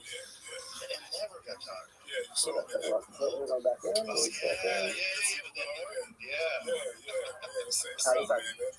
is I don't know. We see by Shaul that only he was the king and not his progeny. So Ibay say, you can't say yes, he didn't have a lasting monarchy. He did have his coach, and his son reigned shortly, and so he does have some close of Zaro. Ibay say, then you show that he was the Davai Lokai, and maybe the difference is. Shaul's monarchy was supposed to last. It didn't last because of his own diva. He was stripped from it. It wasn't that it wasn't supposed to last. He did something undeserving, and therefore, monarchy was cut off. The shot supposed to do a lot of supposed to blow the Zaro. So when someone's giving you do up, it is blow the Zaro keeps going for generations. Still just however, if they become hardy, that is immediate that they become hardy, they start going to feel that I that is the reason why Shaul didn't last. It's not that it wasn't meant to last. It was that Shaul had a monarchy that was rebellious, but because of his own diva, it was shut down. Okay, that was our slight digression of Agatha for our 100 blocks. So, back to quoting our mission. We are about 8 or 10 lines down the bottom. Solomon, this is the beginning of the part. The mission said, Solomon movement, it's Kohanim that are movement, they are movement open, they are movement through, whether it's temporary or permanent blemishes. Hopefully, open, they are fully in touching as well as they can eat. They can eat and they can be cold. Where's the source? How do you know? Son of Adam, Kol Zachar. The pasuk, this pasuk is talking about Tavan Minchar. It's Kol Zachar. The Rabbi Talmud that comes to include Talmud. So am I. Once we eat, is just telling us that Talmud can eat. Right by now, we had right at the beginning of today. Last time I was up, because they could have we already learned that from another pasuk. We already know that Talmud can eat custom. Must eat, and not only can they eat the custom, they actually can go and take their portion in the custom. They kind of get right, sir. Kol Zachar, another Kol Zachar, and this one is. Yes, this one is. So far, we're talking about Chatos. The Rabbos, Balimon again, to include Balimon, so am I. Same question. If it's for eating Harikar Armor, we already have talked about that. Using Haluka, if it's so they can take their portion Harikar Armor, we just said in the previous class. Kishyako, Amy, Ella, Tom, and Nasa Balimon. I might have thought that perhaps it only applies if you had a Kohen that did not have a mum, and then became a Balmum later in life. Balmum made Karo, and how do you know if you had a Balmum from birth, even that kind of Kohen can eat touching, we call it touching. Balmum or Kozafar, actually have a Kozafar. And I read this price, and this price is talking about Lovin. This is Chazal Show. It's from Sedina. That's right. and I first started training. Okay, sorry. Next week we'll get that. We'll get that on a day. Exactly, correct. Tiny Ida, Kozafar, the Rabbi Balmum. Again, coming to the Bama, Lamai, you have to, if it's eating, we have to eat with Haluka, if it's Bicole, Harikam, we have to that as well. We have about Mum and Karo, right? Someone that was about Mum from birth, Harikam, we already have that possible. So therefore, any Ella Balmum Kavu, I never thought maybe only a permanent Balmum could be in a single Balmum over. I had another even temper. Balmum, Kavu, holds up the proper line. Why would that seem to be the opposite logic? Why would you think that a Balmum Kavu is more likely? I would think a Balmum over, it's only temporary. That would be more likely to be able to even in touch it. Over a Chinchas, switch it. Really kind of clear Balmum over. That's no, here's a logic. It's a subject that, I mean, on the day, a couple of days, keep coming. That we're comparing a Balmum over like a stomach. And again, both temporary status. Not Kame, Kamado, Star, Kame, even they're going to be dark soon. They cannot even say it. I'm probably not even coming to the talking while he's still in the state of Balmum. He's still a coach away. He cannot eat much. That's why we need after that is the biggest. Okay, we see from all these three structures to be mother all different types of Balmum.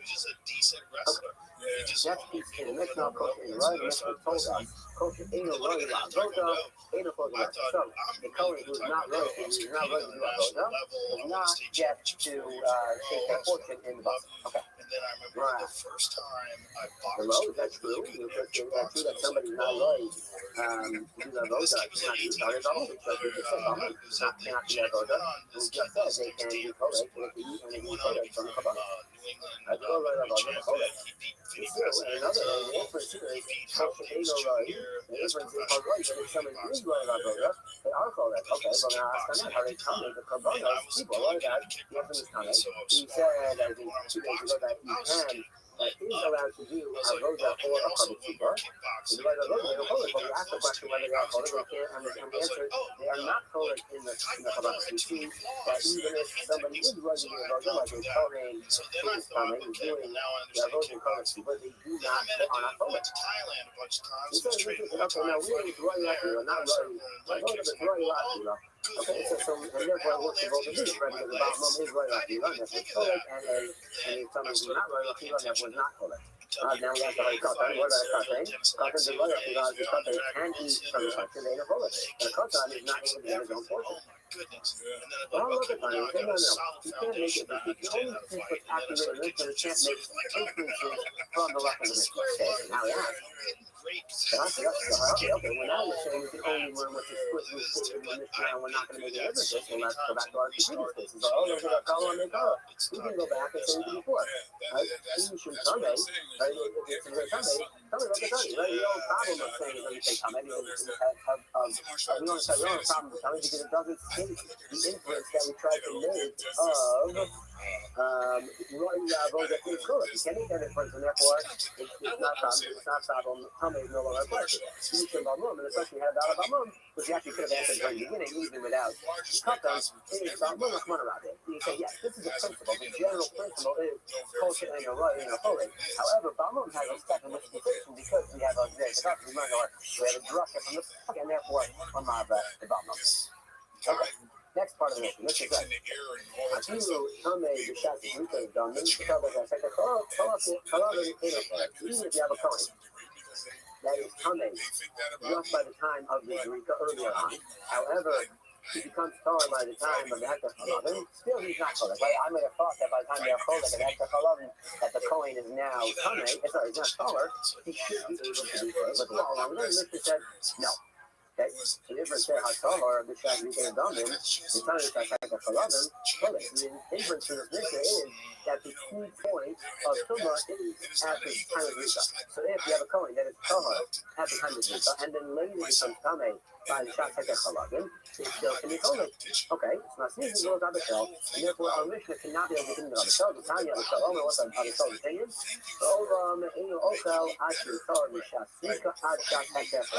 That in order to use the Katan, Kohen has to be Tahar both at the Shas, both at the time of the Rika and at the time of Hektar Chalavin, not only the time of Rika, like the inference is from our Mishnah.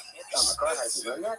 I'm not going to say dam as dam as running. We see the connection of the dam and the thing together, and therefore we say that you has a chalav namizai. And according to our Charles, even the Cohen cannot be somewhat even at the time of the chalav. It's not just a problem at the time of Rika. Now he asked, so within the opinion of our Charles, he says you need to be a Cohen has to be tried both at the time of Rika and at the time of the chalav. So that's this is a tiny man. What if he has a period of coma in between those two? Right? Two says right? That at the official time of the Zika and at the official time of Hekachalav, this Kohen is power, and so he's good, he's good to go. And Dilma actually told me that he goes without the Hekachalav. You have to have it continue. It's not just okay to be at point A and point B, we have to be all the way from point A to point B. It has to be in a state of power.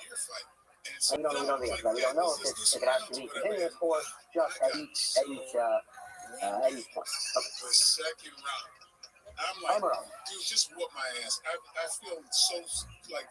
I Dina, the other very similar. I learned this from the other very similar. I was the very second. It's hard to hear in the background. So we say, teaching about it, we thought about it in the basic teaching, but after we're going to understand exactly how that's allowed. But we're going to say just giving a little background. This is background to this book. So we're actually, we're going to have a progression. We're going to be talking about a Kohen who is a Kuyom. We say not allowed to be Torah in the Kabbalah. Again, a Kuyom is going to be Tahar at night. Now we're going to see a Kohen going to a Kohen and trying to see if he can get him to give him some of the kabbalah, see if he can argue his way. Even though the Kohen can't be Kohen in the kabbalah himself, he wants someone else to give him his portion later on in the night when he can eat. So let's see what he's arguing. You can have a few times about it. What I would have thought that Kuyom can come and say to another Kohen, hey, we need a mincha. No, give me I know I can't get a portion of the mincha myself, so give me a little piece of your mincha, and I'll use it in the Kohen, the Torah Kohen says to the Kuyom, you're not in the makom, even in a place where you, the Kuyom, have a stronger case when it comes to what? Your chatas. And Rashi says, what does it mean that it's a strong case for your chatas? So, Rashi, there's a few lines down and over, and the Malcolm, Yavakofas, the chatas. Why the Kohen on the three chatas, any Kohen is high of a chatas, even if it's not a mishmar, even if it's not a mishmar, right? So, a Kohen who brings the chatas always has the right to do the avoda and to keep the part for himself. So we see that a Kohen has extra strength, the upper koach, when it comes to a Kohen bringing a chatas. Right? The chatas is sort of a higher level or a higher cost for a Kohen, right? So first of all, back in the blood. Okay, so at the beginning of the response. The Kohen, the Trio says, give me for the Mincha, the hotel. The Trio says, remind me, Malcolm, you have a chatas. Even in the case of a chata, where you, Kohen Trio, have a higher koach because you can bring your chata at any point to do the radio yourself. You can see cost for chata yourself. However, I can kick you off from doing chata yourself because being Neshima that a Kohen Trio is not allowed to be covered in the chata. And not just the real koach of the mincha. So now, in the case of a covered mincha, where you have a less of a power. Why? Because the mincha's Kohen is Kilo Kohen. The mincha's Kohen is all concealed on the fire. So obviously a Kohen does not have very much koach in his own mincha. It all gets burned on the fire. In the case of a mincha, if you have less of a koach, then it is that you coach like mincha yourself. The Kohen cannot be required to share from this mincha that's brought by Yisrael that I have a failure in. I'm not going to share it with you at night because you have even a lesser koach. When it comes to mincha. Okay, so that's the only answer that one. Well, you're right, if he's on the Chatas Yisrael, you are going to put me off from a Chatas Yisrael. Why? You're saying Yafa Koach, but if you change Yafa Koach, Yafa Koach. Yeah, the 1997. same Yeah, year, we basically trying to say the coin is on the same to the other coin. We have the same cost, right? We come from the cost of the coin. So just like I have a higher cost when it comes to contest, and I can do my contest. So if you coin have a higher cost when it comes to a contest, and therefore, therefore, your cost is picking up of a contest because you have the same extra cost by contest that I did. I was That's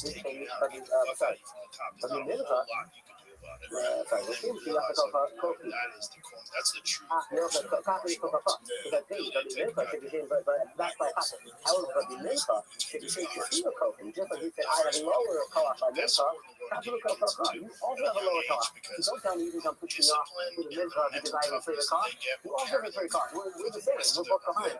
Whatever cost I have by pocket, you have whatever cost I have in Minka, you have. And that's according to the understanding. That's going to be the continuing argument back and forth.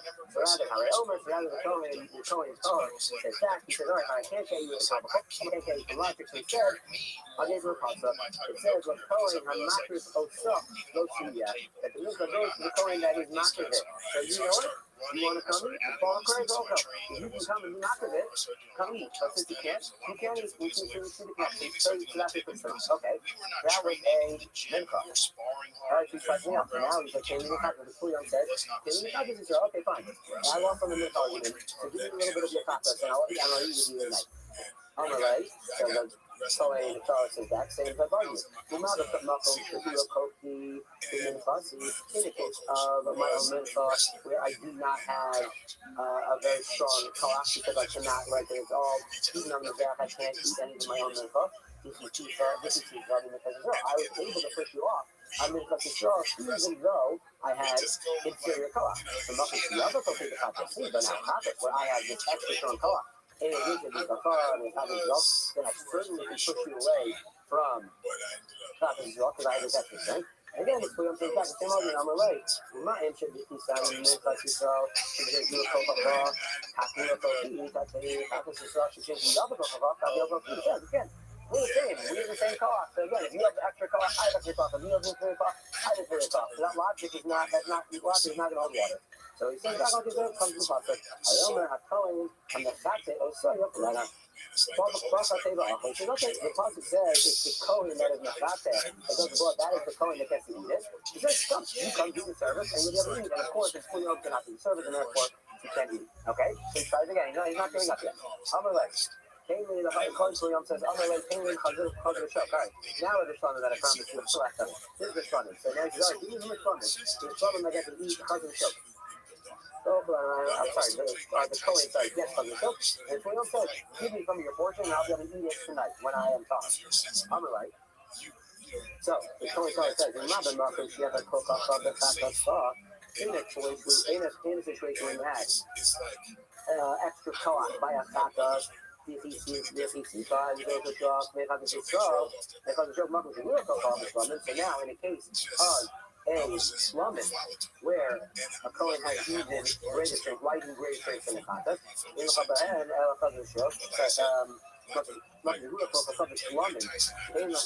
sorry.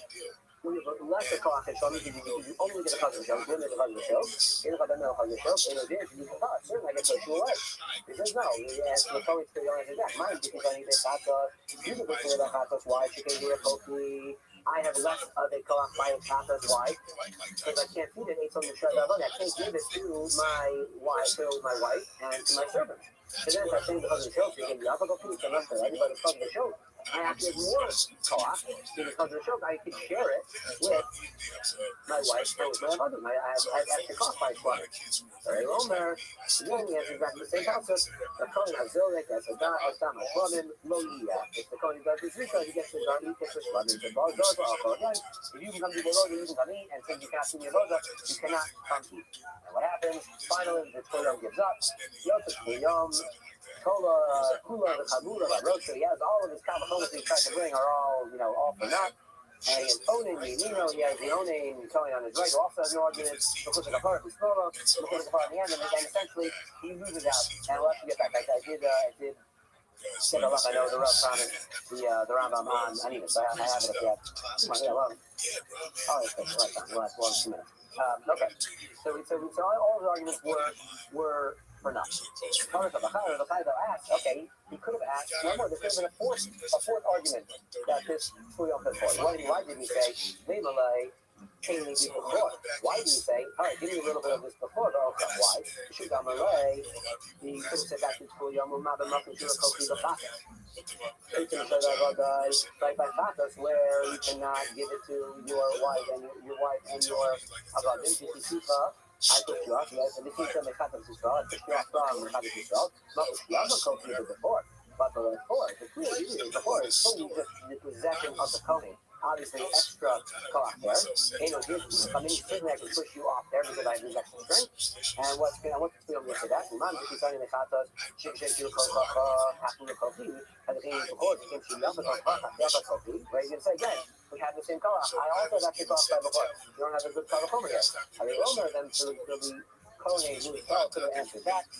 What about the Pasuk says, as the mom to drop on his back, as the mom takir. Right, only one who does the Zika, and at the 11, that is the one who gets the Baka. So good, you can do it, then you can receive the Baka. Since you cannot do the Avodah, you cannot get the Baka. So again, why didn't Rabbi bring down this case as well? Rabbi Elazar, Rabbi Shimon, why didn't you bring this case at all? But if you say, part of weeks that you saw Ram and Lakon and Zode, the other took it all said the one who did the Avodah or the Kohen, it has specific language. Here it says the son Lakon. I feel the Kohen after Lakon could be to any Kohen, so he doesn't have his Zakah here, and therefore he cannot make this argument. Okay, now, the question we had before, the Atheist, he said that he learned that Rabbi Elazar, Rabbi Shimon was thinking about this halacha in the Beit HaKisei. How do you like to do that? Talking about the Amar. Kind of Amar, the open of the Chomaka Mutter La'aher. Put in that HaKisei. You're not allowed to have a Torah in the bathhouse and Beit HaKisei. Say, this was an honest. What does it mean? That Rabbi Elazar, Rabbi Shimon was so engrossed in his learning all the time, for him to not think about learning was an honest. Impossibility. So for him, he's allowed to think inside the Beit HaKisei about learning, and then we're teaching it out. This will go very quickly. In 2 minutes, we'll go to the Rambam. I mean, this was from a couple of days ago, but we're done. We got it up here. The Rambam brings down where he had a question of what does Amina say? Is it Delaisa or is it Rabbanan?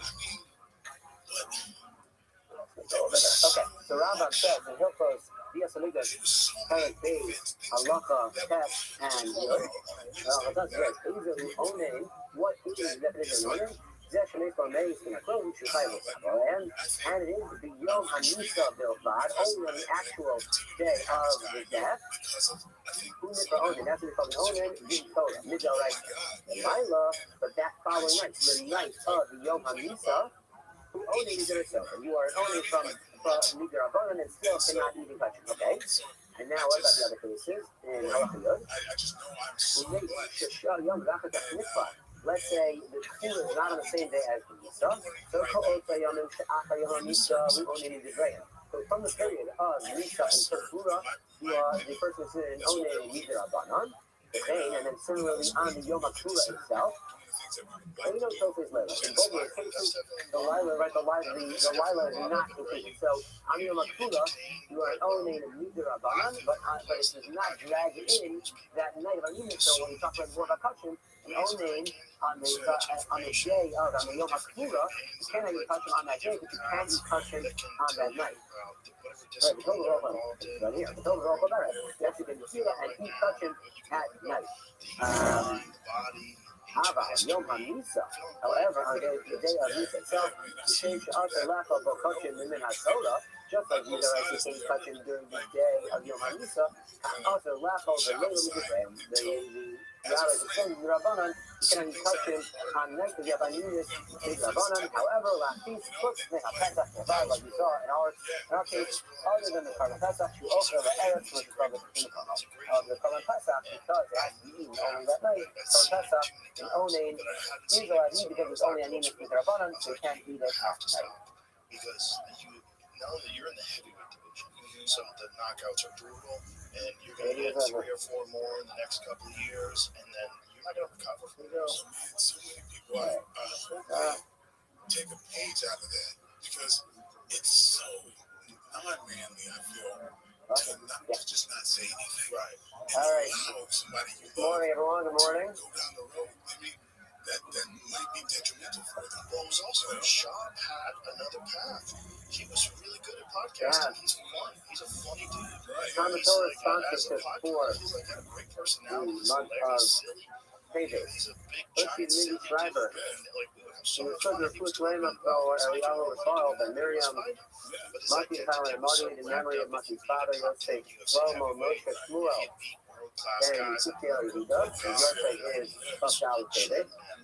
Got the only sponsor for today, Florence Davidson, in memory of Russell Timber, and a late-breaking sponsorship, Mark and Elsa Lusser, who are sponsoring yesterday's doc, Cook Olive, 101, in honor of Elsa's mother, Colby Campus' 101st birthday, which was also yesterday, December 24th.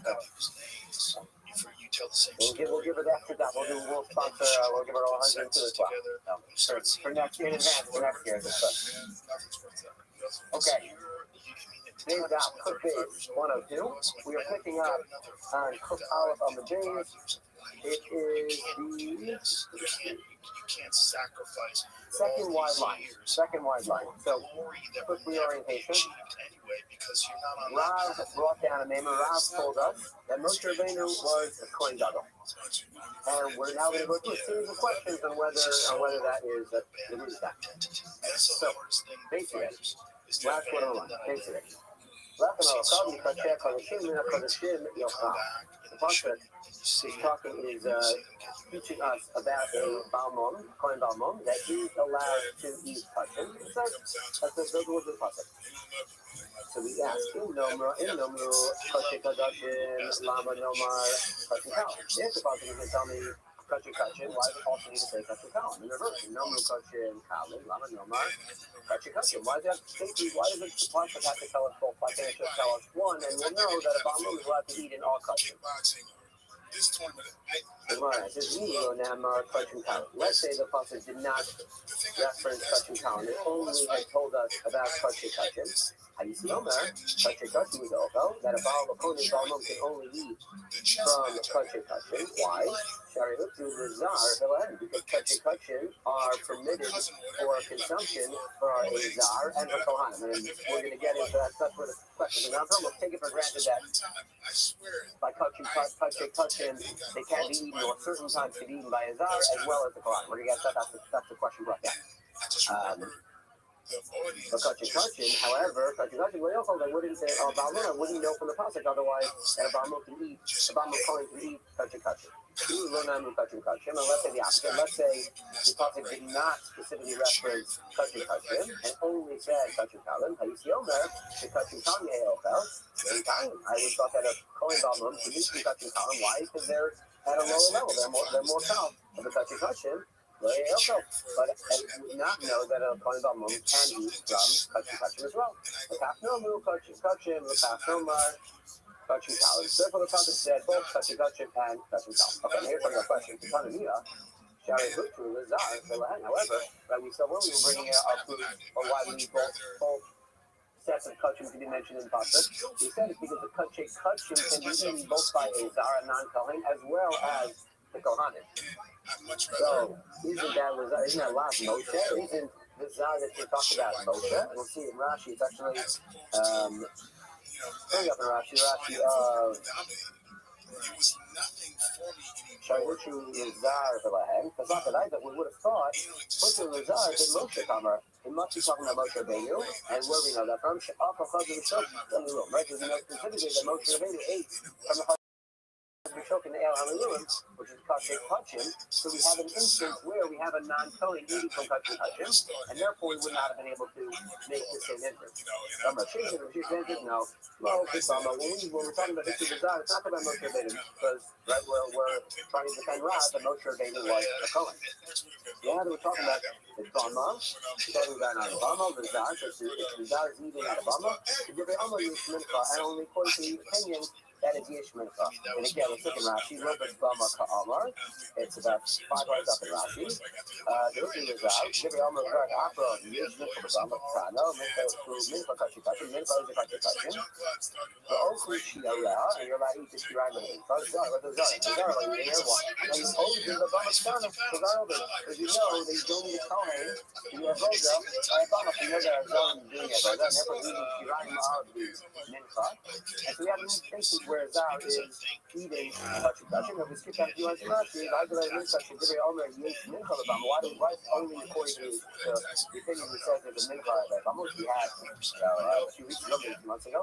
We don't hold against the Mincha, in the whole Kachi Kachi. We don't have any other instances where a Kachi Kachi is by Bama. Why? You don't bring a Kachi Kachi. It's not in the deal. You can only bring something that you can bring a voluntary offering from at a Bama. And there's no nether in double Kachi Kachi. There's no only Ola and Mincha, which again, Ola obviously none is eaten. And so that's why we have to hold the opinion that it is a Mincha. Okay, so either way, we deflect the question against that. So let's bring another one. It's the bottom line on our verdict. Miriam, and Miriam, we have another episode when in Midbar when Miriam is inflicted with Saras. So we know that in order for somebody to be inflicted with Saras, so to officially have to go outside the camp, there has to be a Kohen that looks at the Saras and says, yes, this is Saras. So that's to by words, they have to vocally say, you have Saras, and it has to come from a Kohen. The question is, who is the Kohen that performed this? Then Tomer Moshe is here. You want to say it's Moshe Rabbeinu, Moshe Zari, or Moshe Zari. It can't be. I mean, obviously, that would be our question. We'll get to in a minute. So let's keep going through. Say it's Zara and a gun, and his Zara can't be Ron and gun. Only Kohen can be Ron and gun. Then Tomer Aaron is here. So okay, well, that Aaron and Kohen, he should have done it. Aaron Korov. Aaron is her relative. They Korov, Ron and a gun. And the Korov, her relative cannot look at in the gun. So actually, it's interesting. So obviously, Aaron and Moshe have the exact same relationship. They're both brothers. So the question, why by Moshe do we not use the same thing? Why don't we say Moshe can't be cut out? So at the Moshe brings down, yes, that would have also been a problem for Moshe, but Moshe doesn't even get off the ground, right? He's not even a Kohen. He only needs to get to a Torah. He is not even he's a Zar. So that's why we go with the Zar answer because it's just the easier one. Another answer is that actual protest, whether a Karo can be on a dime, I think it's really there. So based on, I think some of the results in this degree, it's clear that our held that a Karo is not able to be married to God. But it's possible that Moshe Rabbeinu, I'm not focused, maybe Moshe Rabbeinu did not hold the mission. Maybe Moshe Rabbeinu holds that a Karo can be Orion, and therefore we have to go to the shul of God. And the final answer that I saw, which is very interesting, I thought it was interesting, is that what exactly happened? Let's take a step back. What's actually happening here? Moshe, Aaron, and Miriam were having an advice. Why? Because Miriam and Aaron were speaking Lashon Hara about Moshe Rabbeinu. So what's the reason why a Karo, why you think you could not be married to God from Elton? I think you have, because of your relationship, because of your love for the other person, you might,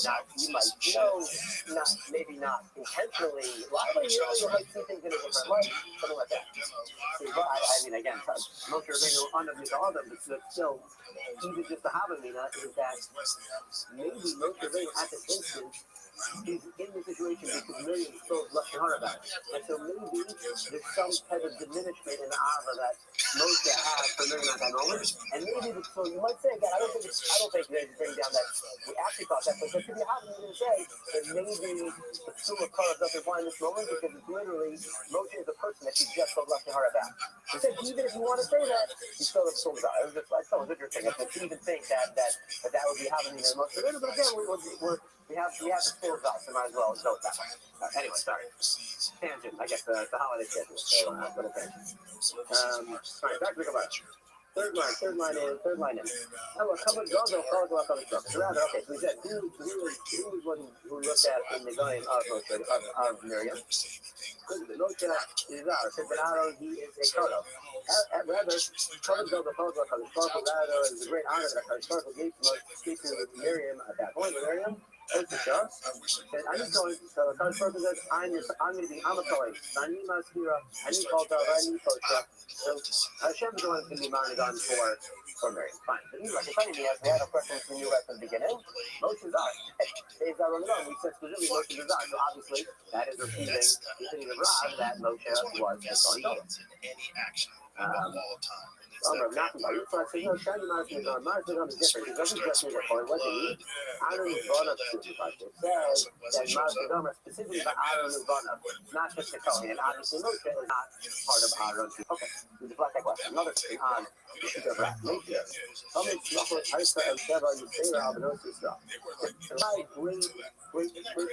great accolades that Sheva, who's Aaron's wife, was Zilpah. Yvama, Melech. Her brother-in-law, Moshe Rabbeinu, was a Melech. He saw her husband, Kohen Gadol. Aaron, Kohen Gadol. Dinah, her son, Eliezer, he was the Stan Kohen Gadol. Then Dinah, what about her grandson, Pinchas, Michel B'Chomer? He was the Kohen Michel B'Chomer. The Achera and her brother, Nachshon, Nasi Shev. He was the Nasi of Shev. Those were five things. But on the flip side, obviously, she's all dealing with Upnei Banesh. She's also been Angelis, however, at the end of the room on her two sons. Nothing like you. Even I can tell you, as you see here, Yivama Melech. It says it calls Moshe Rabbeinu a king. The Melech means obviously he's a king and not a Kohen Gadol. This is an extra accolade. He could have also been a Kohen as well. Okay, so we don't disprove Rav. Instead, tonight we're going to say that actually it is a machlokas tanoim whether or not Moshe Rabbeinu was a Kohen. The Prophet says, when Moshe is at the sneh, the burning bush, and he keeps telling Hashem, he doesn't want to do it, doesn't want to know, and finally he says, Hashem gets upset at Moshe, but you cut off Hashem and Moshe. Anytime we see the Lashon it means there has to be a Roshan. It's not just an emotion, there's some kind of effect, whether it is a curse or a physical, it's something. Calling off is not simply a state of being, there's some active component to it. However, again, remember the Roshan, but in this case, we don't see the Roshan, we just see that Hashem got angry at Moshe, but no ramifications, no repercussions. You should bring your child there. I've been able to know there is a Roshan here. Shenamar, sitting on in that dialogue, Hashem says, hello, Aaron Ashicha, how lazy. And that he says, Aaron, your brother's a lazy, he's on his way. Well, I told you, Aaron's not a lazy, Aaron's a Kohen. So I think I'm going to say, I think Hashem says, initially I was going to say, Ata Kohen, you Moshe, you're going to be the Kohen, and Aaron is going to be, he's going to have the Levium. After now, because of this Baranah, now who's going back already? I'm sitting around. Aaron is now going to be the leader of the Kohanim, and his son is born, and you're going to only be a lady. The Kohanim say, Moshe Ella Shidduch Ne'emim B'Vad. No, the Moshe Rabbeinu is actually only a Kohen, and he only served him. It says only during the Shidduch Ne'emim, it was never intended to be a long-term Kohen. The children, finally, if they go past the Kuna elements like a Moshe, that Moshe Rabbeinu himself actually was a Kohen, but we're going to see this in the focus tonight. However, his children were not Kohen. That's where it's actually. Moshe Isha, the king, one of Isha, Sheva, the lady. The Moshe, like his sons will only be Sheva, they did not Kohen, but Omer, and we also say, Moshe and Aaron, the Kohen, no, the Shua, Moshe and Aaron, used together, as Kohen, according to the Yishomen, that Moshe and Aaron, that Moshe was a Kohen, but his children were not Kohen. My home, I'm going to ask, why do we both why not just one? Just say that Moshe's kids were Levium, and he was a Kohen. If you tell him other doors, you might have thought the doors should be true. I would have thought that only talking about Moshe not being a Kohen for doors, but Moshe himself also is not a Kohen. It says over, we have to say Moshe are the Kohen. No, in fact, Moshe must be a Kohen because we see Moshe together as Kohen. Okay. Now we are going to go on a little digression on Torah. The whole direction of Torah. Never is it true that really, we asked this question on the episode of Moshe and Hashem, and I'm going to ask it another episode. Is it true that all Bachar and Hop does not have a Rosh, doesn't have some type of active component, but since it's a Rosh in Tara Bachariah, a Rosh left Tara's palace Bachariah. You don't see the Rosh, right? He just Moshe is angry, he walked out. I'm going to talk it. Now, Sisro, who says, no, Moshe is angry, not only was he angry, he actually slapped Tara across the face. The owner is talking about really saying that Moshe would do this about but he stops in the process, that's how you are. And because it says that Moshe went to meet Paro on the other side of the Nile. Omer is talking, no, he's the opponent. As long as what does it mean to be stopped in the process, then you should give him a treatment. That Paro's a Melech, and even though he's a Melech Russia, you should give him some sort of treatment. So you see that, how can we then say that he's fucking Moshe slap Paro across the face?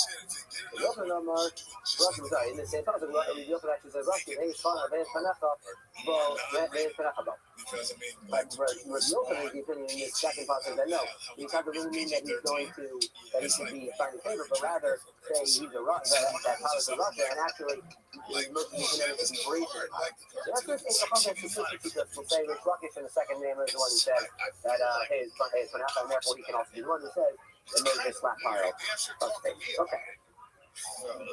Then we continue to talk about Amos Malchus. So over to Amos Malchus Alecha, we always have reverence for Malchus. Here's the fellow that Eli. Moshe, when he says all of your servants are going to come and that he didn't come, but he didn't have the gall to say, and you Paro yourself are also going to come for you. You see that there's this bit of cover that is full of these enough. The open armor house, and the open system takes place. The other Shemaisa Elio, he said, How many did you guys do? Just one. There was nothing else? Wasn't there something else, like a series? Yeah, Shemaisa Elio, I try to master of it, but they have to have a so you see that Elio reading the cards, and they'll flush that Elio, when he's probably going to show covers, he covers to the mouth. Okay. Ula says, Moshe, in case Moshe Malchus, Moshe actually wanted to be the king, but it was not granted to him. He did. Halom, because when Moshe was at the snare, said, don't come from the first. We use the Russian Halom. Halom, Elam Malchus. And Halom is a Russian Malchus. And now, Mark, Governor says, the Anoki, Hashem Elohim, is studying at Halom again. Halom, that he brought me to Halom, which is the monarchy, the Malchus. Most of Rabbi. Yeah, so Rabbi asked a question we just had earlier. Rabbi Shmuel Omer, you've run a Melech, but we're talking about Eli Sheva, he said a brother is a Melech, Moshe Rabbeinu is a king. Rabbi, no, Zarok Omer, Halom is not just Malchus, it's Malchus that is lasting, that goes not only from this person, but also to his entire project. Halom is true that Halom is Malchus Lo Lazaro for all Doros. I got to show this is have they had Halom like the comic book. No, he's there's a puzzle. This is like Stan Lee has it. Yeah, have they had Halom Ish? Again, we see the Russian Halom by Shaul HaMelech, and obviously we know the Shaul's monarchy was not lasting. That I know of. Hold on, back in. He talks about he's going to do, and he had this concept. Who is Adolo? We see by Shaul that only he is the king and not his progeny. So Ibai saying, you can say, yes, he didn't have a lasting monarchy, he did have his close to the son who reigned shortly, and so he does have some sort of Zaro. Ibai saying, can you show that he moved with that very low side? And maybe the difference is, Shaul's monarchy was supposed to last. It didn't last because of his own diva. It was stripped from him. The one thing that it wasn't supposed to last. He did something that was undeserving, and therefore monarchy was cut off. Here the other the shot supposed to do the other person low Lazaro, so because when someone's giving you do luck, it is low Lazaro keep going for generations. Shanamar, we run inside the game up. However, if they become hardy, they become hardy. You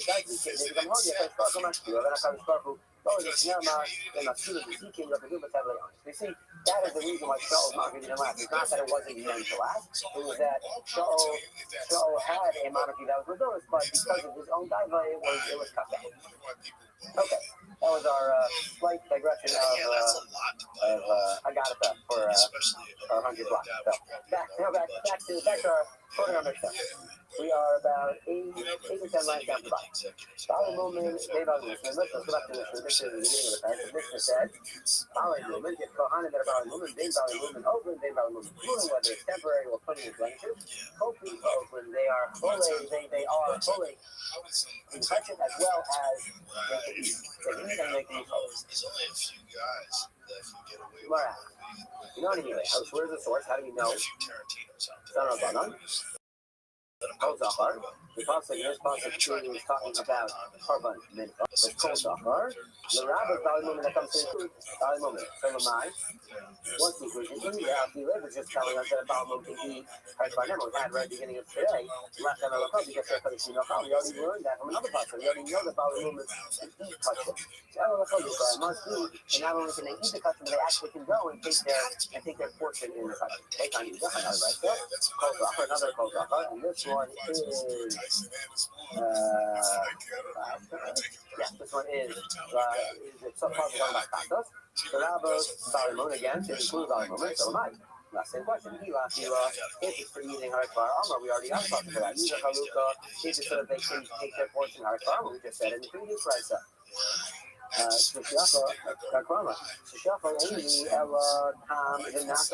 might have thought that perhaps it only applies if you have a Kohen that was whole, that did not have a mum, and then became a Balmum later in life. Balmum Meikaro, I how do you know if you had a Balmum from the first, even that kind of Kohen can be touching, we call it touching. I was on my Kozachar, after having Kozachar. I need that, and I read third Brisa, and this Brisa is talking about Laman, this is Chazal Shom. It's called Kanida. Sorry, okay, sorry. Next week we'll get that. We'll get that on number 8. Kozachar, correct. Kanida, Kozachar, the Rabbi's Balmum. Again, it comes to include a Balmum.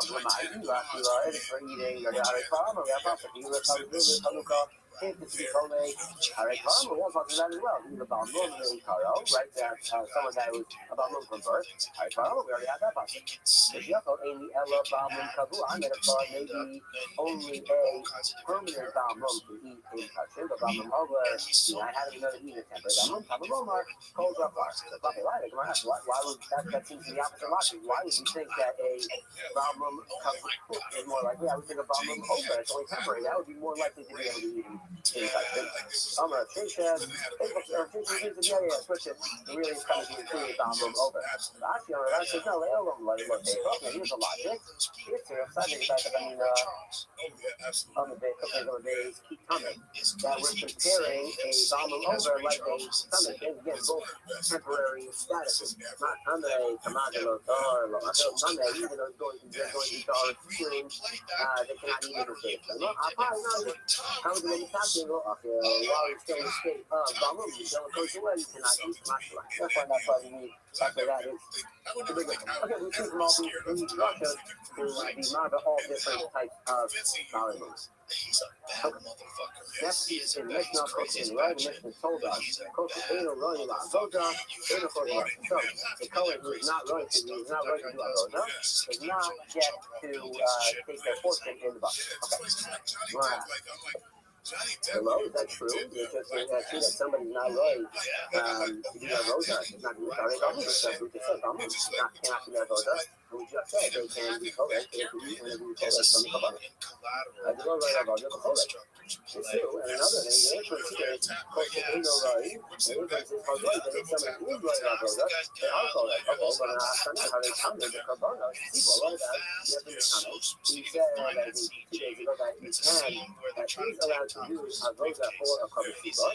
So we asked the question whether they are called and the answer they are not called in the Kabbalah. You see that even if somebody is writing a rosa, like a Kohen who is coming, doing the rosa Kabbalah, but they are not called. We say this is okay. No, we're really lucky. We're not really. I know that it's really lucky.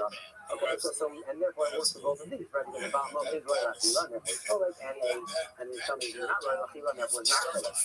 Now we ask for Katan. What about a Katan? Katan is really lucky. Obviously, Katan can eat from the Katan and a Cholek. But a Katan is not able to get his own portion. So I'll look at Tanya and say, no, we can't make inference. We can only teach what's actually written in the Mishnah. We can't make inferences from the left of the Mishnah. Okay, so now we ask. So actually, that's the okay. Well, now we're saying we can only learn what's explicitly stated in the Mishnah, and we're not going to make any inferences. Well, let's go back to our previous cases. So, oh, look at the Kala and Mekara. We can go back and say this before, right? Mishum Tameh, right? It's a Tameh. Tameh, look at Tameh, right? We don't have a problem of saying it doesn't say Tameh. We don't have a problem with Tameh because it doesn't state the inference that we try to make of. What you have over the correct. You can't make any inference, and therefore it's not a problem. It's not a problem. Tameh is no longer a question. Mishum Balmum, the question you had about Balmum, which you actually could have answered from the beginning, even without the Katan, is Balmum Achmanarabis. You say, yes, this is a principle. The general principle is culture and a right and a holy. However, Balmum has a special dispensation because we have our Zerich. We learned we have a drasha from the and therefore our Marva, the Balmum. Okay. That's part of it. Let's just say. I think Tameh besides the three things done, let me start by like a even if you have a coin that is Tameh just by the time of the Zerika earlier on.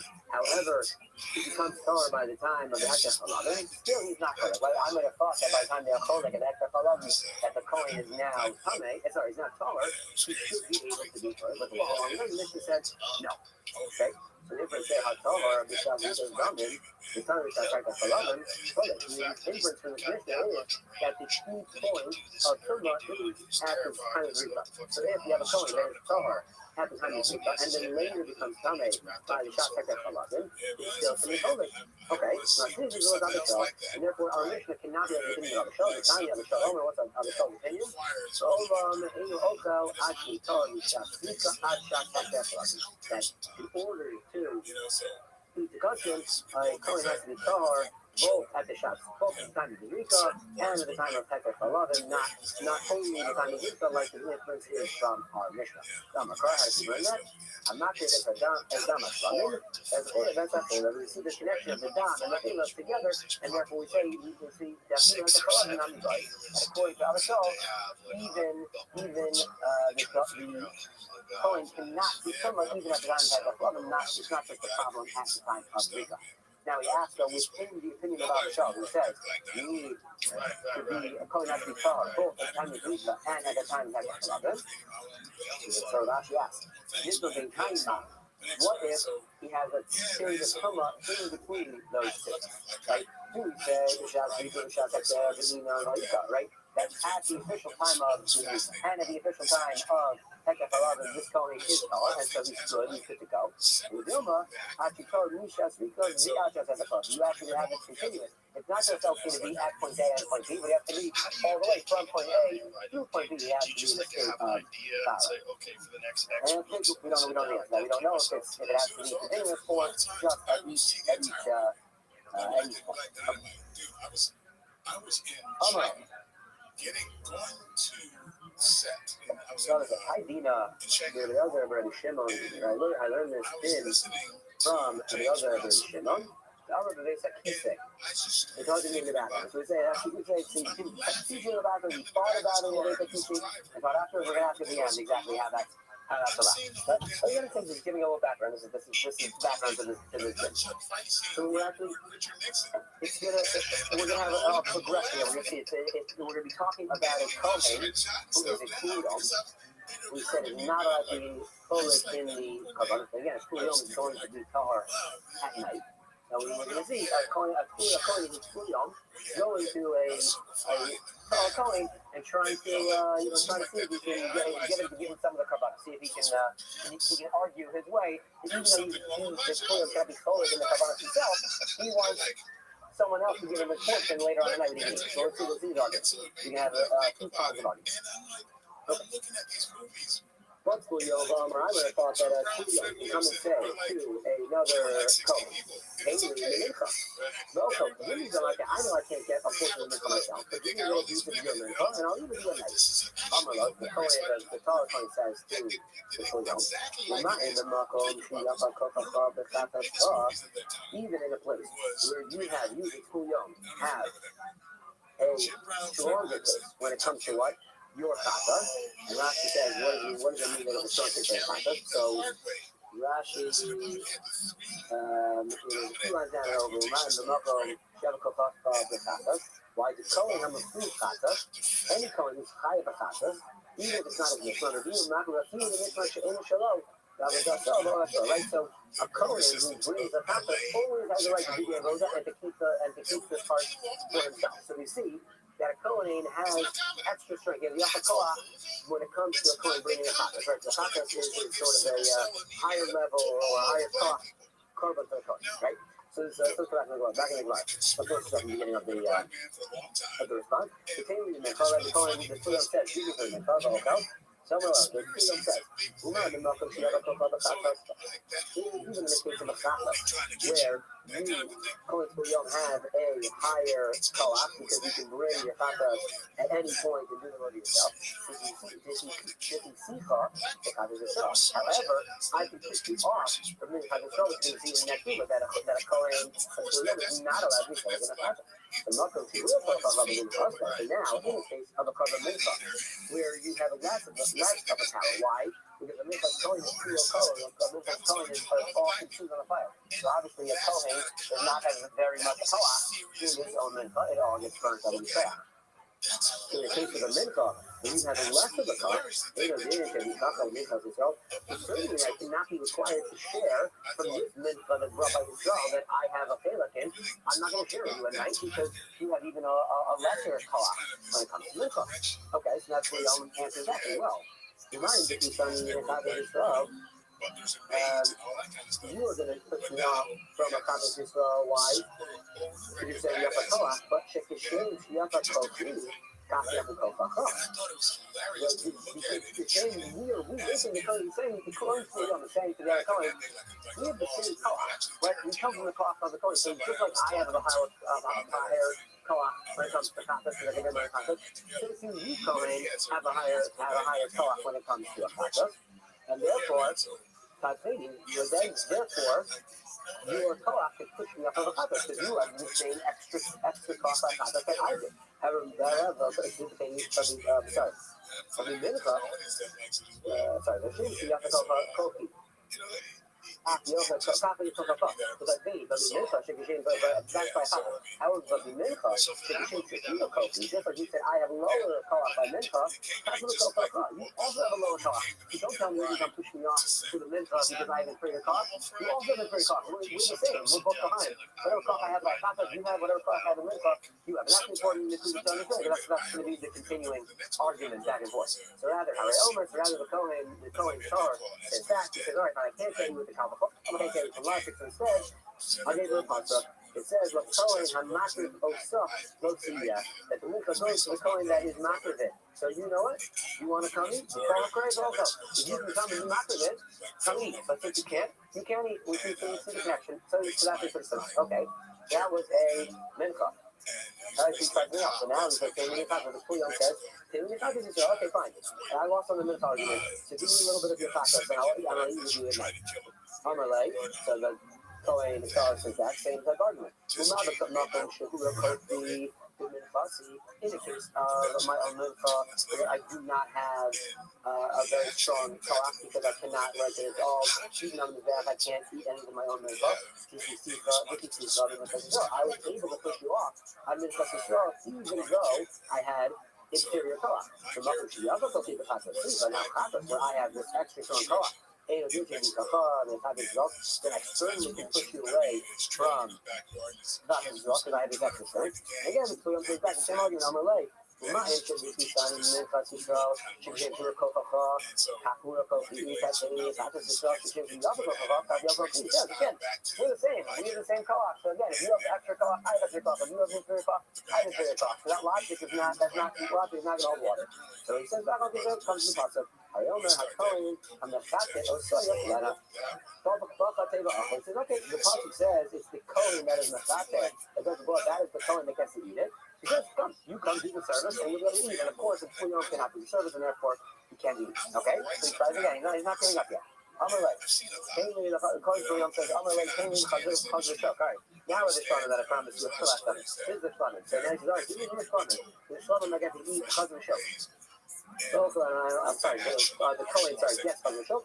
And so Yom says, give me from your portion and I'll be able to eat it tonight when I am tired. Amalek. So, the Kohen says, remember, Malcolm, she had a in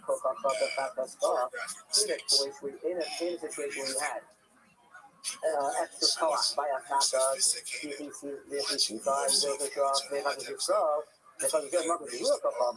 now in the case of a shlomin, where a Kohen has even greater strength, why even greater strength than a kata?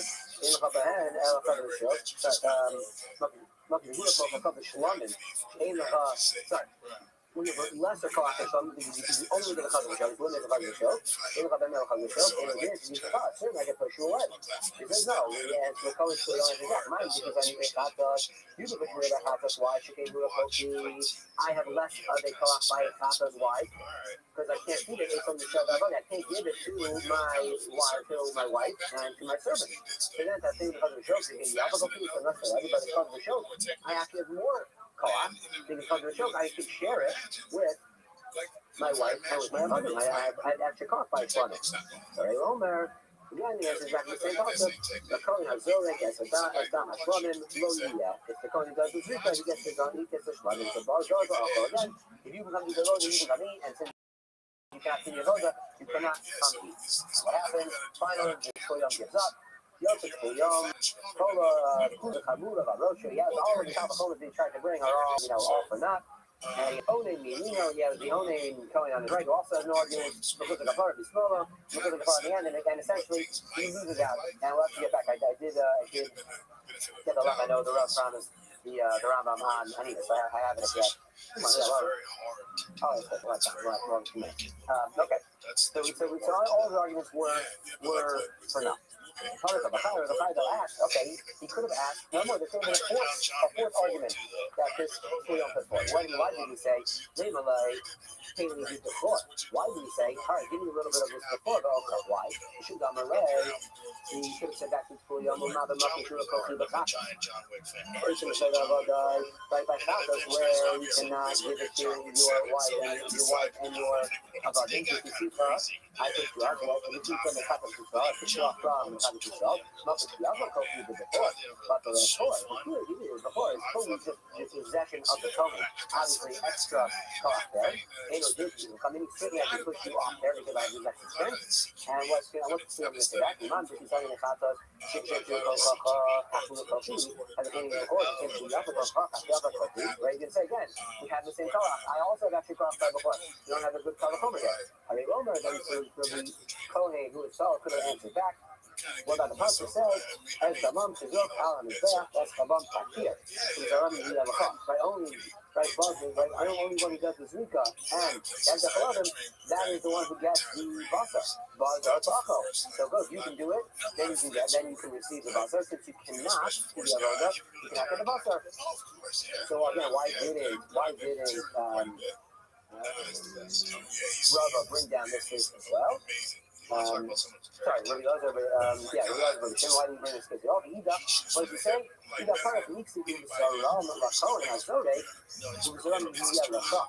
other stuff, they all said the one who did the avoda or the Kohen, it has specific language. Here to say the son of I feel the Kohen after could be to any Kohen, so he doesn't have his cost of fear, and therefore he cannot make this argument.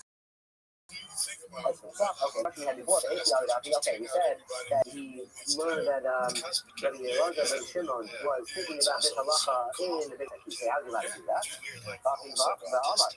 You're not allowed to have a Torah in a bathhouse anyway. You say, also study, this was an honest. What does it mean? That the Rabbi was so engrossed in his learning all the time, for him to not think about learning was an honest. It's impossibility. So for him, he was allowed to think inside the base, like you say, about learning, and then we'll teach it after. We'll go to there, because we're assuming we'll go to the Rambam. From a couple of days ago. Here. The Rambam brings down, we got a question of what exactly, when does Amina say it's Yorai, says it's Rabbanan? This is crazy. Yeah, he's a very... Okay, so Rambam says, in Hilchos, Yasaligas, Karen Beis, Halacha, Tet, and Yod, Hazak says, is it owning, what is the definition of owning? Just make the names in a fully you should find it. And it is the Yom HaMisa Bilvad, only on the actual day of the death. Who never owned it? That's what it's called. Onan didn't tell it. Mizal right. Lila, but that following night, the night of the Yom HaMisa, who owned it is yourself. And you are owning from Mizal Rabbanan and still cannot even touch it. Okay? And now, what about the other cases? In Halacha Yod? Let's say the Kula is not on the same day as the Misa. So from the period of Misa until Kula, you are the person in owning Midra Rabbanan, the pain, and then similarly on the Yom HaKula itself. And those cases later. In both of those cases, the Lila is not included. So on Yom HaKula, you are owning a Midra Rabbanan, but it does not drag in that night on Yom. So when we talk about more about touching, owning on the day of on the Yom HaKula, you can't even touch him on that day, but you can touch him on that night. The total is all better. You actually can feel and he touch him at night. Aval, Yom HaMisa. However, on the day of Misa itself, you change the other lack of touching the Min HaTorah, just like the Midaraisi can touch him during the day of Yom HaMisa. Also, lack of the later Midaraisi, the Rabbi descended the Rabbanan, you can only touch him on night of Yavaninus Rabbanan. However, last week, put Min HaPesach survived, like you saw in our case, other than the Karban Pesach, you also the Eretz, which is of the Karban Pesach, because it has to be eaten only that night. Karban Pesach is owning Israel because it's only Aminus and Rabbanan, so you can't eat it at night. If you get past him, he's got his fucking dog Dutch. Yeah. Just, he brings a Belgian Malinois everywhere he goes. I know. Josh Barnett, he's a turns. He's another scary human being. Yeah. And a very analytical, intelligent. One of the most very well read. He is like Jeopardy smart. He's like ridiculous. All right. Good morning, everyone. Good morning. He's amazing. I watch you guys on the show. I was very flattered. You mentioned Commodore sponsorship for the month of Paydays. Hershey Mindy Schreiber. In the cousin of Swiss Raymond for Ariel Carl and Miriam Monkey Highland and Marguerite in memory of Monkey's father, Yosef Shlomo Moshe Shmuel. And Yishuki Elida. Your site is Puff Valley Paydays. Not the only sponsor for today. Florence Davidson in memory of Russell Trimmer. And a late-breaking sponsorship. Mark and Alpha, who are sponsoring yesterday's doc, Cook Olive, 101, in honor of Elsa's mother, Goldie Cantor's 101st birthday, which was also yesterday, December 24th. So we'll give it extra doc. We'll sponsor. We'll give her 102 as well. For next year in advance, for next year. Okay. Today's doc, Cook Bays, 102. We are picking up on Cook Olive on the Bays. It is he's like one of the best examples. Second wide line. So, quick reorientation. Rav brought down a name, and Rav told us that Moshe Rabbeinu was the Kohen Gadol. And we're now going to go through a series of questions on whether that is the recap. So, base today. Last one on base today. Last one on the Kacher Kodashim, Lina Kodashim, Yocham. The concept is teaching us about a Balmon, Kohen Balmon, that is allowed to eat touching. It says And so those words are possible. So we ask, in Yomru, Kochi Kadashin, Lama Nomar, Kochi Kalam. If the Pasuk is telling me Kochi Kachin, why does it also need to say Kochi Kalam? In reverse, Nomru Kochi Kalam, Lama Nomar, Kochi Kachin. Why does the Pasuk have to tell us both? Why can't it just tell us one, and we'll know that a Balu is allowed to eat in all Kachin? Let's say the Pasuk did not reference Kachin Kalam. It only had told us about Kachin Kachin. Hayisiyomer, Kachin Kachin is also that a Baal Bakoni Balmum can only eat from Kachin Kachin. Why? Because Kachin Kachin are permitted for consumption for a Zar and for Kohanim. And we're going to get into that question. We'll take it for granted that by Kachin, they can be eaten, or certain times can be eaten by a Zar as well as the Kohanim. We're going to get that. That's the question about that. But Kachin, however, Kachin, they wouldn't, Balmum wouldn't know from the Pasuk otherwise that a Balmum can eat, the Balmum can eat Kachin. Unless say the opposite. Let's say the Pasuk did not specifically reference Kachin and only said Kachin Kalim. The Kachin Kalim I would thought that a Kohen Balmum can eat from Kachin Kalim. Why? Because they're at a lower level. They're more foul. And the Kachin, but I did not know that a Kohen Balmum can eat from Kachin as well.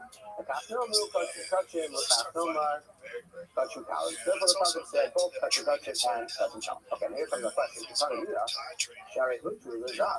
However, we still will be bringing out our proof of why we need both sets of Kachin to be mentioned in the Pasuk. We said it's because the Kachin can be eaten both by a Zar, a non-Kohen, as well as the Kohanim. So, isn't that a lot of Moshe? Isn't the Zar that we talked about Moshe? We'll see in Rashi, it's actually,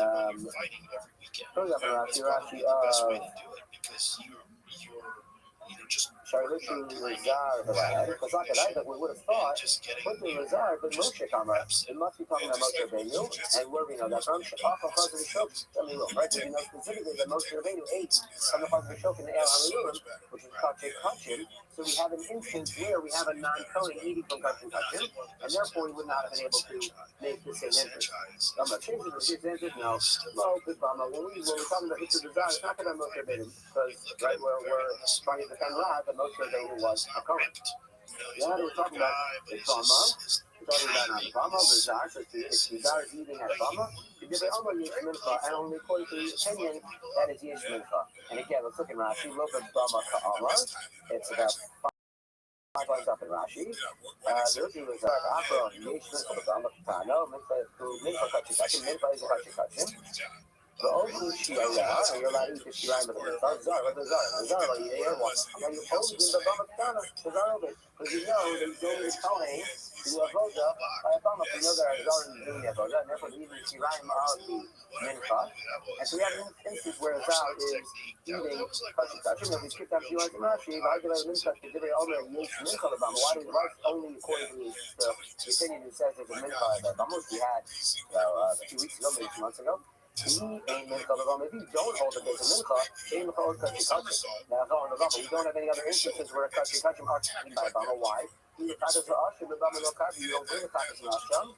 It's not in the Megillah. Coach, you never need that in front of the Bama. You can only bring something that you can bring a voluntary offering from at a Bama.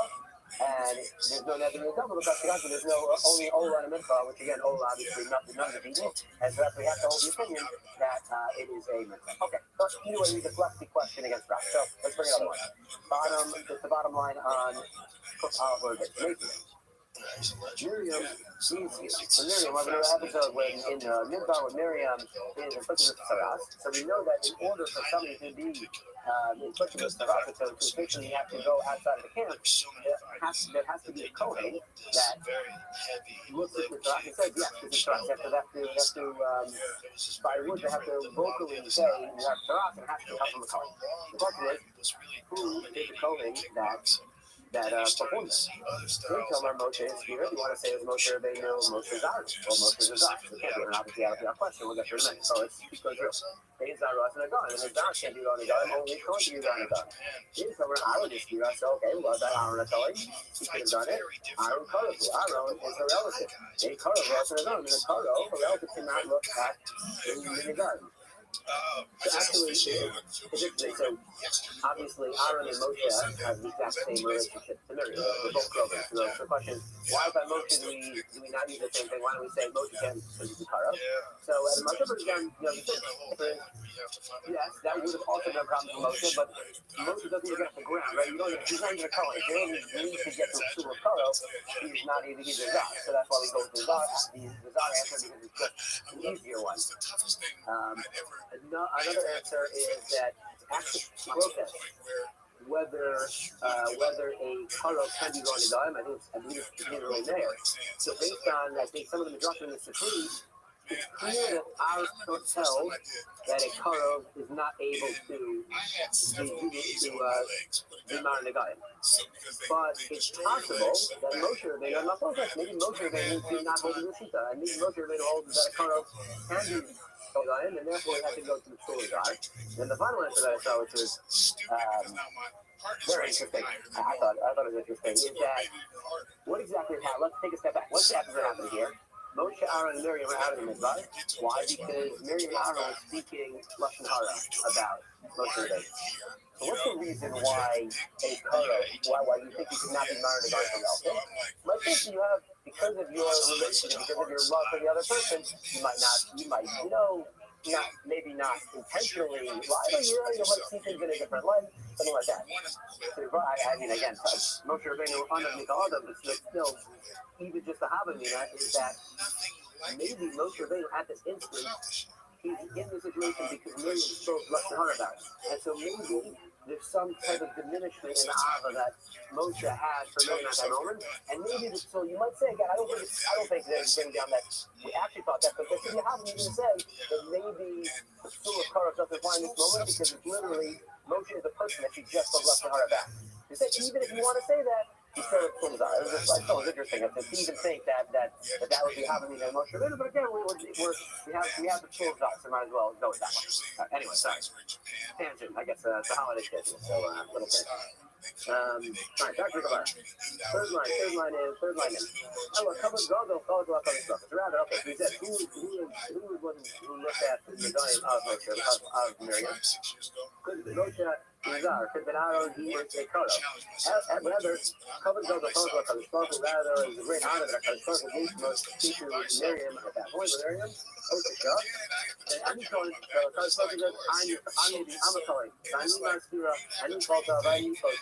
so Hashem is going to be Marnagon for Mary. Fine. Like it's funny, we had a question which we knew at the beginning. Moshe Zar. There's Zar Marnagon. We said specifically Moshe Zar. So obviously that is refuting the Rav that Moshe was a Kohen Gadol.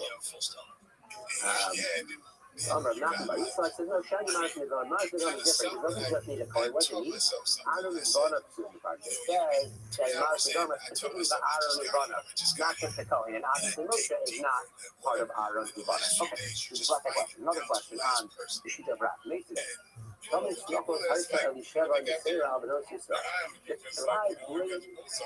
simplified great accolades that Elisheva, who's Aaron's wife, was Zilpah. Yavama, Melech, the brother-in-law of Moshe Rabbeinu was a Melech. He saw her husband, Kohen Gadol, Aaron, Kohen Gadol. Dinah, her son, Eliezer, Skan, he was the Skan Kohen Gadol. Then Dinah, what about her grandson, Pinchas? Michelle Chama, he was become Michelle Chama. The Achera and her brother, not shown, Nasi Shed. He was a Nasi Shed. So those are 5 things. The Avela, on the flip side, obviously, she's all dealing with Ashne, but now she's also been an Avela, however, and the room on her two sons, not an Avela. Even if you see here, Yavama Melech, it says it calls Moshe Rabbeinu a king. The Melech obviously he's a king and not a Kohen Gadol. He has a low, he's just an extra accolade. He could have also been a Kohen as well. Okay, so we don't disprove.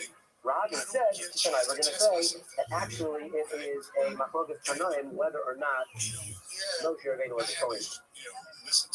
The Father said, when Moshe is at the snap, the burning bush, and he keeps telling Hashem he doesn't want to go, doesn't want to go, and finally he says, Hashem gets upset at Moshe, but you said Moshe.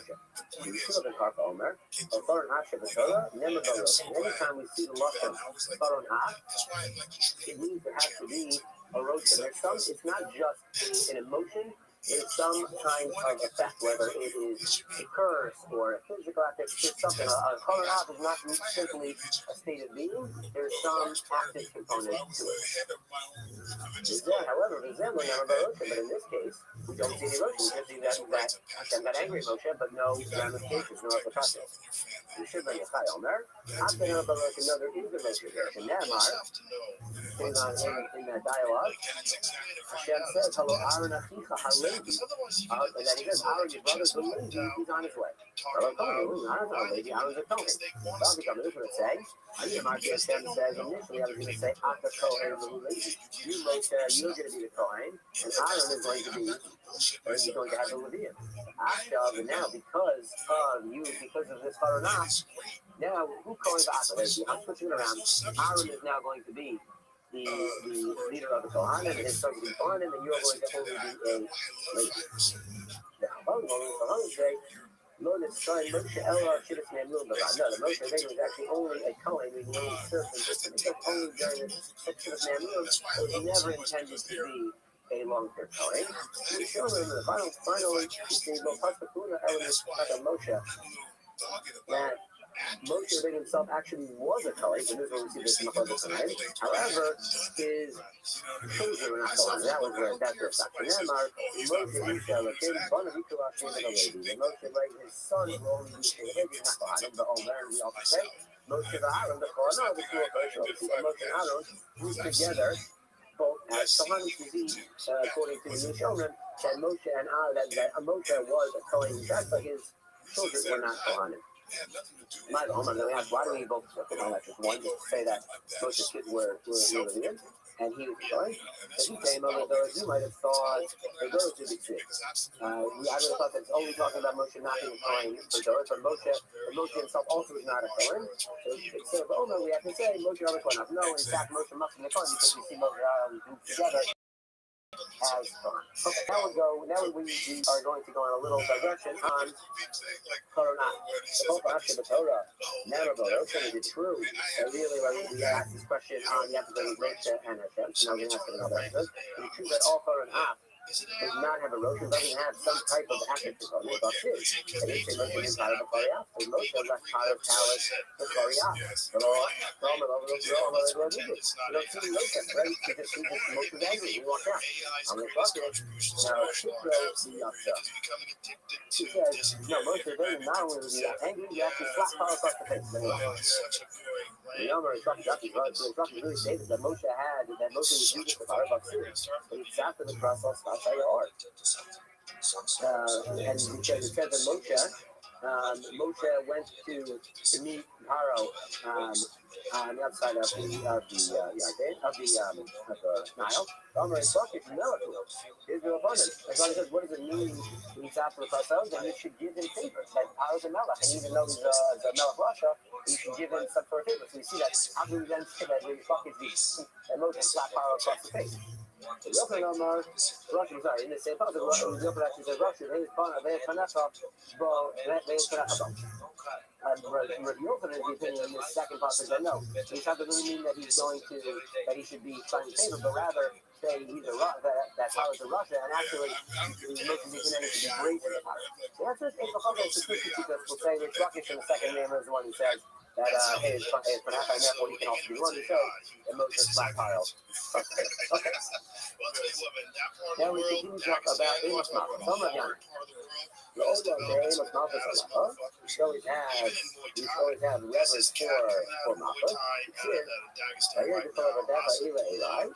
Moshe, when he says all of your servants are going to come and gather. He doesn't have the gall to say, and you Paro yourself are also going to gather. You see that there's this bit of cover that is Torah in his mouth.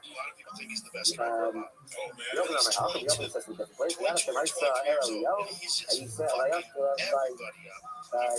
one FC. Give me a highlight reel of this cat. So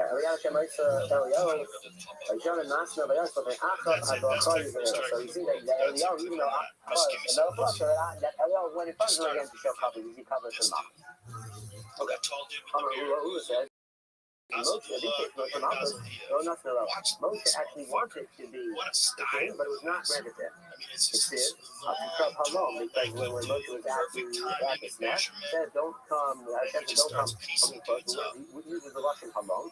A halom elam malchus, and halom is a Russian malchus. And Ne'emar, David says in Enochi, maybe starting at halom again. Halom, they run to halom, which is semantically to malchus. Must Rabbi. Yeah, that was one shot, but it keeps Yeah, going. so Rabbi asked a question we just had earlier. Rabbi Shmuel Omer, you Rama Melech.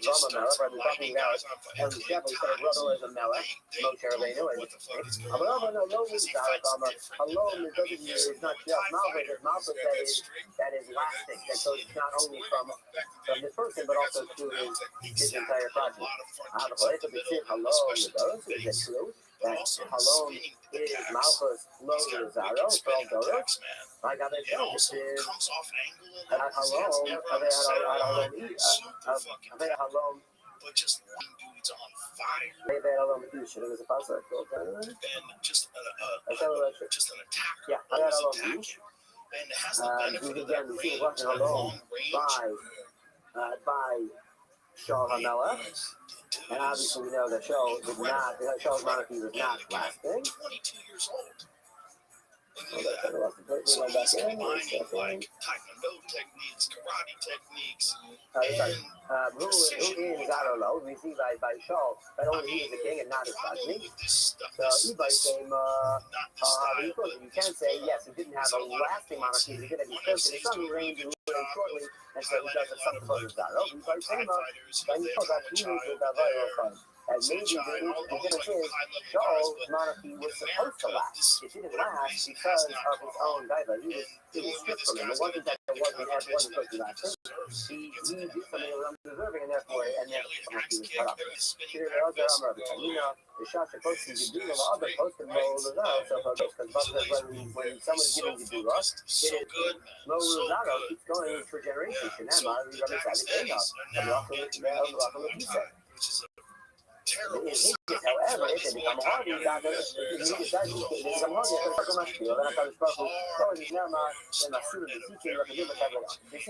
is the reason why Shaul was not getting last. It's not that it wasn't meant to last. It was that Shaul had a monarchy of results, but because of his own diver, it was cut down. Okay, that was our slight digression of Agatha for 100 blocks. So, back to quoting our mission. We are about 8 to 10 lines down the bottom. Movement.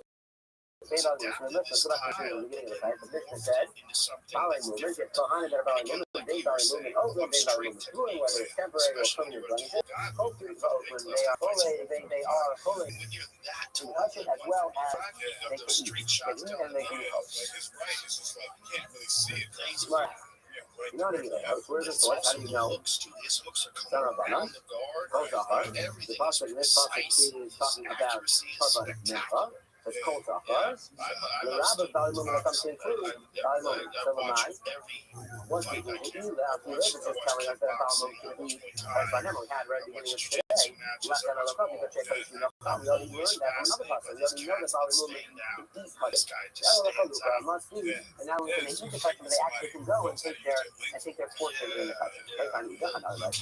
Called Zachar, another called Zachar. And this one is yes, this one is talking about Kata. The Rabbos, Valley Movement again, to include Valley Movement, so am I. That's the question. You have to, if it's for eating our Alma, we already got talking for that. You have to if it's so they can take their portion of our we just said it included right side. I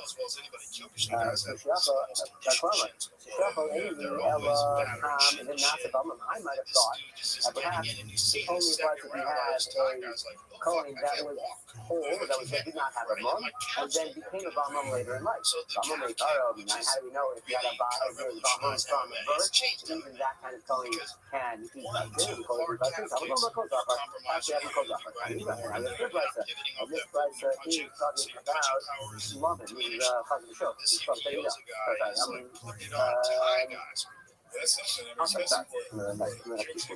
We'll get to that on my page. is also correct. Tani Ida calls up the rabbi's Balmum. Again, it comes into the Balmum. Lamai, Ila, if it's for eating, the Harry Farm, or we have Papa, Ila, Chalukah, if it's to be told, Harry Farm, we have Papa that as well. Ila Balmum and Karo, right? Someone that was a Balmum from birth. Harry Farm, we already have that Papa. But you also, Amy, Ella, Balmum, Kabul, I might have thought maybe only a permanent Balmum could be in a single Balmum over. I had another reason. Why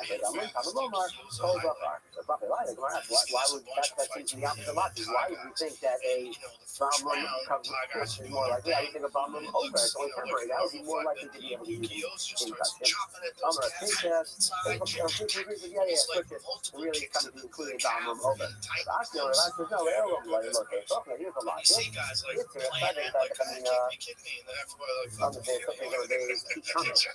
we're comparing a Balmum over like a Tame, again, both temporary statuses.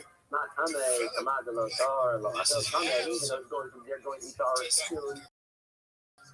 They cannot even if they're I probably not even counting any talking of while in the state of Balmum, we don't cannot use much. That's why we need after that is we see from all these Russia to the amount of all different types of Balmum.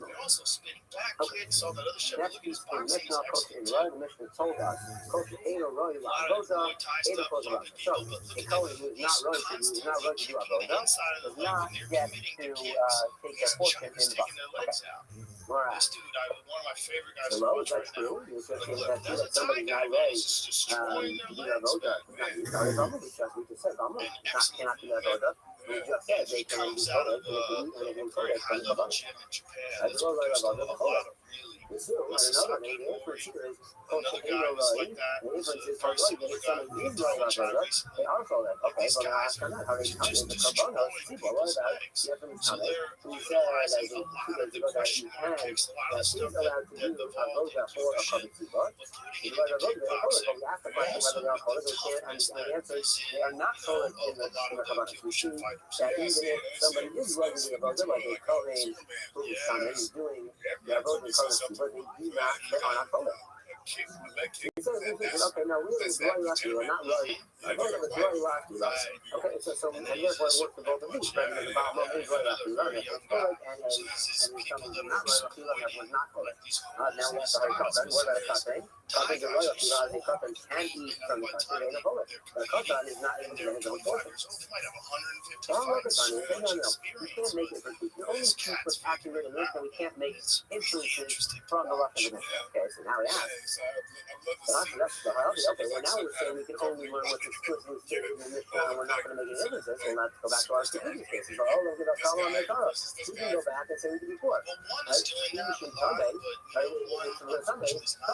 Right? We don't problem with saying it's going to say Sunday. We don't have your own problem with Sunday because it doesn't fit the inference that we try to make of Roy Avoda is correct. You can't make that inference, and therefore it's not a problem. Sunday is no longer a question. You should Balmum, the question had about Balmum, which you actually could have answered from the beginning, even without the Katan, is Balmum or Kmanarabah. You say, yes, this is the principle. The general principle is culture and a Roy and a Holy. However, Balmum has a special dispensation because we have a Katan, we have a Drusha from the and therefore Amarba is Balmum. Okay, next part of the mission. This is it. Even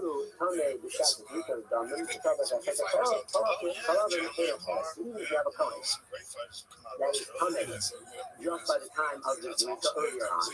However, he becomes taller by the time of the Hektar Chalavim. Still, he's not taller. Right? I may have thought that by the time they're taller, like the Hektar Chalavim, that the Kohen is now Tame. Sorry, he's not taller. He should be able to be taller. But we're going to make this said, no.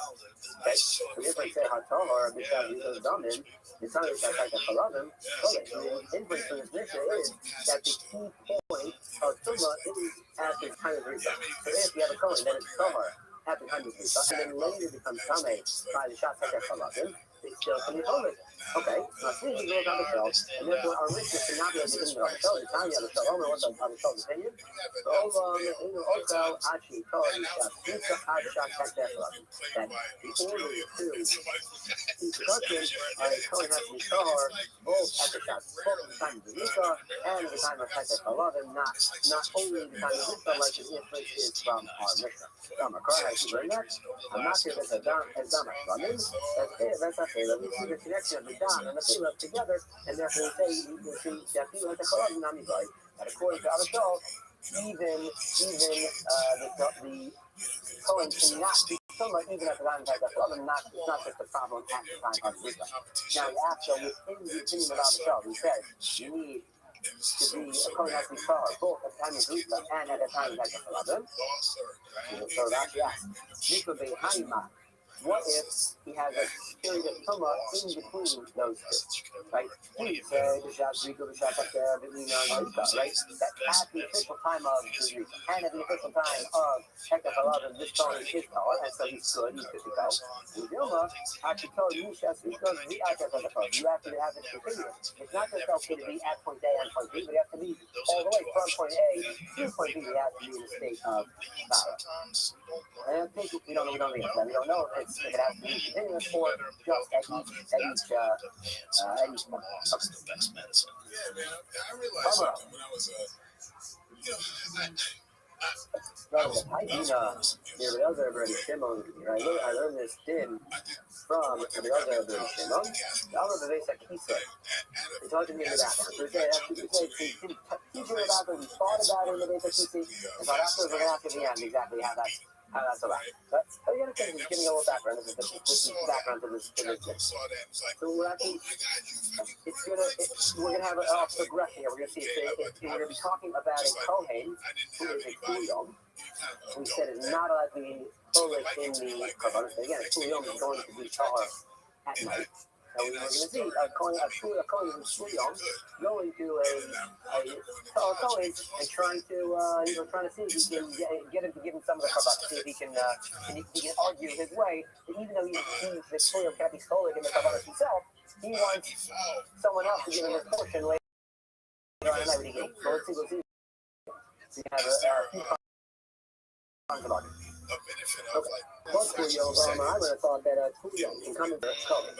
Hey, but also, give me I know I can't get a portion of this for myself, but give me a little piece of your mincha, and I'll even do it at night. The Kohen, the Torah says to the Kuliyom, even in a place where you, the Kuliyom, have a stronger case when it comes to what? Your katas. Rashi says, what does it mean that if a strong case for katas? So, Rashi, it is a few lines down and over. Why the Kohen have a few katas? Any Kohen is high of a katas, even if it's not a Mishnah. If he's not refuting the Mishnah to right? So, a Kohen who brings the katas always has the right to do the avoda and to keep the part for himself. So you see that a Kohen has extra strength. He has the upper koach when it comes to a Kohen bringing a katas. Right? So katas is sort of a higher level or a higher koach korban for the Kohen, right? So it's back in the world. So close to the beginning of the response. The Kohen, the Kuliyom says, even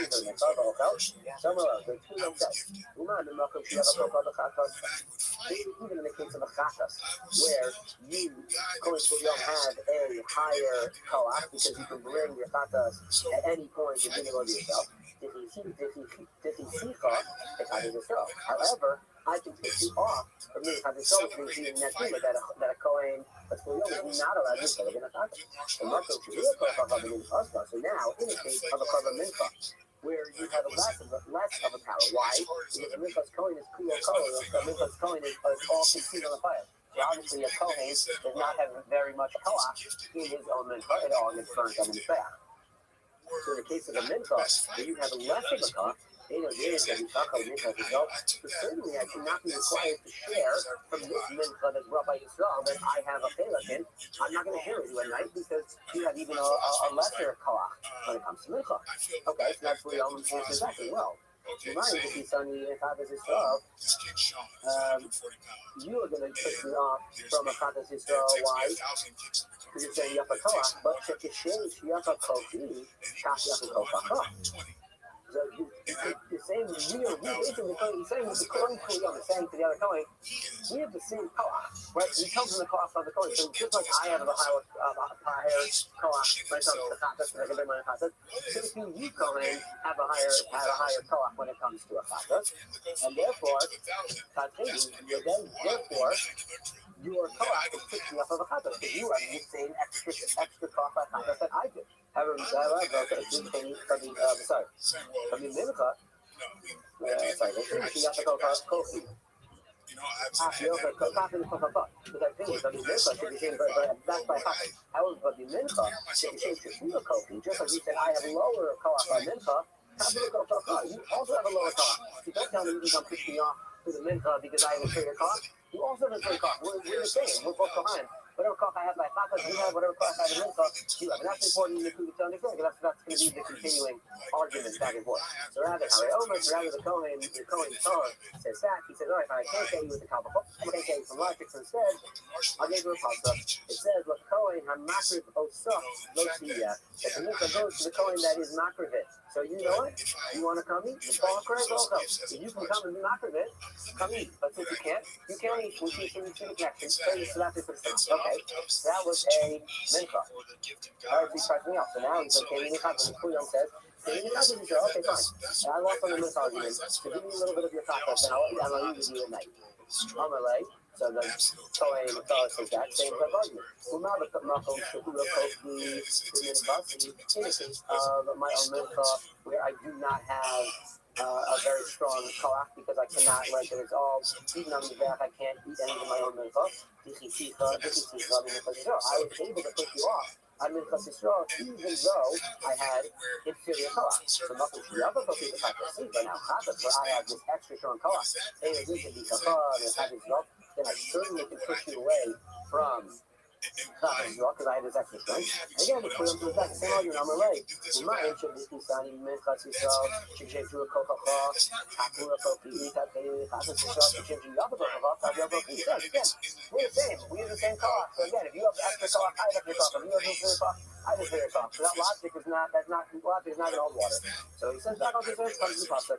Hayomer HaKohen, I'm the Chate, so you have to let up.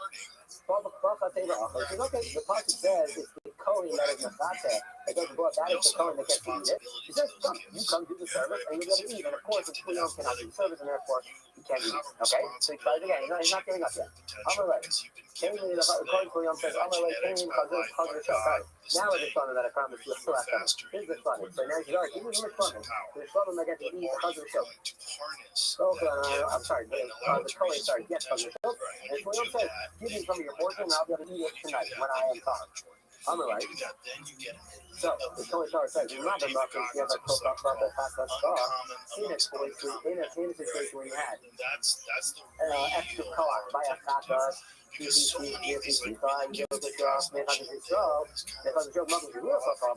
now in the case of a Shlomo, where a Kohen has even greater strength, why even greater strength than a Chatas, in the Chatas,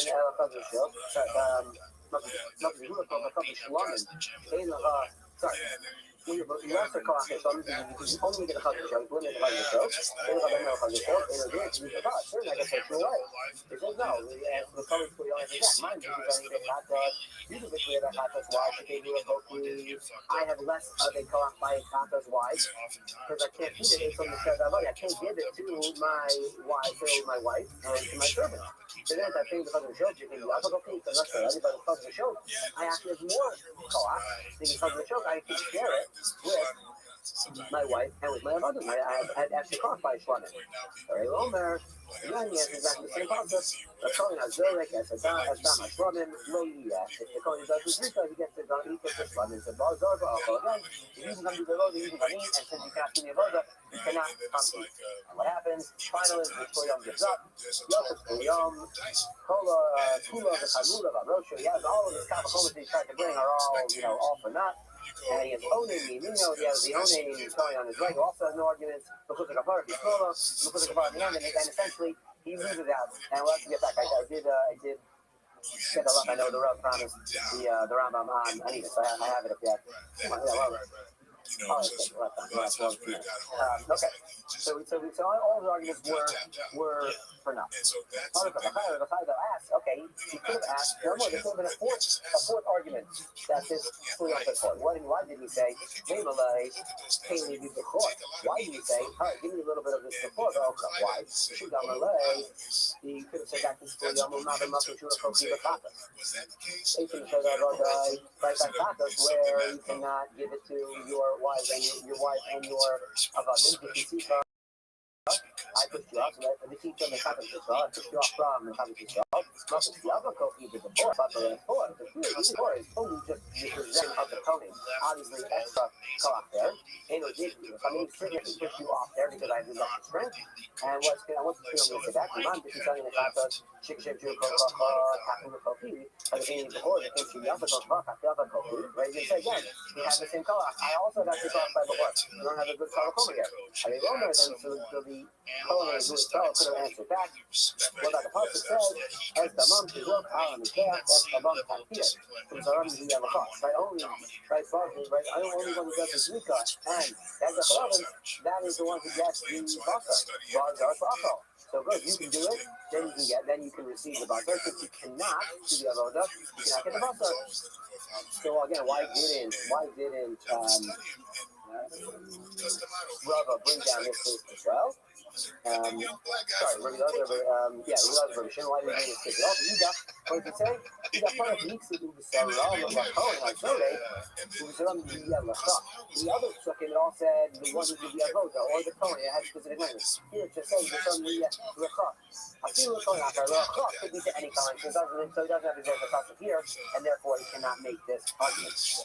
Let's finish off. Okay, now, question we had before, but okay, we said that he learned that Rabbi Shimon was thinking about this halacha in the Beit HaMikdash. How are you allowed to do that? You're not allowed to have a Torah in a bathhouse and it's a piece, right? So, this was an honest. What does it mean? That Rabbi Shimon was so engrossed in his learning all the time, for him to not think about learning was impossibility. So for him, he's allowed to think inside the about learning, and then we'll teach it after. So we'll go very quickly, in 2 minutes, we'll go to the Rambam. I need to look at it from a couple of days ago, but I'm done. I got it up here. The Rambam brings down, we got a question of what does Amina say? Is it the right thing to the Rabbanan? Okay, so Rabbi says in Hilchos Yesamidash, Paris Days, Halacha, Test, and Yod.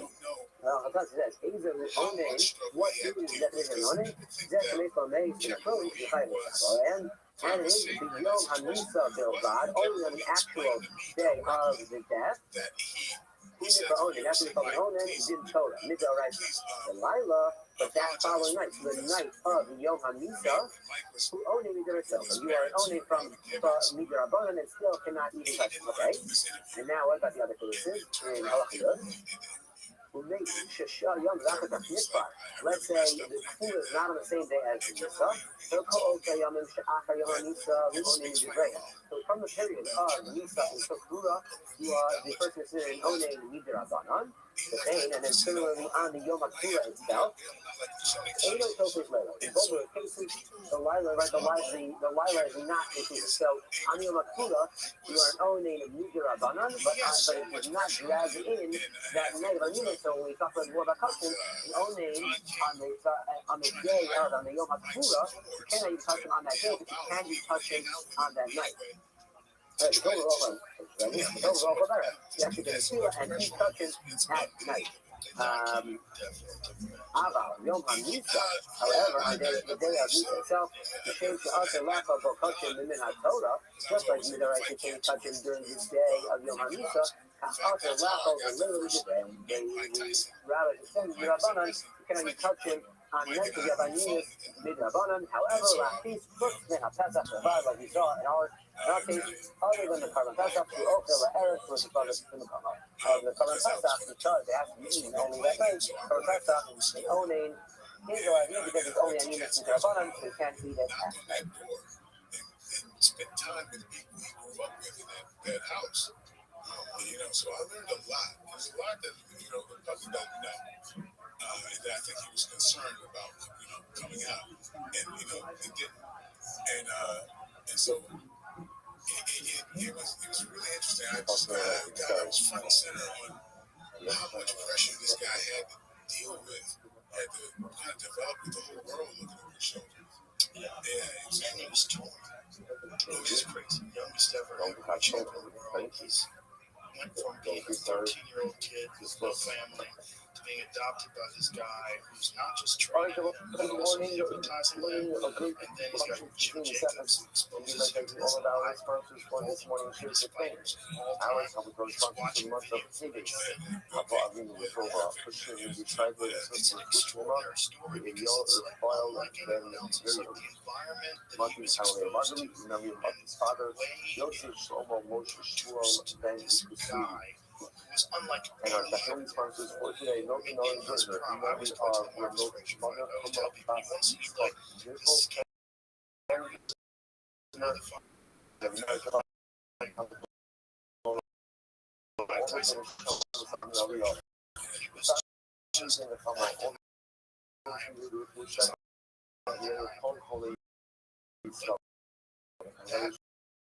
pressure, the kind of pressure that's like there's no internet. So there's not this many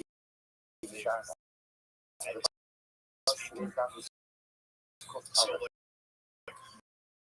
what is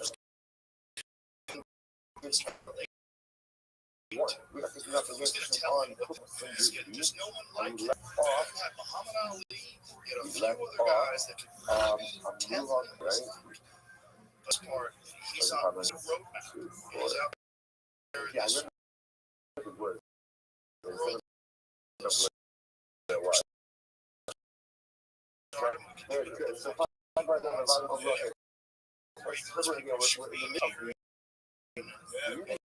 He's not everybody on the first round. Especially the impact of Remember again, the ones with Aninos really Aninos of death, Aninos following the day of death, Aninos of the day of burial, the day of burial. So he wants, I'm in. Rabbi. I think we said over the this is the song of Rabbi, which you might be I'm a Rabbi, let's focus on the Rabbi. The fact that we said before that the day of death, I remember those Aninos on the day of burial, and then following the burial for the state of Aninos Midrash. Michel, when you saw focus on that statement on the day of death, right? One of you said that the night following the day of death has Aninos like that. Actually holds that halakha Aninos by law. So somebody when we say Aninos by law, it's the night following the day of death. He's saying that the night now by the way, how do you know that Aninos is the day that we haven't even established? What do you actually hold the Aninos that follows the day of death after the also? Not Aninos. I mean, Hayom are the light law of Moshe. So interestingly enough, now we're going to get into it. This is the pasuk by where remember again the day of the temptation of tragedy occurs, and Aaron's sons. Again, they died as a result of whatever the nature of the particular idea was. So we're going to get into it just a little bit. That Moshe confronts Aaron about burning certain karbanos and not eating certain karbanos. So Aaron essentially says to Moshe Rabbeinu, "Vayidaber Aaron al Moshe, Hey Hayom Shivim Shach Hashem Es Allah Sam Hashem V'Tero Sika Ela." So Aaron essentially says to Moshe, "These events occurred to me today. How could I be able to go ahead and actually partake of the karban?" Now the events that Aaron are referring to that Aaron is referring to as the death of Nadav and Abihu. So Aaron was in a state of Aninos when he was having this conversation with Moshe. He says, Hayom. Hayom also Belayla Mokher. So Aaron was saying to Moshe today, because right now I'm in a state of Aninos, and therefore there is no best state of Aninos, I am not permitted to partake of these kabbalos. But in future generations, being by local, being Balayla also did that in Judah. This was unique to Aaron. For the future generations, ultimately, again, the Aninos would extend both by day and by night. Rabbi says, Aninos like the Inim Divrei Torah El Divrei Sof. Rabbi says, no. Daytime Aninos is the Oraisa. But nighttime Aninos, meaning the night following the day of death, that is only Drabanan. To which the Gemara says, the Olam is Drabanan. In reality, the night following the day of death is Aninos Drabanan. Half of Kobach, we'll say 101a. The Chachamim also visit with the Drayan, Yoser Vishalpah. And I'm not calling this again the Chachamim. The Chachamim has bolstered their words. Ultimately, again, more than the great Torah itself. For the Most High, this is quite interesting. It's actually quite interesting that you see this like halacha, the first legislate law. The legislate sometimes not only that the law should mirror biblical law, but sometimes actually even be stronger than biblical law. It's incredible. It's not about us. So it's still not finished. What is the status ultimately of anybody who's now going to get into it? It's not about us. He came into the sea, kasher tzivisi, kasher tziva hasher. So let's say, remember, so all the halachos of Aninos, as we know, the concept of Aninos, is no doubt from the death of Nadav. This episode will ultimately conveys to us all of these halachos. So the Gemara says, when you look at the Mashonas of the Psukim, there are three different phrases of what we call siva or instruction. He came to this is what was.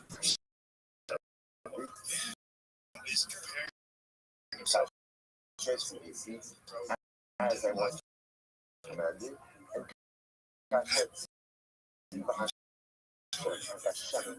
okay, what that's the way I came to the Aninos Yochel. But it's the first thing that Rothschild says to Aaron. But Aaron knew your Karbanos even in a state of sacrifice to Aaron, may not apply to all. Right? Because Halacha Lamaisa, Aaron is different level. So what's the Aaron, like I said, Neighbor, very like the Gemara says, he came to this, he the Aninos Yochel. It's not the one who says to Aaron, you want to go ahead and you can about keeping in the state of Aninos. Hashtag CBC, as I commanded you, the Shas Maisa Amalah. Moshe was saying, Moshe was giving his over literally again the Shas Maisa. The Shas Maisa means in the midst of Aaron and Aninos. If you actually do this tomorrow, the Shas Maisa, the last white line, the She'ira Lahan Aninos. When Aaron literally again became older, Amar showed you not touch it. He was telling them, do not abstain. Moshe was telling Aaron, do not abstain from eating kosher. To show you that the ruler shall have Aninos Hayom B'Kosher Sha'ar Yamim. To show you Mitzvah Amar Lahem Achol Tohu Osa. Hayom Lahem La'okot Hashem Yisiyas Kam B'Shas Masa. So when that doesn't have to be done, and Aaron and his sons, Allah used to remain, Allah and his Hamar were in the state of Aninos. Moshe said to them, Hebron, you are to eat the Kabbalah. Let's go from the Kabbalah and eat the Kabbalah. So let's say, we're going to get into this a little bit later. The Kabbalah off on that.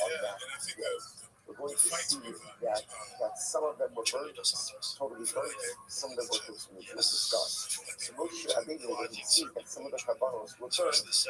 First Aaron, and he says, why did you do this? I instructed you to eat all of the Kabbalos today. Okay, Amar so that was going to go through the exchange between Moshe and Aaron. Amar Hashem, Siva Hashem.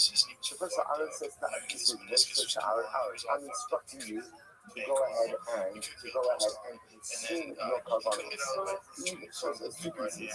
Number one, to be able to number two, to consume the karbanos, even in a state of Aninos. So the first thing that Moshe says to Aaron is, please understand, this is not my opinion. What I'm conveying to you comes to me from the Rebbe Shalom. I'm not saying this of my own volition, but rather I get anything that's open to you. So what I see very interesting. So remember, we're going to see that there were a couple of different Kabbalahs that we will get into. The carbon that Aaron burnt, that he did not consume, was the kratos of Rosh Chodesh. Right, it's not the sub Rosh Chodesh. Because remember again, all of this takes place on Rosh Chodesh Nisan.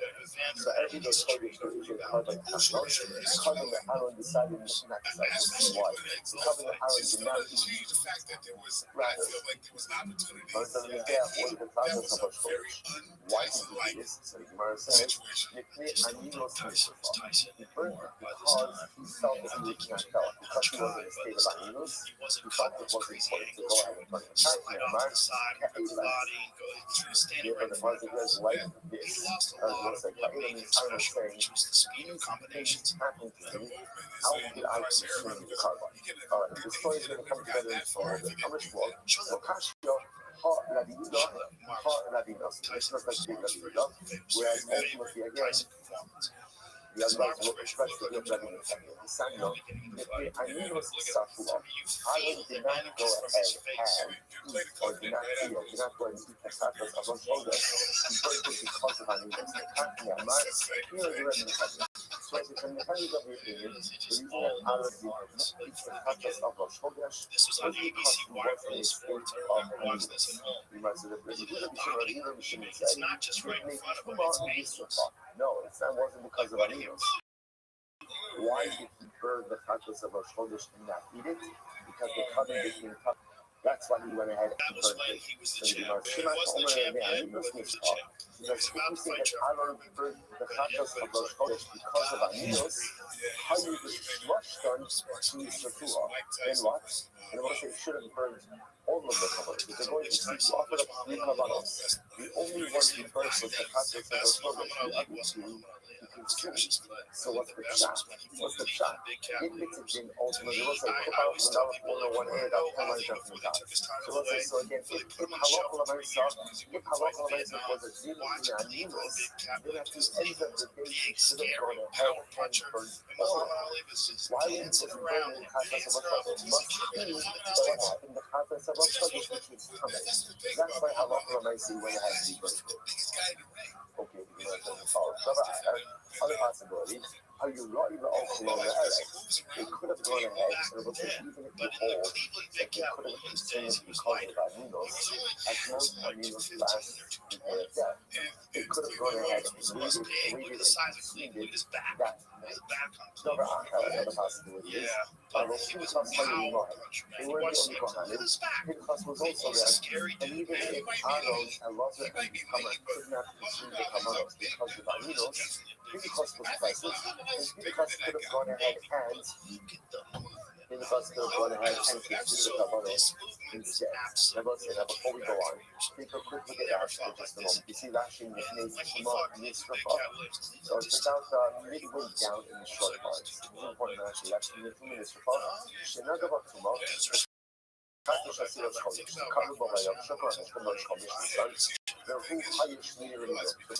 Remember again, let's go through the facts that we know, right? So Rashi, first of all, just read a little bit further down. Rashi says, that's what brought them.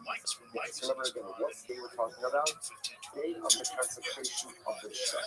Right? Remember again, on the 8th day, Moshe Rabbeinu consecration of the first 7 days. Day number 8, which is the primary consecration, they Aaron and his sons take over. That day was Rosh Chodesh. Rashi points out there were 3 goats, 3 sibir that were offered up that day. Number 1, sibir nachshon. And what's sibir nachshon? Remember, when we did the consecration, there was a different number, different tribal kings who offered up this carbon that day. That wasn't their nachshon ben Aminada. Okay, so number 1 is Sibir Nachshon. Number 2 was Sibir Rosh Chodesh. And number 3 was Sibir Shabbat L'Shah. Was a special Sibir, special offering to mark the consecration of the Mishnah. So these are the 3 offerings. Again, Sibir of Nachshon and another, Sibir of Rosh Chodesh, and a special inaugural Sibir. Okay, these are all facts. Everyone agrees on. What else is the fact? Aaron burned the Sibir of Rosh Chodesh to consume the other 2.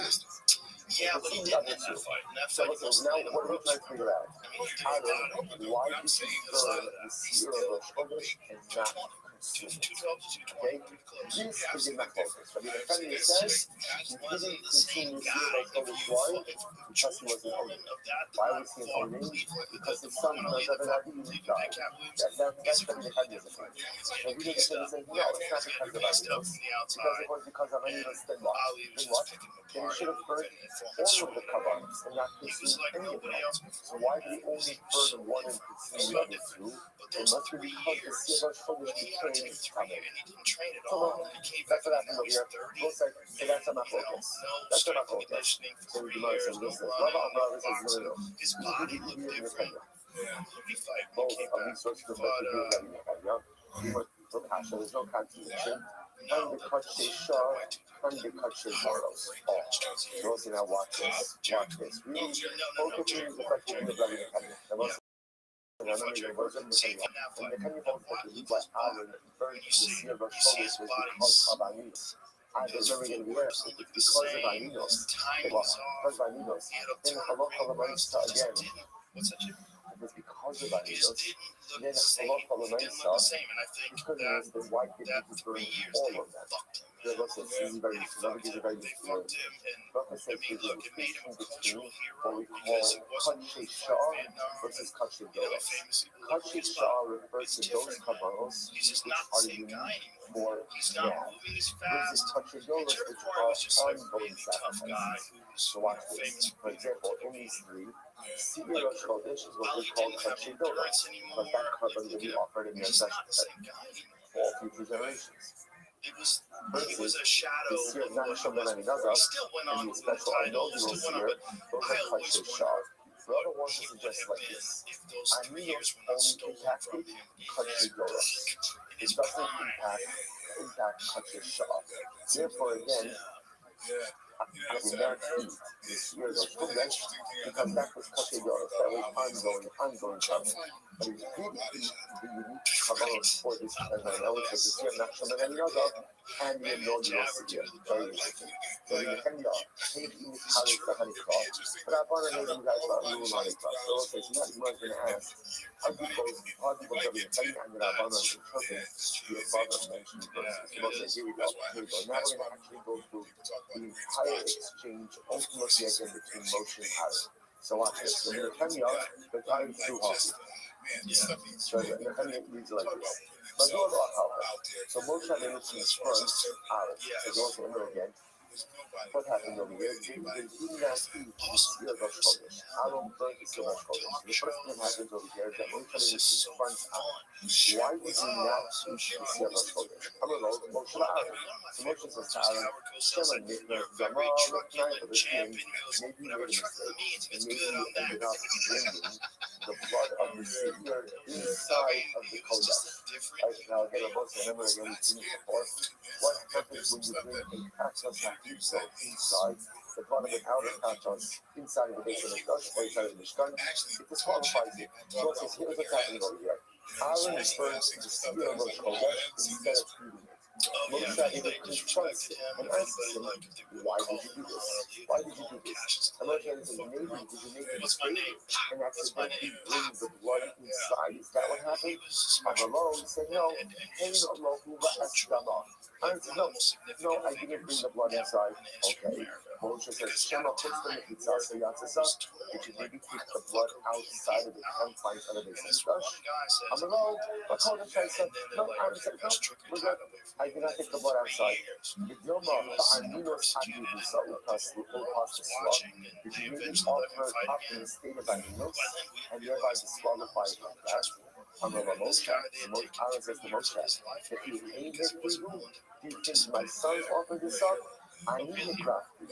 Ultimately, again, I offered it up. And so what does it mean? I offered it up. And Aaron says to me, I offered it up. So I need that.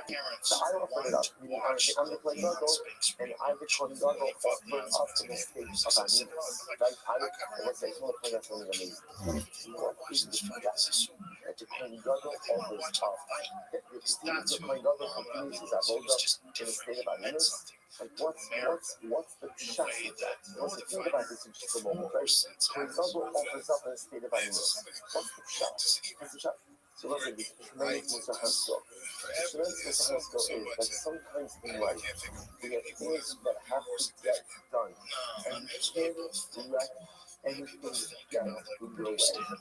There are certain missions that are so important, so holy, and so sacred that there are no excuses. There are absolutely no excuses. And I will say, this is a tremendous insult because a lot of times in life, we take on certain responsibilities, whether it's with our learning, whether it's with our avodah, whether it's with our family or stuff, and then whatever it is, we fill in the blank. And then it gets difficult. I don't know, I get tired, it's inconvenient, and we allow ourselves to make excuses for non-performance. There's no lack of excuses in this world for why you can't accomplish the things that you want to accomplish. The shadow just is, are you committed enough to work past the excuses? Are you committed enough to push through? The Kohen represents a model where a person is so dedicated to the actualization of a spiritual goal that nothing can get in the middle. Now, this is the Kohen represents almost like an exaggerated version of this. The Kohen is the standard that we are not held to. Aaron's children died. Aaron's children died.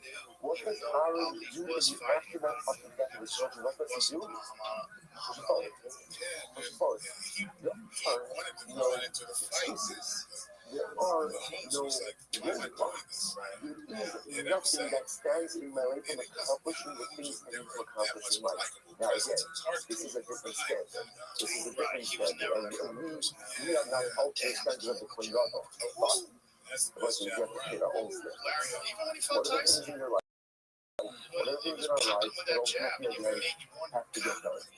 And if I have to get done and they're important enough that they're in life, then I have to be committed to not making excuses for non-performance. Not everything in life, but what are the core things in my life that have to get done? And once I decide those things, gotta pull out the stops. Gotta pull out the excuses. You have to pull out all of the impediments and be singularly devoted to the actualization of those goals. Such a tremendous idea. So I'm gonna let you. So what happens? Now let's bring it to the camera. Let me get this straight.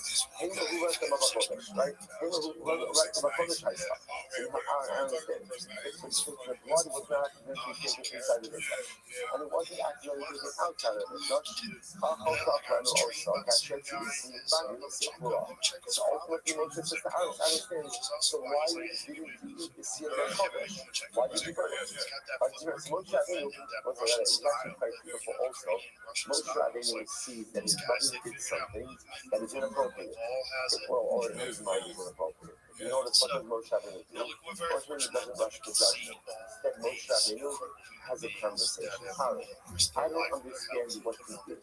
Because I understand why you burned the seed of Kodesh. You should have eaten it. Did you take the blood inside the mikdash? No, I didn't do that. Did you take the blood outside the mikdash? No, I didn't do that. I made you a mistake about me. That's why you didn't eat it. I'm the Kohen Gadol. Okay. So then why did you burn it? Then why did you burn it? I'm alone. ותקראנה עושית כאלה, ואכלתי חטאת היום הייתם כאלה ראשון. So Aaron says to Moshe, after these events occurred to you today, which events? Ultimately, again, the death of my children. I am in a state of unease. Do you think it would be appropriate for me to eat these tapas in the eyes of Hashem? So Aaron says back to Moshe, I don't think it's appropriate for me to eat this. Why not? Shema lo shamato, ela b'kashei shah. Moshe, perhaps when you heard from Hashem that I am supposed to eat karbanos even in a state of aminos, maybe that's only kashei shah. Kashei shah will say in American law, those karbanos are unique for now. Not future karbanos. Leave a kodesh because if you think that I should be eating karbanos in a state of aminos, even for future generation karbanos, or for future karbanos, or for karbanos that apply throughout all time, how the Kohen makes that happen is how the Homer from nice machine. Uman myself, how Homer told about how people only menu, that's like the country goes for kosher. So let's say, you're not allowed to nice machine in the state of aminos.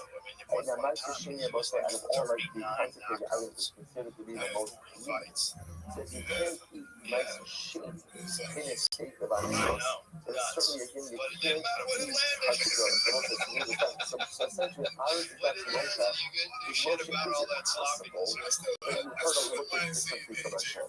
And it's impossible that when you heard that I am supposed to be in a state of Aninus, that only applies to Kachis Shah. You need episodic karbanos for now. But for Kachis Doros, for karbanos that can be offered up for future generations, you don't think in a state of Aninus. Rather, what do you do with it? You offer it and you burn it. Which is why I burned the Seir of Rosh Chodesh, because the Seir of Rosh Chodesh is supposed to be other to the Seir of Nachshon and Aminadav, and the inaugural Seir, the Seir of Rosh Chodesh is Kachis Doros, and therefore again I'm not going to eat that. Versus the other one, the Seir of Nachshon and Aminadav, the inaugural Seir, those are Kachis Shah, and I will eat it. So let's again for this. Miyad, Vayishma Moshe Vayikav Be'ez. Moshe heard this. Moshe says to Aaron, right. Moshe Lomar Lo Shamati, Ela Shamati B'Shachar. That's also what happened. Moshe Rabbeinu could have easily said, Aaron, I don't know, I never heard that from God, but that makes a lot of sense. Right? And Moshe said, no one would have ever known what Moshe Rabbeinu heard or didn't get from God. And instead, Moshe Rabbeinu was humble and honest, and he said, you're right. Aaron, you're right. That is what I heard, and I forgot. That is what I heard, and I forgot. So just like a tremendous exchange between the brothers. So first of all, this is something really amazing. This is the recipe for how brothers get along. Right? Part number one, if someone does something and you don't understand it, ask. So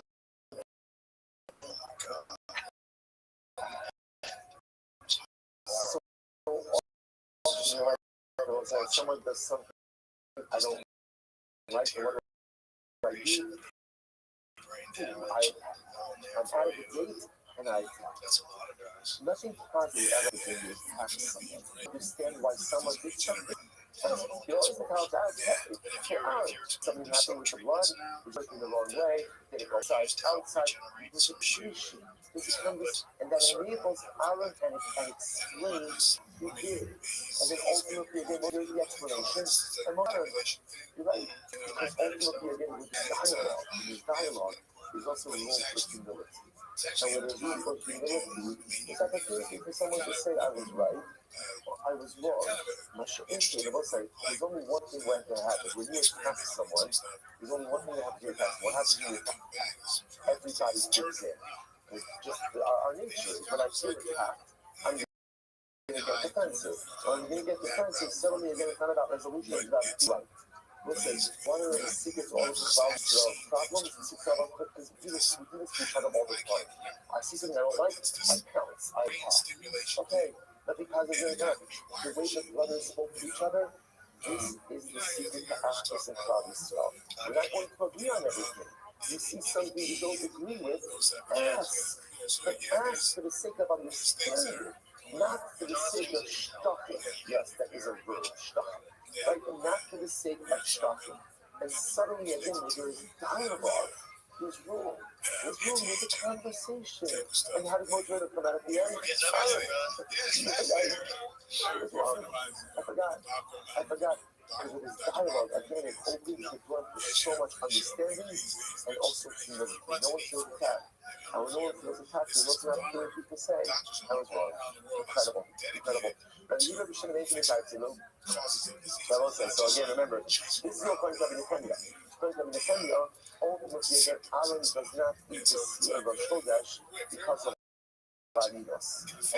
So again, in the Nehemiah's model, so remember, if you have Rosh Chodesh that he doesn't eat, because Seir of Rosh Chodesh is Kachis Shah, it's Kachis Doros, is ongoing Kabbalah. So ongoing Kabbalah are not consumed in a state of Vaninos. Masha'inkin Kachis Shah, episodic Kabbalah, that's the Seir of Nachshon, and the inaugural Seir, are consumed. Either you don't change into the Kachis, you don't change in the mold, but the reason Aaron did not go ahead and consume the carbon was why? The Seir of Chodesh was because it became covenant. how do they understand this emotion? I'm supposed to watch this. Second, I do. But what do I talk about? It's not more Kodesh. So ultimately, again, same conversation. Moshe says to Aaron, why did you burn the seed of Kodesh? Why did you not eat it? Same conversation. Moshe says to Aaron, maybe you took the blood inside of the Kodesh. Nope, you didn't do that. Maybe you took it outside of the Mishkan. No, I kept it in the Mikdash itself. The Yoma, maybe you offered it up in the state of Aminos, that's why it's possible. Moshe, maybe if you blew up the possible to do Aminos, Moshe, who do you think offered up these kabbalah? You think my sons offered it up? My sons, well, maybe they'll go out and if they offered it up in the state of Aminos, it would be valid. I need to grab the I am the one who offered it up. The Yoma, Raifu, shot the will be coming. It was a watch this. Moshe says to Aaron, maybe as a result of your grief, you were not careful with the kabbalah and maybe came coming. Wow. Moshe says to Aaron, maybe you just want to do it with your sons. You've got a lot on your mind. Maybe you just weren't attentive to the kabbalos ultimately again, and therefore they became kamei. It was a good for this. I love Moshe. It's so amazing. How can you get in the car? Is that interesting to me? Shani Medaze Kachi Shamari, that I am not careful with Kachi with kabbalos from Glad we got together. but to God on Sikaela, you think that just because I lost my children, that even Ela Ukaela, Ani Medaze Kachi Shamari. Aaron says, Moshe, is that what you think of me? That because I suffered this loss, I am not a lack of awareness? If this was to happen to me again, I still would not take my eyes off the ball. I would not allow, listen, just this to me, this all of Shas is worth it for a Gemara like this for a second. We're honest with ourselves. 9.9 out of 10 times the reason we don't accomplish the things we want to accomplish in life is because we take our eye off of ourselves. Because we are not made enough. Because we're not dedicated enough. Because we allow ourselves to make so many different excuses to not or that's it. There's some things we don't accomplish in life because of extenuating circumstances.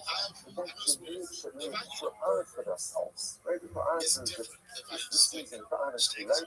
Let's say, so again, if we are honest with ourselves, right? If we're honest with ourselves, we'll say, this is so many of us, I know, I'm not the person I want to be in life, and I know why it is. I could come up with a whole bunch of excuses, but they're not really valid. At the end of the day, I didn't try hard enough. I didn't work hard enough. I haven't been singularly committed to the actualization of my goal. Because the answer to Moshe, you think that I would take my eye off the ball because I suffered these losses? I could have these losses and more losses. And I would never lose sight of who I am, of what I am, and what I am to accomplish. So it's like, is it not the most overwhelming thing you can learn? You make a whole bunch of excuses for yourself. At the end of the day, most of them really don't hold water. You have to be honest with having a singular commitment. Nothing gets in the way of accomplishing what you want to accomplish.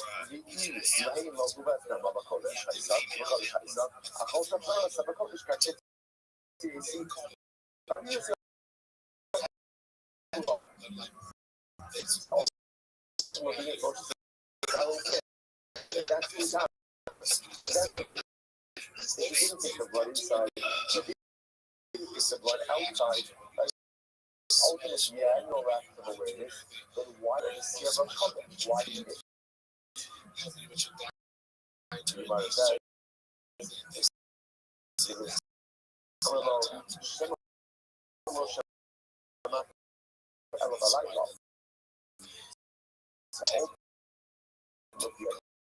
Yes, I was at the Moshe. Are you sure that I'm supposed to eat kosheros? And future kavanos, will they have aninos? Maybe only I'm supposed to eat it. Right now, there's not a aninos, but I found aninos to eat by yom, because if you can eat it by day, how the much not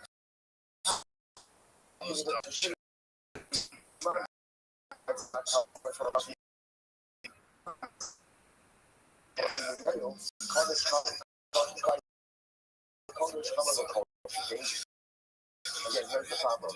You're not allowed to use my exchange kavanos. So in this exchange, where Moshe is yes, I am supposed to eat in the state of in the night following this. And Moshe said, Miyad, Moshe on the days, Bayita of David, Moshe made a purge, but I said, again, you know what, you're right. Moshe says, Aaron, he could have said to Aaron, you know, all this is like that.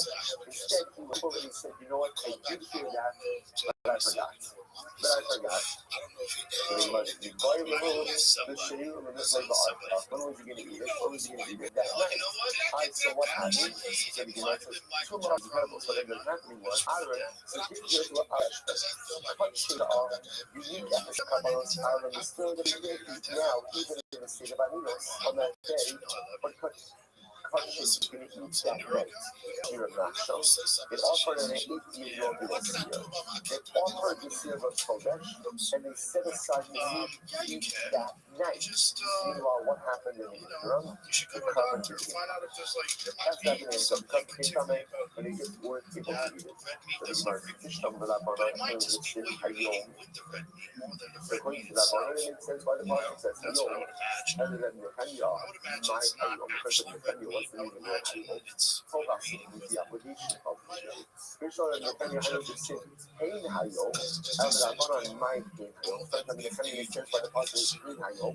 These events happen to be today. And Rabban on my Hein Hayom. Hakikam, it means to say, Hey, did my sons offer it up? I need it back. Did you offer it? I offered it. Amramar. I use the buster, she uses it. So let's remember again, now we're going back. So let's say, now, interestingly enough, we have two different versions about what happened. Now, again, actually, I take it back. This is what happened. They offered up, I offered up 3 seers. Again, seer of Kodesh, the seer of Nachshon and Aminada, and the inaugural seer. 2 out of those 3, the seer of Nachshon and the inaugural seer, was what we call Koshe Shah. Unique Kabbalos for that year. One of those Kabbalos, the seer of Kodesh, is what we call Koshe Dolos. That wasn't unique to that day. That's offered every single Rosh Kodesh. Here's what we know happened. Aaron offered and ate the Nachshon and the seer of Nachshon and Aminada, and the seer, and they burned the seer of Rosh Kodesh. That is what occurred.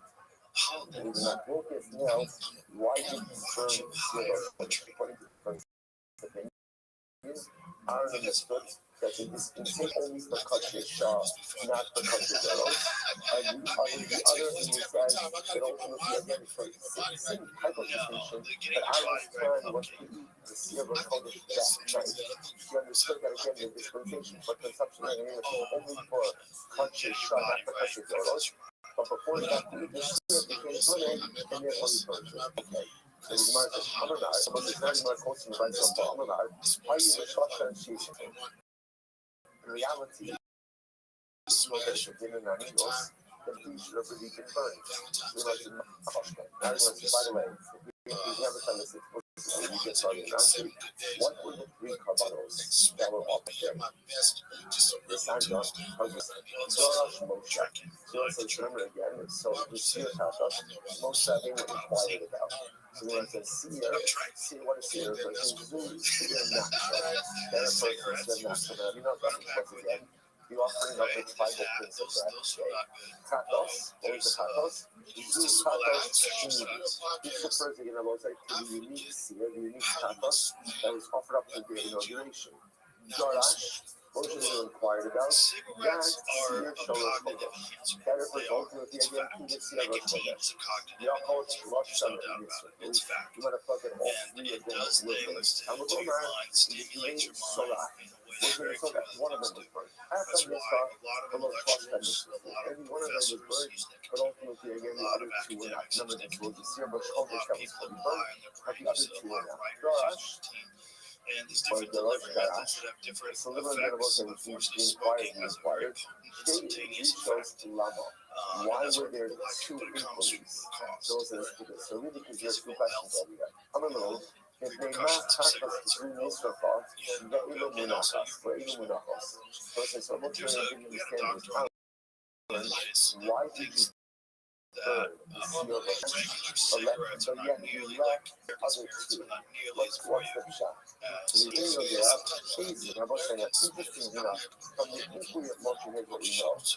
Aaron did not burn one of them, and he like to actually he burned one of them, and the other two were not burned. From the inquiry of Moshe, don't know which two were left and which one was burned. Maybe I get it. Omer, also, not some Lachem Nossi, Amar Idol, but then the Moshe and he says to Aaron, the carbon was given to you to a co-appointed congregation of the Omer Zeh Seir Shalosh Chodesh. Ultimately, again, they're understanding that it was Seir Chodesh.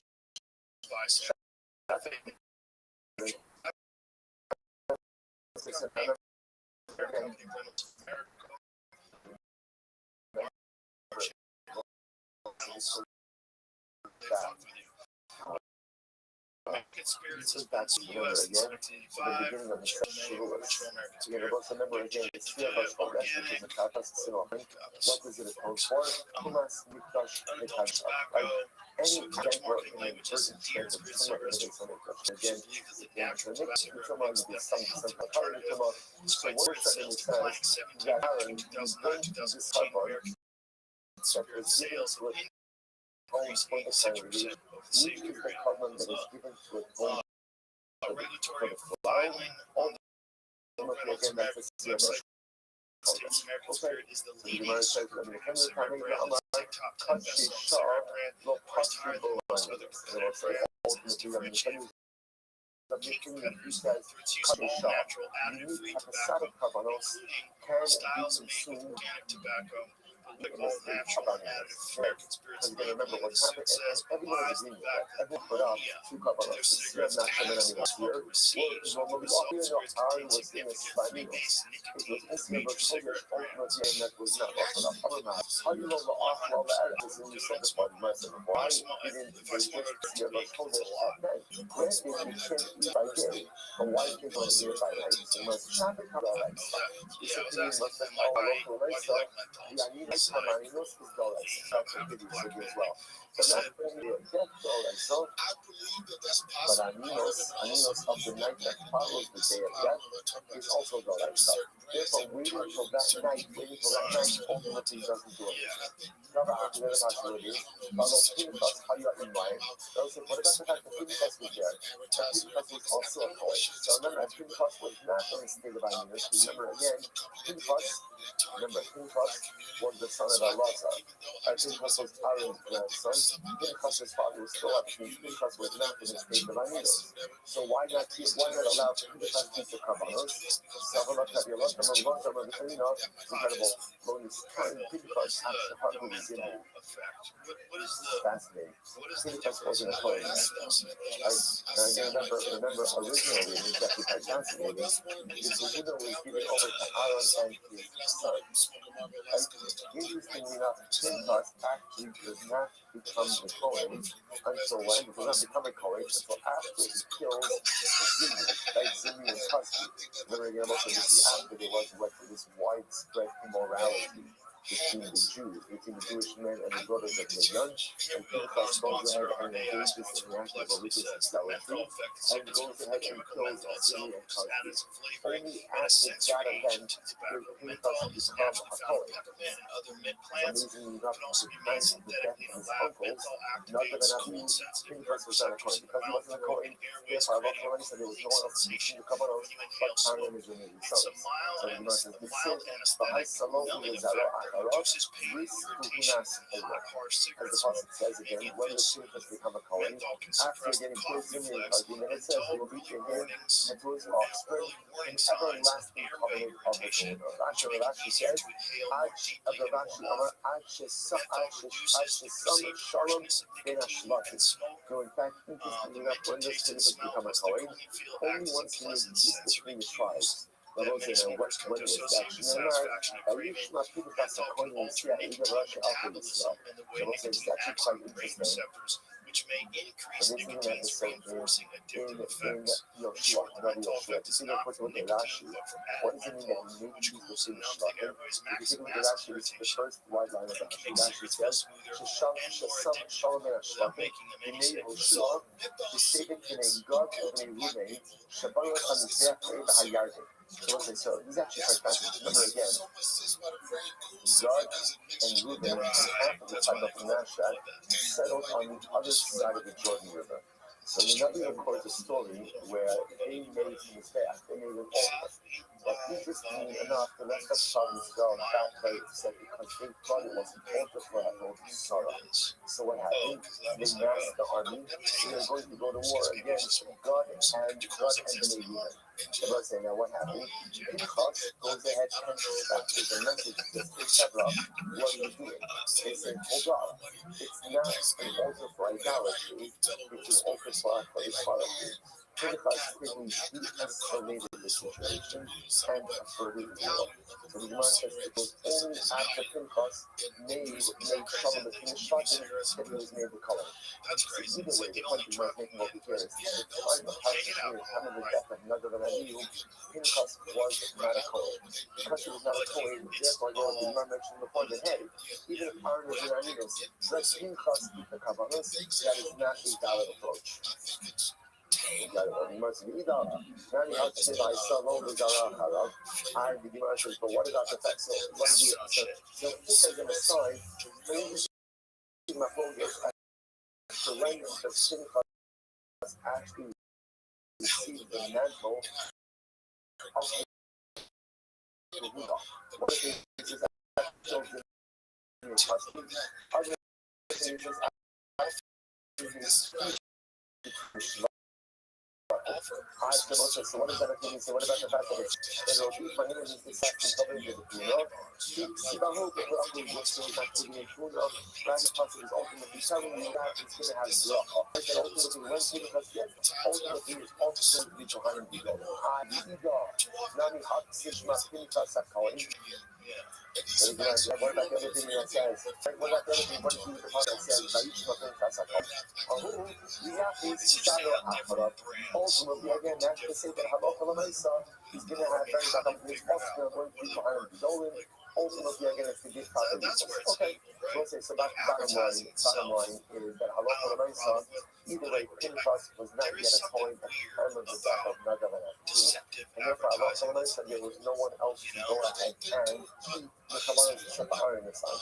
So Rabbi said, just to kind of solidify, say, here's what happened, right? Day of the inauguration of Mishnah, Aaron's two sons, Nadav and Abihu, died. That we know. What happened exactly? So again, so now, what else we know? Three Kabbalists offered up that day. Three seals. One, Zero Chodesh. That's what we call Kachit Donos. That wasn't unique to that day. That is always going to be offered up.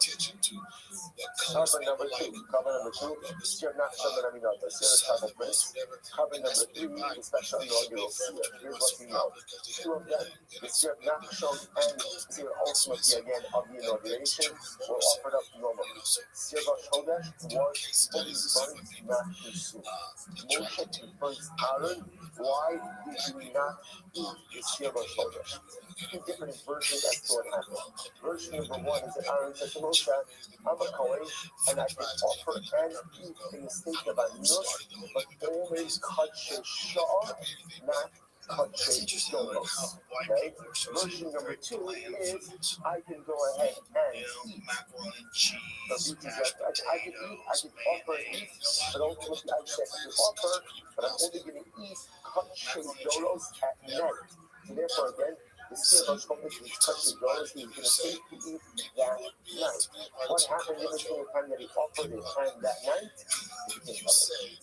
Became covered. The two different dramatic versions ultimately again about what happened with Hanukkah. Most of this a little bit lighter than we thought. All right, let's say you ready for this. Moshe Rabbeinu, Kohen Gadol. Moshe Rabbeinu actually, before the inauguration of Aaron on the 8th day, Moshe Rabbeinu actually operated as the Kohen Gadol. The Kohen B'Katshi Shemayim. And Moshe Rabbeinu actually gave the seat of Caleb. Ultimately, again, in Kabbalah Shenemar, Ne'er HaNeruim LaMoshe HaYulamano. So let's say it's incredible. So before, remember, on day number 8, when Aaron was officially inaugurated as Kohen Gadol, for the previous 7 days, Moshe Rabbeinu functioned as a Kohen Gadol. Basically, the Gemara says, so the Gemara said before, the Gemara asked, why did Aaron have to eat the Kabbalah? Let's think about it. Pinchas was before he was there. But if it's true that Moshe Rabbeinu was really a Kohen Gadol, then Esau, Lema B'Halo Moshe Rabbeinu Hayimai. Let it be Moshe Rabbeinu was with them. Noma, shining Moshe to part the Shkina. The Moshe is incredible. Even if Moshe Rabbeinu did function as a Kohen Gadol, at the end of the day, he would not have eaten Kabbalah. Why not? Because he was busy with the Shkina. It's okay. It's February. Everybody feels a little off in February. It's darker. It's colder. You probably already gave up on some New Year's resolutions. But you don't have to wait till spring to get yourself right. And it all starts with making small changes to your routine. And one of those is eating more. It's not some big dramatic reset. It's one small thing you can do every morning to keep consistent when everything else is chaos. One scoop done. AG1 can help support your energy, your gut health, and can support you through the darker evenings. It gives that foundational support from morning to night, and it all comes down to getting your daily nutrition. There's more than 75 ingredients, including antioxidants, minerals, probiotics, and functional mushrooms to support your immune health and overall health. And this is the time of year when it can really help. If you want to check it out, go to drinkag1.com/Rogan and you'll get 3 AG1 travel packs, vitamin D3 plus K2, and other gifts free. You can welcome kit with your first subscription. That's drinkag1.com/Rogan. Salt is an essential mineral. You'll need salt to survive. Salt is not the problem. We associate salt with high blood pressure. Salt with this, salt is not true. It's bullshit. Protect the cells. Salt is not. Salt's not bad for you. First of all, there's iodized salt, which is actually good for it because it contains iodine. They add iodine to it, which is good for it. But salt is not a bad thing. I mean, you shouldn't have too much salt. Look, salt, if you eat enough salt, you could die. Because all you foods, it's a toast chocolate. That's enough. That's enough. If you're getting diabetes, it's usually for sugar. There's been a lot of misinformation that's spread because of the actual scientists that are bribed by the sugar industry. So the sugar industry, they paid a bunch of Harvard scientists and Harvard, right? They didn't even give a lot of money. Was it the 1950s, 1960s?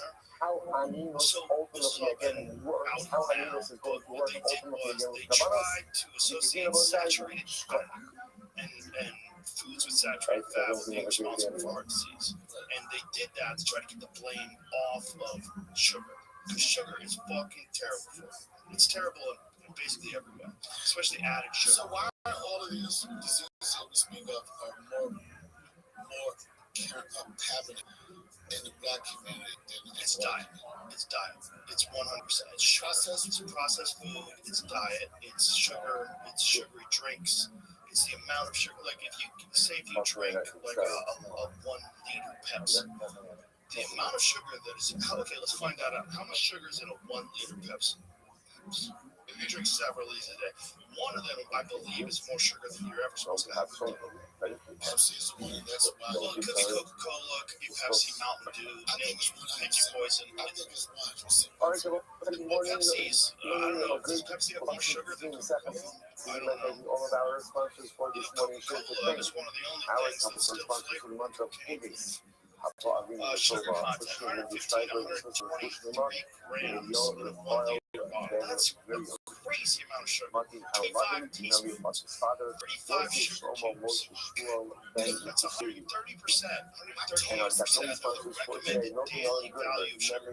That's where people are getting type 2 diabetes. They're getting it from excess sugar, specifically excess sugar. Like in a liquid form, your body doesn't not know what the fuck to do with that, because nowhere in nature do you get sugar in a liquid form. Like even orange juice. Like people think orange juice is good for you. It's not. Like drinking orange juice, yeah, you're gonna get some vitamin D, but you're also gonna you're also gonna get a gigantic dose of sugar that has no fiber in it, but it goes straight to bloodstream. You get fructose rather than high fructose corn syrup. Sugar for fruit is the best sugar for fruit because it's attached to fiber. And that's a slow release sugar, like if you eat an apple. Fascinating discussion It's a regarding natural way that aminos, your body and consumes sugar. specifically again But there's no the impact of aminos on Kabbalah, the impact of aminos ultimately again on the following night. And also remember again the world of aminos, really 4 different stages of aminos.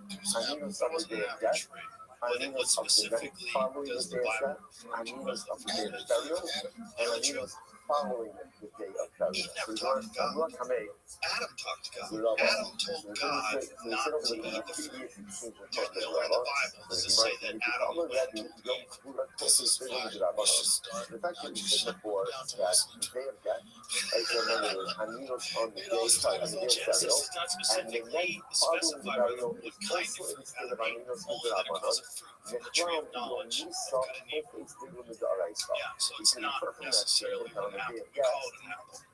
The text never names the species, apple, fig, etc. The Hebrew word is berry, a general term meaning fruit without a botanical detail. And the apple idea came from overtime Jewish and Christian interpreters. Many candidates, including fig, grape, pomegranate, citron, and others, now common ideas that an apple developed later in European tradition, by word play in Latin and French, where the words eagle and apple, fruit, sounded or spelled similar.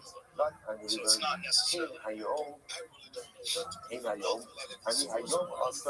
the light law so interesting, now The crazy thing is that this I is the found passage this by out recently because I've actually there's no reference whatsoever to Adam telling Eve you're not supposed to eat the fruit from the plant with the knowledge of good and evil. Yeah. But again, the guy It's just Adam was a small what was God created Adam. Genesis says God created Adam and then told Adam to go name all the animals. And then when he's done with that, Adam ate them. But he never said in the Bible Adam did not eat the apple. The problem with the Bible is, first of all, that it was an oral tradition forever. So it was an oral tradition for a long time before it was ever written down. And it was written down in a bunch of ancient languages. It was written down in ancient Hebrew, it was written down in Aramaic. And then when you translate ancient Hebrew to first, they translate it to Latin, and then they translate it to Greek, and all these other maybe Greek words. I forget which ones. Either the translations miss a lot of the language, so they're very complicated. Ancient Hebrew is a very complicated language, and the numbers double as letters in ancient Hebrew. So ancient Hebrew doesn't have numbers. All their words have a numerical value to them. This was unique to Aaron, but the future generations ultimately again, the aminos will extend both by day and by night.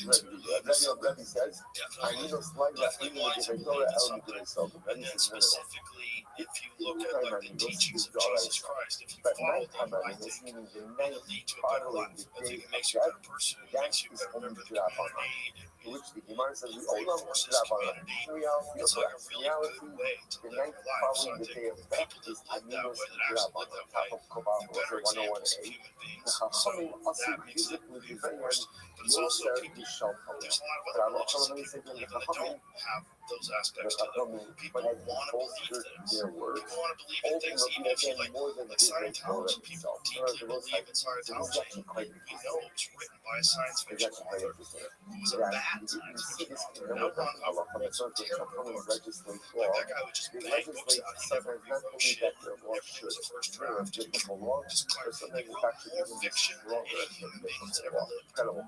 And they also wrote What's still not Scientology. finished? What is the status of the Bani? Now we're going to get into it. Hanabana. Became Tzidesi, Kasher Tzidesi, Kasher Tziba Hashem. So also taking remember, so all the halachos of Aminos, as you know, the concepts of Aminos, is learned out from the death of Nadav and Abihu. Like this episode, will ultimately conveys to us all of these halachos. So the Gemara says, when we look at the Rishonos or Rothschild, there are three different phrases of what we'll call Siva or instruction. He came to they see this is what I was commanded. Kasher Tzidesi, as I was commanded, and Kasher Tziba Hashem, as Hashem commanded. Okay, what does it mean? He came to they see Va'aninos Yochulu. So ultimately, the first thing that Moshe Rabbeinu says to Aaron is, I was commanded to instruct you that Aaron, you are to eat your karbanos even in a state of Anin. And then they're going to say, so that which applies to Aaron may or may not apply to other people, right? Because halakha l'meisa, Aaron is a Kohen Gadol.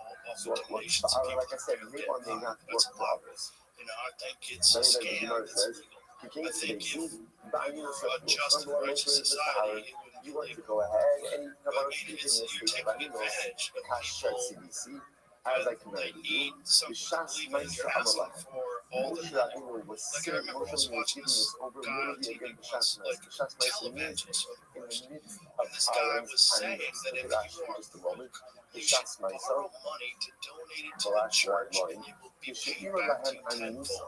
When Aaron literally again became an Omer, Amar Lahem Shlo Yimnu Me'akilas Chachim. He's telling them, do not abstain. Moshe Rabbeinu was telling Aaron, do not abstain from eating kosher. Sh'sharon Yadgura She'al Kaninos Hayom B'Kosher Yishar Yamim. Ukishash Nisrafa Amar Lahem Achos Tofu Also. Hayom Lahem La'okla Kasher Tzidisi Shem B'Shas Ma'aser. So when Nadav and Abihu died, and Aaron and his sons, 11 and Tamar, were in a state of Aninos, Moshe Rabbeinu said to them, better off, you are to eat the karbanos, rub off the karbanos, and eat the karbanos. So we're going to get into this a little bit, we're going to see So in the that karbanos offered up on you don't that get day. all the money. We're going to see You get the that, money over a that some of them were long burnt, period of totally time. burnt, some of them were consumed. If you We'll take the discuss. second So option, Moshe it's a Rabbeinu, when he sees that some of the karbanos were burnt, he confronts Aaron and he says, why did you do this?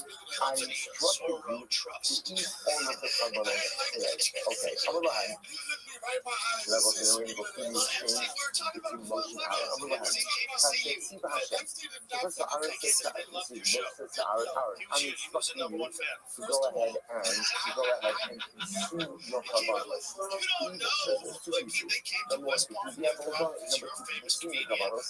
Even in the state of Aninos.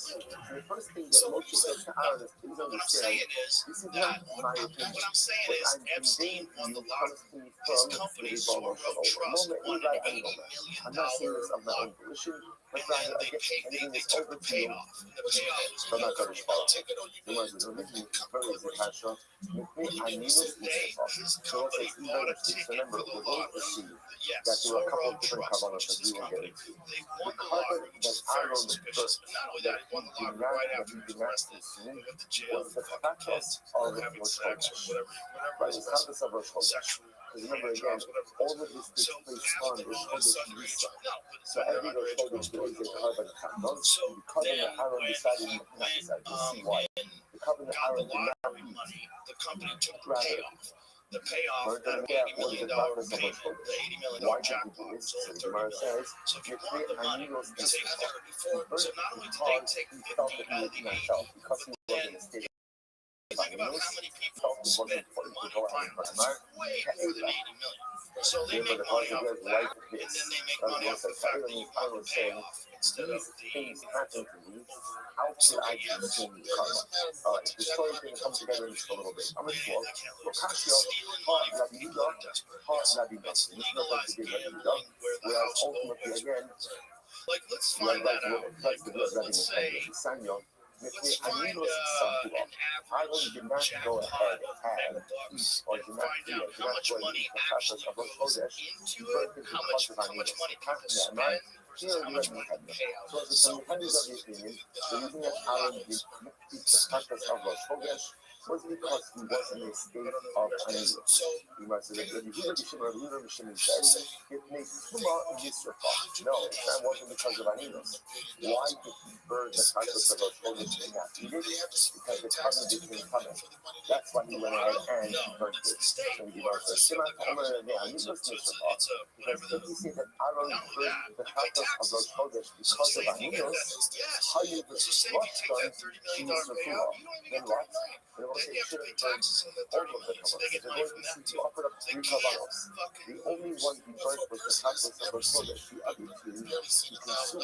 So what's the shot? What's the shot? If it's a thing, ultimately, we'll say, put out the $101 that 10 lines after the top. So we'll say, so again, if Halakha Lamaisa was a thing in Aminos, then at the end of the day, he should have gone ahead and burned all of them. Why would he just burn the practice of Rosh Chodesh? It must be that what happened, the practice of Rosh Chodesh became covenant. That's why Halakha Lamaisa went ahead and burned it.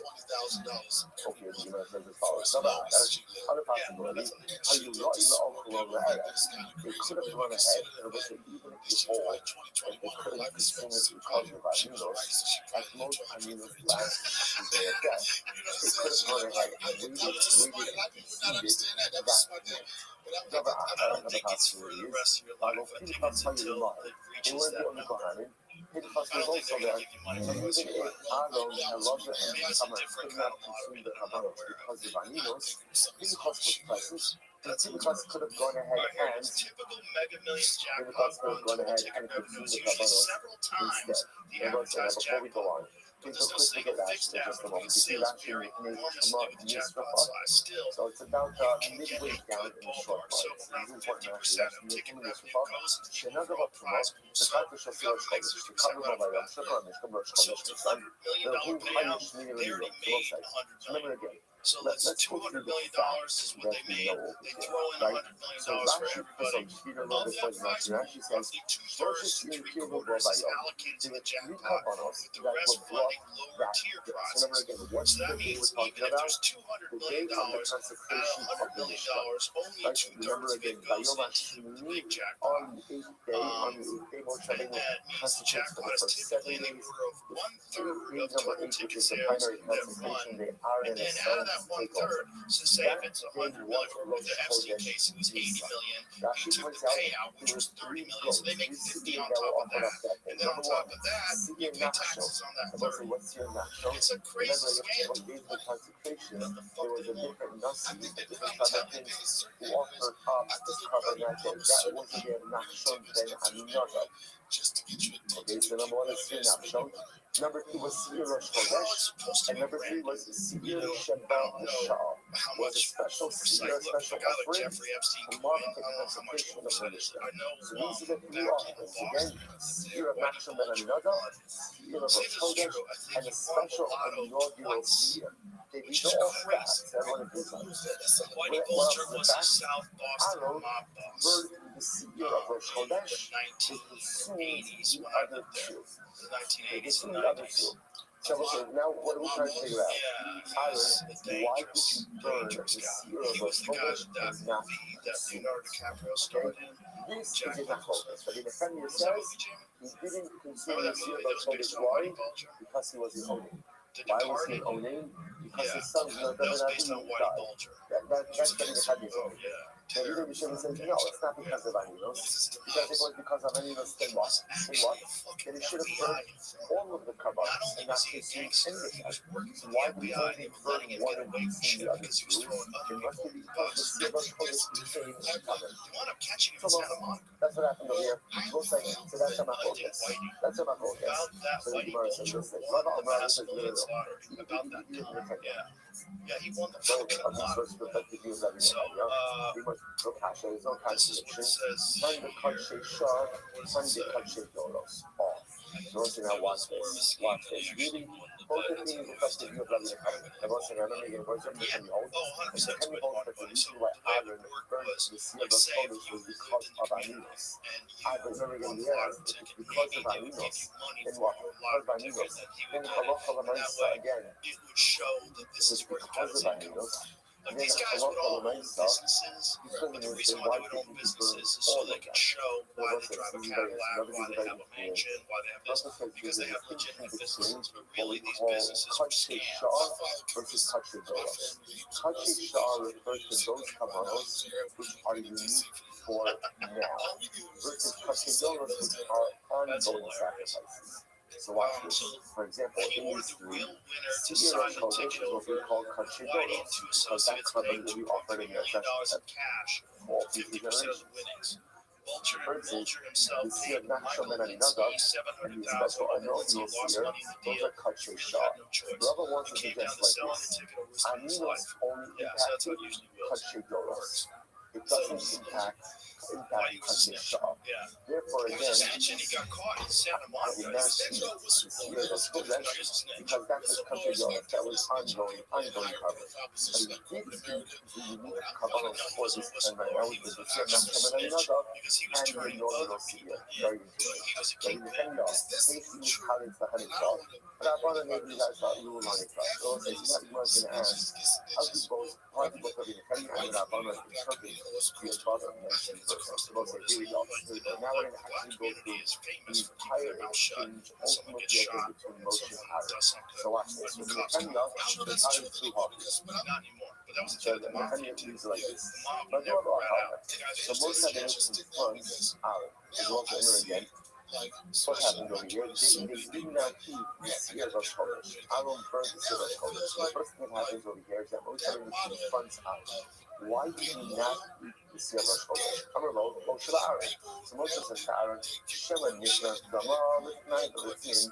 Maybe you ended up bringing the blood of the Seer inside of the Kodesh.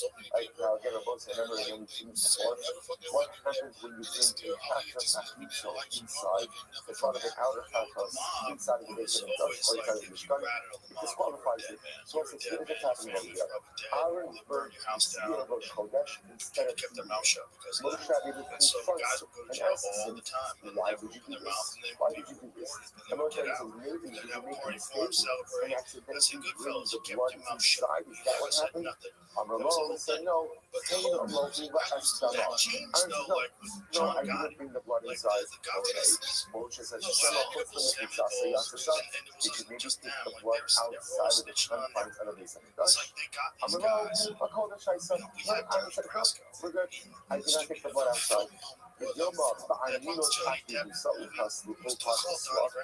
maybe offer it up in the state of Aminos and thereby disqualifying like that? Moshe. So Aaron says to Moshe, my sons offered this up. Ultimately, again, I offered it up. And what does that mean? I offered it up. And Aaron says to me, I offered it up. So I need grafting. So I offered it up. And I'm the Kondago, and I, the Kondago, offered up in a state of Aminos. Like I just want to point out something to you. What is the fact that the Kondago offers up? The Kondago continues his avoda in a state of Aminos. What's the shot with that? What's the thing about this the moment, right? Kondago offers up in a state of Aminos. What's the shot? So look at this. Tremendous Musa Haskell. Tremendous Musa Haskell is that sometimes in life we have things that have to get done. And you can't let anything get in your way. There are certain missions that are so important, so holy, and so sacred that there are no excuses.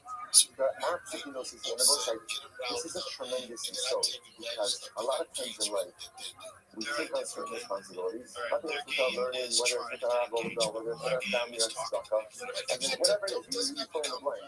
I know it gets difficult. I don't know, I get tired, it's inconvenient, and we allow ourselves to make excuses for non-performance.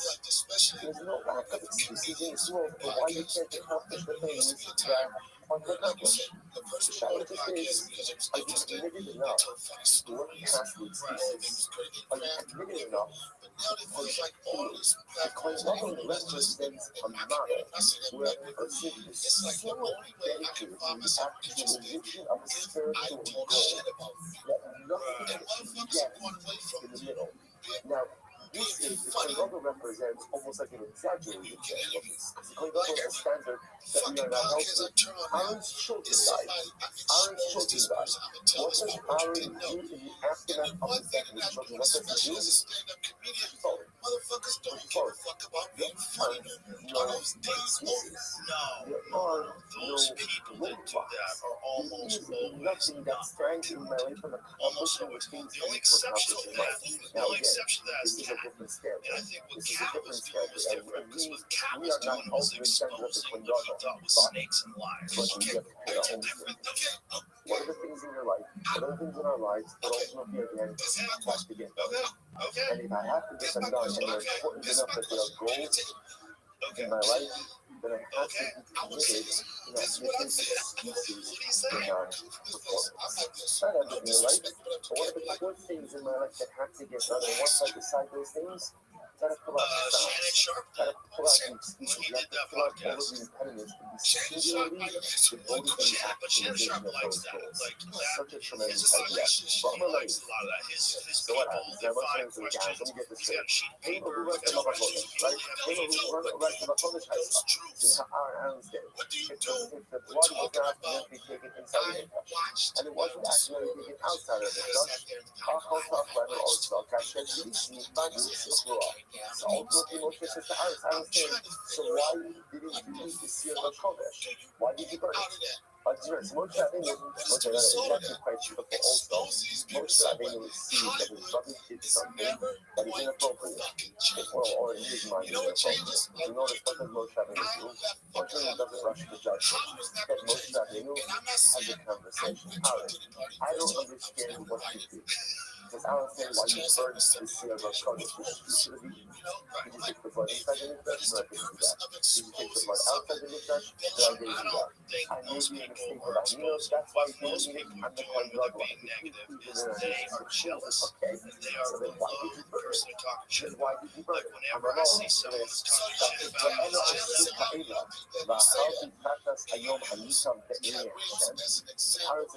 Moshe, after these events occurred to me today, which events? Ultimately, again, the death of my children. I am in a state of aminos. You think it would be appropriate for me to do this effort in the eyes of Hashem? So Aaron says back to Moshe, I don't think it's appropriate for me to do this. Now, why not? Shema lo shamata. Moshe,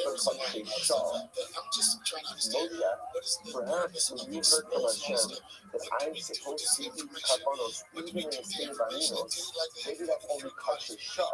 Kacheshah will say in those karbanos that are unique for now, not future karbanos. These are kodesh because Kishi's think that I should be eating karbanos in a state of aminos. Even for future generation Kabbalos, for future Kabbalos, so for Kabbalos that apply at all times, how the Homer Meitzak, you need to have Homer from Meitzak Shenis. Uman Meitzak, how Homer Torah, Roth, how people only Yemenis, that right, the country goes for culture. So let's say, you're not allowed to eat Meitzak Sheni in the state of Aminos. And now Meitzak Sheni, I will say, out of all like the consecrated items, it's considered to be the most religious. So if you can't eat Meitzak Sheni in a state of aminos, then certainly you can't eat kachidor. So what's this? So essentially, Aaron's back to Moshe is Moshe is possible girl, and she that lives in you heard a little Minnesota. bit And different you live in information? California, And and it's you a compliment fly when to you California. heard That's that sex I am trafficking. supposed to be in the state of I Bangladesh don't think that that's only true. applies to I Kutcher don't think that's true Shaw. at all. I think You that's meet just at the flying a Sadik girl in that Kabbalos you for have a men. relationship But for with. Kutcher Yolos, for Yeah, Kabbalos but that that's will be normal. offered up for Everybody does future that. generations, you don't speak in the state of Bangladesh. Yeah, Right away you commercial, do it, you commercial offer it, sex act. and you burn it.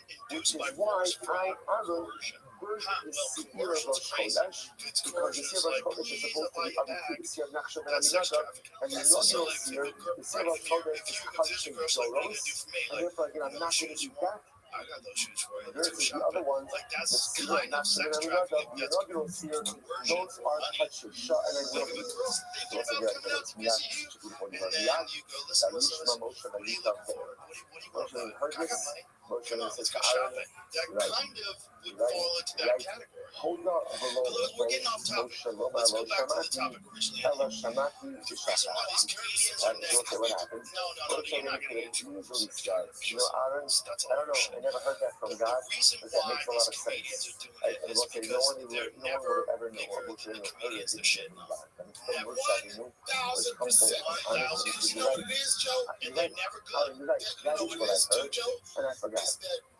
That is what you, that is what I heard, and I forgot. So let's say, so just like tremendous They want to be in the position that person's in is a better way of putting it. So let's say, so first of all, you see something really this is the recipe for how brothers get along, right? Part number one, someone does something and you don't understand it, ask. Don't so often, like I was like, someone does something I don't like, and what do? I'm out of the gate, and nothing positive ever happens when you attack someone. You don't understand why someone did something. Ask. You always have to ask. Hey, Alex, I don't understand what you did. Can we talk it out? Is something happening with the blood? Did you make your operation the wrong way? Did it go inside, outside? It's a conversation. It's a conversation. And that enables Aaron to go ahead and explain why he did the things that he did.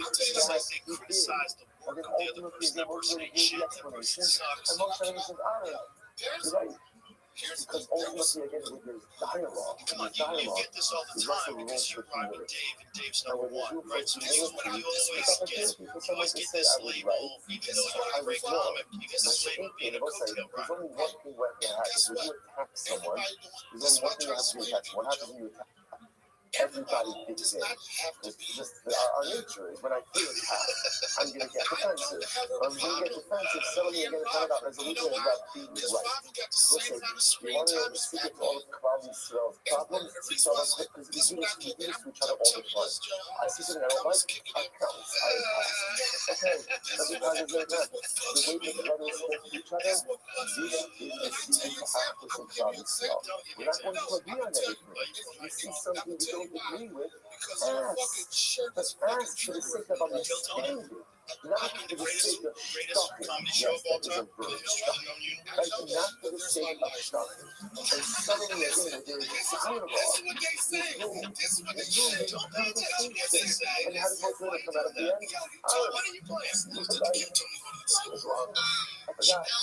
Because it is dialogue. Again, it opens the door for so much understanding and also humility. No one's going to attack. I was no one's going to attack. There's also nothing to say. You know what would happen to me if I paid attention to all the haters that I have? I would go crazy. So again, remember, this is no point of Nehemiah. Point of Nehemiah, ultimately, again, Aaron does not eat the seed of Rosh Chodesh because of Aminos. And again, about sex, so again, in Rabbi Nehemiah's model, so remember, it's the seed of Rosh Chodesh that he doesn't eat because seed of Rosh Chodesh is Kutcher Shah. Sorry, it's Kutcher Golos. It's ongoing Kabbalah. So ongoing Kabbalahs are not consumed in the state of Aminos. Mashiach in Kutcher Shah, episodic Kabbalahs, like the seed of Nachshon, and the inaugural seed, are consumed. Aaron, you don't show me the times. You don't show me because you can't. I'm killing, the audience loves me, I'm selling out everywhere. right on stage. That, you can't pay attention. You know what? I will say this. I hear you, Joe. I tried to fuck some shit. You had trash. You had one bad show. You had bad show. You had a bad show. Don't do this to me. You had that one bad show. What did you watch? Did you walk off the show?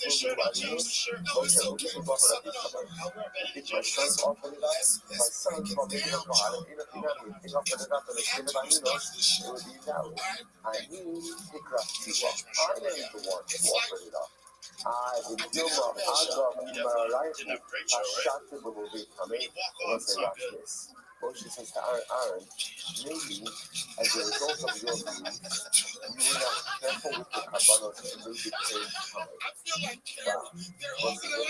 Moshe says to Aaron, maybe it was two of your sons. You've got a lot on your mind. Maybe you just weren't attentive to the kabbalos ultimately again, and therefore they became kamei. The Lord says, I'm the Lord Moshe. This is so amazing. Is that what you think of me?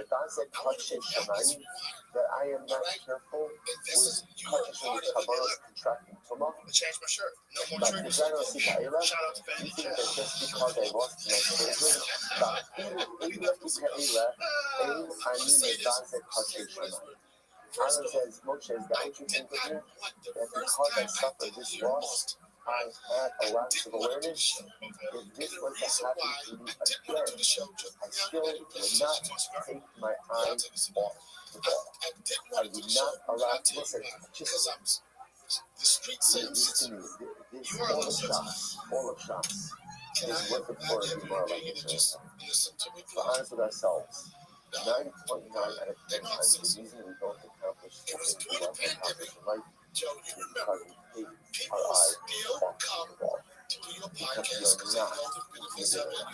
Because we're not dedicated enough. Because we allow ourselves to be in so many different excuses. We're not important. That's it. There's some things we don't accomplish in life because of extenuating circumstances. But we're honest with ourselves. Right? We're honest with it. This season for honesty, right? They'll say, so again, if we're honest with, right? If we're honest with ourselves, right? If we're honest with ourselves, we'll say, this is what, so many of us, I know, I'm not the person I want to be in life, and I know why it is. I can come up with a whole bunch of excuses, but they're not really valid. At the end of the day, I didn't try hard enough. I didn't work hard enough. I haven't been singularly committed to the actualization of my goals. Because the goal is to be Aaron says to Moshe, Companies that stand for something from day one, not because it's trendy or because a calendar flipped. Black Rifle Coffee is one of those companies. America is turning 250, and Black Rifle Coffee Company is headed into 2026, making great coffee for people who get up early, work hard, and still care about this country. Roasts like Cactus Squatch, Weekend Neighbors, and Spirit of 76 are strong, straightforward, and not trying to be clever. Also, they have the really cool art on the bags that I love. And if you want something quick in the morning, they have cold brew cans in just black and vanilla, clean, strong, and easy around the way up the door. If you like energy drinks, check out Great X. Their new Great Flavor Energy Drink, 0 sugar, 200 milligrams of caffeine, and no nonsense. This isn't about hype, it's just a solid American company making good products and backing the people who serve. Go to blackriflecoffee.com/Rogan and use the code Rogan for 30% off. You also find it at Walmart, Target, Kroger, or you look at Black Rifle Coffee Shop. Veteran founded, American roasted, Black Rifle Coffee is America's coffee.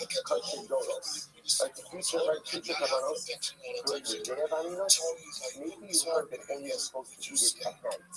Right now, it's not again, and it's on that ball. By Yom, that's confusing them to see it by day. How the Holy Max Shah Tao, I think it's got over Max Shini, Uma Max Shah Tao, I'm going to have one in the rail. College, again, here's the problem. You're not allowed to eat Max Shini in the state of Animals. If you eat Max Shini in the state of Animals, have to eat Kabanos.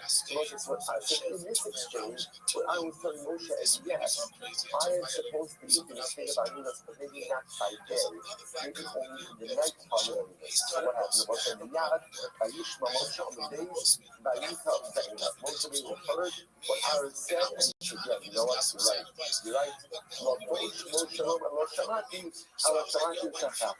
Moshe says to Aaron, he couldn't say to Aaron, you know, all that thing, he never heard that. Instead, he was humble and he said, you know what, I did hear that, but I forgot.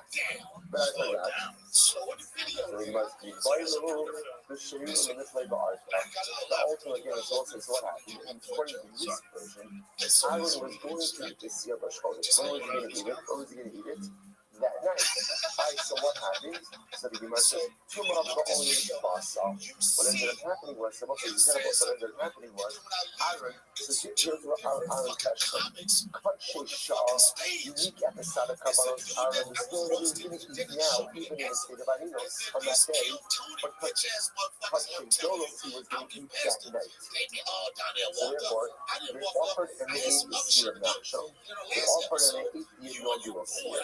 They offered the seer of Kodesh, and they set aside the meat that night. Meanwhile, what happened in the interim? The carbon became coming. That's not the end. The carbon became coming, and they just weren't able to eat it. So the Gemara says, the Rabbanon, and they said, Hayom. So when the Rabbanon, they say, by the part, it says, Hayom. And then Netanyahu, my Hayom, because the Netanyahu was the name of Hayom. Kovas means the obligation of it. So Netanyahu says, Pain Hayom. Now that I found on my thing, sometimes Netanyahu makes sense by the positive Pain Hayom. These are fantastic to me today. Now that I found on my Pain Hayom, how can come and even need to say, maybe you did my son offer it up? I mean, it's not. He offered, I offered. I use this much chance to use it. So let's just remember that now that Philip is there, interestingly enough, we have two different versions about what happened. Now, again, after I take it back, I know this is what happened. What happened? They offered up three seals. Again, the seal of Rothschild, the seal of Nachshon and another, and the inaugural seal. Two out of those three, the seal of Nachshon and the inaugural seal, which is what we call Kutche Shah, the unique Kabbalos for that day. One of those Kabbalos, the seal of Rothschild, is what we call Kutche Yolos. That was unique to that day. That's offered up every single Rothschild. Here's what we saw happen. Aaron offered and ate the Nachshon and another, and the inaugural seal, and they burned the seal of Rothschild. That is what happened. We do not know this now. Why did he burn the seal of Rothschild? What is the first opinion? Aaron understood that the dispensation for Aminos is only for Kutche Shah, not for Kutche Dolos. And the other opinion says that ultimately, again, for the same type of distinction, that Aaron's plan was to eat the seal of Rothschild that night. He understood that, again, the dispensation for consumption of Aminos is only for Kutche Shah, not for Kutche Dolos. But before he got to eat the seal, it became permanent, and therefore he burned it. Okay. So the Gemara says, Amanai, so this is not Gemara close to the Bible for Amanai. How you the shop saying in reality, you know that it's a din in Aminos, then all two should have really been burned. Now, by the way, we've never done this before, so you just started nicely. What were the three Kabbalos that were offered that day? Yisrael, Arguin, Gad, Sira Katos, Yorash, Moshe. Yorash says, remember again, so the Sira Katos, Moshe being inquired about. So you want to see what a seer is, but who seer Nachshon? There refers to the Nachshon and another, which was again the offering of the tribal prince of that day. Katos, what was the Katos? The unique Katos, this refers to the unique seer, the unique Katos that was offered up to the day of inauguration. Dorash, Moshe Rabbeinu inquired about that Seir Shorosh Chodesh.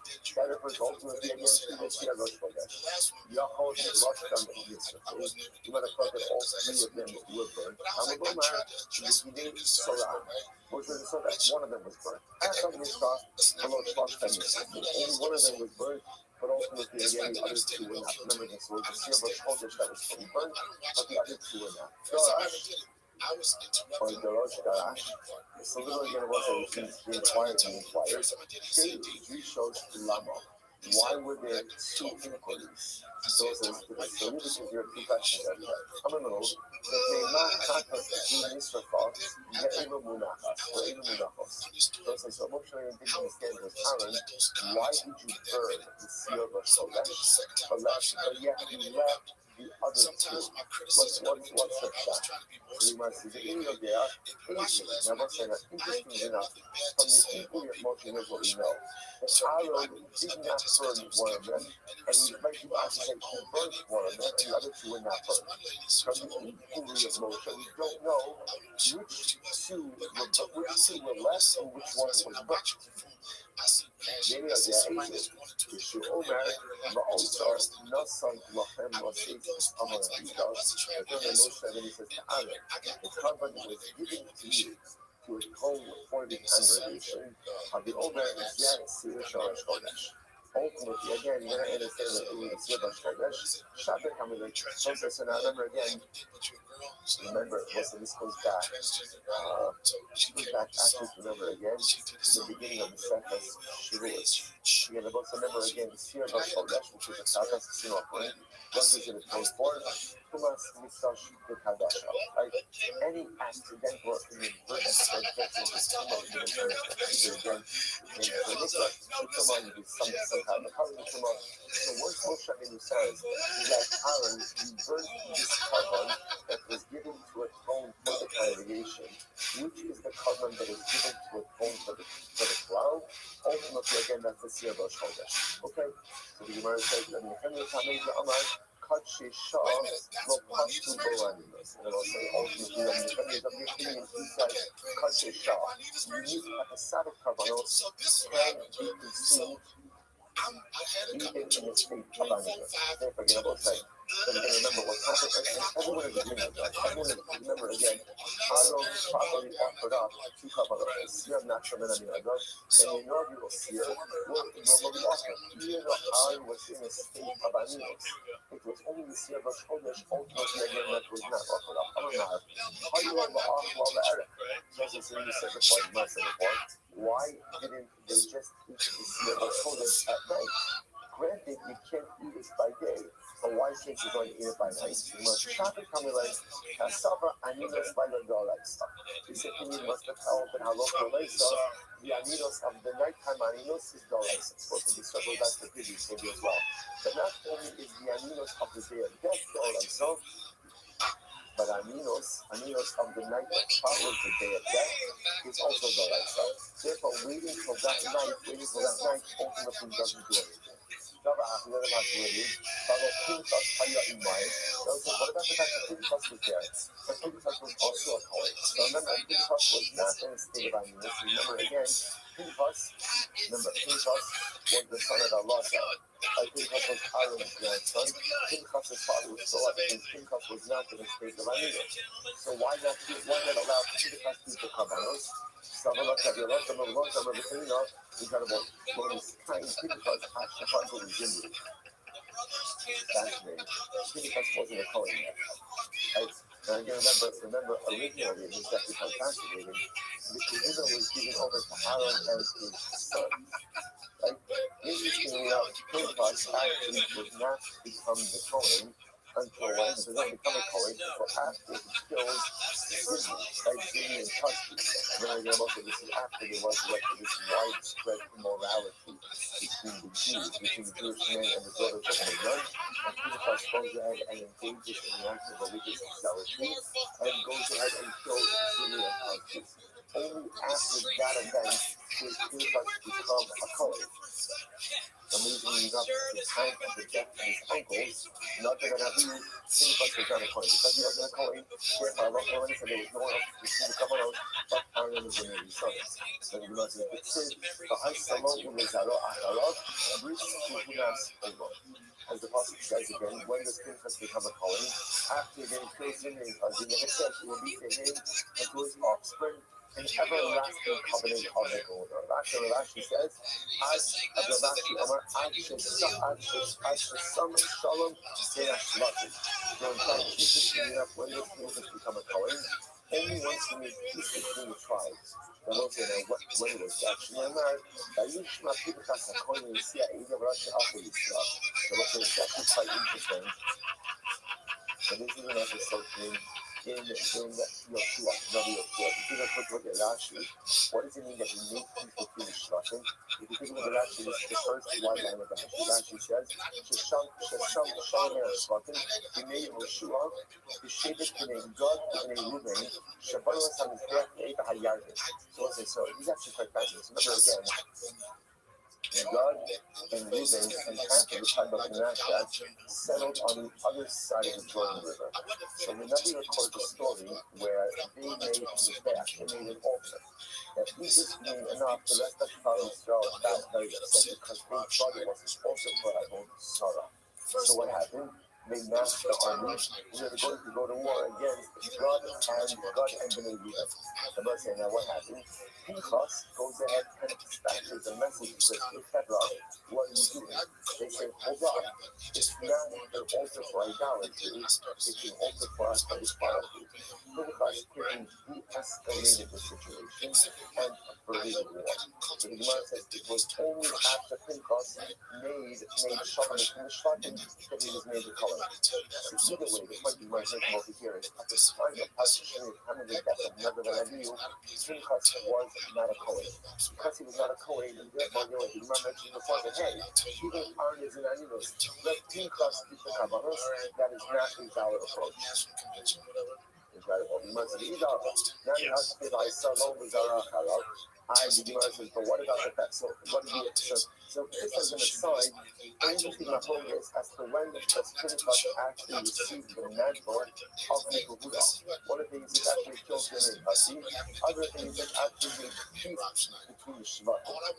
So what does that thing say? What about the fact that it says that after Pinchas kills him in Hasi, it says that it will be for him as his descendants in everlasting covenant with the Yehuda. That actually is talking about, again, that possibly is actually in Yehuda. Rather, again, that possibly is ultimately telling you that he's going to have bracha. Right? That ultimately, when Pinchas gets the kahuna, ultimately his offspring are going to be Kohanim Gedolim. Nami Hachse Vayishma Pinchas HaKohen. So the Gemara says, what about the other thing that says? What about the other thing? What is the passage that says Vayishma Pinchas HaKohen? Yachis Isaro Acharov. Ultimately, again, that's to say that Halachah L'Maisa, he's going to have very back up his offspring won't be Kohanim Gedolim. Ultimately, again, it's to give property. Okay, so bottom line is that Halachah L'Maisa, either way, Pinchas does not get a point at the time of the death of and therefore Halachah L'Maisa, there was no one to go ahead and eat the Kabbalah except for Aaron. So it's almost like, just kind of solidify. So here's what happened, right? Day of the inauguration of the Mishnah, Aaron, his son, Abihu died. That we know. What happened exactly? So now, here's what else we know. Three Kabbalahs offered up that three series. One, Servo Chodesh. That's what we call Kachis Logos. That wasn't unique to that day. Then it's always going to be offered up. Carbon number two, not Shaman Aminot, the Sierra Tribal Prince. Carbon number three, the special inaugural seal. Here's what you know. Two of them, the Sierra Nachshon and Sierra ultimately again of the inauguration, were offered up normally. Sierra Chodesh was fully burned, not consumed. Moshe confronts Aaron, why did you not eat the Sierra Chodesh? Two different versions as to what happened. Version number one is that Aaron said to Moshe, I'm a Kohen, and I can offer and eat in the state of Aminos, but only Kachis Shah, not cut shape donuts. Okay? Version number 2 is I can go ahead and eat. Just be yourself. I'll just say So this this again. is that I can eat, I can offer and You eat, say that but ultimately I say I can offer, but I'm only going to eat cut shape donuts at night. So therefore, again, the seal of accomplished with cut shape donuts, he was going to safely eat that night. What happened in between the time that he offered it and that night? It became coming. So two different dramatic versions ultimately again again about what happened with Aaron. Most of this a little bit back to the whole stop. Alright, Moshe, get ready for this. Moshe Rabbeinu, Tony Goggles. So Moshe Rabbeinu actually, before the inauguration of Aaron on the 8th day, Moshe Rabbeinu actually operated as the Kohen Gadol. The Chodesh Shekatche Shemayim. And Moshe Rabbeinu actually again received a chilek, ultimately again in Kavanos Shenemar, Me'er HaNeru'im LeMoshe HaYirmano. So also it's incredible. So before, remember on day number 8, when Aaron was officially inaugurated as the Kohen Gadol, for the previous 7 days, Moshe Rabbeinu functioned as the Kohen Gadol. Next day, the Gemara says, so the Gemara said before, the Gemara asked, why did Aaron have to eat the Kabbalah? So that's Pinchas. Pinchas was the Kohen. He was there. But if you see that Moshe Rabbeinu was really a Kohen Gadol, then Esau, Lema B'Halo Moshe Rabbeinu Hayimai. Let it be Gemara say that Moshe Rabbeinu was with them. Loma, shiny Moshe was part of the Shekhinah. So Moshe, this is incredible. Even if Moshe Rabbeinu did function as the Kohen Gadol, at the end of the day, he would not have eaten Kabbalah. Why not? Because he was busy with the Shekhinah. He was busy with the Shekhinah. What does this mean? The Gemara says, Moshe Bahashkama Olov Ubahashkama Yara. He's actually referring ultimately to our Sinai. Like Moshe Rabbeinu went up on the mountain very early in the morning, and he came down from the mountain very early in the morning. Which means that Moshe Rabbeinu's preoccupation with the Shekhinah was ultimately again from early in the morning until late at night. And so even if Moshe Rabbeinu was functioning as the Kohen Gadol, at the end of the day, that was not his primary level. His primary level ultimately again was with which I will say is something so incredibly profound as well. What does it show you? Why was fantastic in this? That even in the world of spirituality, there has to be a hierarchy to the things that you're devoting your time to. No person has time for everything. And even in our spirituality, there are many important things. Moshe Rabbeinu might have been functioning as the Kohen Gadol, but yet with all of that, consumption of kavanos was not something that he was going to spend his time with. Why? Because he was primarily occupied ultimately with speaking with the Shekhinah. And I will say, Hashem is supposed to ask for us also. There's a limited amount of time, there's a limited amount of koach. There's many beautiful spiritual things to do, but a person needs a spiritual plan, and a person needs a spiritual direction. What am I going to spend my time on in order to get me where I need to get to in life? Even Moshe Rabbeinu, he's a Kohen Gadol. Eat the Kabbalos. Yes, that's important, that's beautiful, that's holy. But I have a different mission. My mission ultimately is to speak with the Shekhinah. Even Moshe Rabbeinu can't do everything, and therefore prioritize the speaking with the Shekhinah over operating with the Kabbalos. Again, he eats that hierarchy, he eats that plan. Shukha Moshe Rabbeinu Shukha. So I will say, well, it's not over here for today. Again, there's more about tomorrow, so is much more about Moshe Rabbeinu and his functioning as a Kohen Gadol. Again, what I still owe you is how Aninos ultimately again works, how Aninos is going to work ultimately again with Kabbalos. We continue about that. Shkoyach. Okay, that's another great area. Because the base that really likes him support him like what he saw. But I'm making it, even though with Tony, with the situation, I consider Tony a good friend of mine for different reasons, right? That's why I wanted to have that moment to say that. But Rob Schneider, as much as they say I took away from moments on that show, he took away from that moment. I wasn't trying to be a bitch. I wasn't trying to solve it. I wanted to say, I apologize because sometimes friendships got to be stronger than that. That's where I was with that. And as much as I don't need the Kill Tony show, and this is what I always say about that show. I said, that reminds me, Kill Tony reminds me of the Def Jam era, right? And when I say that, there was... All right, so let's say good morning, let us begin by thanking. Never see All of our responses for this morning shape the thing. Our counter responses for the month of Pagan have all been Sova, Pushy and Mindy, Schreiber in the switch for Pushy with the other file, Ben and Miriam. Martin Kanye, Martin Dinamit, Martin Sade, Yossi, Shlomo, Moshe, Shmuel, Ben Kosui, Yuda, Yartek, Fakala, Kadesh, Bethlehem today, sponsored by David and Elizabeth Green, in memory of David Green's grandmother, Bertha Kasha, Psychon Rabba, the Hope America, for all the things from the South now, we have families in the cover, all those things we push out together with COVID ladies or have actually looking at the things too, continue to serve civil society. So special welcome back for Alexander Esterson. He's back after getting up and stood up for his father, Psychon Rabba. We of course dedicate our learning in the social work of the morning Esterson to have look good. There should be a made of seal shut and Mishpacha, and don't show should blanket the entire family with power and strength in the time ahead. We'll say that to let us begin. Today's dot is dot 100. We are picking up really great dots. We are picking up on side the Kesman days 99b, where the Gemara says that Rabbi Ashi Amarok Kasha Tancha Neslame. So it is pretty much like point in the middle of the page. In fact, the easiest way to find it is if you see Tosis, which is the right hand column, Tosis Onin, and you move your finger to the left in the Gemara, and then you move your finger 4 lines up, you will see it right there. Pretty exact. Right?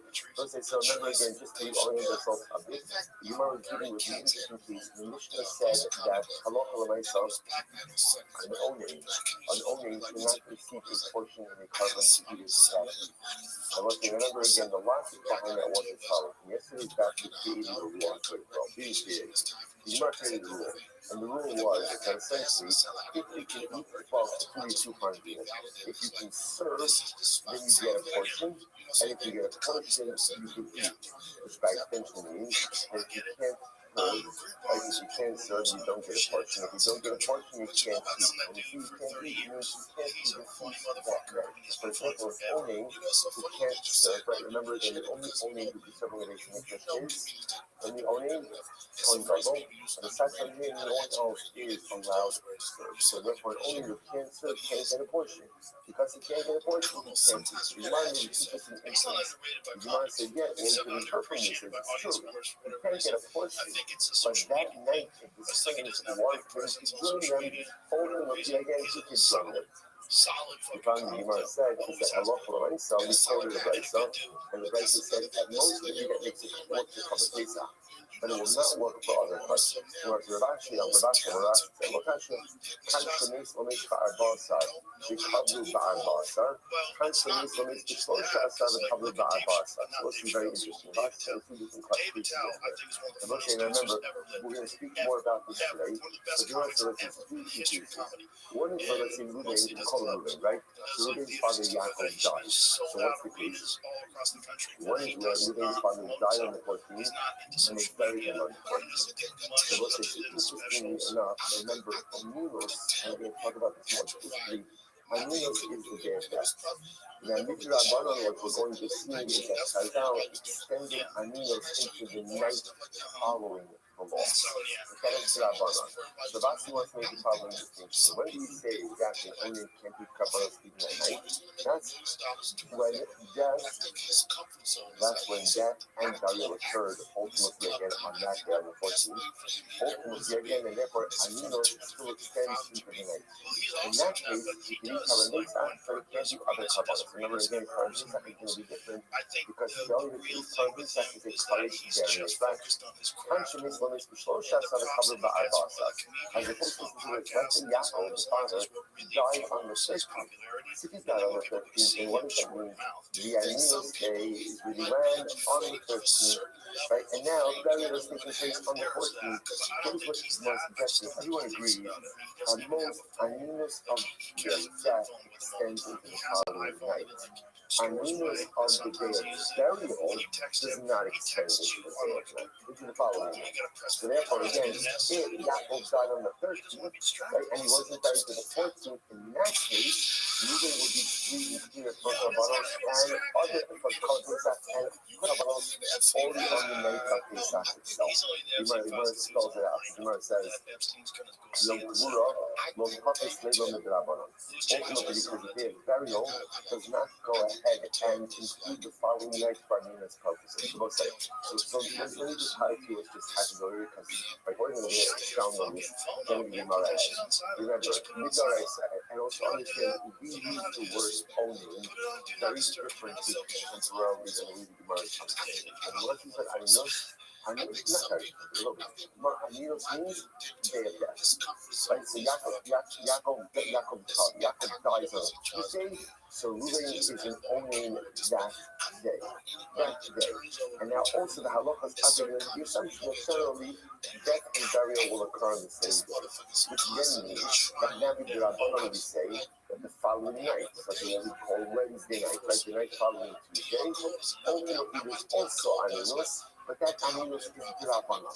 Let me say what the Gemara suggestion is like this: if Yaakov dies on Tuesday, right, and he's buried on Wednesday, the only thing that Chazal extended Aninos into the night following the day of death, ultimately again, or actually the only time that Aninos is extended into the night is when it's the night on the day of the night following the day of death.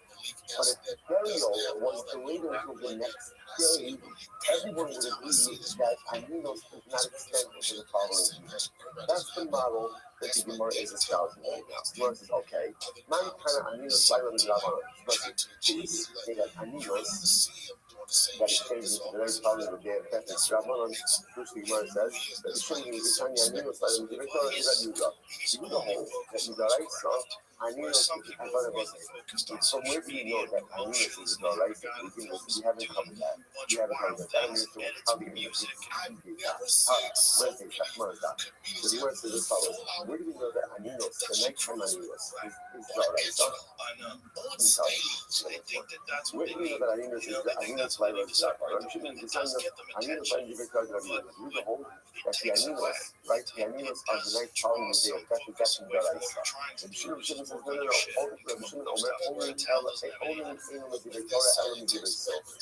Shimon says not true. Shimon says the concept of night and Aninos, meaning the night following death, is only Rabbanon. There you go. There we go. This Shari only over the also is called Erev Avalov because again, and only in the table to go to the spot, he is discovering very sharp part, but he doesn't eat other culture. Like some of the shit that means like that on that actually and night Aninos again about the number. We got Aninos laila that refers to Aninos the night following the day of death. Is that true that Mishnah knows that one of our time either Mishnah says only in Shalach's Kabbalah and only cannot send his Kabbalah to the Beis my love about his Pesach, especially that include even the Kabbalah. What we find is that it means everything except Pesach. I got him children with plumbing. This is showing me the innovative issue of it. The Gemara is actually very interesting. We learn of a pair of words over here. First, you have covered plumbing. When do you mean covered plumbing? When you're shoving. When you're shoving, what is when you complete? What does that come to exclude? The Gemara says the innovative issue owning. Ultimately, again, he does not bring it when he is an owner. Which of us, by the way, I should point out, is such a fascinating window into the profundity of loss. What happens when a person loses a loved one? What happens? You're not shoving. That's why loss is such a fascinating idea. That's why loss is not simply adversity, but loss is the literally like a person loses himself. Whenever you lose a loved one, there's a piece of I've lost a piece of myself. So the word says, I'm not shoving. I'm not sure it's incredible. None of that says I told them, how do I know? But ultimately again, it's also I can't bring it over, that I only can bring it over. But Mardani, as I told you, she came out, that was the fucking fun. And we told you, it's like we're showing that again, you must be eating the simcha, the stable simcha, like showing. And none of that says, oh, look, how do I know if it's older in this also? I'm going to say, the cooking bar, the neder, when it's up, it's fun. Over is like fun. Because in the same way that Shlomin comes ultimately in with a neder or nidava, so too doesn't all of neder avos b'chol ma'aser Pesach. How do I know to include b'chol ma'aser Pesach? What do we say include? And including the prohibition that the Holy Spirit to do it. Rather than b'chol ma'aser Pesach, I include b'chol ma'aser Pesach, between Inyan and Ba'in al-Pei. Because ultimately, again, these kavaros do not come as sin offerings. Minayin Rabos, Katos v'Asham. How do I know to include Katos and Asham? Kavaroman, Deva. Good. Minayin Rabos, Esa'opos v'Hamanachos, V'Hayayin v'Itzim v'Alvona. How do I know to include all of these other sacrifice items? Birds, menachos, wine, even wood offerings. Lavona frankincense, Kavalomar, Shlomin, Karbanos, Kol Karbanos, maybe to showing, maybe the maybe to show. What's the Rabbi saying? All Karbanos, Mamish, all Karbanos.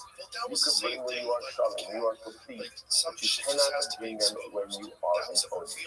Rabbi saying, amazingly enough, what's included in this list? This Katani Miha, Pesach. Pesach is included in this list. So you see from here that you cannot go ahead and bring Karban Pesach in the state of Aninos. Pesach today Naske. Today is Naske. What's the next word? So you might say, yeah, take that Pesach. But you might say, you know how it is when you start talking about Kabbalah, you just get really excited. Right? And you just start talking about all Kabbalah. So the nice again, so Pesach kind of gets brought up what we call it today Naske. Today Naske just means in passing. But it wasn't not actually part of the list. So it could have had only the Pesach is actually the exception to this rule. And that's really good rule. Shisha says, my Pesach, what does it mean when it says Pesach? Shana Pesach. That's an onin can bring Karban Pesach. Can bring Karban Pesach. The Gemara says, ultimately again, but what does Pesach refer to? Shana Pesach. Ultimately again, it means the shlomim that come along with Karban Pesach. If that's the case, then ultimately again, we should call that shlomim. Which the Gemara says, Matmas Pesach, the Tana Shvanim Rabbi Matmas Atzmon. The Gemara says, you're right. Rather, it's also the teaching that the Holy can't bring Shvanim that come together with Pesach, and also can't bring standalone Shvanim. Why need to teach both? You know, Shvanim Rabbi Matmas Pesach, because ultimately, again, if you would not touch Shvanim that comes as also current Pesach, I would have thought Olumak was Pesach or she did the favorite Pesach. I would have thought that the thing that are only can bring Shlamim, can bring Pesach, can also bring Shlamim, which comes as a result of Pesach. Therefore, the Gemara teaches both Shlamim that come with Pesach and standalone Shlamim that it can't bring. So again, Halacha L'Maisa, the way the Gemara is kind of standing at this moment right now, is that Halacha L'Maisa, an onion can't bring any carbon. Why can't the onion bring any carbon? It's actually interesting. It's a drasha. What's the drasha? Shlomim. You can only bring a carbon when you are shoving, when you are. The exception to this rule is going to be that this is going to be carbon Pesach. Right? And the reason for that is why? Because remember, since Aminos of the night following the day of death, the rabbis suspended their halacha in a situation ultimately again of a situation of occurrence-bearing infraction. Okay, good. Rabbi says, Rabbi Amar, what's the cap of coffee? 100. Rabbi Amar. Okay, we're getting better. We're nearing the finish line here. Ignorance says, Rabbi Amar, no kasha. Kasha means no means you doubt it, the cover of you doubt it. Kasha means no means you know the cover of you doubt it. So it's Rabbi comes along and also reiterates his previous description. Perhaps the way that the owning is actually cover Pesach is fundamentally dependent on when the death occurred. So we could actually just know, Kasha, in the Shurder, how did Tani Kaka owning Lomaisi Pesach, Kishuhu, Kishanis, the cover of the Gidal? The Mishnah is something that was listening to this. When do we say that owning? When do we say that owning? Doesn't bring cover Pesach? That's when death and burial occurred on the 14th. That thing better occur on the 14th. Because you won't say, because in that case, then perhaps it's still an Aninos on the night following the day of the primary Aninos. So the Gemara says, maybe, or obviously, this opinion is going with the idea that Aninos of the night that follows the day of death, is the Olaisa. If Aninos of the night that follows the day of death is the Olaisa, then we can't drink of a Pesach. Masha'inke, if death occurred on the 13th, burial occurred on the 14th, everyone will agree that there is no Aninos on the night following the day of death. Right, when it's not the same day of death. So this is what but you might also the Rabbi suggesting is, right, that Aninos in the Olaisa has two parts. The day of death itself and the night following the day of death. That is true whether burial occurred on the day of death or not. However, everyone is agreeing that on the day of burial, no Aninos except into the night following the day of burial. Therefore, the Gemara suggests like this. If Reuben's father dies on the 13th, right on the 13th of Nisan, right? So, and the burial is on the 14th, everyone agrees that comes the night of the 15th, which is the night of Pesach, he can be carried his house. He's good to go. If burial occurs, if death occurs on the 14th of Pesach, even if burial occurs that day, that night, i.e. the 15th, is still Aninos D'Oraisa. And because that's Aninos D'Oraisa, therefore, local Mesa, we can't go ahead and eat covered Pesach. The Gemara says as follows, but the Gemara is not going to go do it. Next one, next year, God will say, I'm on 108, I'm a dollar, third line down.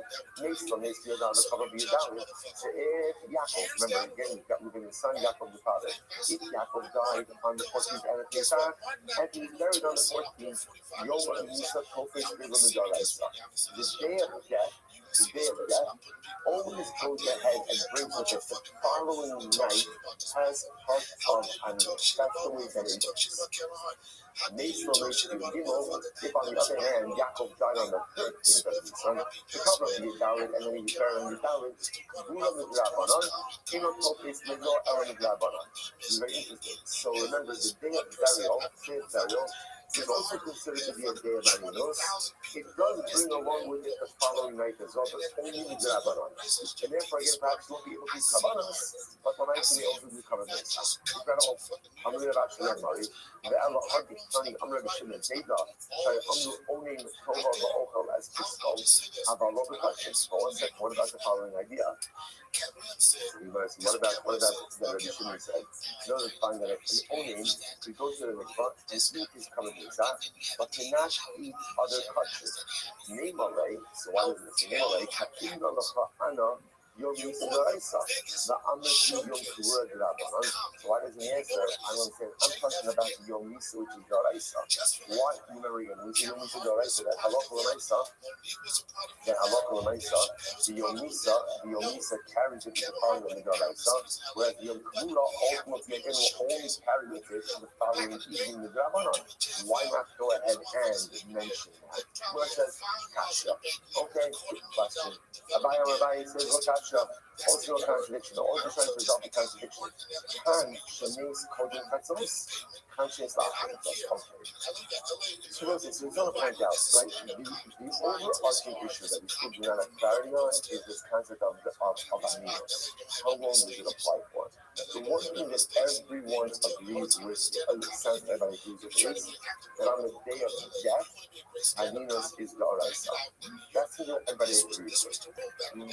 What's a little bit unclear? Does Aninos extend into the night following the day of death? If so, is it the Oraisa or the Rabbanon? And if burial takes place the next day, does Aninos status extend into that day of burial? And furthermore, does Aninos status extend into the following night after that? Those are open-ended questions. Okay, now both the Rabbi is going to come along and which is fast. Rabbi to look at Shrek has written very good. Kan Shanis Kodin Katzos, Kan Shanis La'achar Katzos. Ooh, watch this. The Rabbi wants to suggest that the only ability to consume covered Pesach on the night of Pesach all depends on when death occurs. If Reuben lost his father, right? If Yaakov died before Katzos, versus Yaakov died after Chatzos. What's the situation? Let's remember again. When does the obligation for Kabbalah Pesach begin? When does it begin? After Chatzos. So watch this. If Yaakov died before Chatzos, that means before this month of Kabbalah Pesach, Reuben was an animals. This is the animals precludes him from participating in Kabbalah Pesach. Whereas if the death occurs after Chatzos, already again by Chatzos, the obligation for Kabbalah Pesach devolved upon Reuben. If that's the case, then animals will not set aside that obligation. It's incredible. It's incredible. You might say, 1 second. That's chosen Chatzos below it's the Pesach. Before Chatzos, where it was not yet this month of Kabbalah Pesach, highly alianos, then animals could devolve upon Reuben. After Chatzos, the Pesach was highly alianos. But after Chatzos already, where there is the obligation ultimately again of Kabbalah Pesach, so animals will not devolve to Reuben. So fascinating. So fascinating. So essentially the thing is like this, is in other words, before Chatzos, the status of Aminos is a primary status. And therefore, again, he becomes an Orein, that's a proof of eating Kabbalah Pesach that night. After Chatzos, the obligation of the Kabbalah Pesach has already devolved upon. That obligation prevents the halakhic status of Aminos from devolving upon him, and therefore he's able to eat Kabbalah Pesach that night. Fascinating. This is where it's hold us. But we're not saying, no, he's trying to read in Kohen Chatzos and after Chatzos. How do you not make that distinction between before Chatzos and after Chatzos? He's saying, you're both saying, this is an incredible Gemara. This is an incredible Gemara. He's saying, we're going to buy something. They're in this Lot and Tamar. Okay, so also, we're going to have a couple of different psukim over here. This is talking about by a Kohen. Stam a Kohen. Right? This is Stam a Kohen. Right? The other Kohen is incredible. Right? You know, it's like this. So why you talking against Ulach, Asaf is Ulach, Rabbi, Shalot, Haisam, talking about who a Kohen is obligated to become coming for. So one of the people that a Kohen is obligated to become coming for is for his sister.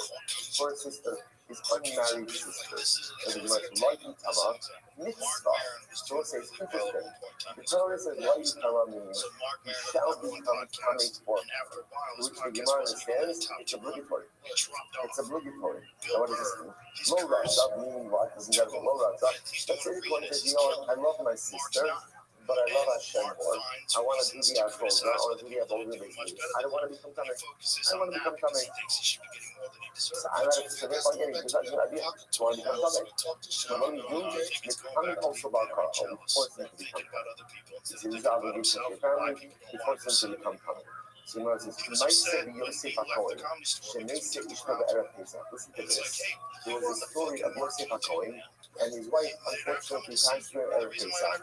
But Lo Rothschild becoming. He did not want to become coming, but I was saying, like, before you rush anything, who's doing that? Now it was like that. First of all, you don't know the story, right? Who knows? Who knows what the backdrop is? I'm sorry. Because he was getting validation. Because he had the number one podcast with friends. Like, I did his podcast, he did mine. We had a good time. I hugged my seat. We had gone back and forth many times. His problem was his problem. Everybody else started to get good and he started dropping off. There's no question. Definitely sounds a little bit strange, but again, who knows what the there's a tremendous amount of answer that in general. Even when stories sound strange, who knows what the backstory is? Okay, we don't know what the backstory is. One point over here is he did not want to become coming. Because if he became coming at the entire, the more going to happen, no carbon Pesach. He just, whatever the question was, he didn't want to become coming. But like coming, they listen to this, and ultimately again, it's fellow Kohanim, like, look, literally the Indian is like, they gathered together, like, they put it to a vote, and they were becoming it. That what it means. Or they forced him to go to the Bible, and ultimately again become coming. Also, let's point out how incredible this is. Well, actually, let's finish up a little bit. I was going to say now, let's say, you should be a tremendous responsibility. Because at the end of the day, your obligation to your family come before everything like everything else. That even the Ebola shall over himself says, I love you, I appreciate you, and I see how committed you are to me. You have a mishpacha. Those are the people in this world who rely on you more than jealous. He's always been and those are the people There's a story about you John must Stewart, consider and Andrew Schultz came on the podcast and told the story the about point John is that the Stewart. Father who says, I'm Aaron actually confronted okay John Stewart. if John you Stewart put got your some television obligations show, he called towards him a me fucking on the sellout, side yelled at him all this in stupid shit. order to go ahead John and care Stewart for your left the show. family. Not only is that okay, but ultimately, again, that's what I demand. Such a tremendous success. At the end of the day, our family, our loved ones, really have no one but us. So the Baruch Shalom is all of humanity. So where there is a tension between taking care of my loved ones and ultimately attending to my needs such as birth, was unfortunately keeping the license. Be there for my mishpacha. It's incredible. One minute, the Gemara says, there is a cancer. Also, the Pasuk says to his sister. Now again, this is talking about over here a Nazir. Now remember, the Pasuk over here, remember a Nazir also has the same. Interestingly enough, a Nazir's from a status resembles a Kohen Gadol, not a regular Kohen. Right? So the Nazir really doesn't become something for anyone, even if a close relative. Also, so the Pasuk says, so by a Nazir, really again, he does not become coming for anyone. Not coming over. So what is now? What's interesting is the Pasuk goes out of the say by Nazir to enumerate all of the different relatives. Why do you have to say all the relatives? Not coming over. Hold up, let's go. Let's listen to this. Person was going to check his relatives after he gave a christening to his son. He showed him these lomies, and he heard that one of his relatives passed away. Yaakov. Ultimately, again, you would have thought that maybe you should become Tameh. No, you come up. Therefore, the Pasuk says, don't become Tameh. Yaakov became Shlo, you come along, so Kachim become an amazing son. So it says, you might have thought that Allah recognized in the same way that let's say the Nazir does not become Tameh, or one of these individuals also doesn't become Tameh for a amazing son. I'm a little laugh also. Taking the positive for his sister. La Jose in the Tameh was having the amazing son. He does not become Tameh for a relative, but it does become Tameh ultimately again for a mitzvah. Remember again, definition of a mitzvah is someone like no one else could die. I do want to point out, let's say the Nazir's sister died and there's no one else to bury her. Obviously, she then becomes the mitzvah. The Nazir uses the example of a relative, but the Mark presupposes that if the Nazir doesn't do it, there's someone else to do it. But obviously, if there's no one else to do it, then that relative obviously becomes a mitzvah. That's not enough. There's other things to think about. So how do you understand this distinction? And also, ultimately again regarding Chavadesa must be that everything is dependent on when the loss occurs. If it occurs before Chatzos, then the obligation for Aninos, the borrow is upon him, ultimately again before the obligation for Pesach, that conclusive of the Chavadesa. Mashiach, if the death occurred after Chatzos, the obligation of the Chavadesa precedes Aninos, and therefore that even though the Chavadesa, which versus Hadin already night, Filma the older name of the Akachasos. Maybe both cases are something like Akachasos, the Habishma, the Harabi, it's a different opinion. Or the Sanya, Law and Los discussing, Law and Sama. And again, once again, by Muslim. It says, Law and Sama, the Gemara says, Rishos is very small. Ultimately, again, this is a Rishos. This is a Rishos. These words are very small. It's optional. And the Gemara says, Kohar, no, it's obligatory. Sarai Khan, Gemara says, Sarai, so the Reisha, the Rebbe, Kiva Katan, so it says, I would have thought like this. The reason why it doesn't work is I would have thought like this. The Gemara says, I would have thought that since the beginning of the right says Rabbi, this idea is Rabbi, but it's not the right Rabbi, the assignment. But you keep on there, Nefesh, Edo HaTzvot. So ultimately, again, when it says Nefesh, this is talking about the game. Kol Yimei Zero L'Hashem. All the days that he is in Nazir, Nefesh means Lo Yavo. So any deceased person you shall not expose, you shall not expose yourself to trouble. So the Gemara says Nefesh, therefore, it's relative. Mace, Edo HaRachov. Therefore, it's evil. Why not related? La'avi, Edo HaKame. So it says again, to his father, he does not become Tameh. Alavutani will make mitzvah. But he does become Tameh for a mitzvah. So first, why learn about it? What does it mean for his mother? Never said. So the Gemara is saying that here's the covenant of Sukkot.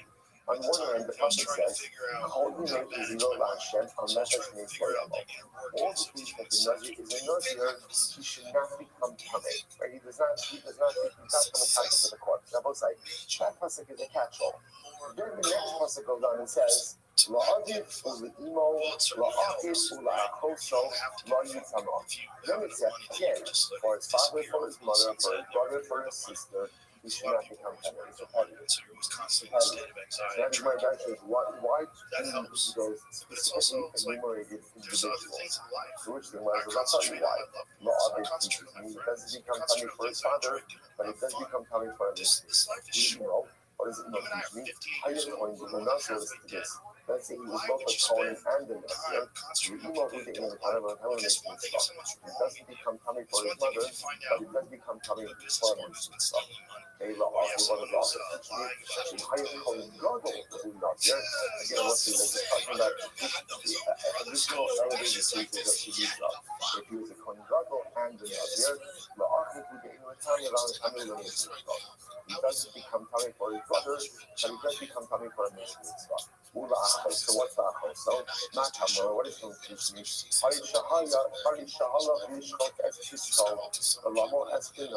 Let's say he's on his way to check the currencies and he's on his way to circumcise his son. The Shama Shemay Islam, and he's heard that a relative died. You might have thought he should become tamei. Therefore, the passage says, no, he does not become tamei.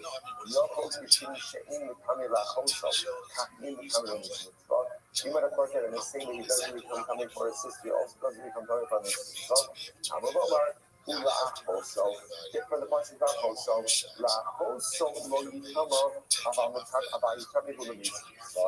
does not become tamei ultimately again for his sister, but he does become tamei for a mitzvah. Rabbi says, it's possible that both cases ultimately are talking about after Chatzos. This is the close Hashio. Kan Kodem Shishakyo to this. Kan Kodem Shishakyo. The Zakwa Allah. Kan La'achar Shishakyo the Zakwa Allah. Oh, okay, watch this. So you might want to just before the maybe the whole relationship of the only with Kabbalah Pesach is fundamentally dependent on what? When did you get the Kabbalah? If that occurred before Chatzos, therefore what? I mean, before the obligation of Pesach, and therefore the only completion of Pesach. But if the death occurred after Chatzos, then the obligation ultimately against the Pesach preceded Aninos, and therefore the Pesach that way. Comes on Rabbi says, no, that's not the distinction. What's the distinction? Did they already do Shita and Shita? I must remember again. So how does it work on Kar Pesach? And you have to find out this way. How does it Kar Pesach? Before the Kar is shafted, you have to be part of a Kabbalah. Like you have to be part of a group. Remember, so Kar Pesach is shafted on Erev Pesach afternoon, sometime after Chatzos. In order to partake of Kar Pesach and Erev Pesach, you must be part of the Kabbalah already before. This is it. Gemara says, maybe, I'm called the Shakti Zakwa, and the Akasha supposes this is this. That's the picture like this. When did the death occur? If the death occurred before Shkita and Zika of the carbon, then Aninos preceded your official membership in a Kabbalah, and therefore you can't eat that night. Whereas first they Shekta and did Zika, and then the death occurred, you're already vested as part of the Kabbalah. If you're already vested as part of the Kabbalah, then you could go ahead and eat Kabbalah Pesach that night. So fascinating. So the Gemara says as follows. Good. And also, and this is, by the way, according to this approach, it makes no difference whether the death was before or after Chatzos. Like, even if death was after Chatzos, if they didn't do Shrika and Zrika at your Kar Pesach, Aninos, the food you can eat that night.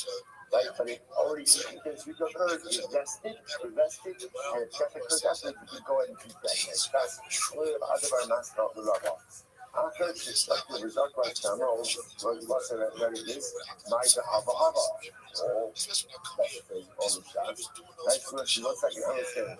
Halakha Maisa, they only give Zrika and Zrika. The Gemara says, Rabbi say, watch this.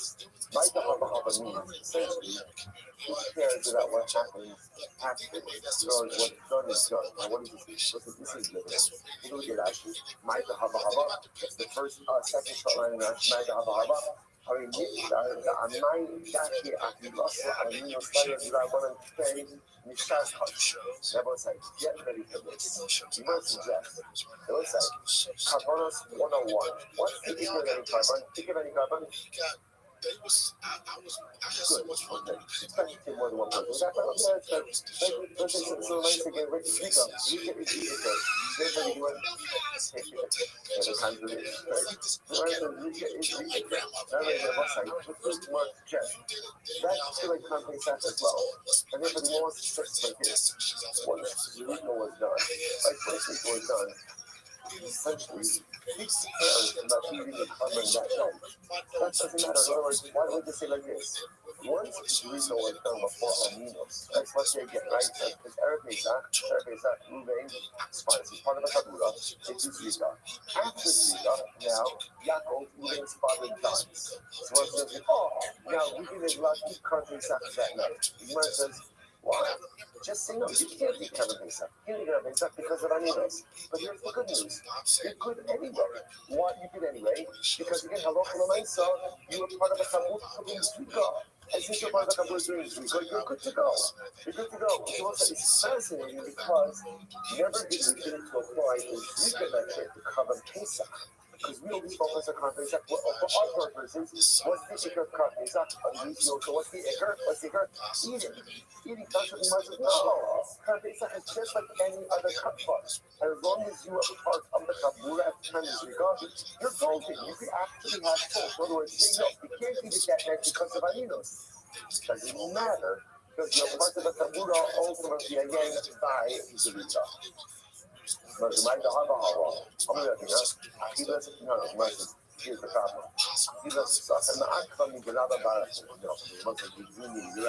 Even though they stand Kavanas, Zika is the leader, I cover Pesach, you do need such. You have to eat it. Whereas Migdal Barafuna, Sigmar says, later we'll do it on one of the already. Science might become a collapse, but we still have to say. Might Barafuna, what does Barafuna say? The sign Yom Shua, you never did it, a little bit of the halachas. Yom Shua, Yom Kippur, the mitzvah Shiva U'Shloshim, but it's supposed to say. Yom Shua, the day that you hear, this is what we call the Shua Krova. Shua Krova means that let's say a person is not present at the death of a loved one, but they heard about a death within 30 days of it. Let's say that are head around these concepts, because the person is like in an age of instant communication. But just know that for a very long time, it was quite possible that a person was losing loved one, and they would not hear about it until sometime later on. So there's what's called halacha shmua krova. Shmua krova literally means I heard about the death of a loved one. When I say loved one, someone I'm obligated to shiva for within 30 days of the loss. If that's the case, then the day that you is Yom Kippur, and it's a shiva shloshim. So if you within 30 days, you have to sit shiva and observe shloshim just like it was the actual day of it. Ulachivas sokim, he'll meet with that somewhere. But I will say, in terms of eating covered pizza, the day that you hear about the death, even if it's within 30 days, is treated like the day, ultimately again, that you gathered the bones.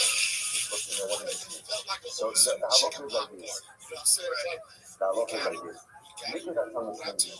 The day that let's say, just to give you an insight, we actually had this in more popular common burial practices like this. What people would do is they would go ahead and they would essentially bury people like in caves. Okay, they had like hollow areas. They place the body like a shelf in a cave. The body would decompose. Once the body decomposes, they then take the bones. And bones will often be used in family plots. So the day that you gather the bones, that's called liquid assaults. There's a quasi-avedos on that day. But again, it's only limited to that same exact night, which is already been protection. So watch this. So let's say again, Ruben lost his father. Ruben was not there to hear that. Ruben hears that Yaakov's father died. He hears about it within 30 days. The day that he hears about it, that triggers an obligation of Shiva and Shlosh. However, for Korban Pesach purposes, you would be permitted to keep Korban Pesach that day. Because the day that you hear is correct, the day that you collect the bones, but there's only a limited amount of Averos on that day. So we'll cut you out. And in either case, you go to the mikveh, you can eat Kabbalah that night. Once a year, the Kabbalah. You just can't do it for yourself. Under the one hand, you said, Yom Shmuel, Yom Kippur, Yom Mitzvah, Shalot. You just said that when you hear about the death, within 30 days of the death, the day that you hear is like the day of death, and you have to observe Shiva and Shlosh. And then you said, Ula Ibas Sotin, Then you just said that for Korban Pesach purposes, the day that you hear about the death, even if it's within 30 days, is not like the day of death itself, but rather it's like the day that you collect the bones, which is a much more limited form of happiness. Miklau was the first one, Miklau, the Yom Kippur, the Arab law. Listen, now what I can infer from that is that on the actual day of death and burial, you will not be able to eat Korban Pesach that night. The Hardik honey, and then you said, then you said, actually, if you eat the case, you can go to the mikvah and eat kachin that night. So which one is it? Can you eat kachin on the night following death? Or not. Well, it's not really. That's what we were supposed to do a show that weekend.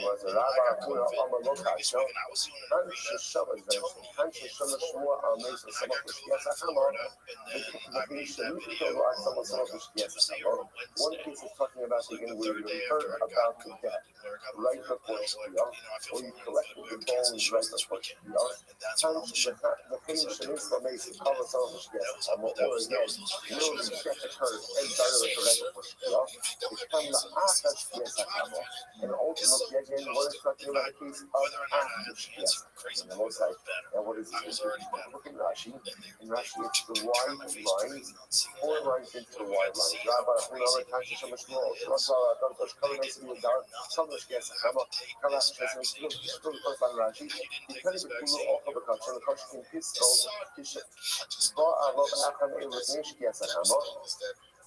The Havilei Erev Leil Yom Kivurah, the Leil Yom Shmuah, the Leil Tzachim the Yom Mitzvah, the Shach Yom Kivurah, the Pachas Leil Akidim Midrabanan, the Koshkim Yom Shmuah, the Mikvah Batzamos. The Adi Tayrisha Akidim Tzachim the Mikvah Batzamos Yom Kivurah. So it's more just like this. Really basic. As follows. That's how viruses travel cold spring, right? So that's how viruses travel only applies that day. We're typically hold that aminos does not draw in the following night. Versus ultimately, again, halach l'maisa, halach l'maisa, if it occurred after Shkia, then obviously, again, a person will be precluded from Korban Pesach and all other covenants. Whereas in the after Shkia, the Hamanite, the Habab, understand, after Shkia, what is being discussed? Kalashmania, Achila, Sutton, That will say so again. The Gemara says, I don't say after Shkia Sakama, then that means what? You already checked the Korban Pesach. You already checked the Korban Pesach, Maida Haba Haba. Rather than say, what do you see from here? Coming full circle, what do you see from here? And Pesach is not like other Kabbalahs. In one sense, as whereas by other Kabbalahs, what's the acre? Rika. I can't Pesach, yes. Rika is definitely the acre. However, you also need consumption. You also need consumption. That it is not enough just to be part of a Kabbalah, ultimately again, for its Rika, but you must also be able to actually eat and partake of the Rika. Incredible. The Rothschild said, okay, so again, so that happens just to be interesting by conversation. That does not necessarily give us clarity with the rest of our whole ideas. The Rothschild says, my Echazeh, how the original means said, Apple Yom Shmuah, the Apple Yom Yishmut, only on the day what the Yom Shmuah means, you see that the day that you hear about the death of your loved one, or sitting over here, but it's recording the thing 30 days. So both the day of Shmuah, as well as the day that you collect the remains of your loved one, What's halacha? Tova va'ocha b'kach she'nehad. In both of those cases, you go to the mikvah, and ultimately you're doing it to eat kosher at night. The hard Rashi, the statement of the Rashi, produces ultimately is mistake. Mifti, Allah is Zeh. Why do we say Allah? We should say Zeh. Alashmania, rather than say what he's speaking here, the Rashi statement ultimately again is mistake.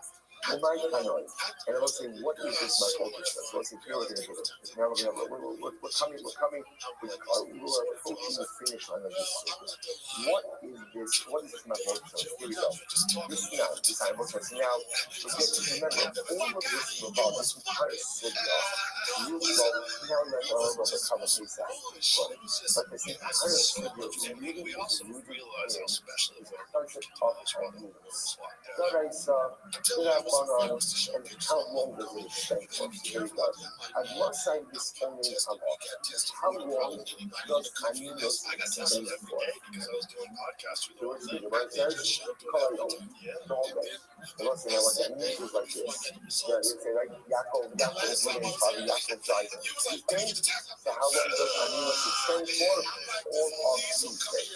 Tuesday, he's in Aminos. Rabbi says, no. It's not your mikvah. Right. So he comes along and says, no, the status of Aminos starts at the time of death and goes forward until the time of death. Okay, my ideas, so they're doing it over here. Evening of the Misa as well as so again. Now, here's the interesting case of it. When we say until he was buried, okay, how does this come up is when is burial taking place? So I'm asking, evening of the Misa. So ultimately, you're going to say, if halacha l'maisa, we're talking about Yom Misa. Like the day of death, or embarrassing the day of death, you the rest of the Yom Misa, the toughest day of the Rabbanan. Does anyone disagree that Aminos, that on the day of death, that Aminos goes into the following day of the Rabbanan? We'll say, I thought everyone agrees with that concept. We see Rabbi Omer told us to learn about it. Now, what Rabbi says, Aminos goes, there's two questions over there, right? So Rabbi says that Aminos extends up until the time of death. So what about the following case? Let's say Yaakov dies on Tuesday. Never dies on Tuesday. Let's say, so again, so remember, so the first thing you say, kind of conversation, Aminos extends the whole day. Rabbi says until Kivura. Let's say Yaakov died on Tuesday at 8 a.m. And then